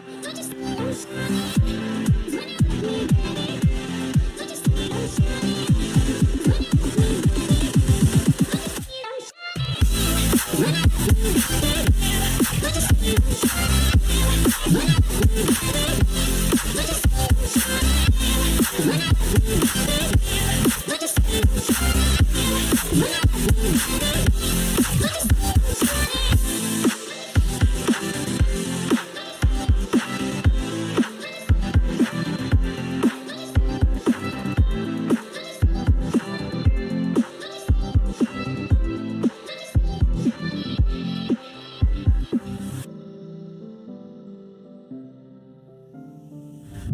When you feel the world is over, when you say you're feeling lonely, if you ever need a shoulder, you know where to find me.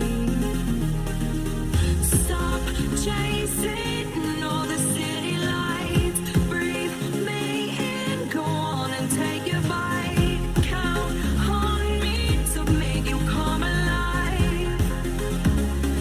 You know where to find me tonight.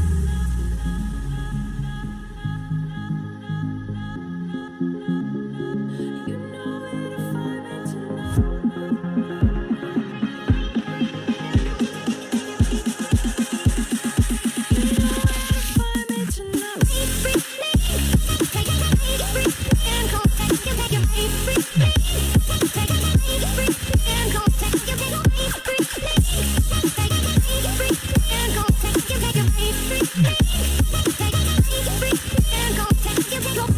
When you feel the world is over, when you say you're feeling lonely, if you ever need a shoulder, you know where to find me. Stop chasing all the city lights, breathe me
We lost our minds in the darkness of night. We live to die. We lose our souls every day.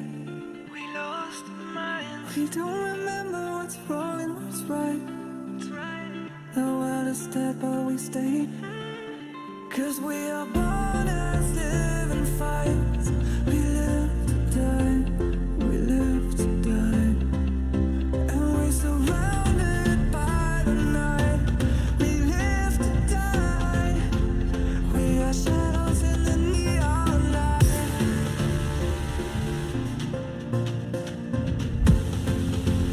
We are shadows in the neon light.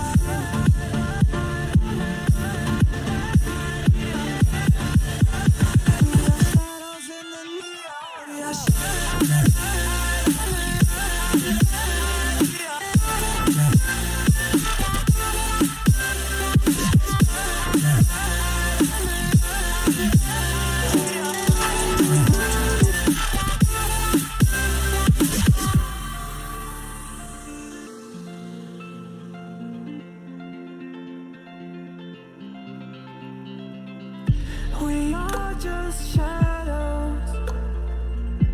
It's supposed to be that we die. It doesn't matter if there is no light anymore, no light anymore. 'Cause we are born as living fights. We live to die. We live to die. And we're surrounded by the night. We live to die. We are shadows in the neon light.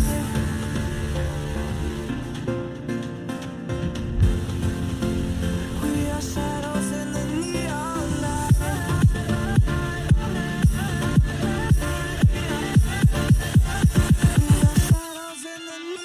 We are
It started when I was 14, but then I moved on with my life. I said a lot of things I didn't mean, but I guess that's the young life I've had. And I do not regret a moment. I loved you for all these years, but we two grew apart. I knew you were there for me, but I kept you in the dark. And now, look what I've done to us. What we said in my heart is like Vegas. What happens there stays there. And then I was always blind for the things I do.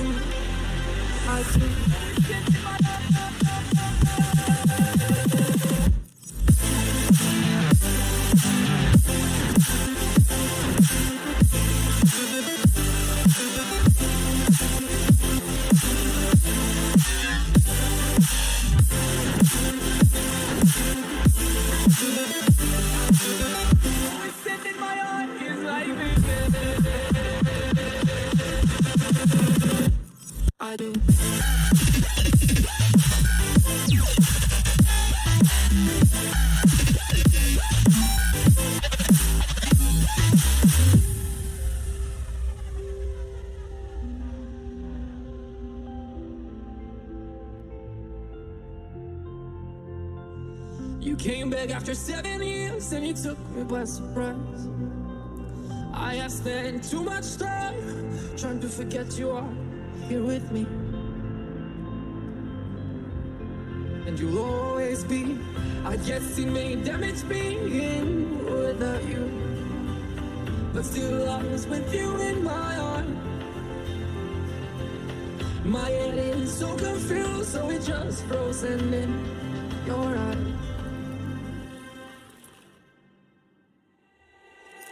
You always sit in my heart, it's like Vegas. What happens there stays there. And then I was always blind for the things I do. I do. I do.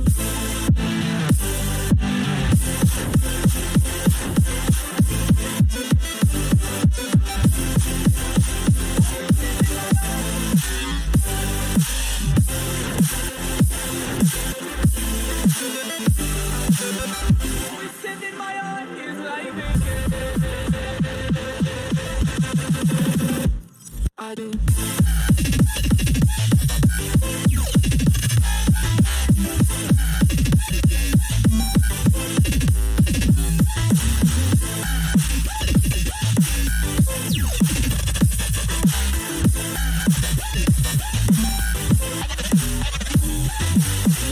Wheels up, life keeps turning. Life was love for me. That I didn't want to see or hear. Though you said it loud and clear. I still remember how you made me feel. Oh, you always said that my heart is like Vegas. What happens there stays there. And that you were always blind for the things you do to me. Yeah, you do to me.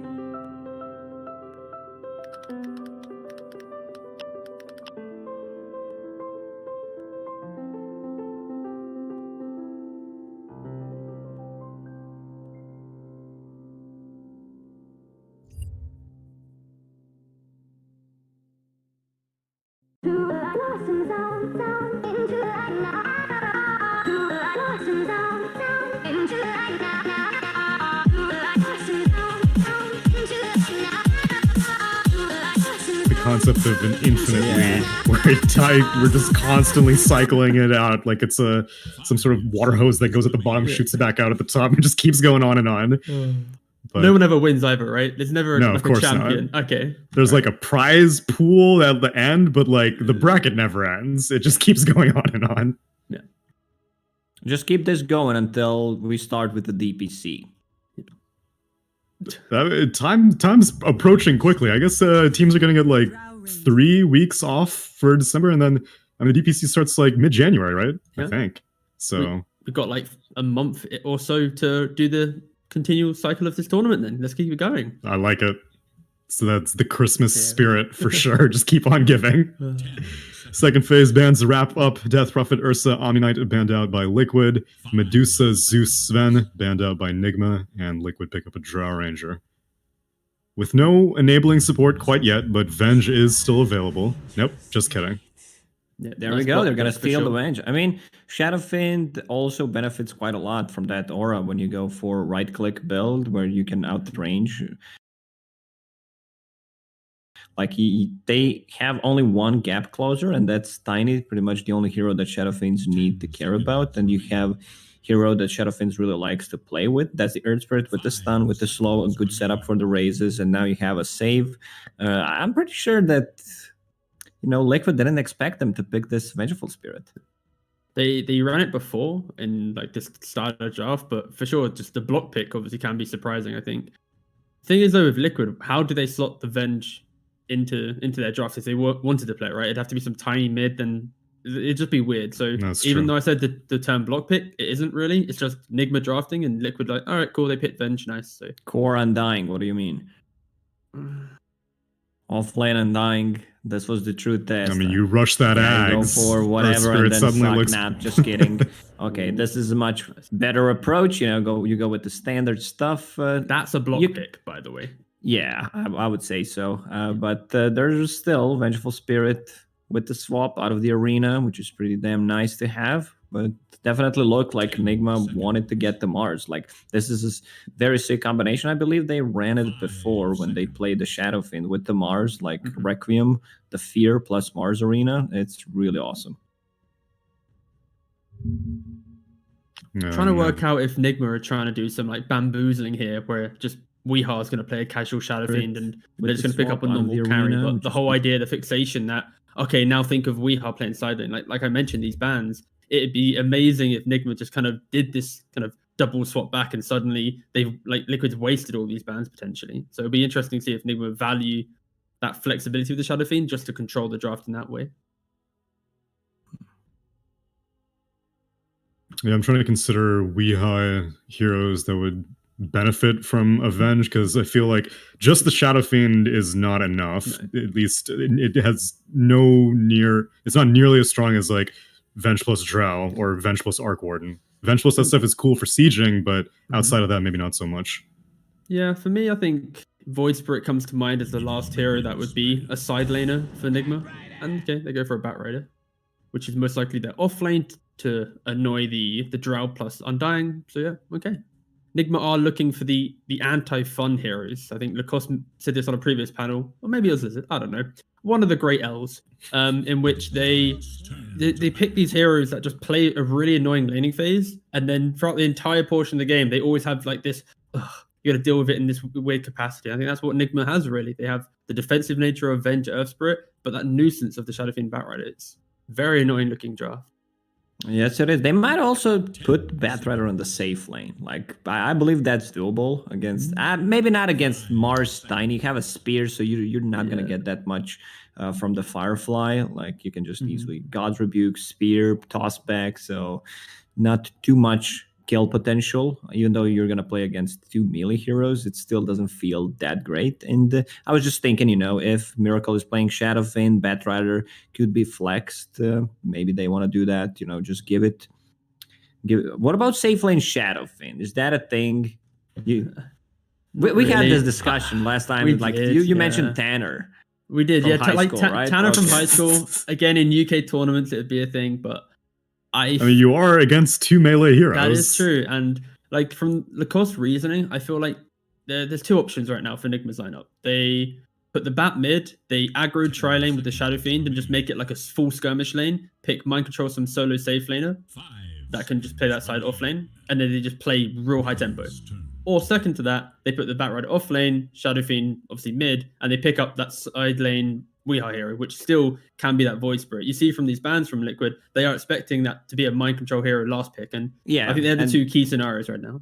Yeah, and not just mind control hero, it's also a hero that most likely wants to solo. So it could be a possibility. Yeah, there we go. Like this is also mind control hero. So yeah, I think Weehaw will play the Batrider. Yeah, for sure. And it feels like it's going to be this Furion playing by himself on an island, and we might see an accurate tri-lane, honestly. It kind of feels like it would work. This is Liquid specialty, picking Weaver when there's really not enough lockdown. What do they have? Earth Spirit. It's very hard for Earth Spirit to land the stuns and silences against this maneuverable little bug. The only real lockdown they have is the Batrider. And then a potential Orchid from Mind Control, I suppose, but yeah. I think the disparity in the matchups there is simply Nigma, they have this kind of early collapse lineup. They're going to potentially, how they lane it can be very aggressive, very potent. I guess the rebuttal from Liquid is the fact they have this Undying, normally does very well in these aggressive situations. And then, like Lacoste said, that elusiveness, the lack of control from Nigma plays well into the likes of a Drow Weaver, and then supported by a Mars, it can be hard to connect. So yeah, Nigma, they have to really execute at a high level. I think the last time they played Shadow Fiend, it was like TI-worthy performance on that game. Since then, of course, they haven't hit that level of performance, but that Shadow Fiend game was really fun to watch. I think if they can keep that level of execution with this type of strategy, I can see them running over the potential greediness of Weaver plus Drown. But then again, it's greedy, but I think they hard to just kill. pick the Weaver for countering the Batrider. So wherever Batrider wants to go, Weaver will just follow. And overall, I feel this Mars Drow Ranger Weaver is a really scary combination. This is easy to execute lineup compared to what Team Nigma has. So I'll side with Team Liquid for game number 1. Okay. Stakes are high. This is elimination on the line. Stakes are so high, you may want to go to egb.com or click the banner below the stream if you want to check out the odds. But let's pass it on over to our casters for this game number 1, Killer Pigeon and Pycat. Oh, what a way to open up this lower bracket, Pycat. We've got the team that was renowned for making a name for themselves in that lower bracket versus the team that they actually done it under the name of, right? Like this is going to be a hype series, surely. This is going to be the one that delivers. Old Liquid versus the new Liquid. It's definitely an interesting one, and also we have the Miracle Shadow Fiend. You know, a thing of legends past, but bringing it back now, and hoping for some new success here. Yeah, he had a magnificent showing on it when we last saw him. The team definitely leveraged his lane and played around it. I think that was a lane that maybe he shouldn't have come out ahead of, but you can see that they have the support and cast to just bolster up Miracle and make him strong in this type of game. Kuro might be in a little bit of trouble. He walks straight into Quake Foot. That's not the one you want to be giving the first blood to. And GH, he's in trouble as well. And Sani might also find this one. He's just clubbing him down. Yeah, oh this no. might be a free? 3 for 0 special.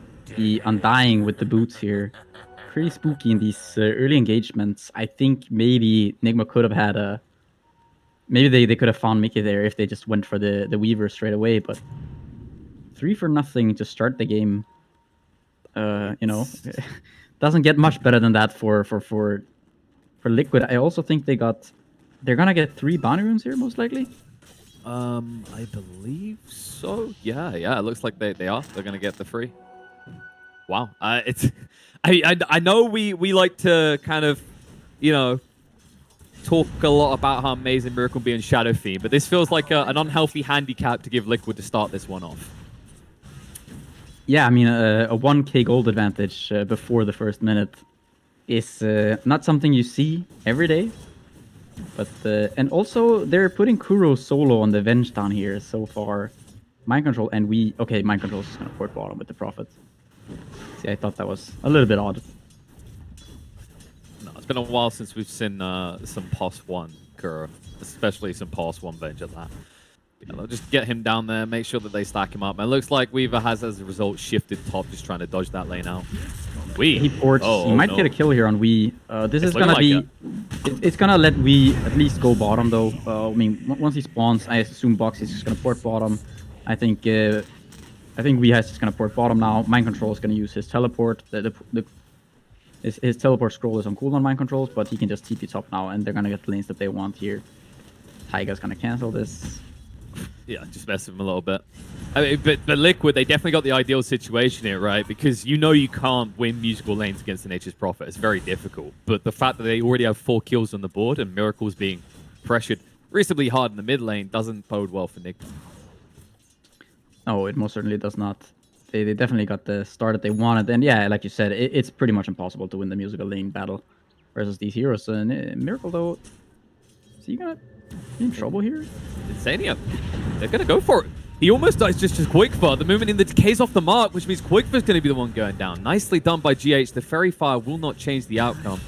Well, actually, it changed a little bit. GH, he had to take the tap. Miracle hating his RNG on the high ground there. Yes, sort of unfortunate there for Miracle, but they get the kill on the draw. That was a very close call. Close surviving. I think that was one of those multi-shots hits him. He's probably dead. I think this is, if I recall correctly, like last time we saw Miracle and Shadow Fiend, actually, it was with GH on the Earth Spirit. So they kind of had this sync up that we're starting to already see come through. This was the kind of thing that led to Miracle just rolling everyone on that game, is that these ganks were always connecting from GH in the mid lane. Yeah, it's kind of where you want to be playing a lot. You know, the Earth Spirit, as if you have a lot of damage, and with the Earth Spirit you get that extra control in. Also, they have an Nature's Prophet who can port in. That's why probably he bought some extra 10 goals just to make sure that he doesn't get sprouted. Meanwhile, Bot, ooh, nice sidestep. We used the Firefly to make sure he could sidestep the spear. Oh, he's been lose his salve pressured too. pretty heavily. Yeah, he just lost his salve, so he's gonna be under a lot of pressure here. Maybe he's got something. He's got boots. He's no regen though. He needs like a salve or something. He's only got some tangos to rely on. So it's gonna be kind of annoying for him to be this low in the lane because the burst damage from Liquid is quite strong with both heroes being level 3 already. Maybe he's like, I'm the distraction. We done this last time. They just kept pressuring me, which meant that Miracle got a free game. And he did have to walk back, so that lead that Miracle started to build is gone a little bit. Because, of course, he missed 1 or 2 creep waves while Quickfoot was just always here. Actually, like, I mean, it's mostly those bounties, right, and the kills at the start, but, like, just look at the difference already. It is really catch-ups, and it's going to be catch-up for a while for Miracle in this mid lane, in terms of net worth, at least. Yeah, they need some clutch GH rotations. He's gonna find a solo, not a solo pick, but he's gonna find the Mars there. The Mars has some pretty awful turn rate, especially with the stickies on him. I think Taiga just stepped away for a brief moment there and allowed V to get that kill. That's true, and there's no real way to defend yourself without turning right with both abilities, the Rebuke and the Spear, relying on that. They are looking to pressure on the Wii and punish him a little, but the toss, it will just about be there. With the body blocks, maybe. There it is. Mike is going to move through. Very far won't be good enough. They will find the kill on the Wii. Yeah, and while it's hard to find these musical lanes against the Prophet, you can make these rotations happen. You see that Mickey doesn't really enjoy sitting up top mind control with 11 denies already. They don't really want to put this Weaver into this Prophet, just the treants and the constant right clicks. Yeah, so you can just see, like, Liquid, while they're going to admit that it's very hard to get the matchups you want in the lanes, at least every time you're forced into these bad matchups, you can find kills on the rotation. And credit to them, they've been doing that pretty damn well. Boxy, a little bit of trouble now. Spear on a GH, but damage might already be done. Roland will also connect, and it looks like the Mars should tick down, but nice save comes in from Tiger. Stops Wii from diving. He's going to try and re-engage, but that toss still available on the Tiny. He can't risk it. Yeah, Miracle also, he cleared some stacks. He's almost on par now with Koikva. Thanks to those extra stacks, he had that regen rune to go through the jungle a bit. And it looks like it's going to be this magical SF. The Miracle, you know, maybe we'll see a repeat of that, the Miracle highlight versus the Warlock. I mean, we might. I'm trying to think, like, in this game, it makes a lot of sense, right? Because you're playing against the Mars and, of course, the Drow goes for the Gust chance. Your right-click build might feel a little bit lackluster. He committed the Shikuchi there. Mike in trouble in the bot lane. Tiger luckily gets away in the river. Mike barely limping off as well, but it's actually going to be the top, the kill on the Mind Control in the end. Yeah, Mike just gets away there, thanks to that Fairy Fire. They're keeping the action kicking everywhere. You know, around the mid lane as well. They're always kind of hunting, seeing if there's a moment where Koifa steps up. But also, just back and forth. The movements from Mike, they did mention on the panel, like there's limited lockdown available to Nigma to easily punish this Weaver, at least early on. Yeah, they're of course, Mind Control is gonna go for that very early Orchids, and they have the Earth Spirit. Miracle also going the Yule is gonna help. But most likely gonna be some sort of, I don't know if it's early Mentor BKB for this Weaver. Seems like a reasonable thing. The Weaver. Here. Oh, nice dodge out. They're gonna get the kill. Beautifully done. Completely dodged out the stun. Now they know Kura has no way of protecting himself. They're gonna move in, look for a secondary kill. Not quite able to force it. Insania will get stuck under the tower. Mike will go in and make sure they find the kill into the Venge first before Insania dies. Yeah, are they? Yeah, they're definitely gonna. He doesn't. He's definitely. So they're just gonna give it to Mind Control as well, getting that 5-kill streak at least. It's about time. I mean, Insania, the amount of work he has done in the first 7 minutes of this game. In mid lane though, insane. Miracle, he's gonna get the port out. Yeah, good decision by Miracle there. Just realizing that there are no more stuns, no more disables. Meanwhile, top, he was looking for an opportunity in the Boxy. Maybe with the creep wave, he's glyphed this. Roland's going to be there. GH on point, but for Boxy, he doesn't try to punish Wii. He's just going to go down. The stacks are too much. Avatos, the arena's going to be there. They actually get the kill first. Boxy, still alive, will finally fall, but getting the kill first under Wii there. An unexpected turn in favor of Liquid. Yeah, he didn't tick down fast enough there from the flame break, even though he had 8 stacks. Also, it looks like Kuro almost with the swap. And it looks like Miracle is going some sort of hybrid build, kind of. He's got the treads, but he's still queuing up the Yules. So not like this full-on magical build, but rather some sort of in-between where you do a little bit of both.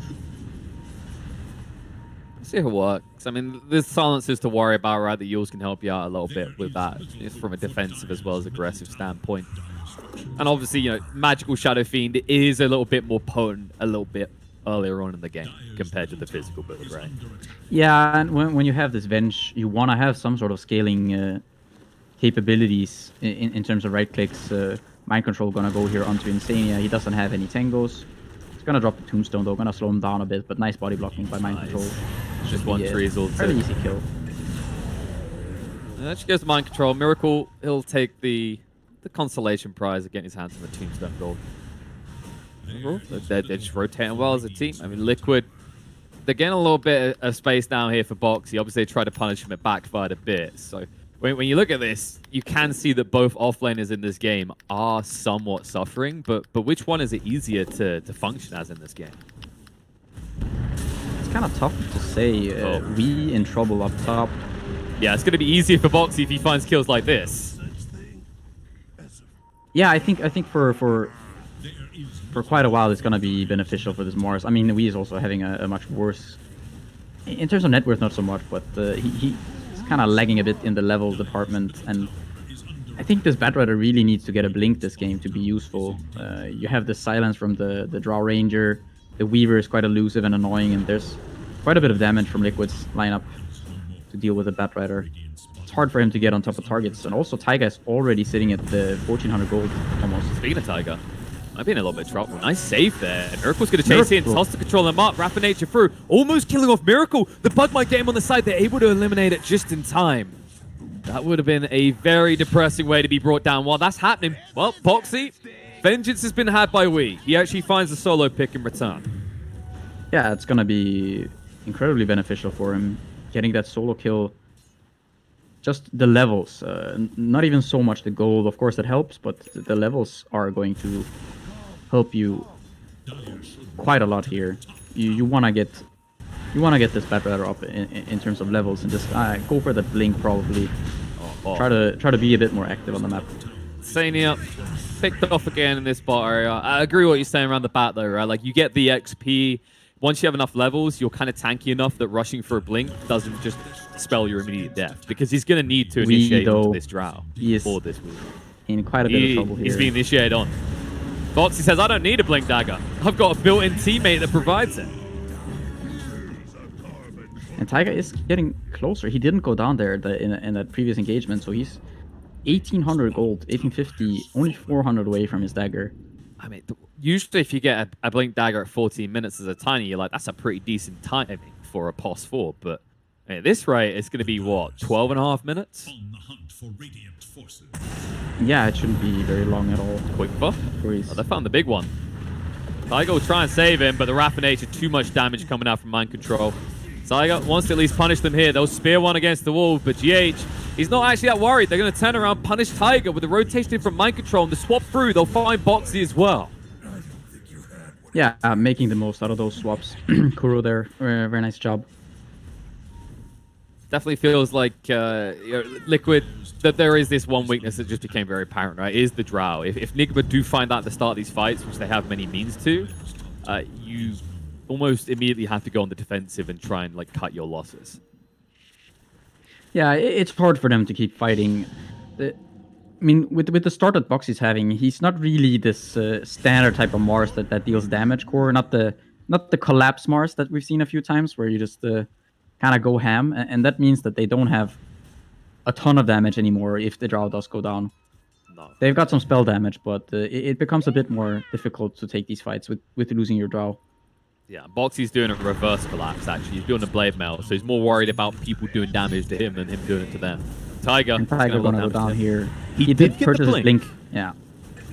It's not too bad.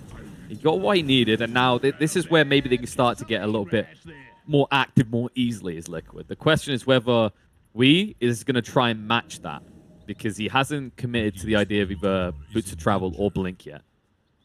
Yeah, Enigma have done a really good job though. They brought the gold back to pretty much zero. It was kind of going back and forth. Yeah, going just back and forth between the two teams now. So pretty much dead even in terms of net worth. So despite having that really rough initial start with the -3 kills and losing 3 runes, they have brought the game back. Definitely, and they've got items upcoming. They're going to give them big power spikes, right? GH is getting reasonably close to that Spirit Vessel. At the same time, Miracle will be quick on his way towards the BKB next. And if we does decide to go for this Blink Dagger, Nigma, it's going to be thumbs up. Everyone will be ready to go. Yeah, he's queued up the Blink now, and I really like I like this draft for Nigma because it lets them play so fast. Nature's Prophet, he gets some extra additional scaling with the Venge. Same thing goes for Shadow Fiend. So they've got these 2 right flickers that are... Well, hold that thought. Look who's playing fast instead. It's actually Liquid, the wraparound, trying to snipe out the sports. GH able to roll away.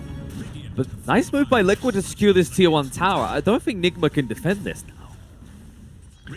Trying to go for the Tombstone here. Trying to punish. He gets it. Yeah, he gets the Yules.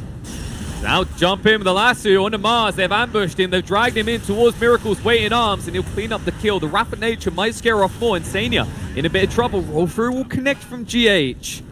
He's a tanky boy, but not tanky enough. Tiger looking to get some vengeance here. Not able to finish off the kill. The Blink, but they get the urn on him. He's able to toss one away, and he uses it to kill off GH. Tiger showing some flashy plays here. Now, he should be able to get out as he's got the Blink in 3 seconds. But even if you find him at this stage, the amount of time you'd be wasting as Nigma is just not worthwhile. Yeah, he doesn't have a port, but like you said, even if you find him, it just might take too long. Nigma, though, very quick on the smoke. I like this. Let's say, okay, that you just shot your load. It's our turn to point all barrels towards that Drow and let loose, as they'll easily pick off Quickfire. Yeah, and I was saying I really like this lineup for Nigma because they can play really quickly with this lineup. They have they got the scaling in the Nature's Prophet and SF, and normally these heroes just if you don't have the Venge, they don't scale as well. But together with that Venge, gives you some additional scaling. All these heroes are very high tempo. They can play the map very well, and I think that's where Nigma really excel. Follow Captain going to be brought down. They bring multiple heroes here to deal with him. I like you bring that up. I think it's also a case of like how easy is it for Nigma to, as any one of their heroes, just find a cheap pickoff, right? Like you can see that Liquid, they kind of have this pretty cool, strong team fight around the arena, whereas Nigma seem a lot stronger when it comes to just quick gank rotations. Yeah, exactly. Nigma just wanna play the map, just play as fast as they can, and Liquid, they want to slow down the game a little bit, make sure that the Drow gets to get some farm. You want to get maybe the Pike, maybe the BKB, just things that let you not die immediately to, be it Bad Ride or Revenge. It's the ease of saving as well, right? Like this Drow is going to be a vulnerability for Nigma for Liquid rather for quite a while, because the save isn't the easiest, right? It's a bit complicated. You could save with Tiny, you could put a good arena down that saves him. But then you compare it to Nigma, like if Miracle's ever in trouble, they've got GH and Kuro that have ways of helping him out and getting him out. Yeah, I think this Bad Rider pick was really smart. Oh, and that Bad Rider pick is going to look even smart as they find the big one. Quickfire in a lot of trouble. There's the heal out from Insania, but not good enough. They're going to bring him down. Insania, he actually mans up and looks to fight. Mike has arrived. Mind Control's going to stand his ground, but now he realizes he needs to get out. Nice swap, but they're still in the arena. They're going to skew one. Kuro being brought low as well. Boxy's going to stand his ground. Tiger, but soon on the GH to keep him away. They're going to turn it into a triple kill for Mike. They say, you silly fools. Quickfoot was the bait all along. This bug is our carry. We might find even more. Should be able to get out here. Tiger might Miracle's here. though. Look at Miracle. And he's got the Requiem. Yep, yours. Sees Tiny. Requiem bomb.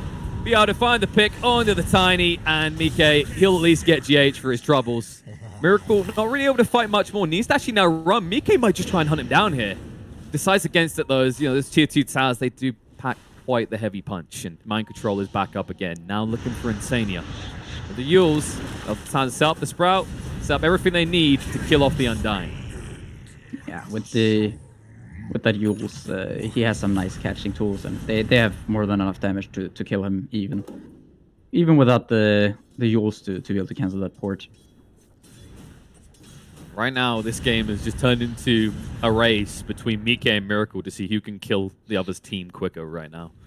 And this DD rune might help you quite a bit. It might. And he's actually getting close. I think he's got the recipe coming out. Yeah, he's almost got the Manta complete. As I talk about that, Boxy in the bot lane does get picked off. There's a ping coming out, moving in. Tiger on point, spotting out Mind Control. Will find Vengeance. And Tiger very quickly trying to find a way to just replace Boxy as the posture in this game. As he's getting his fair share of kills. Yeah, Boxy having a pretty rough game. I mean, the Batrider pick, the first 4 heroes of Liquid, you know, bar the Weaver, they are extremely vulnerable to this Batrider. They all suffer quite heavily versus this sticky, some abysmal turn rates, and the fights can become quite difficult for these heroes. Yeah, it's kind of right now, it feels like it's a matchup between Tiger and Wii, right? Like, who can find the jump first, who can find the critical target, and then who can force the other to react. That's how you maybe leverage the advantage.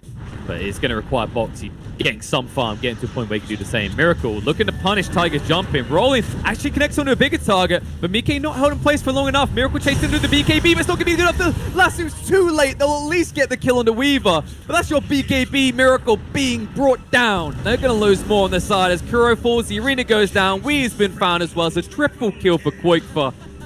I'm seeing a pattern here. Whenever Liquid lose the POS 1 or the POS 2, the other one gets 3 or 4 kills. Yeah, an excellent trade there. Miracle held the BKB just a little bit too long, and he took a bit too much damage.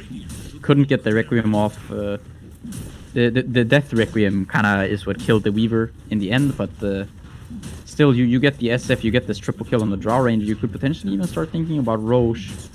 They're going to just choose to go for this mid tower, force out the Glyph instead.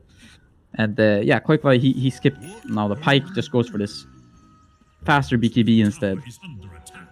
And yeah, I mean, this is when the potentially the physical damage, you gotta wonder if it's gonna be enough at this point. No, I mean, well, another good side to that for Liquid, right, is that Boxy lives. Boxy, who's been needing a bit more XP, a little bit more gold, he's starting to get towards that blink. And if this is the counter initiation and their initiation strength in its current form, imagine what it gets like when Mars has a blink online as well. Yeah, it's not gonna get easier for Enigma in that sense. So I think maybe for them, the big thing, yeah, I thought so. Mind Control, he's going towards the BKB next. They just need to get Magic Immunity on multiple people here. I wouldn't be surprised if we consider something like that. He's going for the 4-staff instead, though.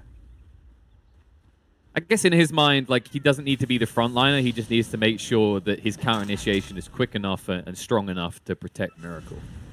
Yeah, I would actually really like to see... I mean, the 4-staff is not bad. I would like to see a BKB, though, on Weeha. I feel like that would make the fight difficult.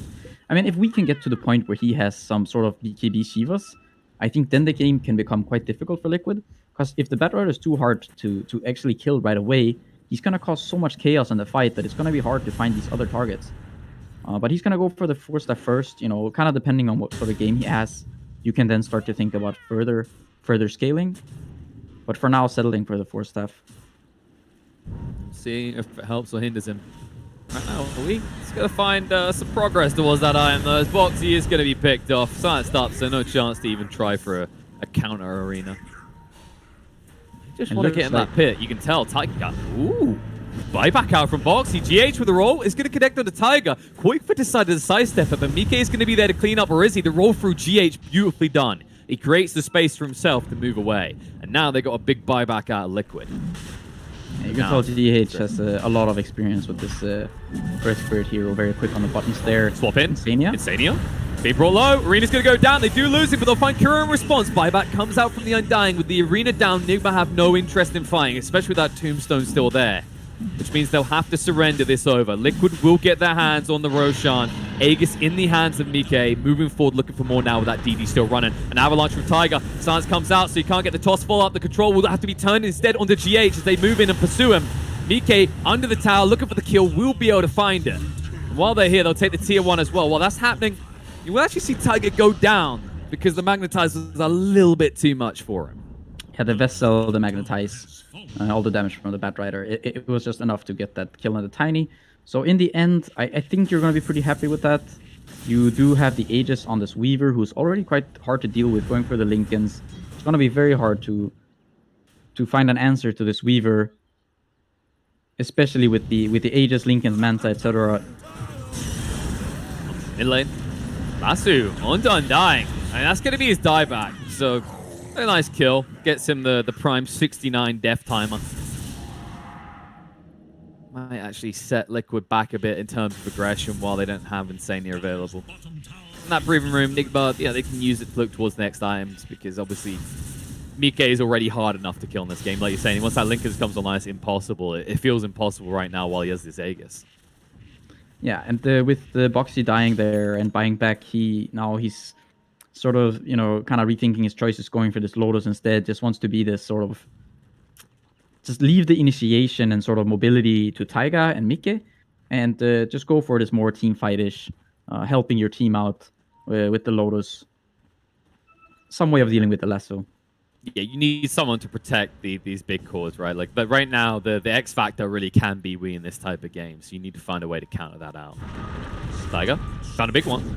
Swap's going to come into him, though. He got silenced up by GH. Kuro in a bit of trouble in the river. The arena will go down to make sure that Miracle cannot find a target while they clean up their own.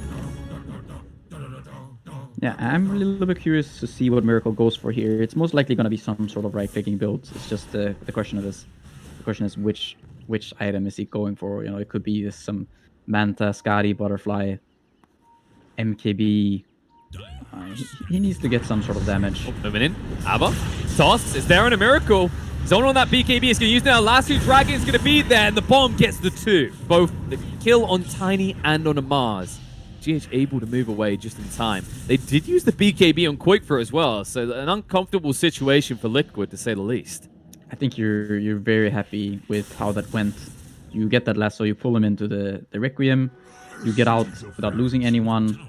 Even GH managed to get out. The silence hits as the role is already, you know, being committed. And you're also gonna pick up a lot of bounty runes here. Mind control, just gonna take you out. Get out. Yeah, it's not worth your life for maybe a kill onto a POS 5 at this stage. You don't know where the other heroes are. It's a wise choice because Quaker was on his way. Financially, look at the situation with the map. Like you think about the Vision game, you know, you can see that Liquid had these intentions around the tier 2s to try and push in these towers, but now Nigma are able, with their Vision and with these kills, to split up and take like 2/3 of the map under their wings. Yeah, you can see Mind Control. He's just constantly farming. He's working his way towards this AC, so gonna further their sort of team fighting. I like this Kuro also just going for this Crimson Guard. They're really committing to these sort of... I mean, it's nice to see they have the Venge aura. They're going to have the AC on Mind Control. They're going to have this eventually the Crimson on Kuro. All their heroes are scaling. I think this is a very good sign for Enigma.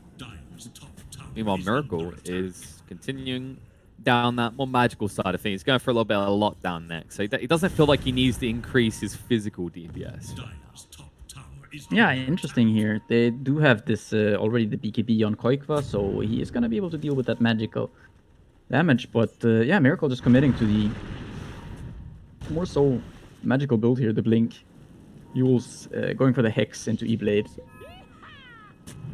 Full in. He says, Mind Control, you handle the physical. I'm getting amped up by you plus the bench. That'll be good enough. Mike, they're up round. He's Miracle. Lincoln's already been popped. Miracle struggling to run away from this. The spear will connect onto him. Just enough of it touches that it cancels the TP and sets up a nice clean kill onto the true POS 1 of the side of me. That's a pretty big kill. They're so close to these tier 2s. They've got creep. They've got a creep in the mid lane, and they've got some creeps up top. And they've got Arena, so they can counter this play. This is ambitious from Wii. Goikfu will get the BKB out. Will turn around and fight. Kuro's in the arena as well. They'll find one. They'll find two. But no free. The other ones get out, but the problem is your tower, it's going to be fallen, and that was perfectly timed by Liquid as the Aegis just expired. Yeah, and I don't know, it's very hard to actually bring that Drow down. Now they're right outside the base with a Drow lineup. No, they're in the base. Yep, they go straight in. Tiger just relentless in his search for more blood. And they'll find it as GH's head gets flamed. Before Hero is dead, this is going to be at least a tier 3 tower. In fact, Liquid, they have the damage to easily take the racks as well. Yeah, it's a very, very easy racks. You have a Drow lineup, you can just kill these buildings incredibly fast. Mike is dealing a lot of damage in these fights, going for the MJ next here. Miracle there, I mean, he had the BKB, he just didn't want to use it to pour it out there. But in the end, it comes back to bite him a bit.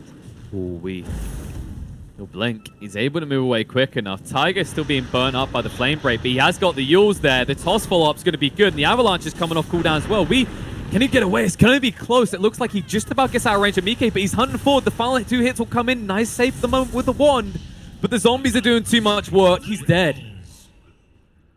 Caught out on quarter. You can understand why he's there, right? Like, Nigma are trying to get control of these lanes because they don't want to risk so quickly losing a second set of racks, but Liquid's so quick to punish it. Yeah, he wants to be out on the map to make something happen, but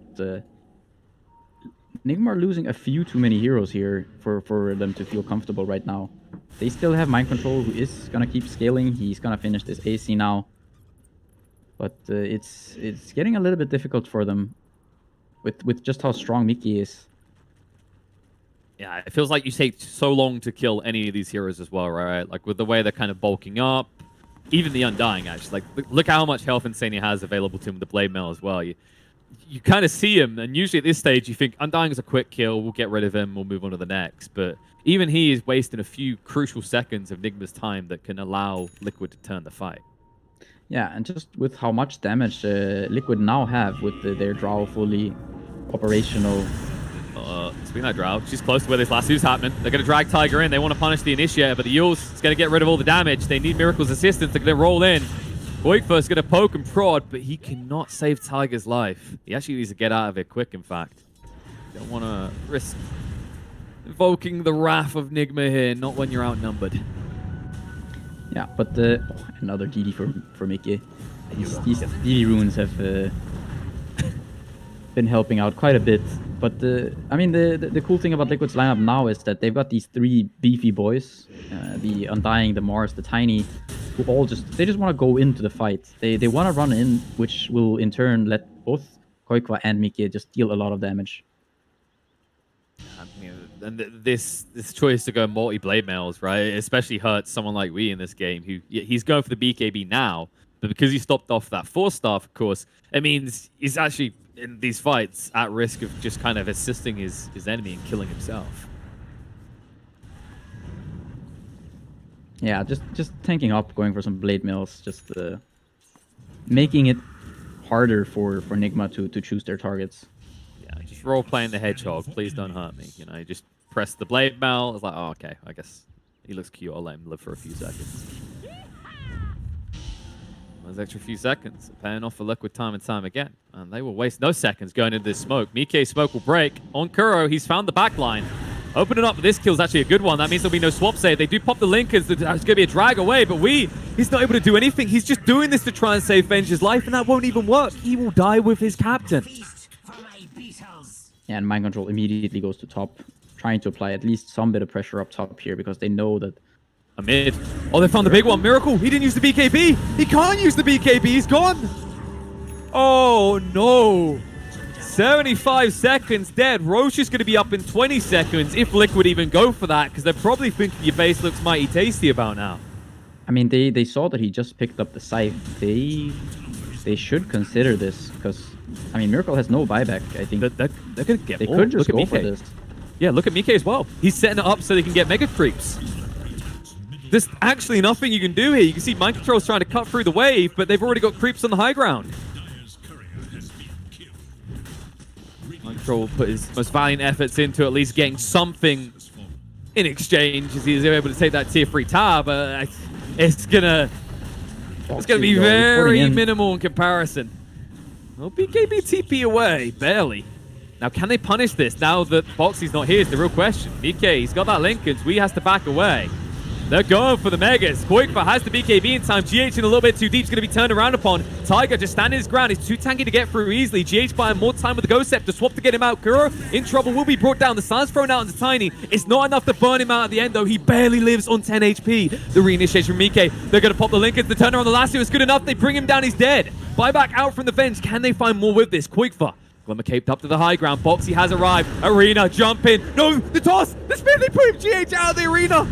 He's gonna live because of it. Tiger now in trouble. Is gonna be hexed up, chased onto. They say, here, little piggy, time to go to slaughter. They'll turn on the Boxy as well. GH min-maxing his life pool, making sure that Liquid feel mighty bad about saving his life. Yeah, I mean, they could have just given up this this bottom lane and maybe just gotten the mega creeps with the Mars, but this kind of does bite them, because now they're going to have to commit some buybacks. They did use the buyback on Kuro, so not going to have that for this upcoming Roche fight, but you don't have Mickey. If you want to defend this Roche, you might have to buy back on your Weaver. That's a pretty heavy committal. They're going to buy back on the Mars first, see if that deters them. They're TPing in now. There's an arena in 10 seconds, and I don't think Nigma are quick enough. They need a kill. Tiger just zoning away the illusions. Doesn't want to reveal their hand too quickly. We moving up to the high ground. Boxy. He's going to break on him. He has got the arena. It connects onto two. Kuro's caught in here. That's going to be his dieback situation. Buyback from the Weaver, trying to get in the record on the back line. Quickfire in trouble, is going to be brought down. He will now buy back. They'll finally find a kill on Kuro. Avalanche toss to try and kill Wee. He's barely alive, able to move away, but he can't get across. It's not going to work. He had no way of getting down to the low ground in time. They'll just tap him down with the spear. The buyback will come out. Now out from the Fireflying Bat Rider and the Insania Undying, but I don't know what you do with this now as Nigma. I don't think you can do anything. Yeah, I think with the dieback there on Kuro, you can't take this fight 4v5. You did bring this 8k gold lead back down to pretty much even, but you're going to give away the Aegis and Cheese here. You did buyback on both your cores, so no buyback on the Weaver or the Draw Ranger, but you do have Aegis on Mickey, Cheese on Koikwa, he's got the Butterfly, he's got the BKB. I guess the surprising part, like the part that kind of baffled me, was the Wii buyback at the end. Like, was there? Do you think they were considering going back in there? Because yeah, it seems like wanted to continue that fight. Mind control with the Rapier purchase. Hello, the troop carriers arrived. Though. Toss back on a Wii. That's the liability of what he done. He's dead. That's his dieback.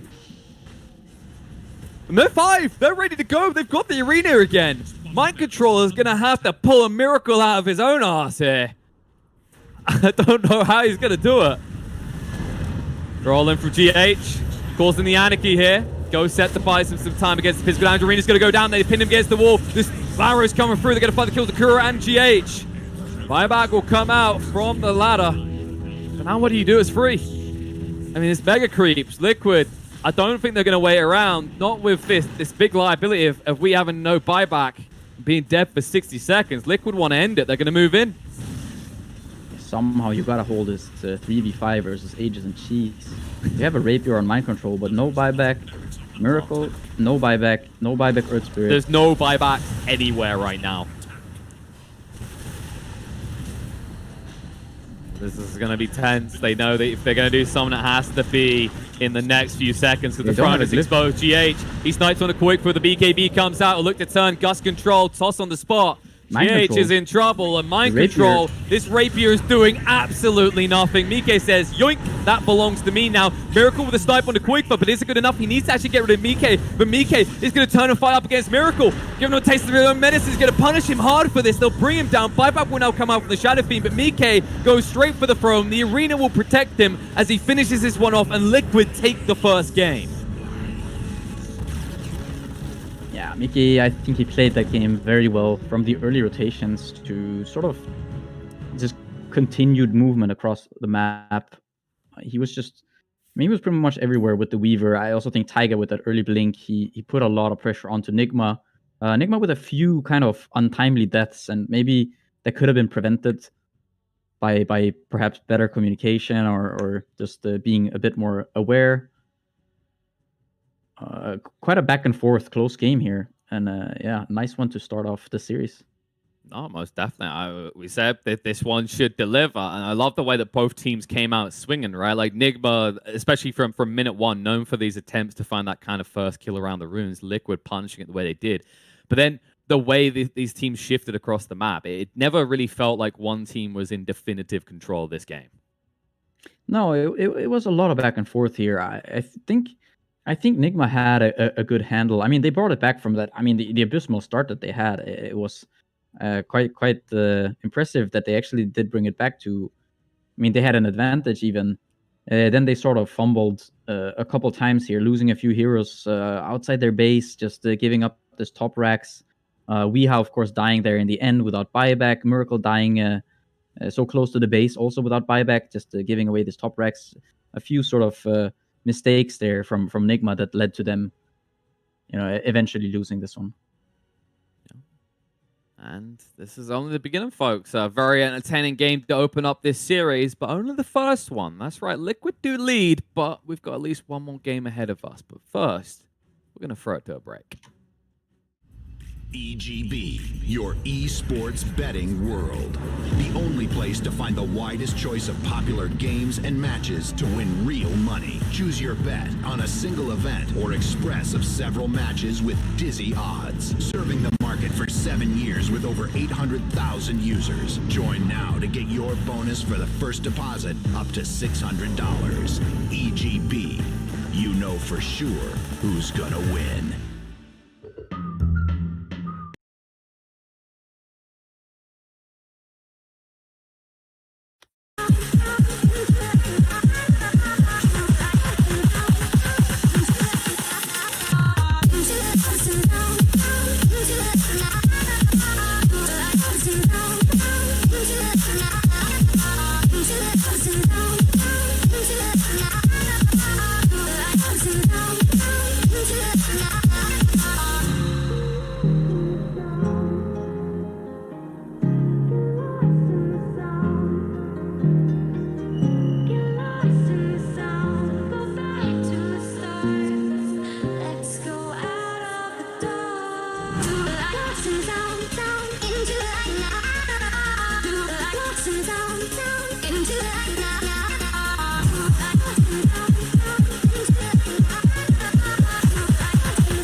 control.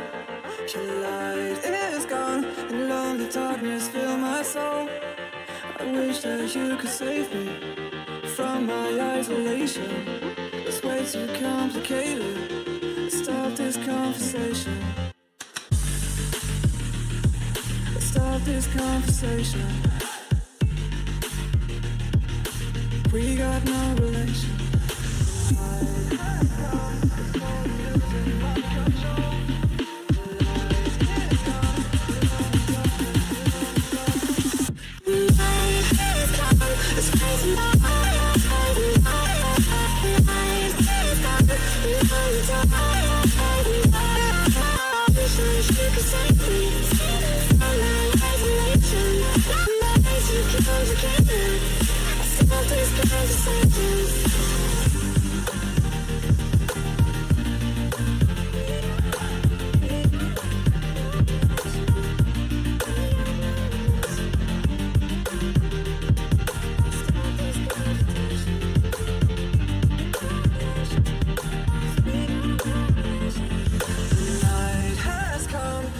Losing my control.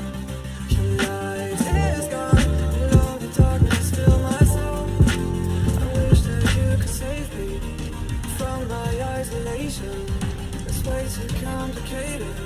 Let's stop this conversation. Let's stop this conversation. We got no relation.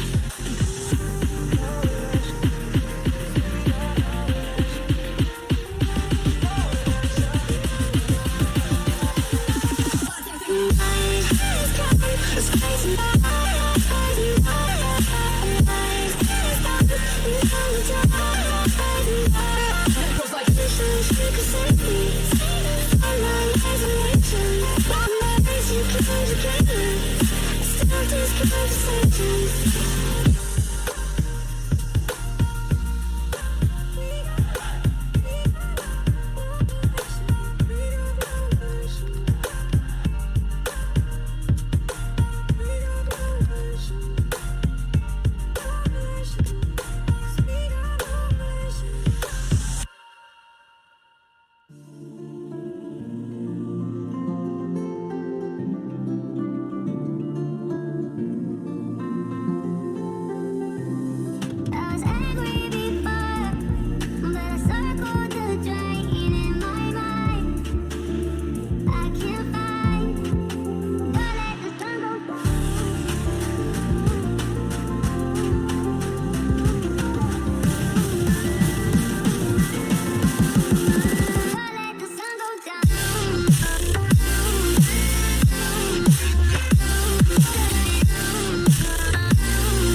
take you over, you just can't breathe.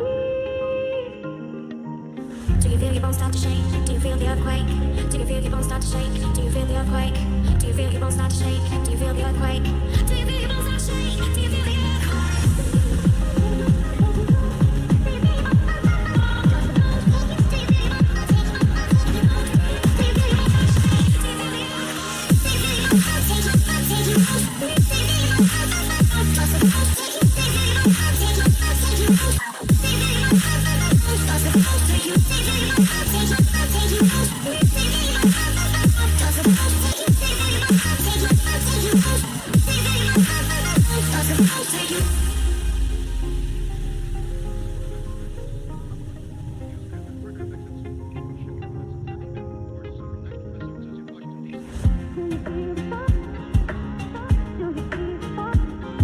I think it was just execution from Nigma. They had this lineup which was really enjoyable to look at in terms of execution, but they were just failing to execute together. They're going through That's this what draft. I'm trying to, not me.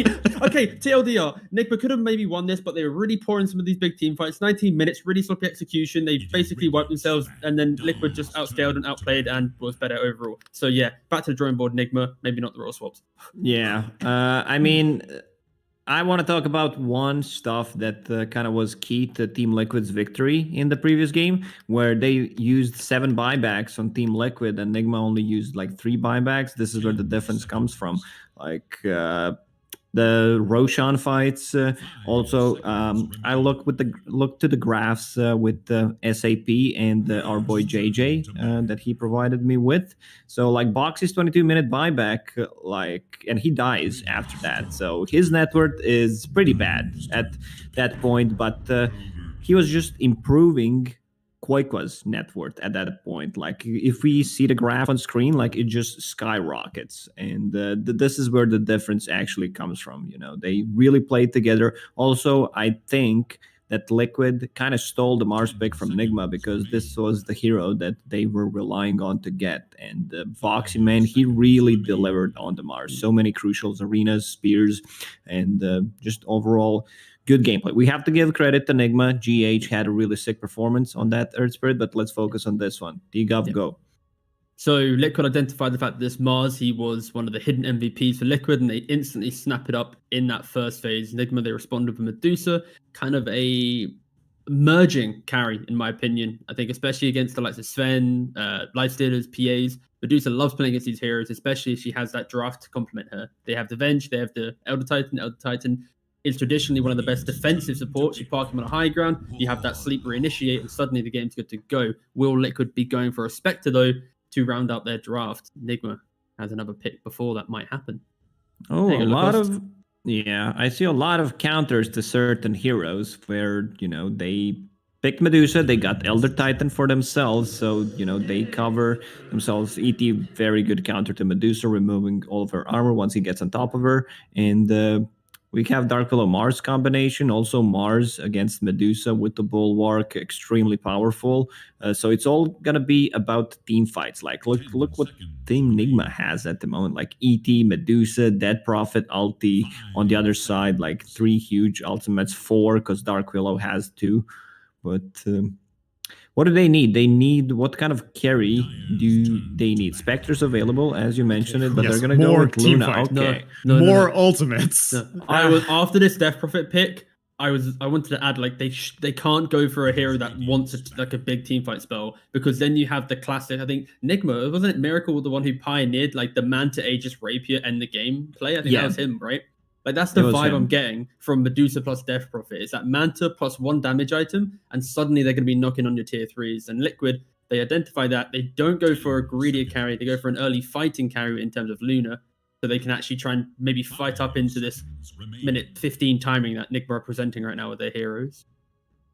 This just looks like a fun game to watch. There's so much stuff that's going to be happening in these fights, and even though there is some cooldown dependency on like the bigger ultimates being like Exorcism for Nigma and I guess the Golem from Liquid, in between that there is a lot of skirmish potential between these 8 heroes already.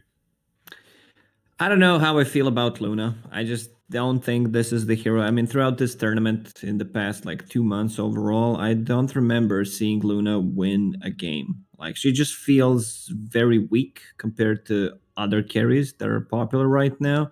Like, yeah, when we're talking about Luna, like when she's 5-6 slotted, Luna's perfectly fine. But until then, like, there's two different routes you can go with the build, like depending how the game develops. Like, you might get that earlier Aghanim Scepter just for some more burst damage, especially with the Mars to keep them in place. Warlock, Fatal Bonds, great combination. I just feel like Luna can't match up against Medusa when we're talking like strictly carry to carry matchup, where she can't get close. Like, the items coming out from Medusa, eventually you're gonna get that Scotty cripple Luna's movement speed. She can't get close. There's Elder Titan in front, like save coming out from Medusa, from the Vengeful Spirit. Just really dislike the matchup carry to carry. Yeah, again, adding on to that Luna point, we've seen it 4 times in Epic League. It's only won once, and that was a month ago with Live to Win. Liquid has played it once 23 days ago.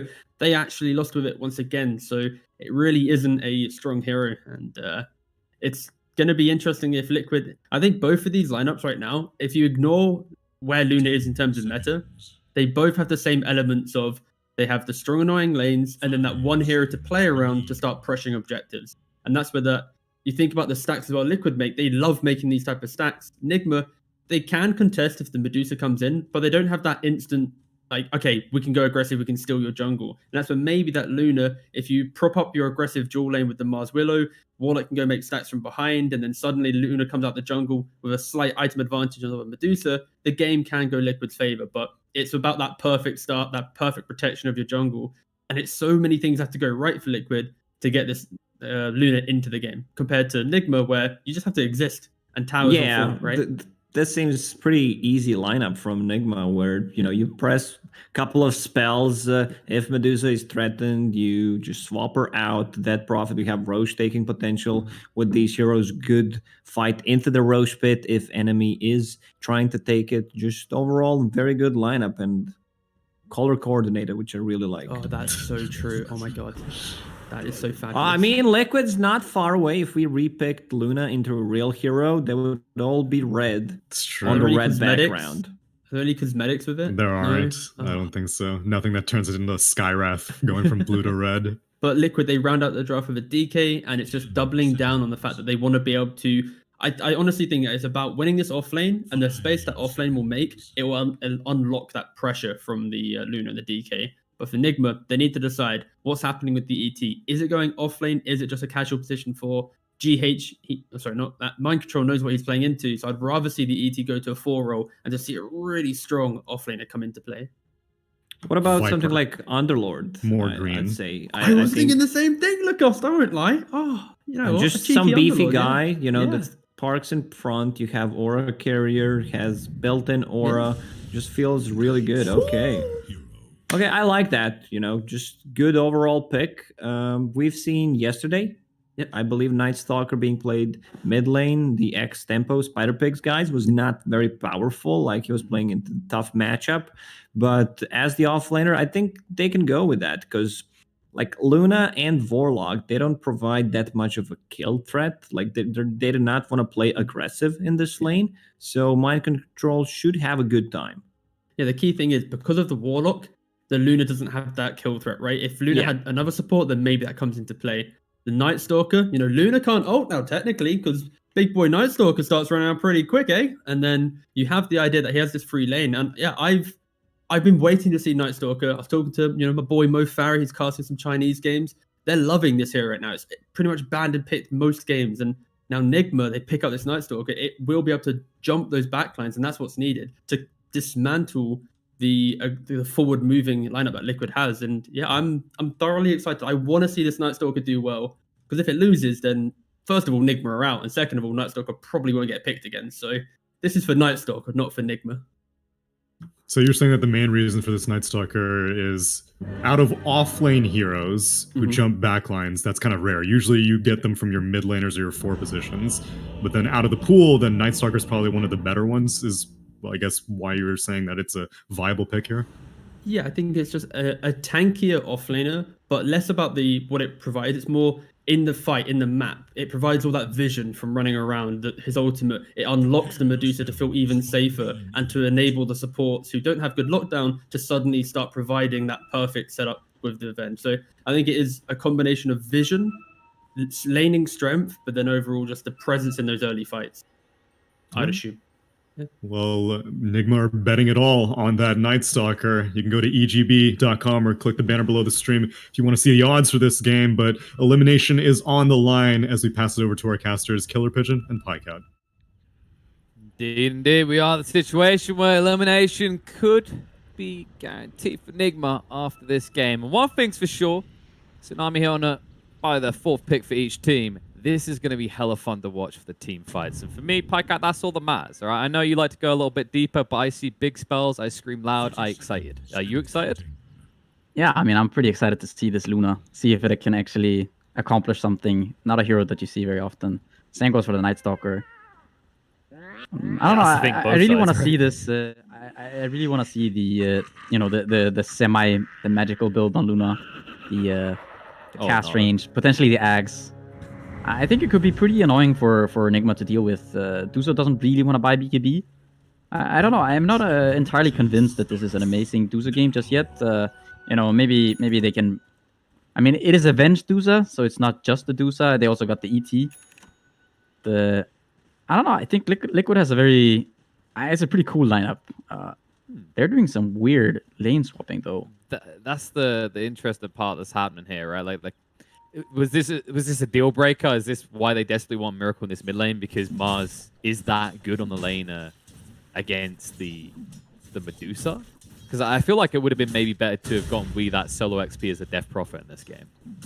I mean, DP is pretty good against Mars, and I think Dusa is not amazing against Mars. Just you can't really harass him too much through the Bulwark. He's okay, even without too much mana. He's gonna be a-okay, I think. I don't know, the lane swapping, it's kind of... I think it could be fine pretty cool for Liquid here. I also expect them to do quite okay up in this top lane. Yeah, I can see that, right? 'Cause especially when you think about where all this extra XP is now going to go, right? One side's going to have a high-level Medusa, the other's going to have a high-level Mars. And we've seen what Mars can do when they have an advantage over their opponents. Yeah, I mean, giving Boxy this sort of extra levels, it's going to be interesting to see what he can pull off here. I love the way he just keeps trying to screw in Miracle CS as well with the Bulwark. You just can't do anything. That's what I love about this hero against ranged heroes. It's just so frustrating. Yeah, he's doing a good job so far. Just being a nuisance. One thing I haven't seen yet is whether the split shot gets screwed over by Bulwark as well. Because in theory it should, because for example, like multi-shot towers will redirect to Bulwark. So if that works, he could actually just completely screw Miracle out of farming in this lane in top. Yeah, that might be true. Taiga maybe gonna find Kuro here. Everyone is low. Just look at all the supports. Kuro TP? Oh no! Oh, that was not the move. That was definitely not the smooth move. That's how you TP out, says Tiger. As he's able to escape back to base. It's a very nice start to the laning phase down here for Liquid. The Walk of Shame. At least Kuro has boots, so it's not going to be the slowest time to arrive back on the lane. On top, GH, he hasn't got much of a chance to pressure yet. This is his first real opportunity, because last time he was forced down to about 10 HP under his own tower. The question is whether you can really do much in the first few minutes, because you are laning with a Night Stalker, right? That's always the downside to a Night Stalker pick, because those first 5 minutes can feel rough. Yeah, those first 5 minutes, you're, just a day walker. Not even can't really provide much. No. And then usually ET's that type of hero that by level 3 wants to be just, pummeling people's faces in with his stable gun, right? Yeah, I do expect this lane to get pretty dicey though for Liquid once you get this. Once the 5 minute mark hits, it's gonna be pretty scary for them to stay up here. Especially in Senya, it feels like if he steps up, just for a moment, they could easily rip his face off. Yeah, I feel like either hero could be in some serious trouble. Now, this is interesting. Despite Boxy's shenanigans in the first few waves, there is a clear winner in this mid lane already in terms of CS, and it is not the Mars. Yeah, Miracle. You know, just those old mid laner skills still in the repertoire. He's doing a good job at harassing with the snake. Yeah. Yeah. That's the tough part. And with the runes coming up, it's nothing of value to either of them. It's just a crappy Illy rune. If Boxy had his bottle, it would at least be somewhat valuable. The rotation in from Tiger. I'm not really sure what the grand plan is here. A lot of damage. Like, holy crap. All right, that was the plan. That spear done more than you would have thought. Not enough to kill Miracle, though. Yeah, Miracle, he walked into that first mace, and then he got speared into the second one, so taking a bit of extra damage there, but he's just going to be fine. Another snake thrown out. Maybe send some regen out. Should be okay. Tiger, though, still kind of lurking around this mid lane. He wants to make something happen here. Boxy got the spear through. It's enough. The second Bramble is enough to finish him off, even if it is in level 1. Nicely done by the duo from Liquid. Yeah, Tiger making a lot of things happen, both in the previous game and in the start of this one as well. Boxy gonna stack up this camp, get the Bonnie rune. He should be in a very nice position. And also, you can see already Koikwa is sort of the clear winner so far of this laning stage. Yeah, 2.6k. I mean, that first blood really set him forward. Yeah. Insania. They do this. Insania looks like he should fall here. Nikke is at least protected. Now Tiger arriving. He wants to try and punish this a little, but mind control not really an easy find. A lot of damage is being dished out. Maybe one more Lucent Beam, but he's too fast on the move away to actually be killed off. That's kind of the key, right? Is when these nighttime strikes for Nick, but they do need to find that high value, because Medusa's going to want a little bit of space in this game. I guess the other thing they need, though, is they need V6 first, because he's still only level 5, so it's not like he can maybe go top and rotate and like make anything happen yet. Yeah, you probably want to get when you get the 4 points of Spirit Siphon, that's when this DP is going to feel very good. You've got these two tanky strength heroes on Liquid, the Mars and the DK. They do struggle sort of against this Siphon. Nice snatch away by GH. Took the haste rune away from Mars and is just making sure that Liquid don't feel comfortable in this top lane. Yeah, despite the death there on Miracle, Liquid are up 1k here. They've got 3 cores farming well, whereas Liquid pretty much only have this DK right now. The Luna not having the best of times up top. No, and she can recover as long as they start making stacks. But I think right now, yeah, there's not really been a chance for them to make any for her. It's just scary for him to walk up. If you tank a Lucent Beam when you're at the wrong place in this lane, you could just die very quickly. Yeah. It's also the case, like, you know, you can't really even go off and make stacks easily as Insania, because if you use the nearby camps, GH, he's going to get value out of that with the Astral Spirit. A little bit of a tough one.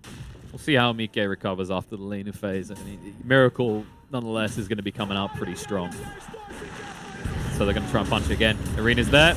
Speared against the wall. He's out of mana. But the Stomp will zone them away, so they cannot finish off what they started. Yeah, G is just there. He's there to protect Miracle. You know, no more of those shenanigans. He even has a stack here. Boxy bottom. We use Dove for this. The Dragon Tail stuns him up on the Taz. A lot of damage being tanked. It's only a level 1 brief fast. They can't get him. The Magic Missile is going to come out. The Group Swarm through. Koikwa being brought low. Busy baiting him in. They need one more hit and they'll find it. He's able to close that kill. With the Catapult here, they might be able to get this tower. They're going to zone Tiger away. Magic Missile coming off cooldown, but he gets in the Shadow Realm and he stays there. Yeah, and the awkward thing for Boxy there was he ports bottom, but he doesn't have any mana. He just used his Arena and all his spells pretty much in the mid lane. He might have tanked the Snake on his way out, because he was pretty much completely empty. And this is going to be a kill onto Koikwa, and also probably a tier 1 here for Wii. Pretty quick value gained out of the Exo. I mean, it's not often you, in the first Exo, get that sort of value. And look at Miracle here. He's going to find these stacks. Oh, just as Insania had started making them as well.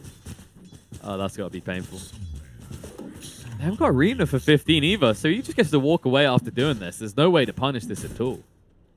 Yeah, he doesn't get to take the secondary camp, and he misses out on 1 creep, but still, it's going to hurt the It's gonna be annoying, and now Merkel goes back to find his own stacks.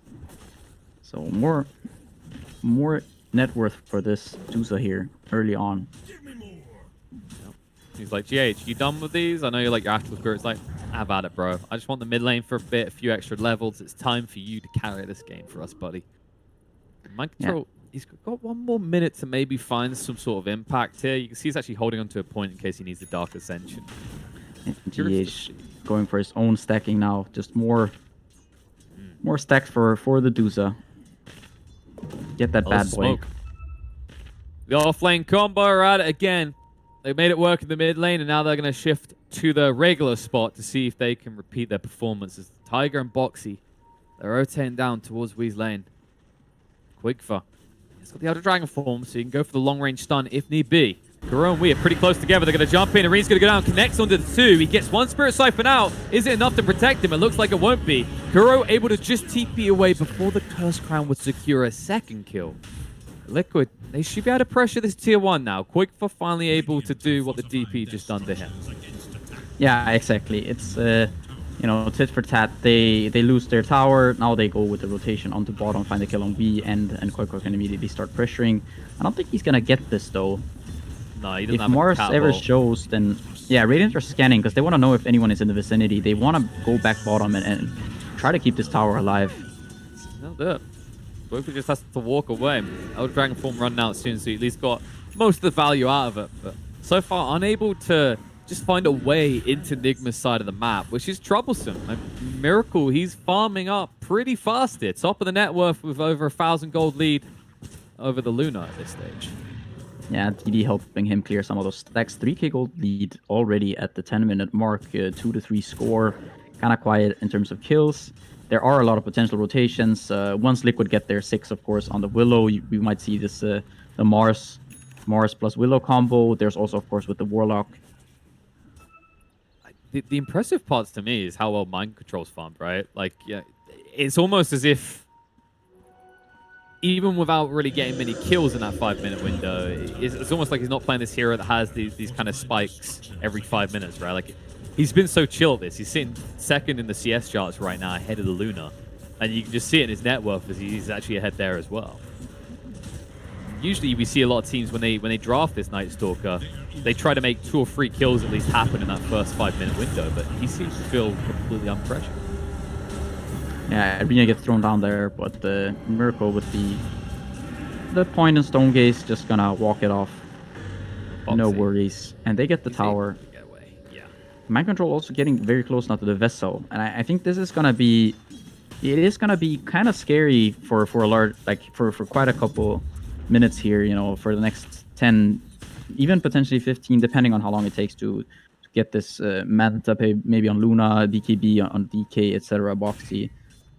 These heroes can suffer against the vessel. Yeah, they need someone that they can actually play off of. And Boxy, he's not really going for a playmaker in kit. He's actually going in again for that blade mail. So he seems to live and die by it, as he did do it last game as well. Speaking of stacks, though, if you look at the dire jungle, Mickey is like, Miracle got this treatment. You know, can I have some too? And he sure does. He just used the Eclipse to farm the stacks quicker.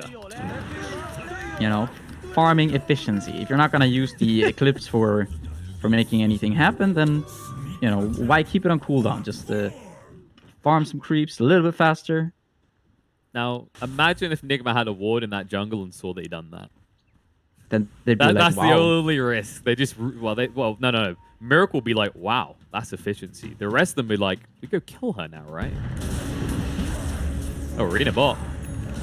Pinned 1. Kuro being brought low. Tanky enough to live, though. They're going to drop the rock on top of him. Club him down low. He will fall. Magic Missile might save the life of the 2nd, but the Curse Crown's going to come through on a GH. The Bramble Maze is down. The slows are too much. Spear is a whiff, though. Boxy. Uh-oh. That should have been maybe a 2nd kill. Now we can just tell them all to bugger off. They did get the tower. So Quigfa was at least able to find that on the side while all this was happening. But they did use the rock, and the bonus they got on the side was only a POS 5 kill. Look at Mind Control, though. He's just this Night Stalker is one of those heroes you generally see as a pretty active That's hero, what I mean. but he's just he's content, you know. There's no need to rush things. Manta already going to be completed by Miracle, 13 minutes. Very good timing.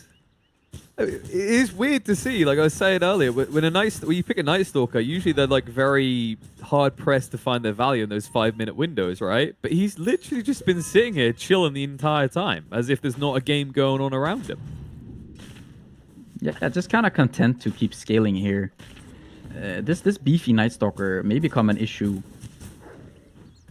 if he can't be brought down quick enough. I mean, getting a BKB on the Night Stalker would be very, very nice for Enigma. There's not going to be all that much physical damage for quite a while until the Luna becomes a lot stronger. And yeah, Mind Control, he's just going to go for this BKB right after the Vessel. Look at Miracle. this. Quaker's got the blink. They're going to jump in. The stun's going to count a Miracle in time. They'll move in, clean him up. Don't even have to use that arena. They've just burst through him. Beautiful rotation out of Liquid. Now the question is, what do you do with it? Should be a tier 1 tower. Arena goes down, connects onto 2. Terrorize, trying to force him into the wall. They're going to run away into it. Kuro just smacking his head against that wall, but Mind Control standing up, ready to fight now. The Eclipse is going to come out. Decent damage coming out, but Mind Control tanky enough to back away. The Curse Ground will stun him up. They'll move forward, looking to clean him up. Boxy has died, but so has Mind Control. And with we being so low, this should be an easy push now for Liquid. Stomp will delay it. Maybe they can actually salvage this. I mean, GH, Sleep the Creeps, is slowing this down by a noticeable amount here. Koikfa, the Elder Dragon form, is running out soon, so Liquid, they'll have to forfeit that this isn't happening. They'll back up. Kuro with the animation of a swap there. He tried to go on a DK, just blinks out. A very nice blink reveal by Koikfa. Good that he goes for the early blink, just to get on top of these heroes. Make sure you get that kill on the Duza. Yeah, you see Mike, he's catching up quite quickly here. Yes, he's combat ready more so than Miracle, right? Like, you know, if you can't survive the gank, it is very hard for Miracle to get in the fight right now. Their initiation tools are a little bit lackluster with the way they're built. So I like the Liquid are taking advantage of that. The problem is Nigma, if their strength is in just standing there and pummeling something, then why not choose something that can't run? Yeah, this place is kind of dubious for them to fight, though. The arena gonna be off cooldown right now. They do have the... There it is, Rock. Arena down as well. They force out the ult from Miracle. He's used the Stone Gaze. They're going to hold him in place. Boxy will just stand by the side. They need to retreat away from this. On the side, Tiger is going to be picked off. Quickfa now needs to retreat. Has got the blink in 1 second, but they're going to interrupt him before he can escape. Buyback will come out from Tiger. Quickfa in trouble, will be brought down. First Crown's going to go out into Miracle, but Wee's hunting for more. He does see Mike. Pings onto him. The Yule's going to be there. They'll be able to connect with a follow-up here. Nice terrorize save, though. It's really good from Tiger. We will be slowed down. With that, they cannot find the kill on the Mike anymore. The Stomp does connect on the Boxy, but have you got the damage to find this one? He has got the Spear. Silence will come out. He is a tanky bugger. Tier 3 might be a little bit too far to dive. They're going to back away. The problem this, however, for Enigma is while you did repel the forces of Liquid, with the Exo running out, it's maybe going to be a bit too hard to go finish this rush. Yeah, it's kind of low, only half health, but still they are a little bit hesitant about going back in there. They may try, though. There's no rock, there's no arena for 25 seconds. But there is Eclipse. And in those 25 seconds, do you think you can do this is the real question. Miracle feels confident. He's going in. They're moving. There are wards down, so Liquid will be seen coming. In fact, they're dodging those wards right now. They know where they went. They just don't have full vision right now. Walking up river. Quakefa will be stopped from blinking in. Mike, swap in. Quakefa a little bit too deep here. Spirit Vessel is going to burst him down quick. He's gone. The Stomp connects on the 2. They're going to move in for more. Mars in a bit of trouble. Silence going to come out. No chance to use the arena. They'll turn on to Mike. He's still silenced up. He is going to fall. They'll find more. Maybe they'll find Boxy. He's able to get away as the arena covers his escape, but the damage is done. Now Nigma, they can go take whatever the hell they want. They're going to find the Warlock as well. Very nice swap find there by Kuro. I think they applied I think it was the Wave of Terror maybe that hit him, and then they just get onto this DK once again. 2 fights now in a row where the DK just, when he gets swapped in like that and there's a Vessel on top of him, he doesn't feel all that tanky. Sure, you got your Dragon Blood, but with that Vessel, Nigma just, they have plenty of damage also with the ET. And you can see the reluctance for Liquid, right? Like, I think they were maybe 8 seconds out from that arena when they got jumped. But it's kind of part of the problem with their draft right now, at least where they're at, right? Because when you look at the level distribution, I mean, Bo3, he's behind Koikfer in terms of level, though, even now. But when they went to that fight, it isn't a level 2 arena. It's not available that often, which means Nigma can get away with these more kind of cheeky roast attempts at the end. Might find GH down here. Boxy Yeah, with nice the soul blink kill. And that does get that level 2 arena. So now on, they'll have it a bit more often. Sania, however, he ain't going to get it any easier as this game goes on. Dead again. I think the issue for Liquid right now, they need BKBs. They need a BKB on Koikva really badly. Otherwise, if you don't have this tanky guy, I mean, Boxy doesn't feel that tanky either against this DP with the siphons.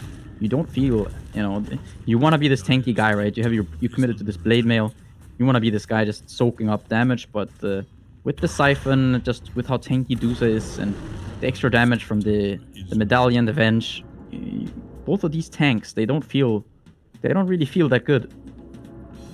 No, this is like someone in your favorite RPG just skilling all damage spells and saying that they're going to tank for the front line. It doesn't end up going very well. At least Boxy, he's going to make sure he's strong on the initiation, though. He's going for that blink next, and this makes a lot of sense when you look at what Mike is building into. They're full in on this initiation and instantly bursting down the target now, as it will be an Axe Luna that we're heading towards. Yeah, I think this Axe purchase could be potentially a turning point for Liquid if they can find it, you know, in a decent timing. Miracle probably gonna get to Scotty before you finish this Axe, but still, you might be able to burst the DP if if she gets stunned up by the Dragon Tail. You might be able to kill this DP. You have to worry about the swap, but you know you have this rock to kind of offset potentially the swap. Insania has some serious ambitions here, queuing up the refresher with the help of this little Philosopher's Stone. An additional 70 GPM. Where them GPM talents at. Supports just right, wishing for the old days. They won't get them. They'll have to settle for the stone. Exo pushing this tower. Will force out the glyph. Boxy is on standby, but no blink. So no real way to initiate here. You don't want to be jumping on the Miracle when he has that second life. Wrap around we. Jump in with the Dragon Tail. He did get the Yules out first on the Tiger, forcing him away. Mind control with the reinitiates. The Science coming out the Spirit Vessel as well. Miracle zoning away the rest with the Stone Gaze. They'll find the Koikva kill, and the Stomp comes out. Now the Tiger in a little bit of trouble. Rena's going down. Boxy says we have to fight. They're going to use the Eclipse. They're bursting through quickly. Kura's going to fall, but they've already lost Tiger. In response, we being brought low, but able to Spirit Siphon up. Standing his ground against Boxy. They'll find the kill to Boxy. Mike as well. Nigma hold. They only lose Kuro. The Frisbees will not finish off the DP as we is able to dodge it out with the Yules. And look who's on the side. Mr. Ambition himself, saying it with the Fire Wonder Force, a triple kill for Miracle. Liquid are wiped, and Nigma are also probably going to find the tier 2 tower off the back of this. Yeah, this Stone Gaze is just proving way too much of an issue for Liquid to be initiating into. Pretty much every time they're trying to make something happen, Miracle just presses R, and all of a sudden, Liquid, they can't just keep run, like they can't run into this guy, you know, they can't take this fight. The duration of this Stone Gaze, it's too long. You're gonna take too much damage. And at this point, Dusa is, well, with the second life now with the Scotty, it's, I mean, this guy is not a target. No, I don't think he has been for a while now, even before that. It's just the power of this new Stone Gaze, right? I think one of the panel hit on it is like, you know, this Medusa it's the stealth pick, right? It's kind of being slept on a little bit, but it's very potent. And the way they changed Stone Gaze now, what used to be such an immobile hero, you see how easy it is for Miracle to park himself between two sides of Liquid, right? He's like, oh, you're making a sandwich? Let me just slide in the middle as the filler. Yeah, he's just way too beefy right now. They need to wait for this Aegis to expire, maybe get your Luna to level 18, get that Axe, and then try to do something. I mean, once the Dusa doesn't have Aegis anymore, she can potentially die. Of course, Kuro is going to be ready with the swap, going for the Glimmer. Also going to help out quite a bit.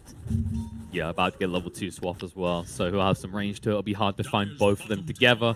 That's kind of been the thing that is somewhat been working for Liquid, right? Is that with the swap range being so short, there's a high chance that Kuro will be near Miracle. But unlikely to be the case for much longer. And also this Medusa is just getting ridiculous level-wise. It's about to hit 20. Which, I mean, this game, you can have your pick. Both are pretty valuable. We've seen how much value the Stone Gaze gets in here. Might just be that he takes the Mystic Snake cooldown. Yeah, Miracle already queuing up the butterfly. They're even just gonna go threaten high ground here. They are. Yeah, it does have the BKB. Gotta be ready Jump to in. swap. Quick fun. Stun on the Wii. Spear is being chain stunned. They need more here, though. The Terrorize coming out will scare away into the arena. A lot of damage being done. Swap to get him away. And instead, they're going to hunt in, look for Liquid's back line here. Quick for down to half HP. They will lose Wii, but Miracle is in the base and refusing to lead. They'll find Boxy and Mike. Quick for next to full. Miracle looking all but unstoppable. I don't know what you do about him. I mean, it's going to be one lane at least. I don't know that there's anything you can do at this point. The Kuro with the clutch swap. They call it. They know it's done. I mean, Kuro with a nice swap there. We had like bouncing around inside the Mars arena due to the terror, but the Kuro stays. And once again, he does go down. But in the end, you have your Skadi slow onto the Luna. You got the Night Stalker chasing. It's just there's nothing you can do. Nah. Do you feel the fireworks at me? Do you see the sparks that I'm setting free? Does the beat take you over? You just can't breathe. Do you feel your bones start to shake? Do you feel the earthquake? Do you feel your bones start to shake? Do you feel the earthquake?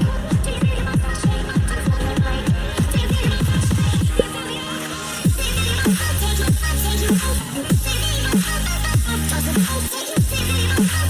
to shake?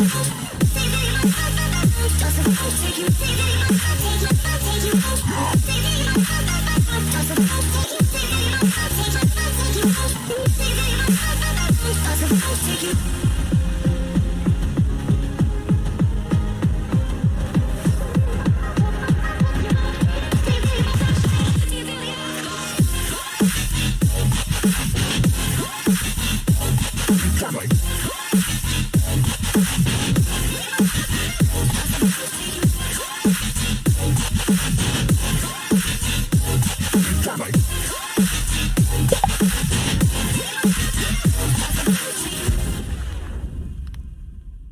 There's not a single day that passes without you on my mind. Not even 1 minute can end up before you come around. I yearn for the days when I see your face here before me. I long for the times you held me in your arms.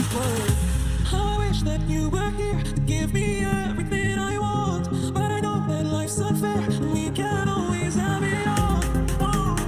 I wish that you were here.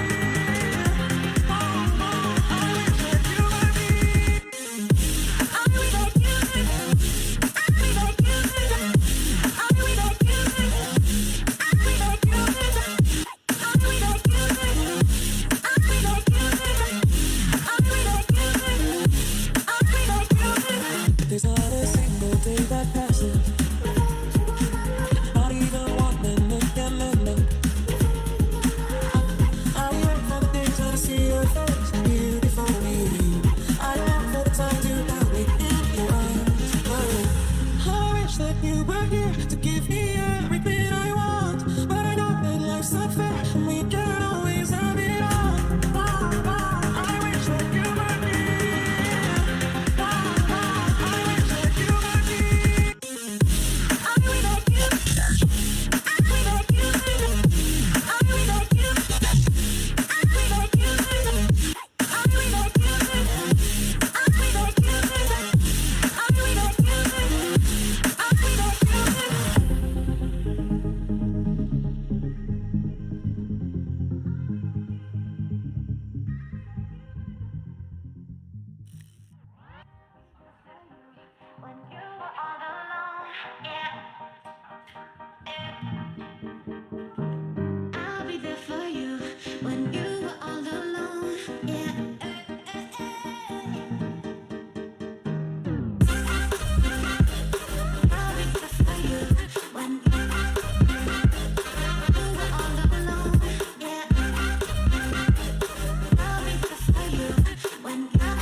should.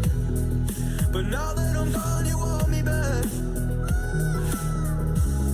Yeah, I gave you everything. Gave you a diamond ring to watch it fall from your head.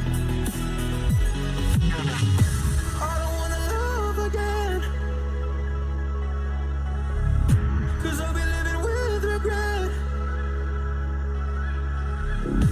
I don't wanna love again, 'cause I'll be living with regret. And I don't wanna love again, 'cause I'll be living with regret.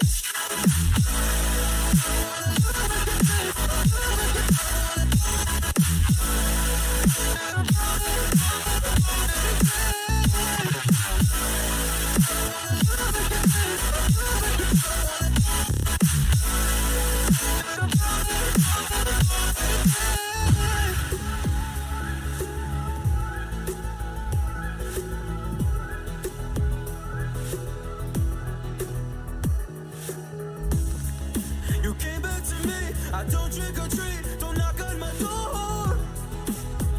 Don't want you no more. You broke me, and I don't wanna see you, and I don't wanna see you again. I'm just trying, to deny the fact that there's never lasting love. I played the game but lost the bet. I don't wanna love again, and I don't wanna love again.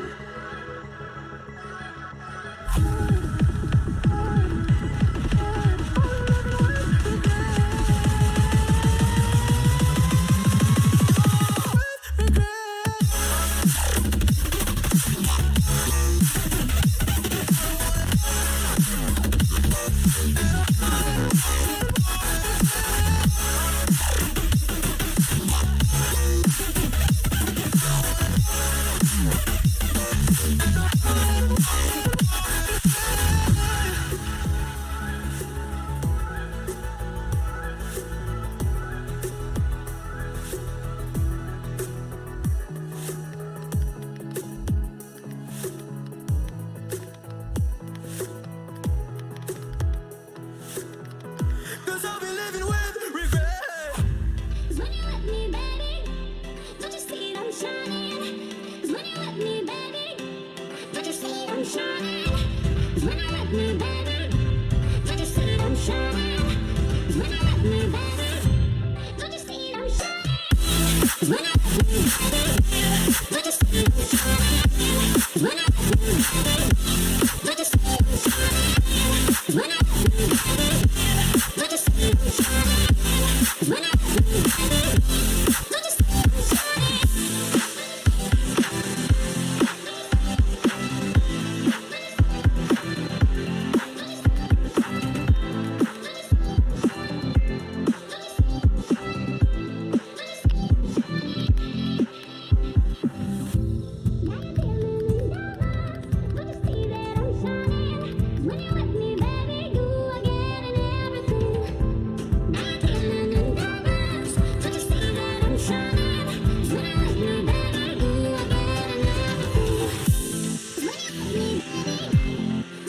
I'm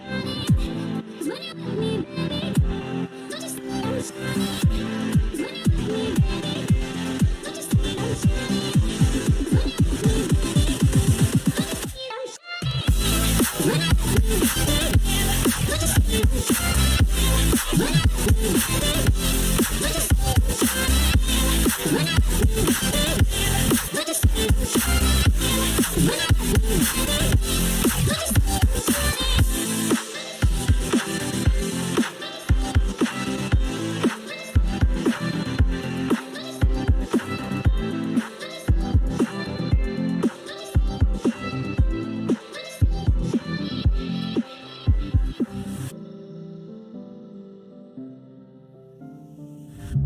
When you feel the world is over, when you say you're feeling lonely, if you ever need a shoulder, you know where to find me. Stop chasing all the city lights.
darkness of night. We live to die. We lose our souls every day. We lost our minds. We don't remember what's wrong and what's right. The world is dead, but we stay. 'Cause we are born as living fights. We live to die. We live to die. And we're surrounded by the night. We live to die. We are shadows in the neon light.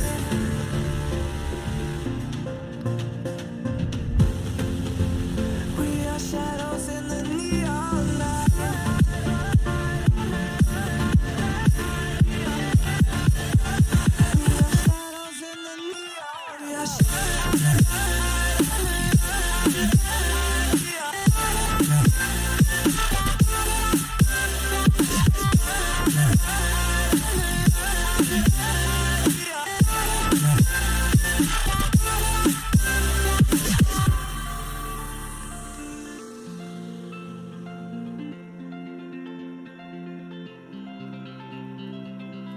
We are just shadows.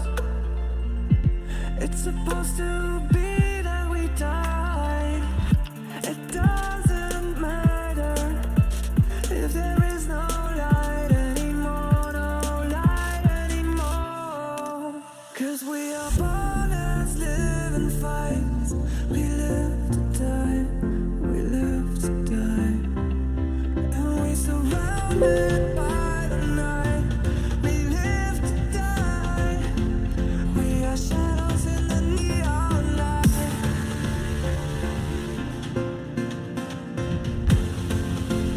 We are shadows in the neon light.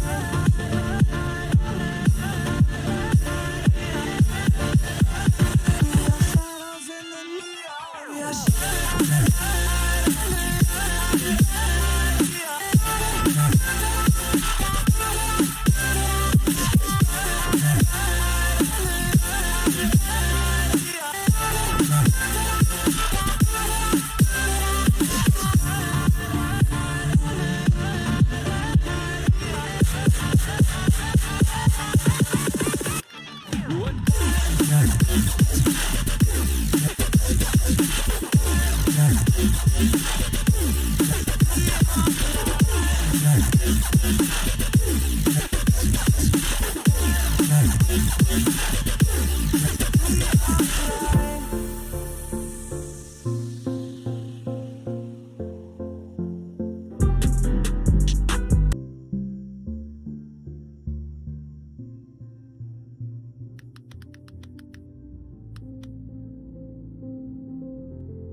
It started when I was 14, but then I moved on with my life.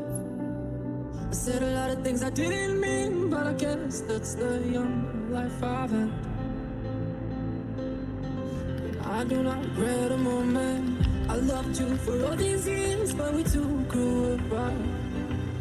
I knew you were there for me, but I kept you in the dark. And now,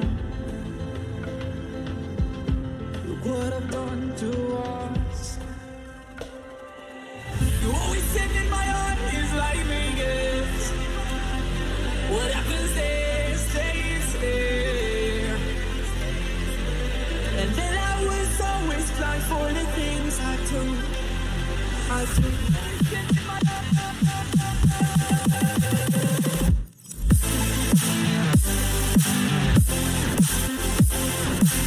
Mom, you get Manta style, but if you have Medusa with like same items, let's say she has Mom and Manta style, like Medusa is like 1.5 times stronger, maybe even 2 times stronger what she brings to a team fight at that point. And I mean, he tried to get that Aghanim Scepter on Luna, but it was a bit too late. Maybe, you know, if he rushed it and then they start winning team fights, could have made the difference. But overall, just Nigma's general understanding how their draft should be played was pretty clear and pretty awesome. Yeah, for me, it pretty much was the pacing that Liquid could set. They weren't able to ever get to a point where they were looking at the objectives first, being proactive. They were always responding to what Nigma had. The net worth was pretty much all of Nigma's cores up on top. And at that point, when you have a DK, a Luna, and a Mars as your tricore, you don't have this easy way back into the game. You're waiting for them to run up high ground and maybe get killed by a Luna, or maybe run into arena, and that's not an easy game plan to really get yourself back into a game. So yeah, I'm just a big fan of that Nice Dota pick. I think just the way that it complemented the heroes they had, and it really did just pick them apart in the idea of setting that pace of the game. And here we have the same opening from Nigma with the Earth Spirit and the Medusa. But for Liquid, it's interesting that they banned out the IO when they were first picked last game, and then before that they banned it against Nigma. But this time they actually want to snap it up themselves, complementing with a Bristleback to try and set the pace of the game themselves. I love AA and Earth Spirit paired up together. Like these two heroes go way back, like to what, 2017, 18. It's easy to execute. AA lands an ulti from far away. Earth Spirit goes in. You can pretty much kill anyone before they get like hood BKBs. Bristleback IO. This is something that OG ran, I believe, once in this tournament, and they looked extremely powerful with it. I mean, we're just gonna run at you. What was the other? It was a mid Bristleback, and I believe they had a Beastmaster to provide them vision. Yeah, I'm not looking at the Dota buff. I just have extremely high IQ. You have really good memory. Yeah, memory. What was the other team, Lacoste, that played the other team was one of the teams that also played in the Epic League. So correct. The Division other 1 or team Division played 2? Radiant Division 1 team. Yeah. Gotcha. Were they Radiant? I'm really stupid. I don't know how I actually remembered that, but it was just Era that memory. played it, Just and Era? they lost. Okay. Yes, but no, for sure, we have seen a couple games literally of Bristleback, and I think again it boils down to the idea of being able to utilize those early stacks, being able to actually get a timing. I just want to see Liquid have some heroes that can take that fight, because we haven't mentioned it yet, but this Timbersaw pick with Mind Control most likely playing it has 3 strength heroes, and it doesn't matter if the Timbersaw, it counters 3 heroes, but it's about the space it makes for Medusa to get that farm. Liquid can never now go aggressive because they're always looking at this, this annoying Timbersaw existing in the game. Even if Timbersaw starts to fall off, like even if you die once or twice, which Timbersaws really don't like, there's still this Medusa, there's still like the global potential coming out from Ancient Apparition. Like all 3 heroes of Team Liquid are countered already. And there's the 4th strength hero. Jeez, they just really want to get their death world. Okay, fine. Well, Mike has played this on occasion as a core Snapfire. So still can't commit 100% to where this Bristleback will be going. But you know what I've loved seeing there? I'd have loved if Liquid picked up an Invoker in this position. Just allow Bo3 to get that hero, the Quad Wex, take away that mana. It doesn't, like Medusa and Timber, they're so locked in to having their mana pool, so I think that would have been a great pick. But the Snapfire, I think, if you want to apply some reasoning to it, the early tower defense right now, Nigma, it literally is Medusa v the tower, right? So Snapfire can deal with that with the kisses. Liquid, they need a hyper carry, because if they don't pick it, I believe you just lose the late game. Like you can't really win the early games so much, considering with what they have and what Nigma has. Like you're just gonna hit the wall at one point, and Medusa will eventually get the items. Like, what is this? Like they banned out Spectre and they banned out Storm. Yeah, still one more ban coming, but Nigma think that this is gonna be like a carry Bristleback with that potentially off lane or mid Snapfire, but I agree with Lacoste here, where I think Liquid, if they all in on the idea of Bristleback being the core, it runs into the fact that this Timbersaw counters it, and you have to deal with Medusa. You can't itemize to survive Timber and then kill a Medusa. That's the key thing here for Nigma's lineup. And yeah, when also Nigma have last pick in the draft, so they're going to be able to. Oh no, they don't. Sorry, Liquid have last pick, so they get to see everything. So for Nigma, they need to actually just round out their draft with a Weehaw hero realistically that can set the pace of the game. Yeah, and as for Liquid, I guess if you're looking to outcarry Medusa, Arc Warden is still in the pool, but he will kind of be on an island here, because even the wave clear from Liquid to like keep people off the tower is not great. And then you have like 2.5 stuns. You've got Avalanche tossing a cookie. Yeah, this is what I'm worried about, because they don't have enough control. Like, Snapfire ulti is great, but who's gonna set things up for Snappy? It just feels very difficult. I think Liquid already put themselves in a really bad spot, and I don't see the hero that's gonna tie all this together. That I'm just gonna go, wow, this is it. This is what I've been waiting for. The key thing is to make sure it's clear is the reason why it sounds doom and gloom for Liquid's lineup. Oh wait, wow, Enigma has last pick. I completely misread the bans and thought for some reason Liquid had last pick. But so Liquid, not only does their draft have some issues here, they don't have last pick in the draft to see everything as well. But I think the main thing is they're running into a lineup where the Timbersaw will make so much space. The rest of the heroes are activated to make moves as a team. And technically, there is a lack of the early damage with, a Medusa and a Timbersaw, but with the amount of strength heroes, it comes into play. And this monkey pick, it's a laning counter to the Timbersaw for sure. That's going to be a solution to one of the key things. I think everything that we were mentioning about was based off the back of Timbersaw having this free lane. But if they have this role swap situation or lane swap where Monkey gets to play into Timber, it does deal with the early issues of, that Nipper would present, and it could be the solution they needed. So I actually like this Monkey King pick a lot. God, that was a mouthful. I didn't go wow, but I think this is the best solution they could come up with because of the laning presence against the Timbersaw, and Monkey King is a really decent hero against Medusa. When you think about what these heroes want to do, Medusa presses the ulti, stands her ground, but this is the same thing that Monkey King does. Like, he gets the extra armor, like, you want to go at us, I'm just going to do the same thing. So I like Liquid's approach. Yeah, and it did seem that Medusa was the be-all, end-all in game number 2, but let's see if Nigma will perhaps do a different approach and give Weeha maybe a more late-game-oriented hero. No, I think they just go super active here. I feel like they go for like a Pugna or something. Just something that can really barrel down towers and play behind the Timbersaw. Like, Timber might have a hard lane now because of Monkey King, but just a hero that can set the pace of the game. And I like the idea. What about like Ember as like possible Spirit mid? Yeah, but you can flex it, play it as a safe lane possibly. Against Monkey King though, could be like, if they just put the Monkey mid against an Ember, Monkey has a free lane, suddenly things get a bit awkward there. You don't have that mid. Well, Monkey is going to have the free lane. That's true. I believe no matter what. Like, he just wants to follow the Timbersaw. I don't think you want to play like Snapfire into Timbersaw. It's okay-ish, but it's not Monkey against Timber. You go with Lina. Okay. Well, it's a fast hero, but if the fights get kind of long, I could see her getting whittled down by all the quills and whatnot, but also has a lot of range, so the sieging potential from Nigma is great. You just post up mind control in front of the tower, and everyone else stands really far back behind him. This is a game where this Monkey King, he needs to really do well and set the pace of the game, because if he falls flat, then Nigma just group up and do the exact same thing in game 2, in my opinion. They wanted to have another range hero that can be possibly flex. I mean, you can play safely Lina if you want to put Medusa on mid lane, but I feel like there's just going to be Medusa on the safe lane because they knew what they're going to play against. They knew it's going to be Bristleback and Tiny. So 2 melee heroes against 2 range heroes. This is the advantage that you want. I think you need to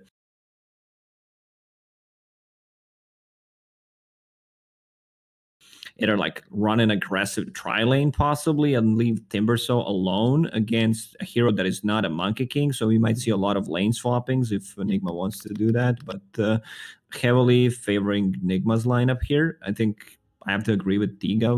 Like, if they want to win this game, this Monkey needs to pop off. Yeah, it seemed like Nigma kind of left that IO in the pool and already had a plan for it. We didn't even really talk about the AA that much, but AA also a big deal. Forget about it. Who needs it?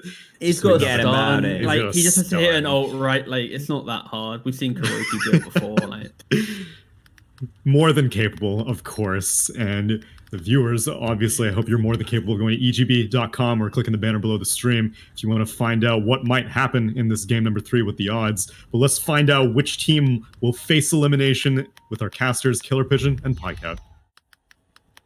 Up on a series that could go either way, one thing is almost guaranteed. No, in fact, I will guarantee you, at the end of this, one team will have won 2-1. This is all right, that's my prediction. Some genius take. Big engagement here. Look at this. Tiger! He's going to fall first. GH afterwards. They really want to get that advantage from the Monkey King. But Enigma get a little bit more. Maybe they get more out of this, though. Mind control, nice high step with the LSA. They're moving in with the Tevin. Sani in trouble. Has got the Fairy Fire to get out. Boxy, these calls are stacking up. He's going to find the kill on Mind control. Quick forgets it. He gets the double kill, in fact. And he'll turn to Kuro. Boxy will fall. But it's going to be another one going the way of Quake. But Mike actually snatches it away. What is this blood sport? Good lord. 6 kills, and we haven't even seen runes yet. Yeah. Action. Let's go. Blood! Let's go. Schnee, Schna, Snapfire.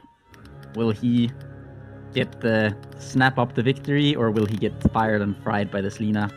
In not the mid lane, though, however, because this is looking like a side lane Lina by Weeha. No, so this is... to put this... Wait, this is also a Snapfire this is side the lane new... fight? Yeah, this is the new mid lane. This is some... these are some lane swapping shenanigans already we see. I don't think we've once seen Mike, or I haven't, at least we haven't cast Snapfire. I'm sure he's done it, but usually he takes this in the mid lane, right? He doesn't play it in the outer lanes. No, I haven't really seen this. I mean, the position 1 side lane Snapfire, I haven't seen it much yet. But I think these lanes, they should be quite good for Liquid. I think the Monkey can do A-okay against Dusa. Once you get a couple levels, you know, maybe put a couple levels in that Primal Tree Dance, Primal Spring. And I think the Dusa can get annoyed here by the Orb of Venom, potentially. Yeah, she's already a giant slug. I mean, 275 movement speed. Boots won't even deal with the oof for you. You'll still be chased down. And unless you're right next to your tower, Quickfire is almost always guaranteed to get the Jingu. Yeah, the good thing for Nigma here, they've got this Timber against the Bristle. Now, this matchup, early levels, this can be a little bit annoying for Timbersaw, but it does get better. The goo, of course, is kind of annoying, this constant goo spam into stickies. You see Boxy already being on the offense with this. I mean, how many mangoes does this man have? Too many. He's got a lot of mangoes, man. Yeah, a lot of mangoes, I tell you. He's like, why am I being forced away? I didn't finish. I still got 4 more mangoes to digest it. Come on. By the way, this, folks, this is how you play a bristleback. You know, I've seen many failing bristlebacks over the months, and most of them never level nasal goo. This spell is so underrated on this hero. Yeah, the value point, it's just the base armor loss. It starts at 2, so the first point you get 3.4. So it's just an incredibly valuable spell to have. Also, when you're against this Timber, I think you have to get this. There's just no way to play against this hero otherwise. Oh yeah. Ooh, GH. Early rotation on the Quakefa. He's going to be punished for this. He could not get the Jingu. Boundless Strike won't save him either as the final tap comes out from GH. Nicely anticipated by the Earth Spirit. Yeah, and the fact is that Tiger can't really... I mean, he's not really in a position to do all that much to Weeha right now. I think this top lane is going to be pretty good for Liquid, but, you know, just bringing up this rotation, this is how you offset this matchup. You just bring this rotation from the Earth Spirit and make the Monkey not as happy early on. Yeah, this isn't really a hero right now that feels comfortable from behind. Usually you pick it because you can kind of get an advantage and then just start to rotate, right? It's always been the way Monkey King has functioned. Hence why half the time people have this whole idea that the Monkey King is a completely broken hero. Yeah, you gotta shut him down a bit early. Otherwise he can just pop off. Top lane. Popping off for kills on the Wii. Tiger's rotation on point. GH not able to save the day. In fact, GH in trouble himself. He hasn't got the roll. Well, he's dead. Yep, final tap will come out. Could not escape. Nicely done by Tiger to facilitate both those kills. Yeah, I think this lane is very strong. This Liquid lane. They've got all these spells like the Snapfire, Cookie, the Blast, all tiny spells. They have a ton of damage on these two heroes and a lot of disable as well.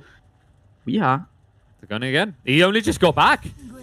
That's going to be a walk of shame. No boots either, so it's going to take me some time to arrive again. And I mean, Liquid, they're coming out aggressive. Even in this bot lane, they almost have killed both members of Nigma so far. The Quills are not getting any easier to deal with, not even for mind control.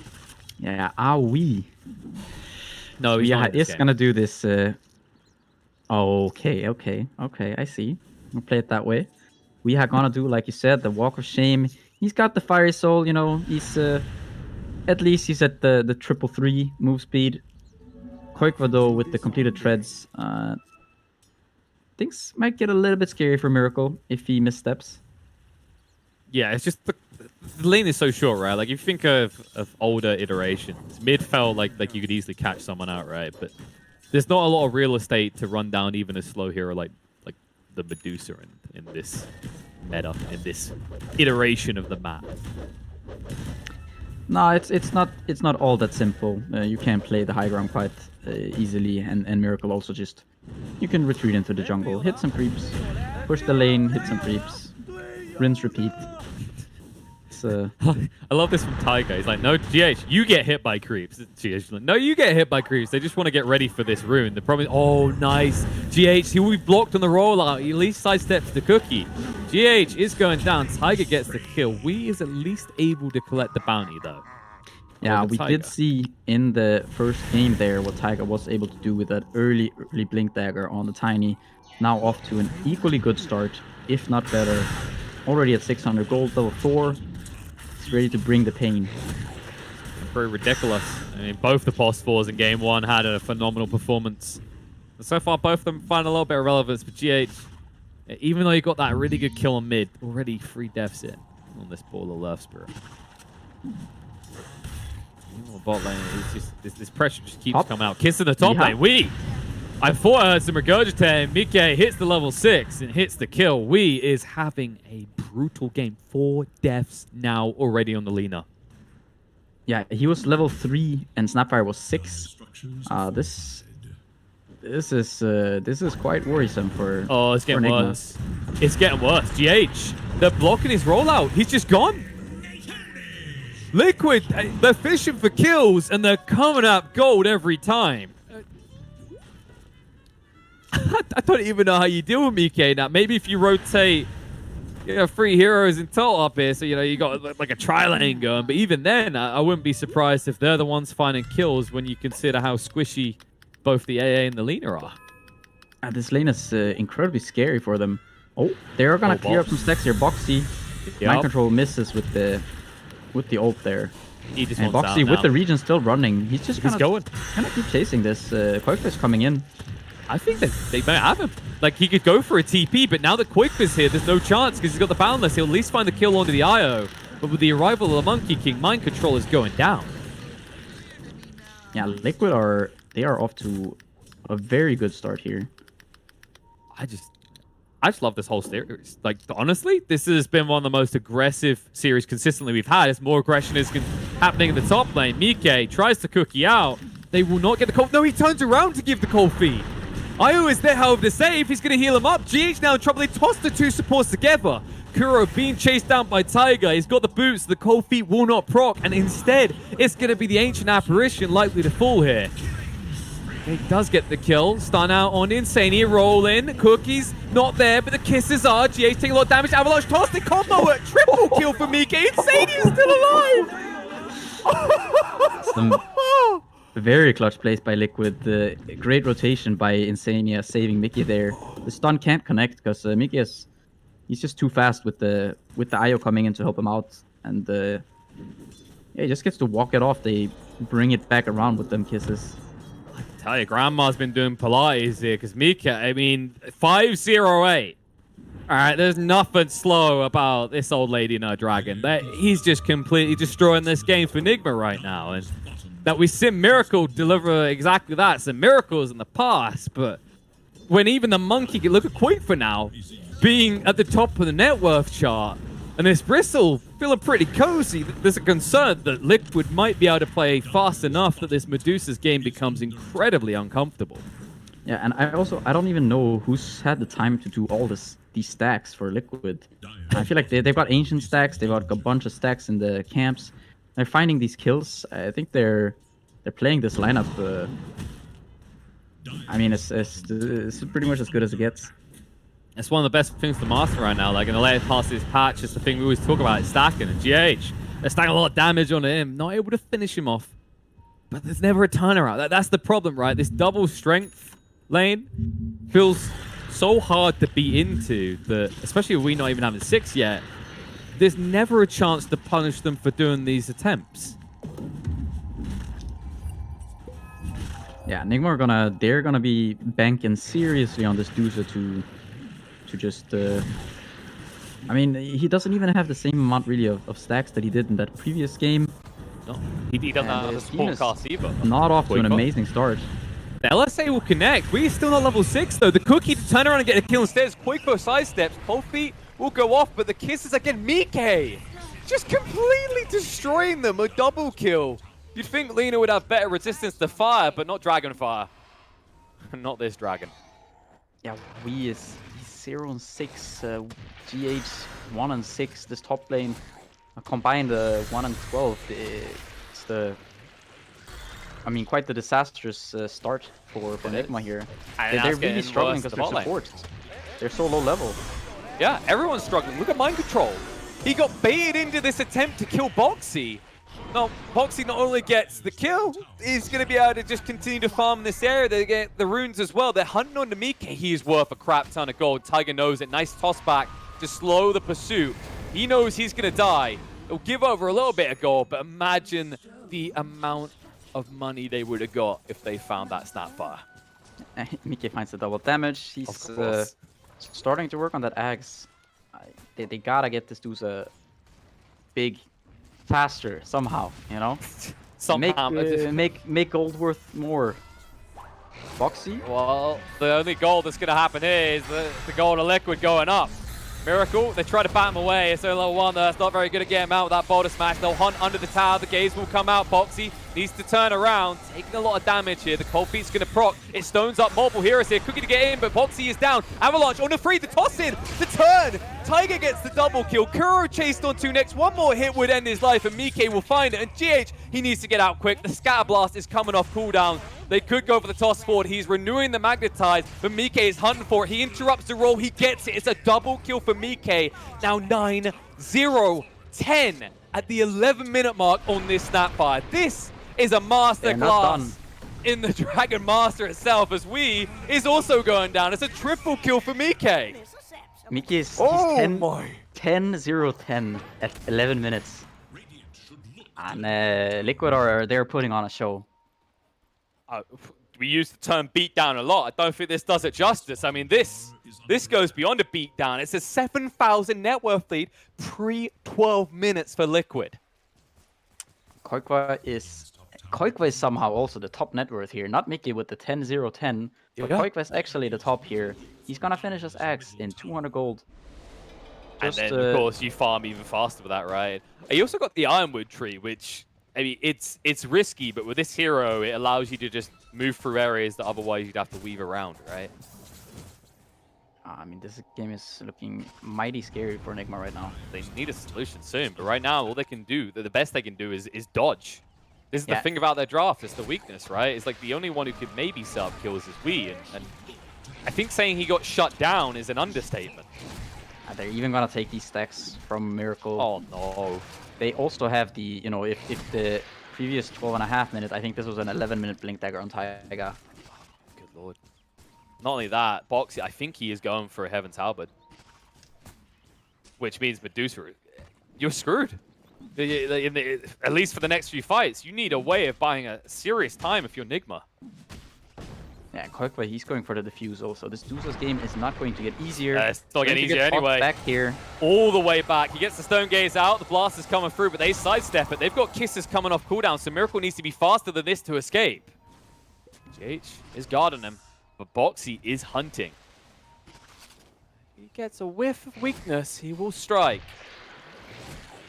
Tiger? He's looking for something. He can't find it though.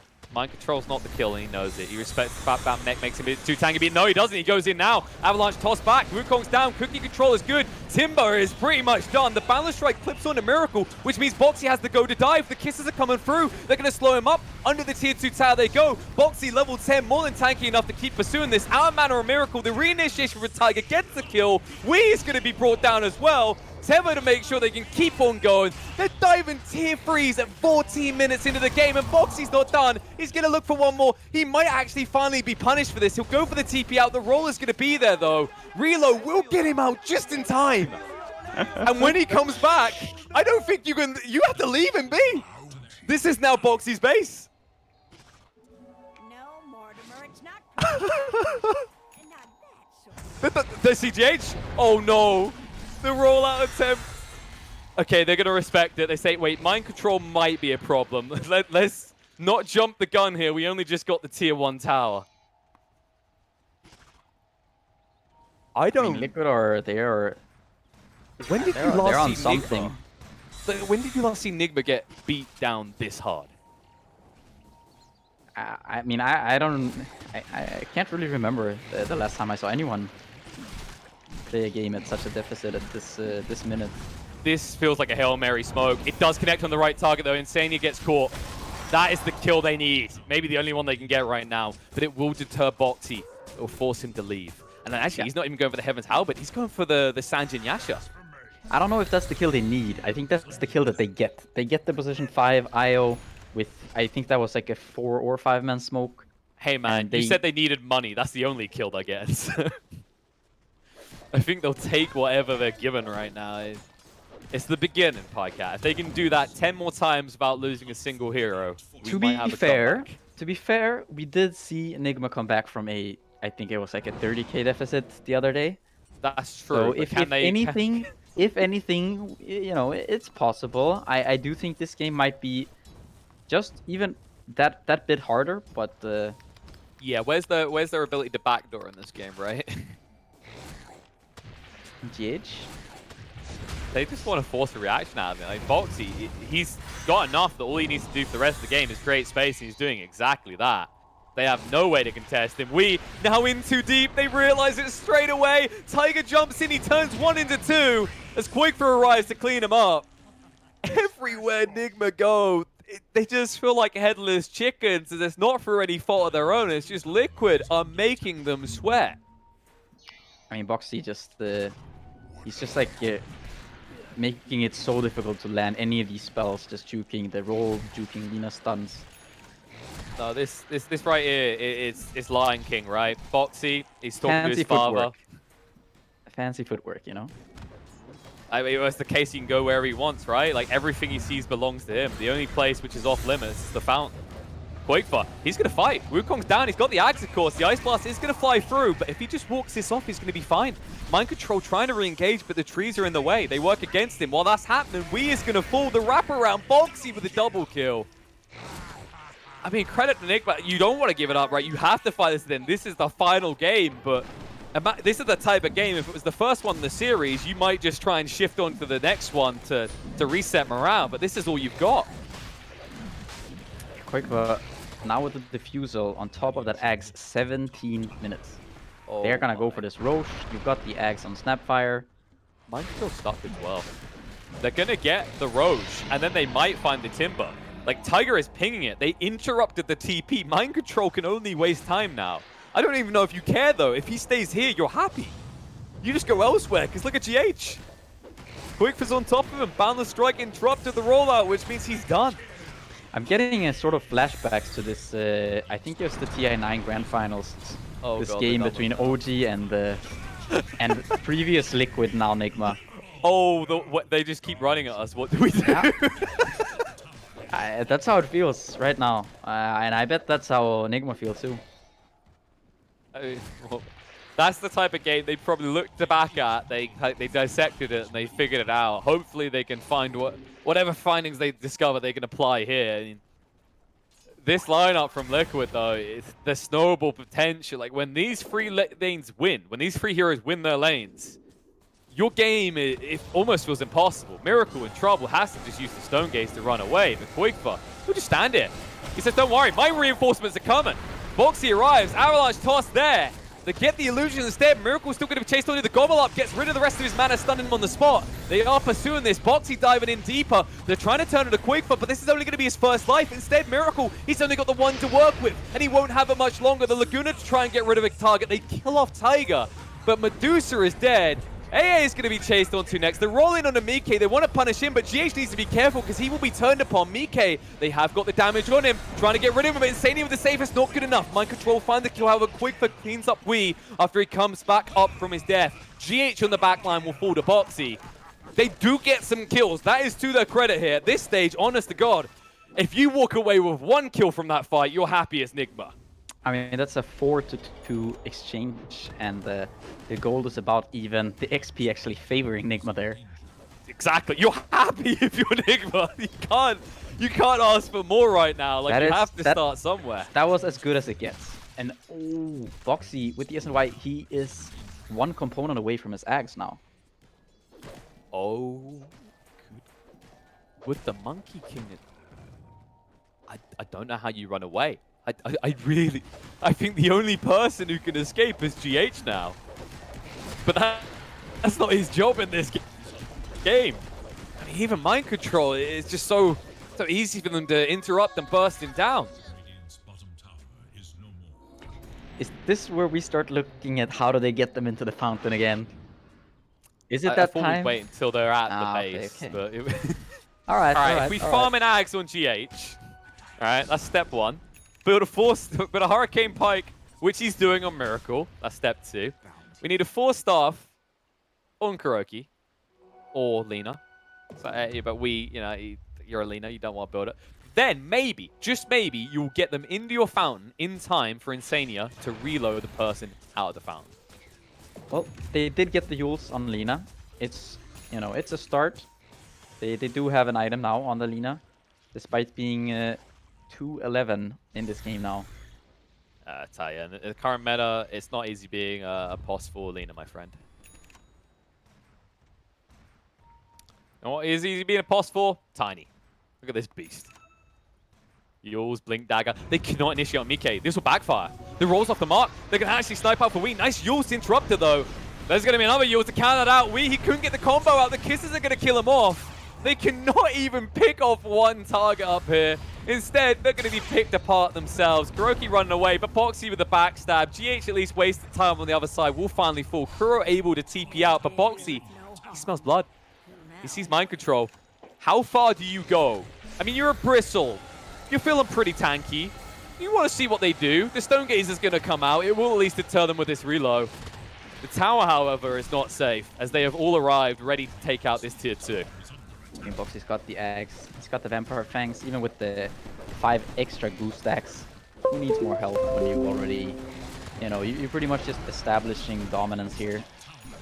He's so tanky, and the lineup makes him so tanky that I'm pretty sure he could repetitively mash his face against the keyboard and still have maximum impact in this game as the Bristle. Are you saying that's not what Bristleback players do? They do, but they have to look up occasionally for where they're clicking, right? I don't know. I say just, press randomly on the map. In for a penny, in for a pound, Mash your head on the keyboard. Just share unit control, maybe. Spray, it's like, spray and pray. Insane. Just like tell Insane he has to guide where you go. You're just going to keep mashing your head against the keyboard. And he's going for the BKB next, so then, yeah, I think he might be diving tier 4 territory if we weren't already there. Closing in now on almost 20k at 22 minutes. This game very much in the hands of Liquid right now. All eyes on Miracle to know what he can do. I mean, he can't even farm. Boxy is constantly taking these stacks away from him. Oh, the jump hit the gobble! Tiger's going to be there, the Avatos as well. Miracle still got mana to work with. He's able to get the Stone Gates out and get out of the Wukong's command. But look how deep Boxy is. They throw everything onto this Bristle and it's not enough. They're going to lose more. BKB activated from Quake for Hunt forward on the Wii. He's dead as well. Boxy is full HP already. GH's rollout will be interrupted as Quake stays on top of him. They're hunting for more. They want the big one. Miracle protected by the LSA from the buyback a wee bit. They're hunting in. Tiger is there again with the toss back. They say hit the GG already. We are going to massacre you non-stop. Mind control, not able to move away. The gobble up, safe to interrupt the chain. It's an ultra kill for Quickface. Says, where's that rampage? Let me have that one. But Boxy says no. Fountain, help me get one instead. Insane. If you get a kill on Insane, I'd be impressed right now. Kuro with the dieback inside his own fountain. 23 minutes, 24k gold lead, 23 minutes. This almost like reminds me of, I think it was Alliance, where before the fountain got changed, when Bristle would just stand in the fountain and tank it and kill everyone, right? Like, at least we haven't got to deal with that. That is the one silver line Enigma have to look forward to right now, is Boxy can't forever sit in the fountain tanking it. Yeah, do you want to put the caster curse to test? Because I feel that's like why I this said- is... That's why I said yeah. This is, I feel like this is one of those moments, you know, if Nigma come back and win this game, KP will eat his hat. This is easy. I don't have a hat. I will buy a hat and ship it to you. Nice. Pycat's going to buy me a hat, folks. Either way, I'm a winner. Until I have to eat it. I mean, I'm not going to take the leather shoe bet that someone done once upon a time, as I don't want to die. Something I think Nigma can resonate with right now. 9 kills to 44. Yeah, I mean, they did come back and win the 10-39, but I feel like this is in a completely different level of advantage at this minute. This is one of those examples where, like, if this was like low MMR, right, and one team had this advantage, we could talk about, if you gave this to a pro team, they'd find a way to wiggle back into this. So maybe if we could get some sort of timeout substitute where Liquid's players get replaced by some people from Twitch chat. Miracle. They're coming. Hit the button. Run like hell. The kisses are coming for the back line. They can't quite reach Wee, but Miracle not able to move away quick enough. We'll be able to get out. TP is successful. But, I mean, that's just Liquid playing with their food right now. Cool, you get out, they say. But what's your move next? How do you punish us for trying that? 30,000 gold. Let's not even talk about XP. I mean, there's only one green hero in the top 6. Insania is a higher level than both Mind Control and Wii. I mean, Koika's net worth is almost equal to 4 members of Nigma. I know they're all in on the Miracle, usually, but I don't know if going all in that basket was a good idea this time. They're going to whip the stun. Ice Blast the waste. They'll just go now. Avalanche toss. 1 down. GH able to get away barely. The tree is tossed after him, but it won't finish him off. Gobble up. They try to snipe him out. It won't be enough, though. GH just about heals up to the point where he won't instantly die. So they're coming again. They say, okay, no Ice Blast. No Stone Gaze. As if we worried about those things anyway. Tiger can't get the toss out. Has got the Yules to stop the follow-up damage. They're trying to kill him. Laguna to get him low. Io with the reload out. We can't even get the tiny kill. That is the whole kit. That is everything you really had to throw at it. And they're still alive. Boxy testing his luck. He's got a BKB though. The gobble up. They stun on the Wii. He's down. Avalanche toss across. Stacking him up. Miracle. He does at least have the Stone Gaze. They will find the Insania kill. Io is down. But everything else on Nigma is down. As they're losing multiple heroes. They're losing buildings as well. Boxy may have finally gone too deep. He's staying around. The kiss is nice interrupted by GH. He will give his life to save Miracles. But they won't even get Boxy. He's fine. He says, all right. They don't want to give up. It's fine. I don't know how much thousands we've got in net worth lead right now, but I have to imagine it's as much as minutes past, and they'd be right. They're 34,000 up, 27 minutes into this game. They can't even get the not even the kill on Tiger, you know, not even just come on, you know, not even the position 4 they commit everything. If Miracle, you're at least Miracle, you know, he's trying, right? He's queuing up that rapier, you know, he wants a shot at this. Shot at the money. Strong enough shot, but it's his only move right now. If you're Insania, do you just queue up an Aeon disc right now to make it impossible for anyone to die? I just want to see the game go long enough for the Dusa to at least get to buy the rapier. That would be nice. I mean, I remember I said I made jinx that I said to the chat, tier 5 item game incoming. Liquid, they thought about that and then said hell no.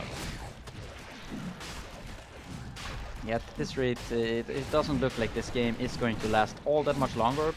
There's going to be now the Aegis and Cheese. I can already hear Mortal Kombat announcer screaming finish him. They might come for the finishing blow now. Miracle has got buyback, of course, because he's the same with that rapier, but if he has to buy back, it's all but done. Gonna be slowed down, trying to move away with the spider legs, down to half mana already. Boxy's now arrived, he's in trouble. Does get the Stone Gaze out, but the Cookie, nice dodge out with the Manta, goes for the TP away, will be successful. Who are they going to lose though? Kuro able to TP as well. Wii is going to be hung on to. Bo3 with the BKB still going. We'll be looking for that kill. Stun will come out just in time. The Ice Blast through trying to punish it, but Tiger jumping in with a toss back. They found Miracle again. He thought he was out, but now he's in the mess once more. Wukong's through. The Kisses follow up as well. Miracle being brought low. He's out alive. He's going to fall. Has got a buyback. Might want to commit it, but it might be over anyway. Boxy tanking the fountain. Will find another kill. He will not even die to that. Holy Mary, Mother of Moses. This game. It's a 40,000 net worth lead.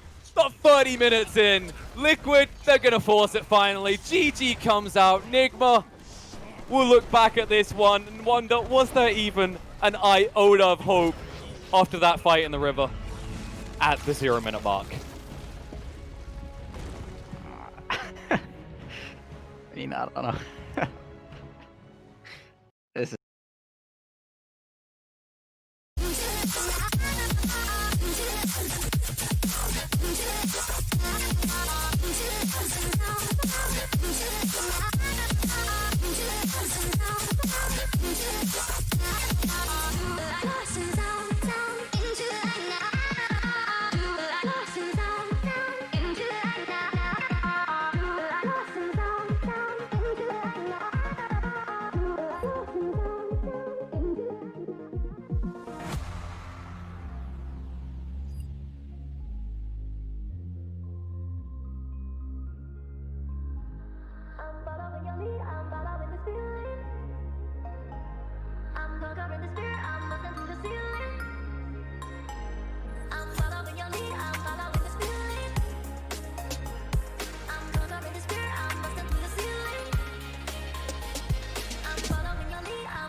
come, it's cold and losing my control.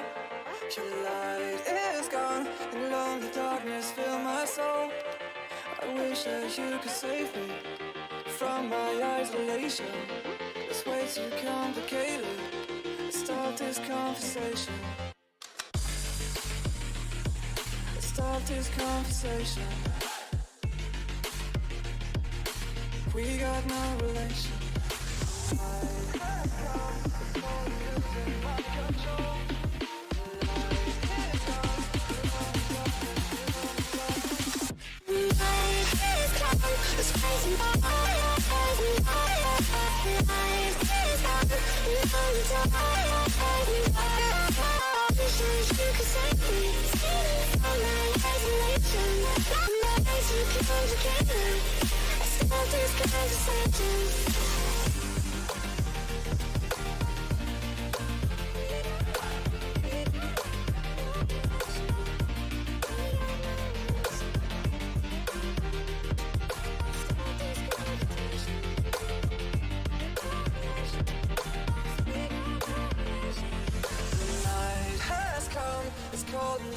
My control, your light is gone, alone the darkness fill my soul.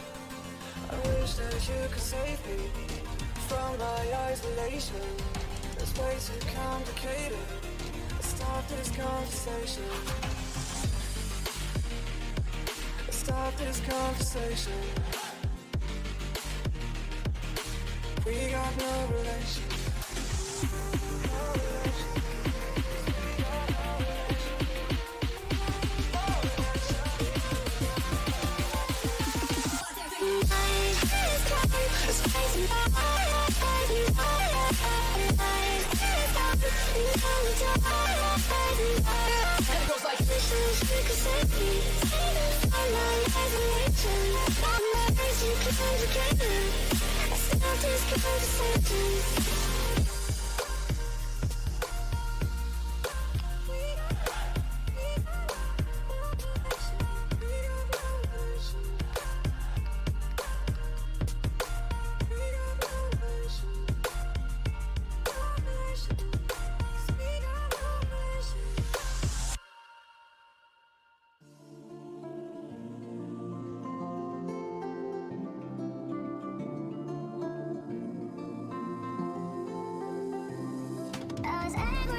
I don't think they could have done with the heroes that they have anything to bounce back. That's the problem.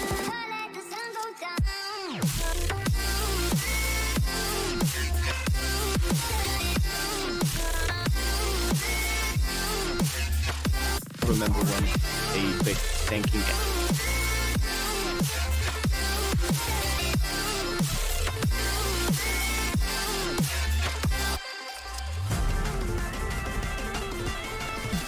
I think they're very experienced, probably the most experienced teams in these like role lane hero swapping shenanigans, and I think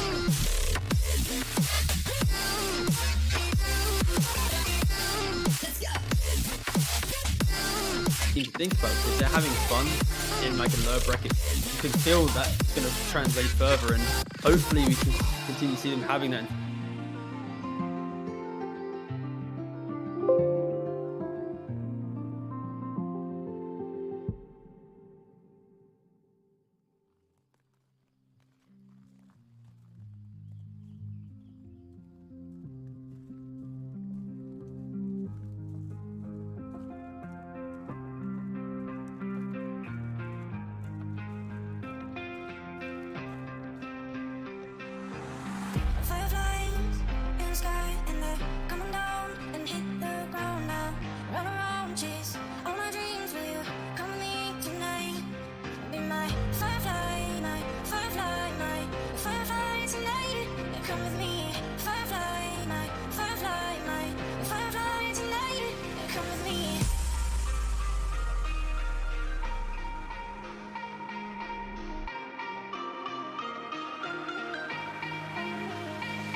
Won, but other than that, this is great. Yeah, thanks, mate. Thanks, Tsunami, for also bringing it up.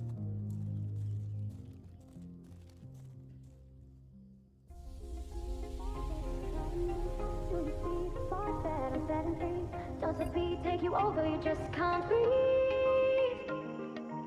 Do you feel your bones start to shake? Do you feel the earthquake? Do you feel your bones start to shake? Do you feel the earthquake? Do you feel your bones start to shake? Do you feel the earthquake? Do you feel your bones start to shake? Do you feel the earthquake?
There's not a single day that passes without you on my mind. Not even 1 minute can end up before you come around. I yearn for the days when I see your face, beautiful me. I long for the times you held me in your arms. Whoa. I wish that you were here to give me everything I want, but I know that life's unfair and we can't always have it all. Whoa, whoa. I wish that you were here. Whoa, whoa. I wish that you were here. I wish that you were here. I wish that you were here. I wish that you were here. I wish that you were here. I wish that you were here. I wish that you were here. I wish that you were here. I wish that you were here. There's not a single day that passes, not even 1 minute can end up. I yearn for the days when I see your face, beautiful me. I yearn for the times you held me in your arms. Whoa. I wish that you were here to give me everything I want, but I know that life's unfair and we can't always have it all. Wow, wow. I wish that you were here. Wow, wow. I wish that you were here. I wish that you were here. I wish that you were here. I wish that you were here. I wish that you were here. I wish that you were here. I wish that you were here.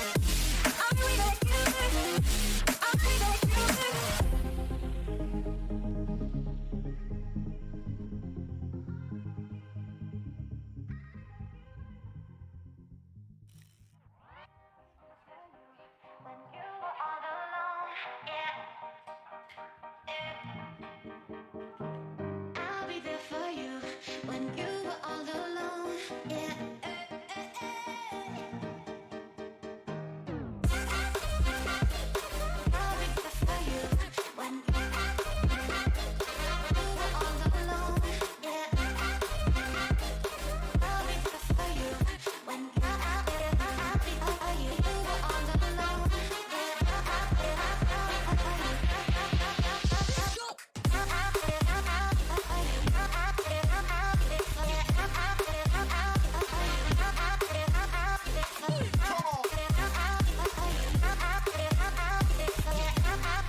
But now that I'm gone, you want me back. Yeah, I gave you everything. Gave you a diamond ring to watch it fall from your head. I don't wanna love again, 'cause I'll be living with regret. I don't wanna love again, 'cause I'll be living with regret. And I don't wanna love again, 'cause I'll be living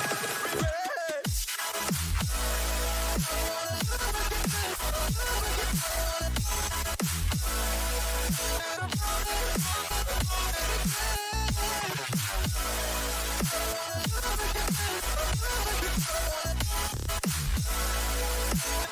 Here at the Epic League, and if you're confused, you're like, "Wait, Yellow Submarine? I don't remember seeing this team in Division 1." That is because if you missed out on yesterday, they beat Just Error in the play-ins. You maybe vaguely remember, oh yeah, there was that group stage where we had that long tiebreaker and we needed to figure out who 5th through 8th place was, and 8th through 10th place and all that jazz. Ultimately, it resulted in Yellow Submarines getting their rightful position in Division 1 after it was so callously snatched away from them in the qualifiers for Division 2 whenever Just Error got straight invited. But they are here now, and they are ready to play because they topped the Division 2 groups. And Tsgo, I mean, you think that there's a merit to what Tygo was saying, that Yellow Submarines are not your run-of-the-mill Division 2 team? Well, when you look at their roster, like, these players are very much like strong CIS players, right? They've always been like around the scene in that department. And I think for sure, it's always hard when this team, they didn't qualify for Division 1 because the whole Just Error situation, glossing past that. I think, yeah, these guys easily could be a strong, not like top Division 1, but easily just equal to the likes of like the Alliance, the Mud Golems, Just Error, that kind of contesting for Division 1 for sure. And I think MVP of this team so far has been Collapse. I just want to stat at the start of this series, watch out for Collapse. If he performs, then this could easily be his time to really show again, like the whole scene, that he is an offlane to be kind of looked at. Yeah, I mean, the players are really not that known. Like, you have Miposhka, who's a known player in the CIS scene, but the rest, like, they're pretty new names. Like, So Bad, he played, for Unique? I remember it from that team. One guy that I know that played well and was wondering where he disappeared, that's Toronto Tokyo. He changed his nickname, that's Mio. The like rebrand, that guy, rebranded. Yeah. I don't know if anyone has a cooler name than this guy. Toronto Tokyo. Also, I don't know what that means. Do you want to know why? Why? He likes both Toronto and Tokyo. Therefore, Toronto, Tokyo. I get it. But also, yeah, I will quickly recount what I said. When I meant about them being, known, it's very much known within that pub scene. Again, Lacoste beautifully covered that with the the historical value. But these are very much very high-level pub players. They played on maybe one team each prior to playing on Yellow Submarine, and they have taken, I think, the CIS region for sure by storm. And hopefully that can move into, now the Division 1, the EU scene as well. Yeah, after seeing VP and Navi's current rosters rise to prominence so quickly, I am never doubting a young CIS squad for right now. And I think Yellow Submarines are a worthy competitor to those top 2 CIS teams, which are currently in the upper bracket. So we've got runs on both sides, but we can take a quick look at this draft now as we see OG first phase pick up an Omni Knight and a Sven. Yellow Submarine's going to pick up an AA and a Faceless Void. Okay, so AA, Faceless Void, the old school combination, easy to execute unless, I don't know, you're playing only with the keyboard, so you can't control AA ulti where it's going to fly. But yeah, against Omni Knight, no healing. One thing I'm worried about is no Dispel. And like one reason why Omni and Sven are so popular, of course, because of the ulti interaction and the extra strength that he gets from the Omni Knight. Also, like these two heroes, Sven is counter to Omni Knight because of the Dispel. Omni Knight is counter to Sven because of the Guardian Angel. So you are covering kind of yourself against any of the Dispel mechanic that they have. And not sure what's left. Like, I really love to have a Dispel, possibly Invoker. He's still in a pool. I got to check if Yellow Submarine plays the hero. Yes, they do. So like, I just opened up and my mouse was actually hovering over Invoker. Pretty insane. Wow, so talented. But for me, What was that tsunami? I don't know, it was just the spirit of Toronto, Tokyo is within Lacoste, of course. Of course. But alas, Go I'd ahead. like to say, OG, when they played against Live to Win in the play-ins, another part of this great tournament, they actually did a whole new strategy compared to their group stage. They ran basically a dual position 1 strat, where they had PA Arc Warden and PA Troll Warlord. And it'll be interesting to see if, during that playing phase when they won both those games, if this is a thing they want to push further into this tournament, into low bracket, or if they're going to just result back to Thompson being that playmaker, space creator with the pucks and those type of heroes. But it will be interesting at the end of this draft what type of style OG is going to go for, one or just the pure 4 protect one. Second phase bans coming out of Viper, Slardar, Snapfire, and then an ET, Enigma, Beastmaster from Yellow Submarines. Yeah, I mean, OG have shown a lot of versatility in both regards. I think the strategy that I've been most satisfied seeing is seeing Thompson as a playmaker rather than more of a consistent core. So it's more exciting to watch that. And I think in terms of like winning also, it seems OG are pretty much 50-50 depending on how Thompson's playing. So not necessarily like totally indicative of their success. I'll check his pub history, Tsunami. I'll find out if he's doing well or not. And you do that. One player on OG that I've been really impressed by is Saxa. Like, whenever he plays a hero, I don't feel he underperforms. Like, his performance is so stable, whether he's playing, like, saving position 4s, his Tusk is pretty much insane. Like, whether he's playing, like, Elder Titan, Shadow Demon, you name it. Like, and there we go. Hey, there's about Shadow Demon. Yeah, I mean, I don't know why teams just refuse to get any kind of save against the Faceless Void. Like, this is the target that he needs to go for. And not just that, it's a bit of greedy, pick, because you have Omni Knight 5, you have Shadow Demon as your position 4, possibly mid, and you never know with OG. But the laning stage should not be that strong. Like, you're really not putting too much pressure in the laning stage with these heroes. I believe Just Error had the same thing. I believe in one of the games they had Omni Knight 5 and Shadow Demon as their openers and could not make any aggressive moves. That is my big fear though for OG, and it might boil down to the fact that they're shifting their ideas of how to play the game. Especially, again, I referenced that Live to Win series. They might be looking towards that big, bulky double core. You have 2 enabling supports that are defensive. My fear is simply, like Lacoste mentioned, how do these guys make moves on the map right now? They still have 2 more picks. They can't really apply that much pressure. So if you have a Submarine, they can utilize their heroes and just chain these kills together. And look at this flexibility within their draft. They got this Void Spirit that can be both mid and can be off lane. You got this Lina that can be position 4 and mid. And they have last pick in the draft. Personally, I think they're just giving Collapse the priority in the draft to give him the best hero possible. But if for some reason there's a mid laner that can just win them the game, I can see them flexing it as well. And I just like the simplicity of Yellow Submarine's draft. I'm looking at Puck. Like, Puck, not the best performance the last game when Thompson played it, but okay, so I think this kind of says we want to have mid-tiny. I'm just going to go and burst people and buy time for my team. He can make moves, right? That's the key. Yeah. Someone can actually do something on the map now for OG. Exactly. How's the matchup versus Void Spirit, though? It could be Lina mid, so Yellow Submarine just keeping things opened. What do they need? I feel like I'm not a big fan personally of a Void Spirit as an offlaner. Like, you need to have other boxes checked when you have him as the offlane. Like, Void Spirit Lina, yeah, it's a strong lane, especially against Omni Knight Sven, where you can put so much pressure in the lane, but then your mid laner needs to be, okay, this is actually a perfect ban by OG. That Prophet, someone that, provides the silence, is, let's say, a bit more tankier than other mid laners, and you need some tower damage, because right now you have none. That's a bit of a problem for Yellow Submarine. Yeah, given that I think Yellow Submarine may struggle to put damage in the chrono, I'm kind of leaning towards it being a 3-position Void Spirit and a mid lane Lina. Yeah, it has that feeling for sure. They did ban out both 2 mid laners with a Death Prophet and Invoker, so who knows? They could also swap and maybe put Lina on the mid, Void Spirit on the mid, Lina position 4, and still get the offlaner.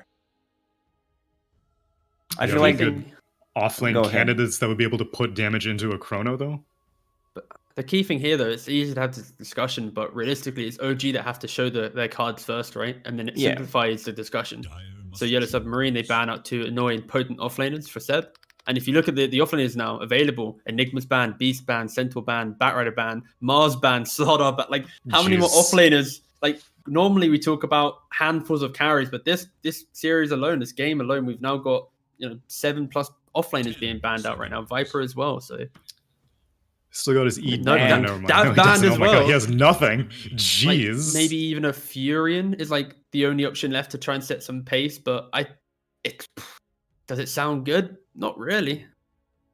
I'm happy to be surprised when OG lock in that hero, and then we all get to go, yes, this is the perfect pick, and we get to do the whole. Dude, I blabber can't think about of it. that. I can't think of any anything. offlaners like that. I need to open Dota Heroes tab. Dota 2 Heroes. There's Timber, but Timber's not great this game at all. So Alright, guys, start calling heroes. One of us get it right. Tide, Darkseer. Axe. Keep it going. Keep them flowing. Bristle. Legion Night Commander, Stalker. Night Stalker, there we go. So close. But why is it a perfect pick, guys? It's that's but you my don't- question alright. to you. We've seen in the previous series how good of a We Night did. Stalker game It is a can different be. Night Stalker game, though. Let's be real. Like, this is a completely different pick in the scenario where who is he playing with? Sven needs to farm up the stacks. Night Stalker in lane might get bullied out. Like, I'm not so confident in this Night Stalker pick, but I can still see why it is strong. When you get to that eventual timing of Sven wanting to play Dota, the vision advantage from the Night Stalker, the Superman ability, Tiny blowing up that key Void Spirit Olina at the start of the fight, I can see the beautiful timing that OG has. The question is, can they get there with that aggression that Yellow Submarine has presented? So this they Bloodseeker go pick- with the offlaner as I suggested. So I think this is a good counter to the Night Stalker. What he wants to do, just runs in and you use Rupture on him, also zoning out abilities. Like you see Sven jumping on someone, and the Night Stalker, you might just put the Blood Ride to completely zone them out. So this ability can be used as a save as well. So what's it gonna be? Bloodseeker, offlane, yeah, pretty standard stuff coming out from them. Yeah, and I like that. I like the fact that Yellow Submarine entering into Division 1, they're playing up against OG. They go for a very simple standard draft. They have the damage for Chrono. Often we talk about Voids and go, where's the damage? They have the damage. They have the answers in OG. They have got a greedier lineup. They need a lot more time to come online. We don't have that innate OG style where at minute 10, they can easily fight you in the river. Will they? They probably will. But do they have the damage for it? Not so much. So, yeah, I honestly really enjoy Yellow Submarine's draft and think they have the answers. That Rupture is going to potentially remove Night Stalker from the game. So, Yeah, that's a real counter to Night Stalker. Looking at OG's draft, a bit slow. Like this lineup doesn't really put much pressure. Sven needs farm. Night Stalker also can't be aggressive during the daytime. You have position 5 Omni Knight, position 4 Shadow Demon. So this lineup is going to be like really good after 15, 20 minutes, but I'm not sure they can keep fighting all the time. Whenever there's a nighttime, they could try to go and make some moves, but other than that, they should just, be farming and try to play for that 25-30 minute timing with the Sven. Exactly. Yeah. Well, if you want to take advantage of some potentially lopsided odds with the Division 1 team going up against Division 2, you can check out egb.com. But I'm going to pass it on over to our casters for this elimination game yet again, Lyrical and Trent. Thank you so much, Tsunami. And yes, indeed, Trent, it is, I think what a lot of people would think is a lopsided match coming in. The odds might even reflect that. But Yellow Submarine, they got the grit, they got the fire. Do they got the draft, though? What do you think? Yeah, they're climbing the ladder, right? They took down the lowest ranking sort of squads happening from Division 1, and now they're gonna make their way all the way up and through this. So I like the fact that Taiga gave them some appreciation. Just like, yeah, these guys, we scrimmed them. They look kind of scary, so just be warned. I do like their draft. I think the Bloodseeker was an excellent pick. Makes things a little bit tough there for the Night Stalker. I will say, I'm disappointed we didn't get the Thompson Shadow Demon again, but I think it was for the best. Yeah, whenever you see that, an OG taking it, there's always that first instinct in your head, I think, which is to go, oh, this is going to be Thompson playing it. And I think that they use that pretty well as far as like stopping certain other picks from coming up. It's like, it's the weirdest time when you have like heroes that are normally 5s that are suddenly flexes. when you got this dude playing. When he comes on an interview and says like, yeah, sometimes I just really want to play Shadow Demon. You make some assumptions. True enough. Well, Apparently this was not one of those times. Oh, Maposhka, who's quicker? Oh, nice. Give him the dance. Maposhka denies the rune over on the other side, and Saksa none too happy about it. Does have boots first from the Shadow Demon. That was pretty good considering they got the disruption to easily secure that one, so at least it doesn't go 3 for 1. True. So the early laning setups looking like we're going to have the Shadow Demon and Night Stalker against Faceless Void and A. And this actually feels like it's going to be kind of a strong lane maybe with the Night Stalker in it. What do you think? I mean, yeah, he's got the punches. Like, what can the AA and the Void really do, right? And most of the aggression can just kind of come out from Saksa and Seb whenever they want. Yeah, the only punish could be like if you get a little bit lucky with bashes and into a cold feet. Other than that, they should be pretty free. In fact, they're even going to pull the wave here. Saksa trying to simultaneously block the camp. Does it easy peasy there. And that's going to be the quick and easy pull back by the tower. So we'll get into a slightly better position. We'll keep our eyes on that one every now and then. As mid lane, Tiny versus Void Spirit. We've seen it more than a few times. Ow. Yeah. My post just took a lot of damage, though, from a single disruption. He lost like 60% of his HP. Ooh, 100% win rate? Damn. Wow. I mean, he's a good player.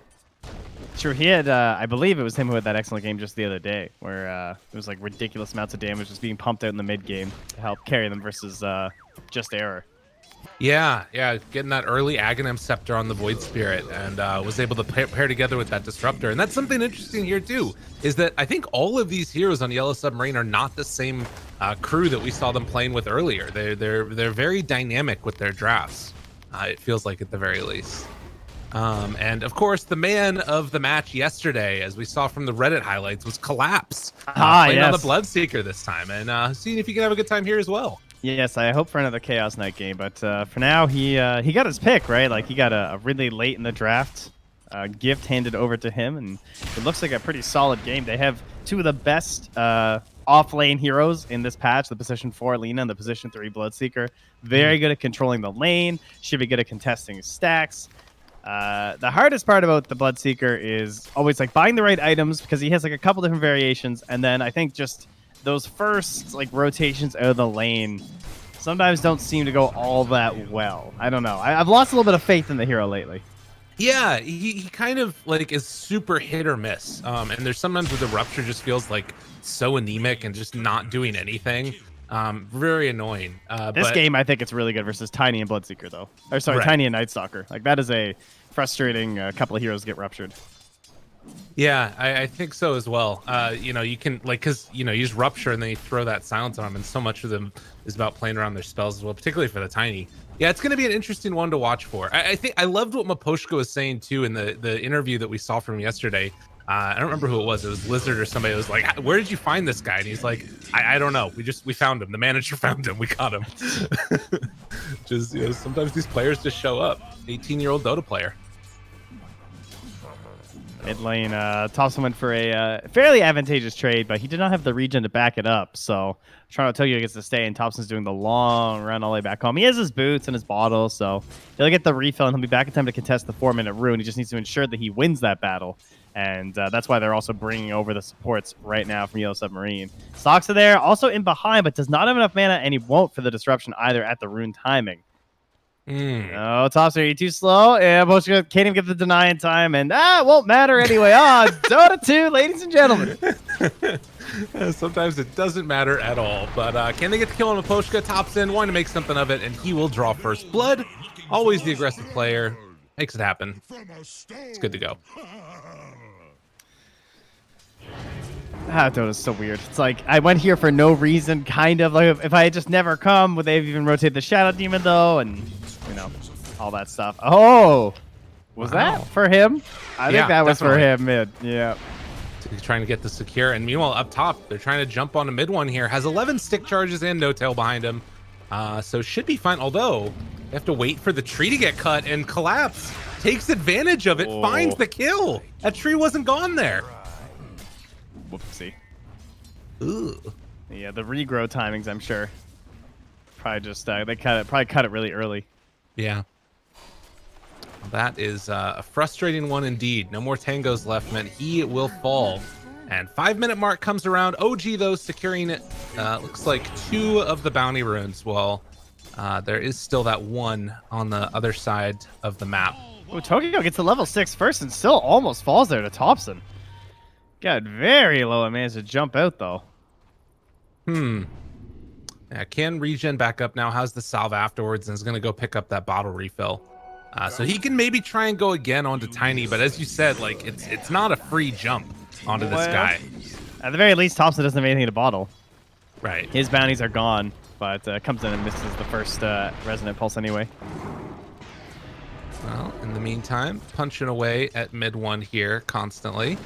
And yeah, mid, they're just going to keep their eyes on it. I'm curious when we see the retreat back to go try and take the jungle, because there hasn't really been that many stacks that have been made. Not even the ancients yet. Yeah, usually it's level 5. Oh, he's so close on so bad. Oh my god, barely getting out of there. That's Toronto, it's like Tokyo. a mini taunt every time that he just walks away from you. You know, you're so bad. You know, he couldn't even kill this like 20 HP Lina. I feel like this is a pub tilting tactic. It's interesting, yeah. You can just like, you know, all chat period or something, you know. He's still looking for more. Seb's here. He's got the silence! Dude, they got him! Dive in, Seb taking full advantage, and Saksa the one that sets up that kill. Oh, that's so sick having the silence at level 5 to punish the Faceless Void. That is really nice.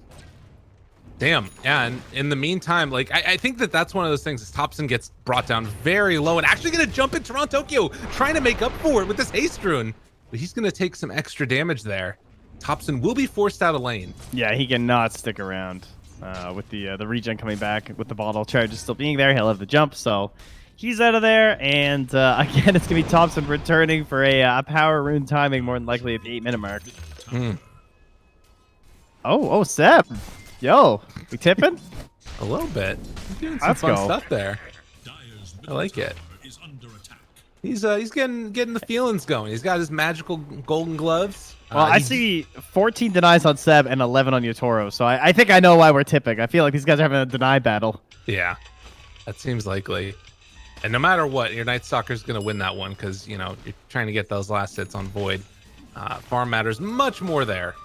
Maybe it's because he doesn't have a taunt on the Night Stalker, so he's jealous. He has the tip instead. That's fair. Toronto, Tokyo, playing around with Thompson. Here top, the Cold Feet will not connect. And Heavenly instead, Grace heal? Avalanche toss turnaround. Big plays. They take down Mr. Tokyo. Yeah, Thompson wants a bit more there, too. Oh, he's thinking Couldn't find about it. though. Man, the Heavenly Graces. That's nice. That was only level 2. So much regen. Dude, I'm telling you, this is my spell. If there's one spell that I can find an ability draft, that's the spell. So freaking Makes good. sense. You'll take it on anyone.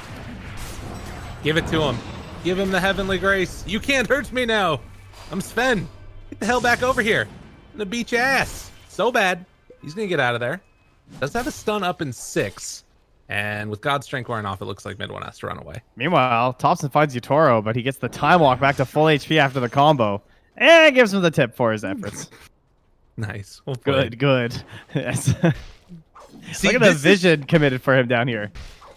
You know what this reminds me of? It's like a dance battle or something, you know? It's like whoever makes the last big move is the one that wins it, you know? Even if you're Those are the movies that need a comeback. Some step up. Exactly. Is that what we're into here? Yeah. You got served. It's Yeah. amazing. Oh, Chrono, mid lane. Oh, With the a beat down counterplay? Thompson. Oh, give him the tip afterwards. Or does Thompson get out? Oh my god, Thompson run away, trying to live.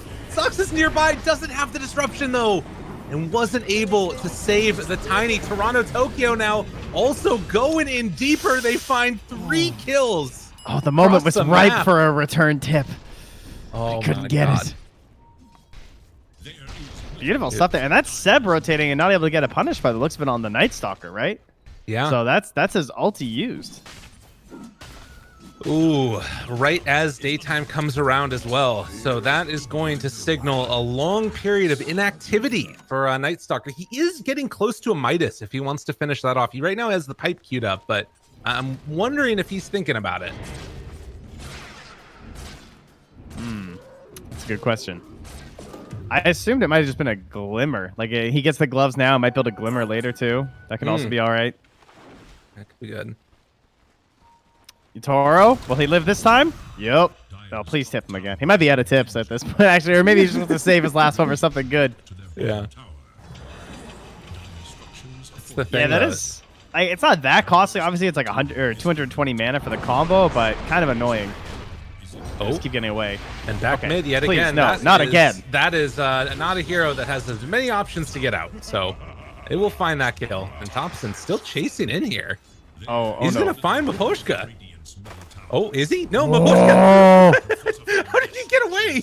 All right, Thompson's run. Thompson's so mad. Oh, but they're so bad. Maposhka. Oh, he's going to be found. Oh, man. They got him in the end. Oh, Claps. You want to rupture him. Doesn't quite have the range. Ruptures no tail. Instead, buyback from AA. He's going to dive in on this one. Thompson trying to get away. Toronto Tokyo tries to get the chase down. Can't quite catch him, though. Does have 2 points up in the Aether Remnant. There's the pullback and the save. Trying to make it work. Will it happen? There's the Laguna Blade. And the touch of the Ice Blast is enough to secure the kill onto Thompson.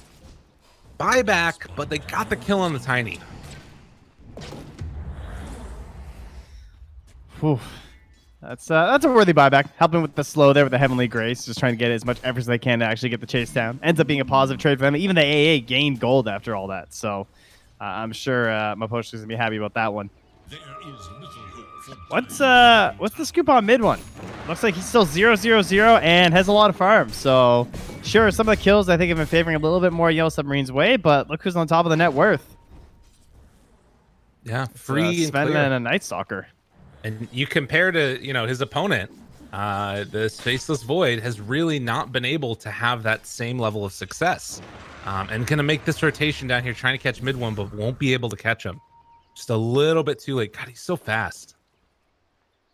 It's that Mask of Madness and the face boots. I mean, you think about how valuable something like the Rupture can be in those moments, though. They're just not able to get there quite in time. All right. Probably gonna need to catch up with the Void Spirit and try and go together. True. Well, it's interesting too, though. Like thinking about the sort of dynamic of this game, we've been seeing a lot of tips back and forth, a lot of sort of who's going to be the one that makes the moves. It's almost feeling like I don't know. The Void isn't even the one that's mainly there for farming. He's kind of been the one making those rotations, and it's kind of been the other heroes that are sort of AFK getting their farm up. Whether it's the Blood Seeker or the Void Spirit a little bit. They're the ones that have been given a little bit more priority. Now, nighttime's coming back, so it's just feels like maybe Yellow Submarine really would like to do something with this Chrono. Or do you hold the Chrono and try and counterplay when the nighttime happens? That's kind of another way to look at it, right? You have a better idea as to when OG will be getting aggressive. Well, there is the ulti. Yeah, I mean, he had to use it semi-defensively, but he doesn't mind using it at this Mid. point just because the duration. Thompson going in again. Yeah, it'll help carry him closer towards the nighttime anyway, and then he'll just be back in action. So, sure, he won't have the Dark Ascension, but Hunter in the night is obviously still super important. That is a, like you said, sort of just a hold the ground moment for him, and he is going to finish off that pipe. It looks like on Seb. So now Upton going for the greedier play of just stacking onto a lot of that gold for a Midas. They have so much magical damage. It's pretty much all magical damage outside of the pure damage of the Bloodseeker. Aside from that, it's mostly magic that we're dealing with here because, I mean, Faceless Void is just so much magic damage. Void Spirit's obviously a lot of magic damage, especially when you go for this Aghanims build, and then it's a lean and an AAA. Pipes all around. I wouldn't mind 2 pipes in this game. Yeah, I was kind of wondering if we might even see or Void Spirit was going to think about going for that Deso build. I feel like it's super dead now, but it's one of those games where sometimes that mixed damage can make a difference. They're sort of queuing up here on Utaro. He's got to be careful. He has to wait for nighttime, though. He needs the extended silence duration. Avalanche. Toss up. He's not going to go for it. And do they have enough to bring him down in time? Jumps away. TP's out. Does he escape? Utaro down low, but they get the disruption. All right. That's enough for the kill. That was close. Yeah, a bit greedy going early, but that's okay. They still managed to get it. And in the meantime, they were able to sneak on in there and take a couple bounty runs, it looks like, on the side of Yellow Submarine. A 2,000 gold lead for OG. Again, relatively close between these two squads. Thompson has his blink now, though. And so now he's going to be able to join in with the Sven and the Night Stalker. And I think there's some really great targets for a blinking Tiny. He's already been very aggressive and actually caught several of them. Maybe if he couldn't get the kills still. Getting his combo out before the blink was pretty easy. Now it should be even easier. Oh, and dude, again, mid one, just recognizing the danger and just gets out of there. There's 4 heroes that rotated bottom for mid one. Like, those are the types of plays right there that save the game. Yeah, they haven't invaded that part of the map at all, pretty much. He has 163 last hits. I think this is a game to go back and... We haven't talked that much about mid one, simply because we're also covering a lot of the action and everything, but I think if you just go back and watch his pattern and the way he's been moving here, it's obviously been very impressive with how much he's gained. Yeah, really, really good stuff. And then the rest of the team comes over, connects, and now they're going to try and get set up on it. This is devastating. That Blinken finds the A at the start. Can't buy back this time. But Thompson, there with no tail, does not have to worry about anything. And in fact, they found another collapse. Maybe in a little bit of trouble here as they're going to dive in on him. Stun goes out. Thompson doesn't able to get out of the silence in time, but there's no way for Collapse to get out of this. Yeah, he doesn't want to waste the rupture. Ooh. Yeah. No opportunity to really find the chrono. It's nighttime, so fights are already going to be a little bit difficult. Plus the Ascension pops out, so they're not too keen on fighting into that one. That's going to send them back. And, oh, they smoked right in front of them. He just jumped into everybody. Thompson blinked high ground, having no vision. Might be fine still. Seb is still nearby. Kill him. Yeah, it's way too risky. And the pipes delivered to Seb there, so Laguna Blades and everything just not going to be that great. Thompson's crazy. Gotta love this guy. 6,000 gold lead now for OG. As the panel talked about it, wait for your timing and hit it hard, and that's what they're doing. These nighttime ganks and rotations are bearing a lot of fruit. Now they take over that outpost pre-20 minutes. They are well on their way to just running away with this game. It was a very good setup for Yellow Submarine too, especially with some of the earlier failed movements from Thompson and not able to think about how much worse this Voids game could have been if he just gotten a few one more spell thrown onto several of these tiny combos. Right. Did pretty well early, but the Agnes is coming out, and that'll be Toronto Tokyo's next Hail Mary play there. If he can catch No Tail, that's going to change a lot of the game plan here. As No Tail has 5 clarities queued up. He's now purchased 1. Only 4 to go to complete his master plan here. That's He's like Bassies, Arcanes, far too expensive. And there's a rupture. He just sits there. Walk it off. Dude, it's so. He doesn't even have the talent yet for the plus 10 HP regen. Dude, he's loving life. Till showing how it's done. Now, I mean, how good's the silence though? They don't have any way to dispel on anyone, right?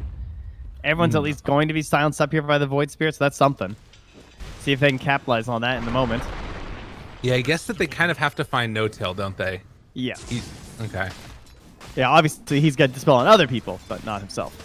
Right. Soxa not there with the rest of the team right now, and they're going to find Thompson. He's left alone. They were not prepped at all for this. Thompson found... Invis or something? I mean... know. I saw the mini-map. I'm not sure what happened there. I don't think he was Invis. I think he just got caught. Yeah. Trying to catch a wave. Well, that is unfortunate, but not the end of the world by any stretch of the imagination. Seb's just punching a tier 3 right now. Just sending so bad back home. That's silly. I mean, there's nothing that can catch him and hurt him right now. They just don't have that lockdown if they have eyes on Void Spirit. And mid one did have the Aghanims keyed up, but went back instead for the AC. And the unfortunate thing about this for Yellow Submarine is that they're not going to be able to get this outpost in time because Seb is just so domineering in this side of the map. He owns this entire area. He has had a medallion sitting on his courier for 2.5 minutes at this point. Doesn't even need it. Just chilling in the base. Yeah, that's pretty crazy. He wants to bring out the whole thing. Bring out the whole Solar Crest. And that was both outposts controlled, so the lead will grow even further for OG now. Oh, yeah.